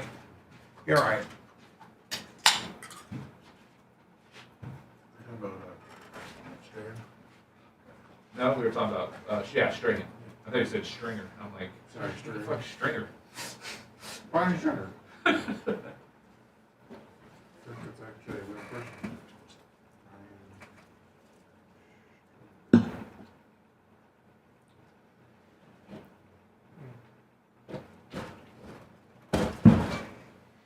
I drove the smart car yesterday quite extensively. How was it? Nice. Had it up to 90. Whoa. How was the shaking? No shaking? Mm-mm. No. Wow. I went out there and tightened up the rear for him. Good job. That's awesome, Brian. Yep. Yeah. I saw he was about 5 pounds low on the back right, so filled that up, tightened up the rear. Very thoughtful of you. I know. I also have to counterbalance it, so I put some bricks, about 300 pounds of bricks in the trunk. Huh. Like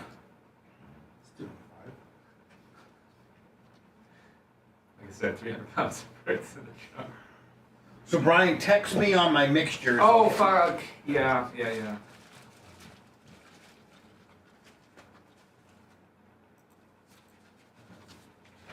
Let me see what I can find on that.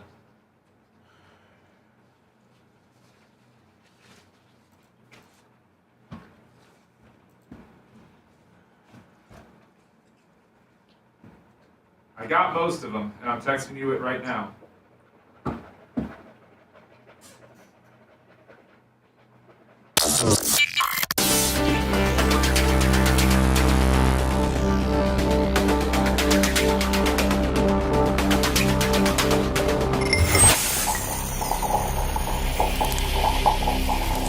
This holiday season, give your home an upgrade that pays for itself. Morgan Exteriors installs energy-efficient windows that help make your home more comfortable and lowers energy bills year-round. Want extra protection from Mother Nature? Ask about our impact-rated options built for Florida homes. For a limited time, get 35% off your entire project. Don't wait. Visit MorganExteriorsInc.com today to schedule your free consultation and lock in your 35% off savings. Morgan Exteriors, making Florida homes stronger and more energy efficient for over 30 years.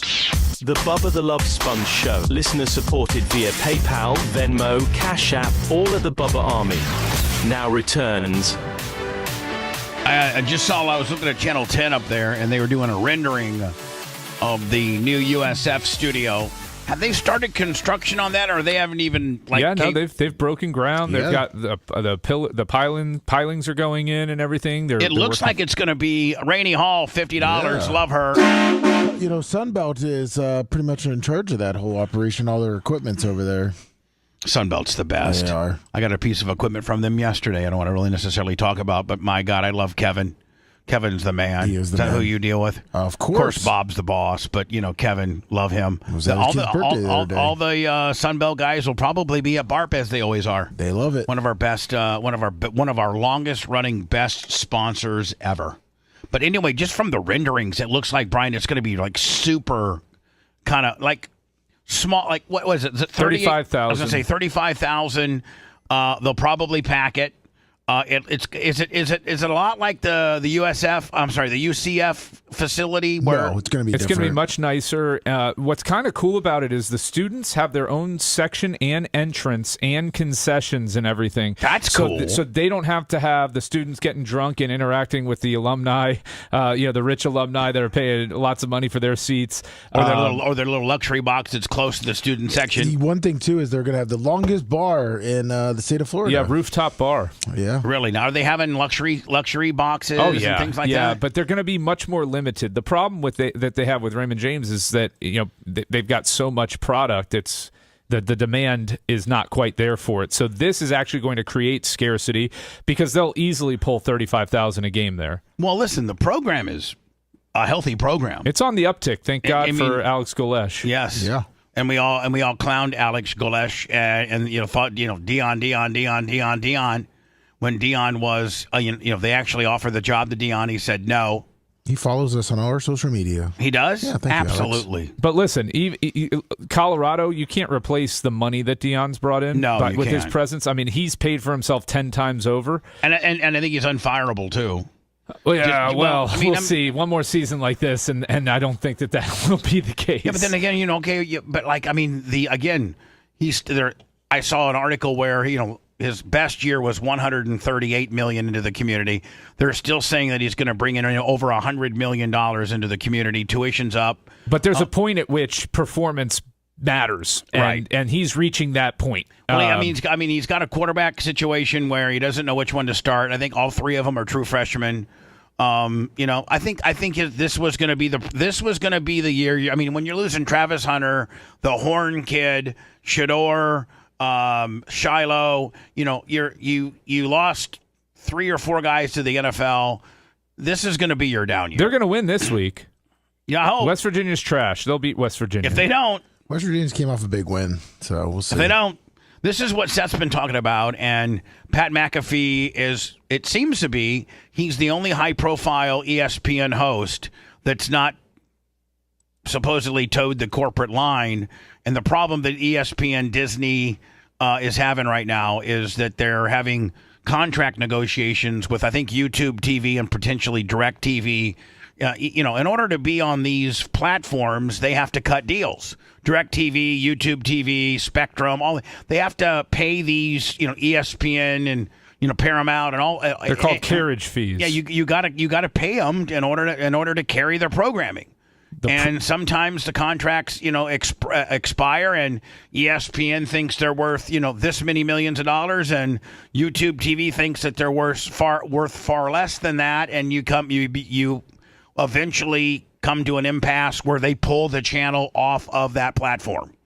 And ESPN Disney has asked some of its high-profile personalities to direct their audience to a website, right, Seth, to like petition whatever to bring them back. And I think most personalities have obliged, I think. Yeah. Pat says, I ain't doing it. I'm a host. I get paid to put on a program, give you my opinion. I'm not a salesman. I ain't doing it. It is really good. So this ESPN YouTube TV thing is like a real...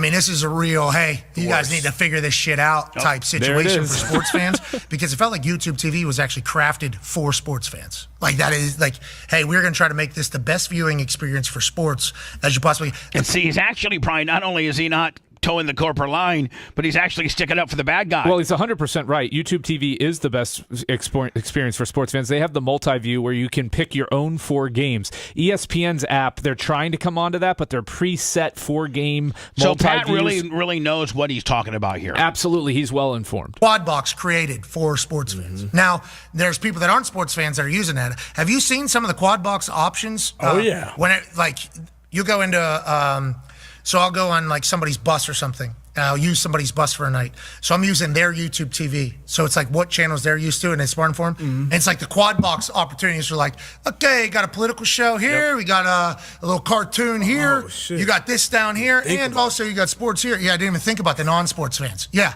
but sports goes over there. So last night for Monday Night Football, we were all kind of just in agreement that was going to get done before Monday Night Football, right? Yes.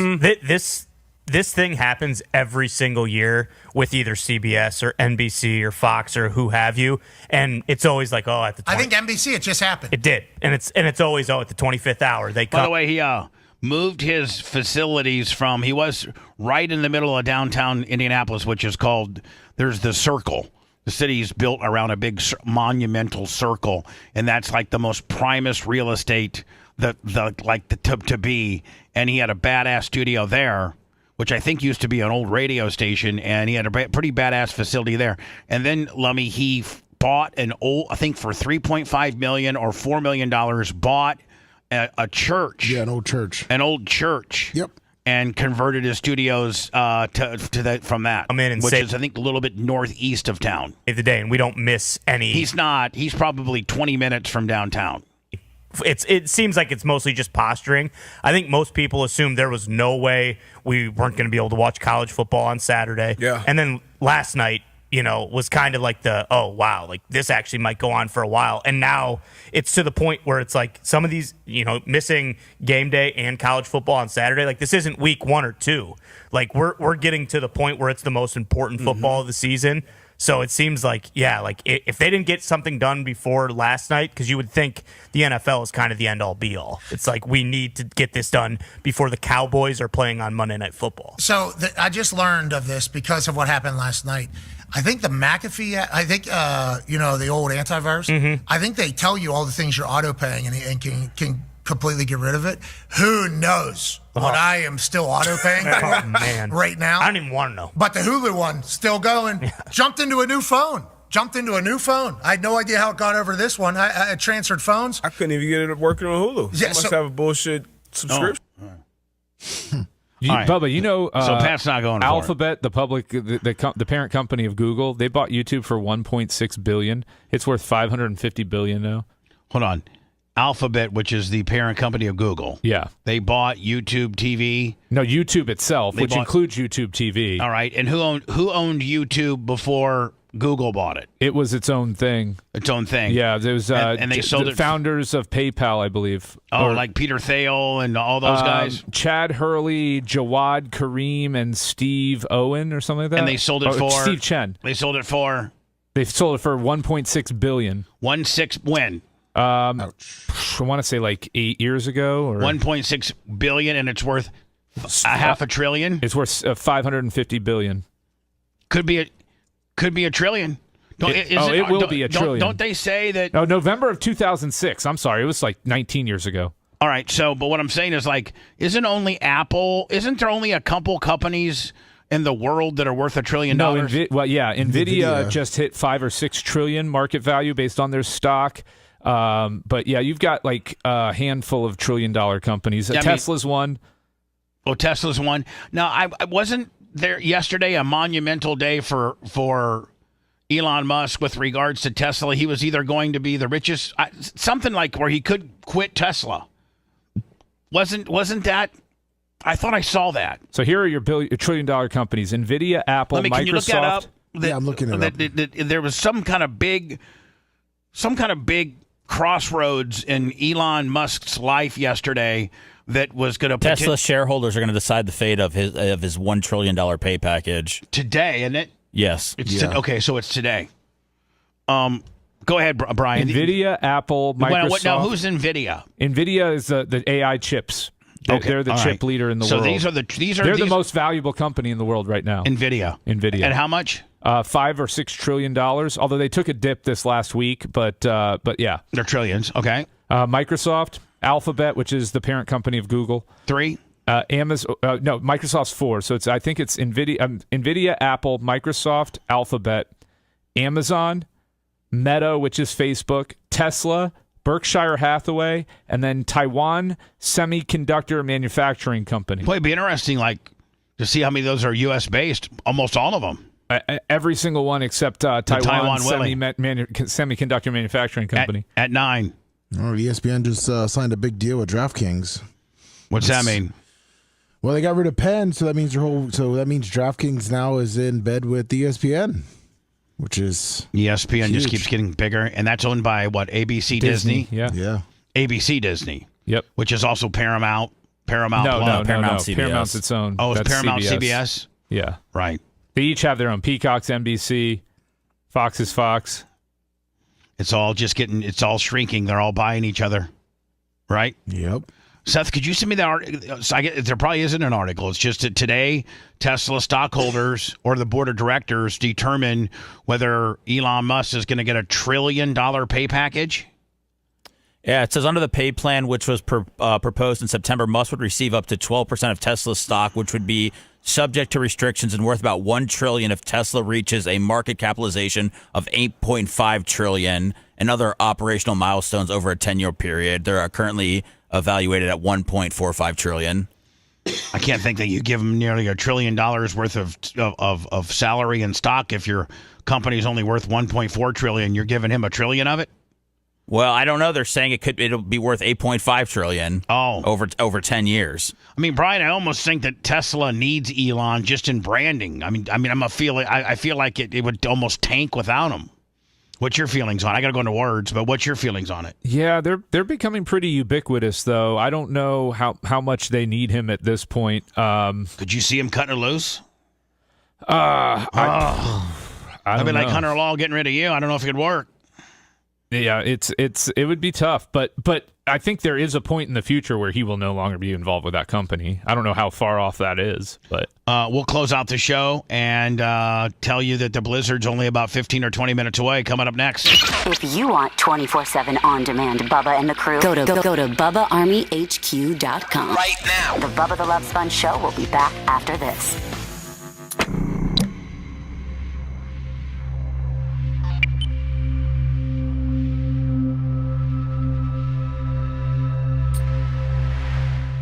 Don't forget my mixtures. I texted it to you already, Fleet.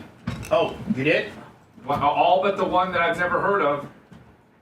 Which I can probably Google. Yeah, you can figure that out.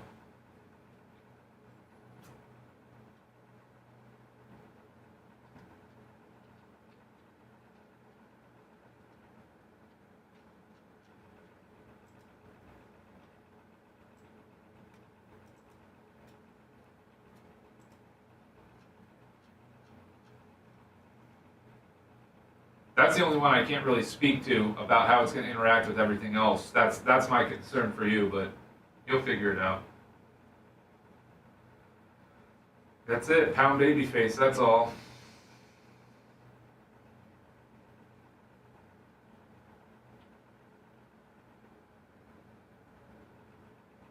Let's get us to 1.2 before the end of the show real quick. I need 100 of you to like this. Come on. Come on now. Bubba said that 1.2 shows that I'm a swinging D. So help me swing my D. Swing my D for me. Give us a thumbin'.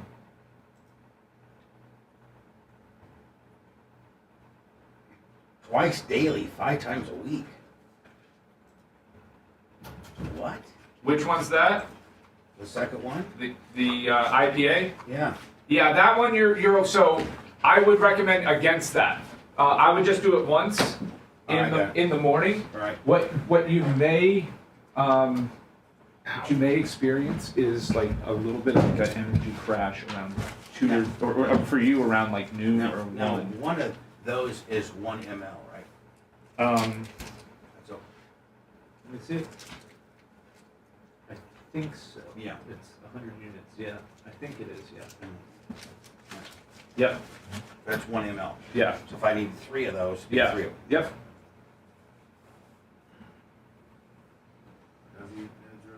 That's where all the magic happens, huh? Sure. You were just up here like a week ago. I know. That's how I know it's where all the magic happens. What is that red thing on the floor? It's a rubber. I think it's a hand sanitizer container. It is. Don't worry about it. If I was a guessing man, I've identified. Dude, I don't want to come examine what's under your desk. Go look. No, I don't want to. I don't have no clue either.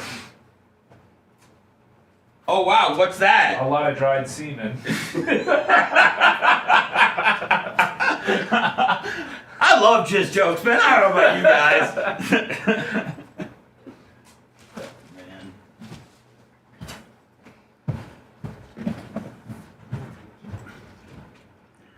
See you, Mr. Kostika. Oh. Hey, Johnny. Leaving the building? Take care, Johnny. Johnny and the Jets. Johnny! Johnny! Johnny and the Jets!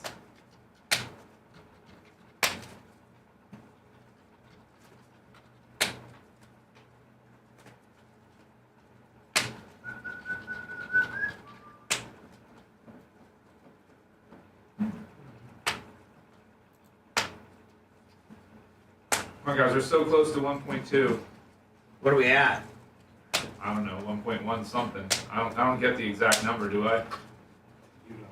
No. You don't know what it's like. Baby, you don't know what it's like. Try to control last girl. Try to control last girl. The way I do.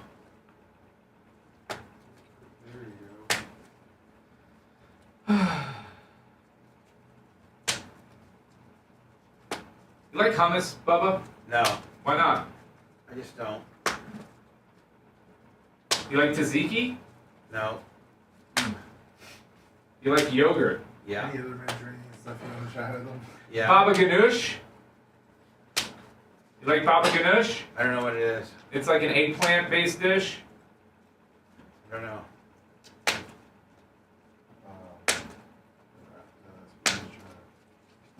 Oh, spanakopita? You like spanakopita though, right, Bubba? I don't know. That's phyllo dough, feta cheese, and spinach.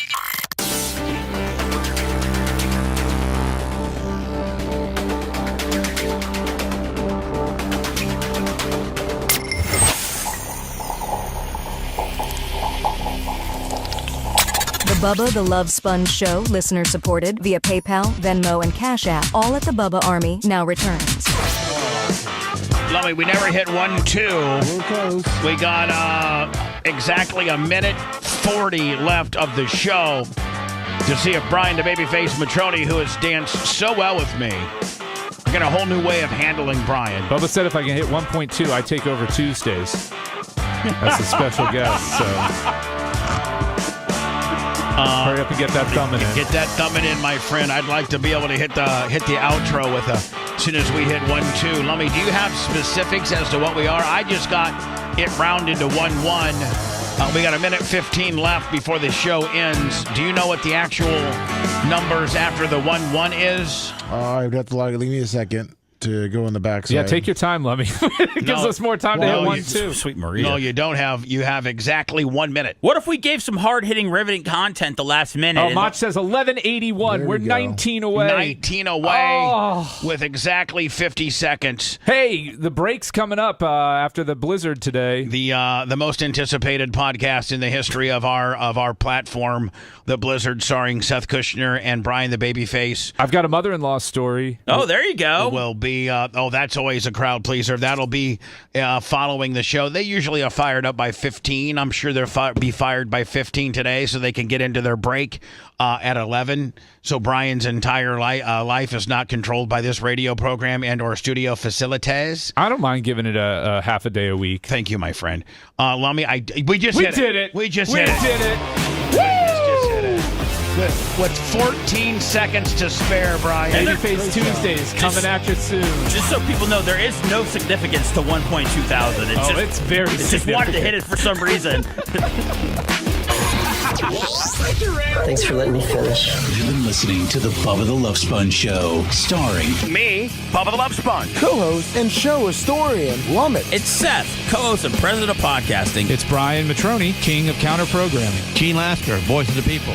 Glad you get to hear me. Gary Cantrell, video editor. Yeah, back here wiring up. It's Mini Macho. The BRN agent, Thomas Buttoned Up Bean. Co-host, Dr. Dan Diaco, Esquire of Council. Co-host, J. Diaco, Esquire, the Spitting Cobra of Council. Now, time for the legal disclaimer. Exactly. The Bubba the Love Sponge Show is intended solely for the enjoyment of our listening audience. Any rebroadcast, retransmission, or other use of this show without express written consent of the Bubba Radio Network is prohibited. We must dissuade him of this delusion. Until next time, always remember. I'll repeat hello.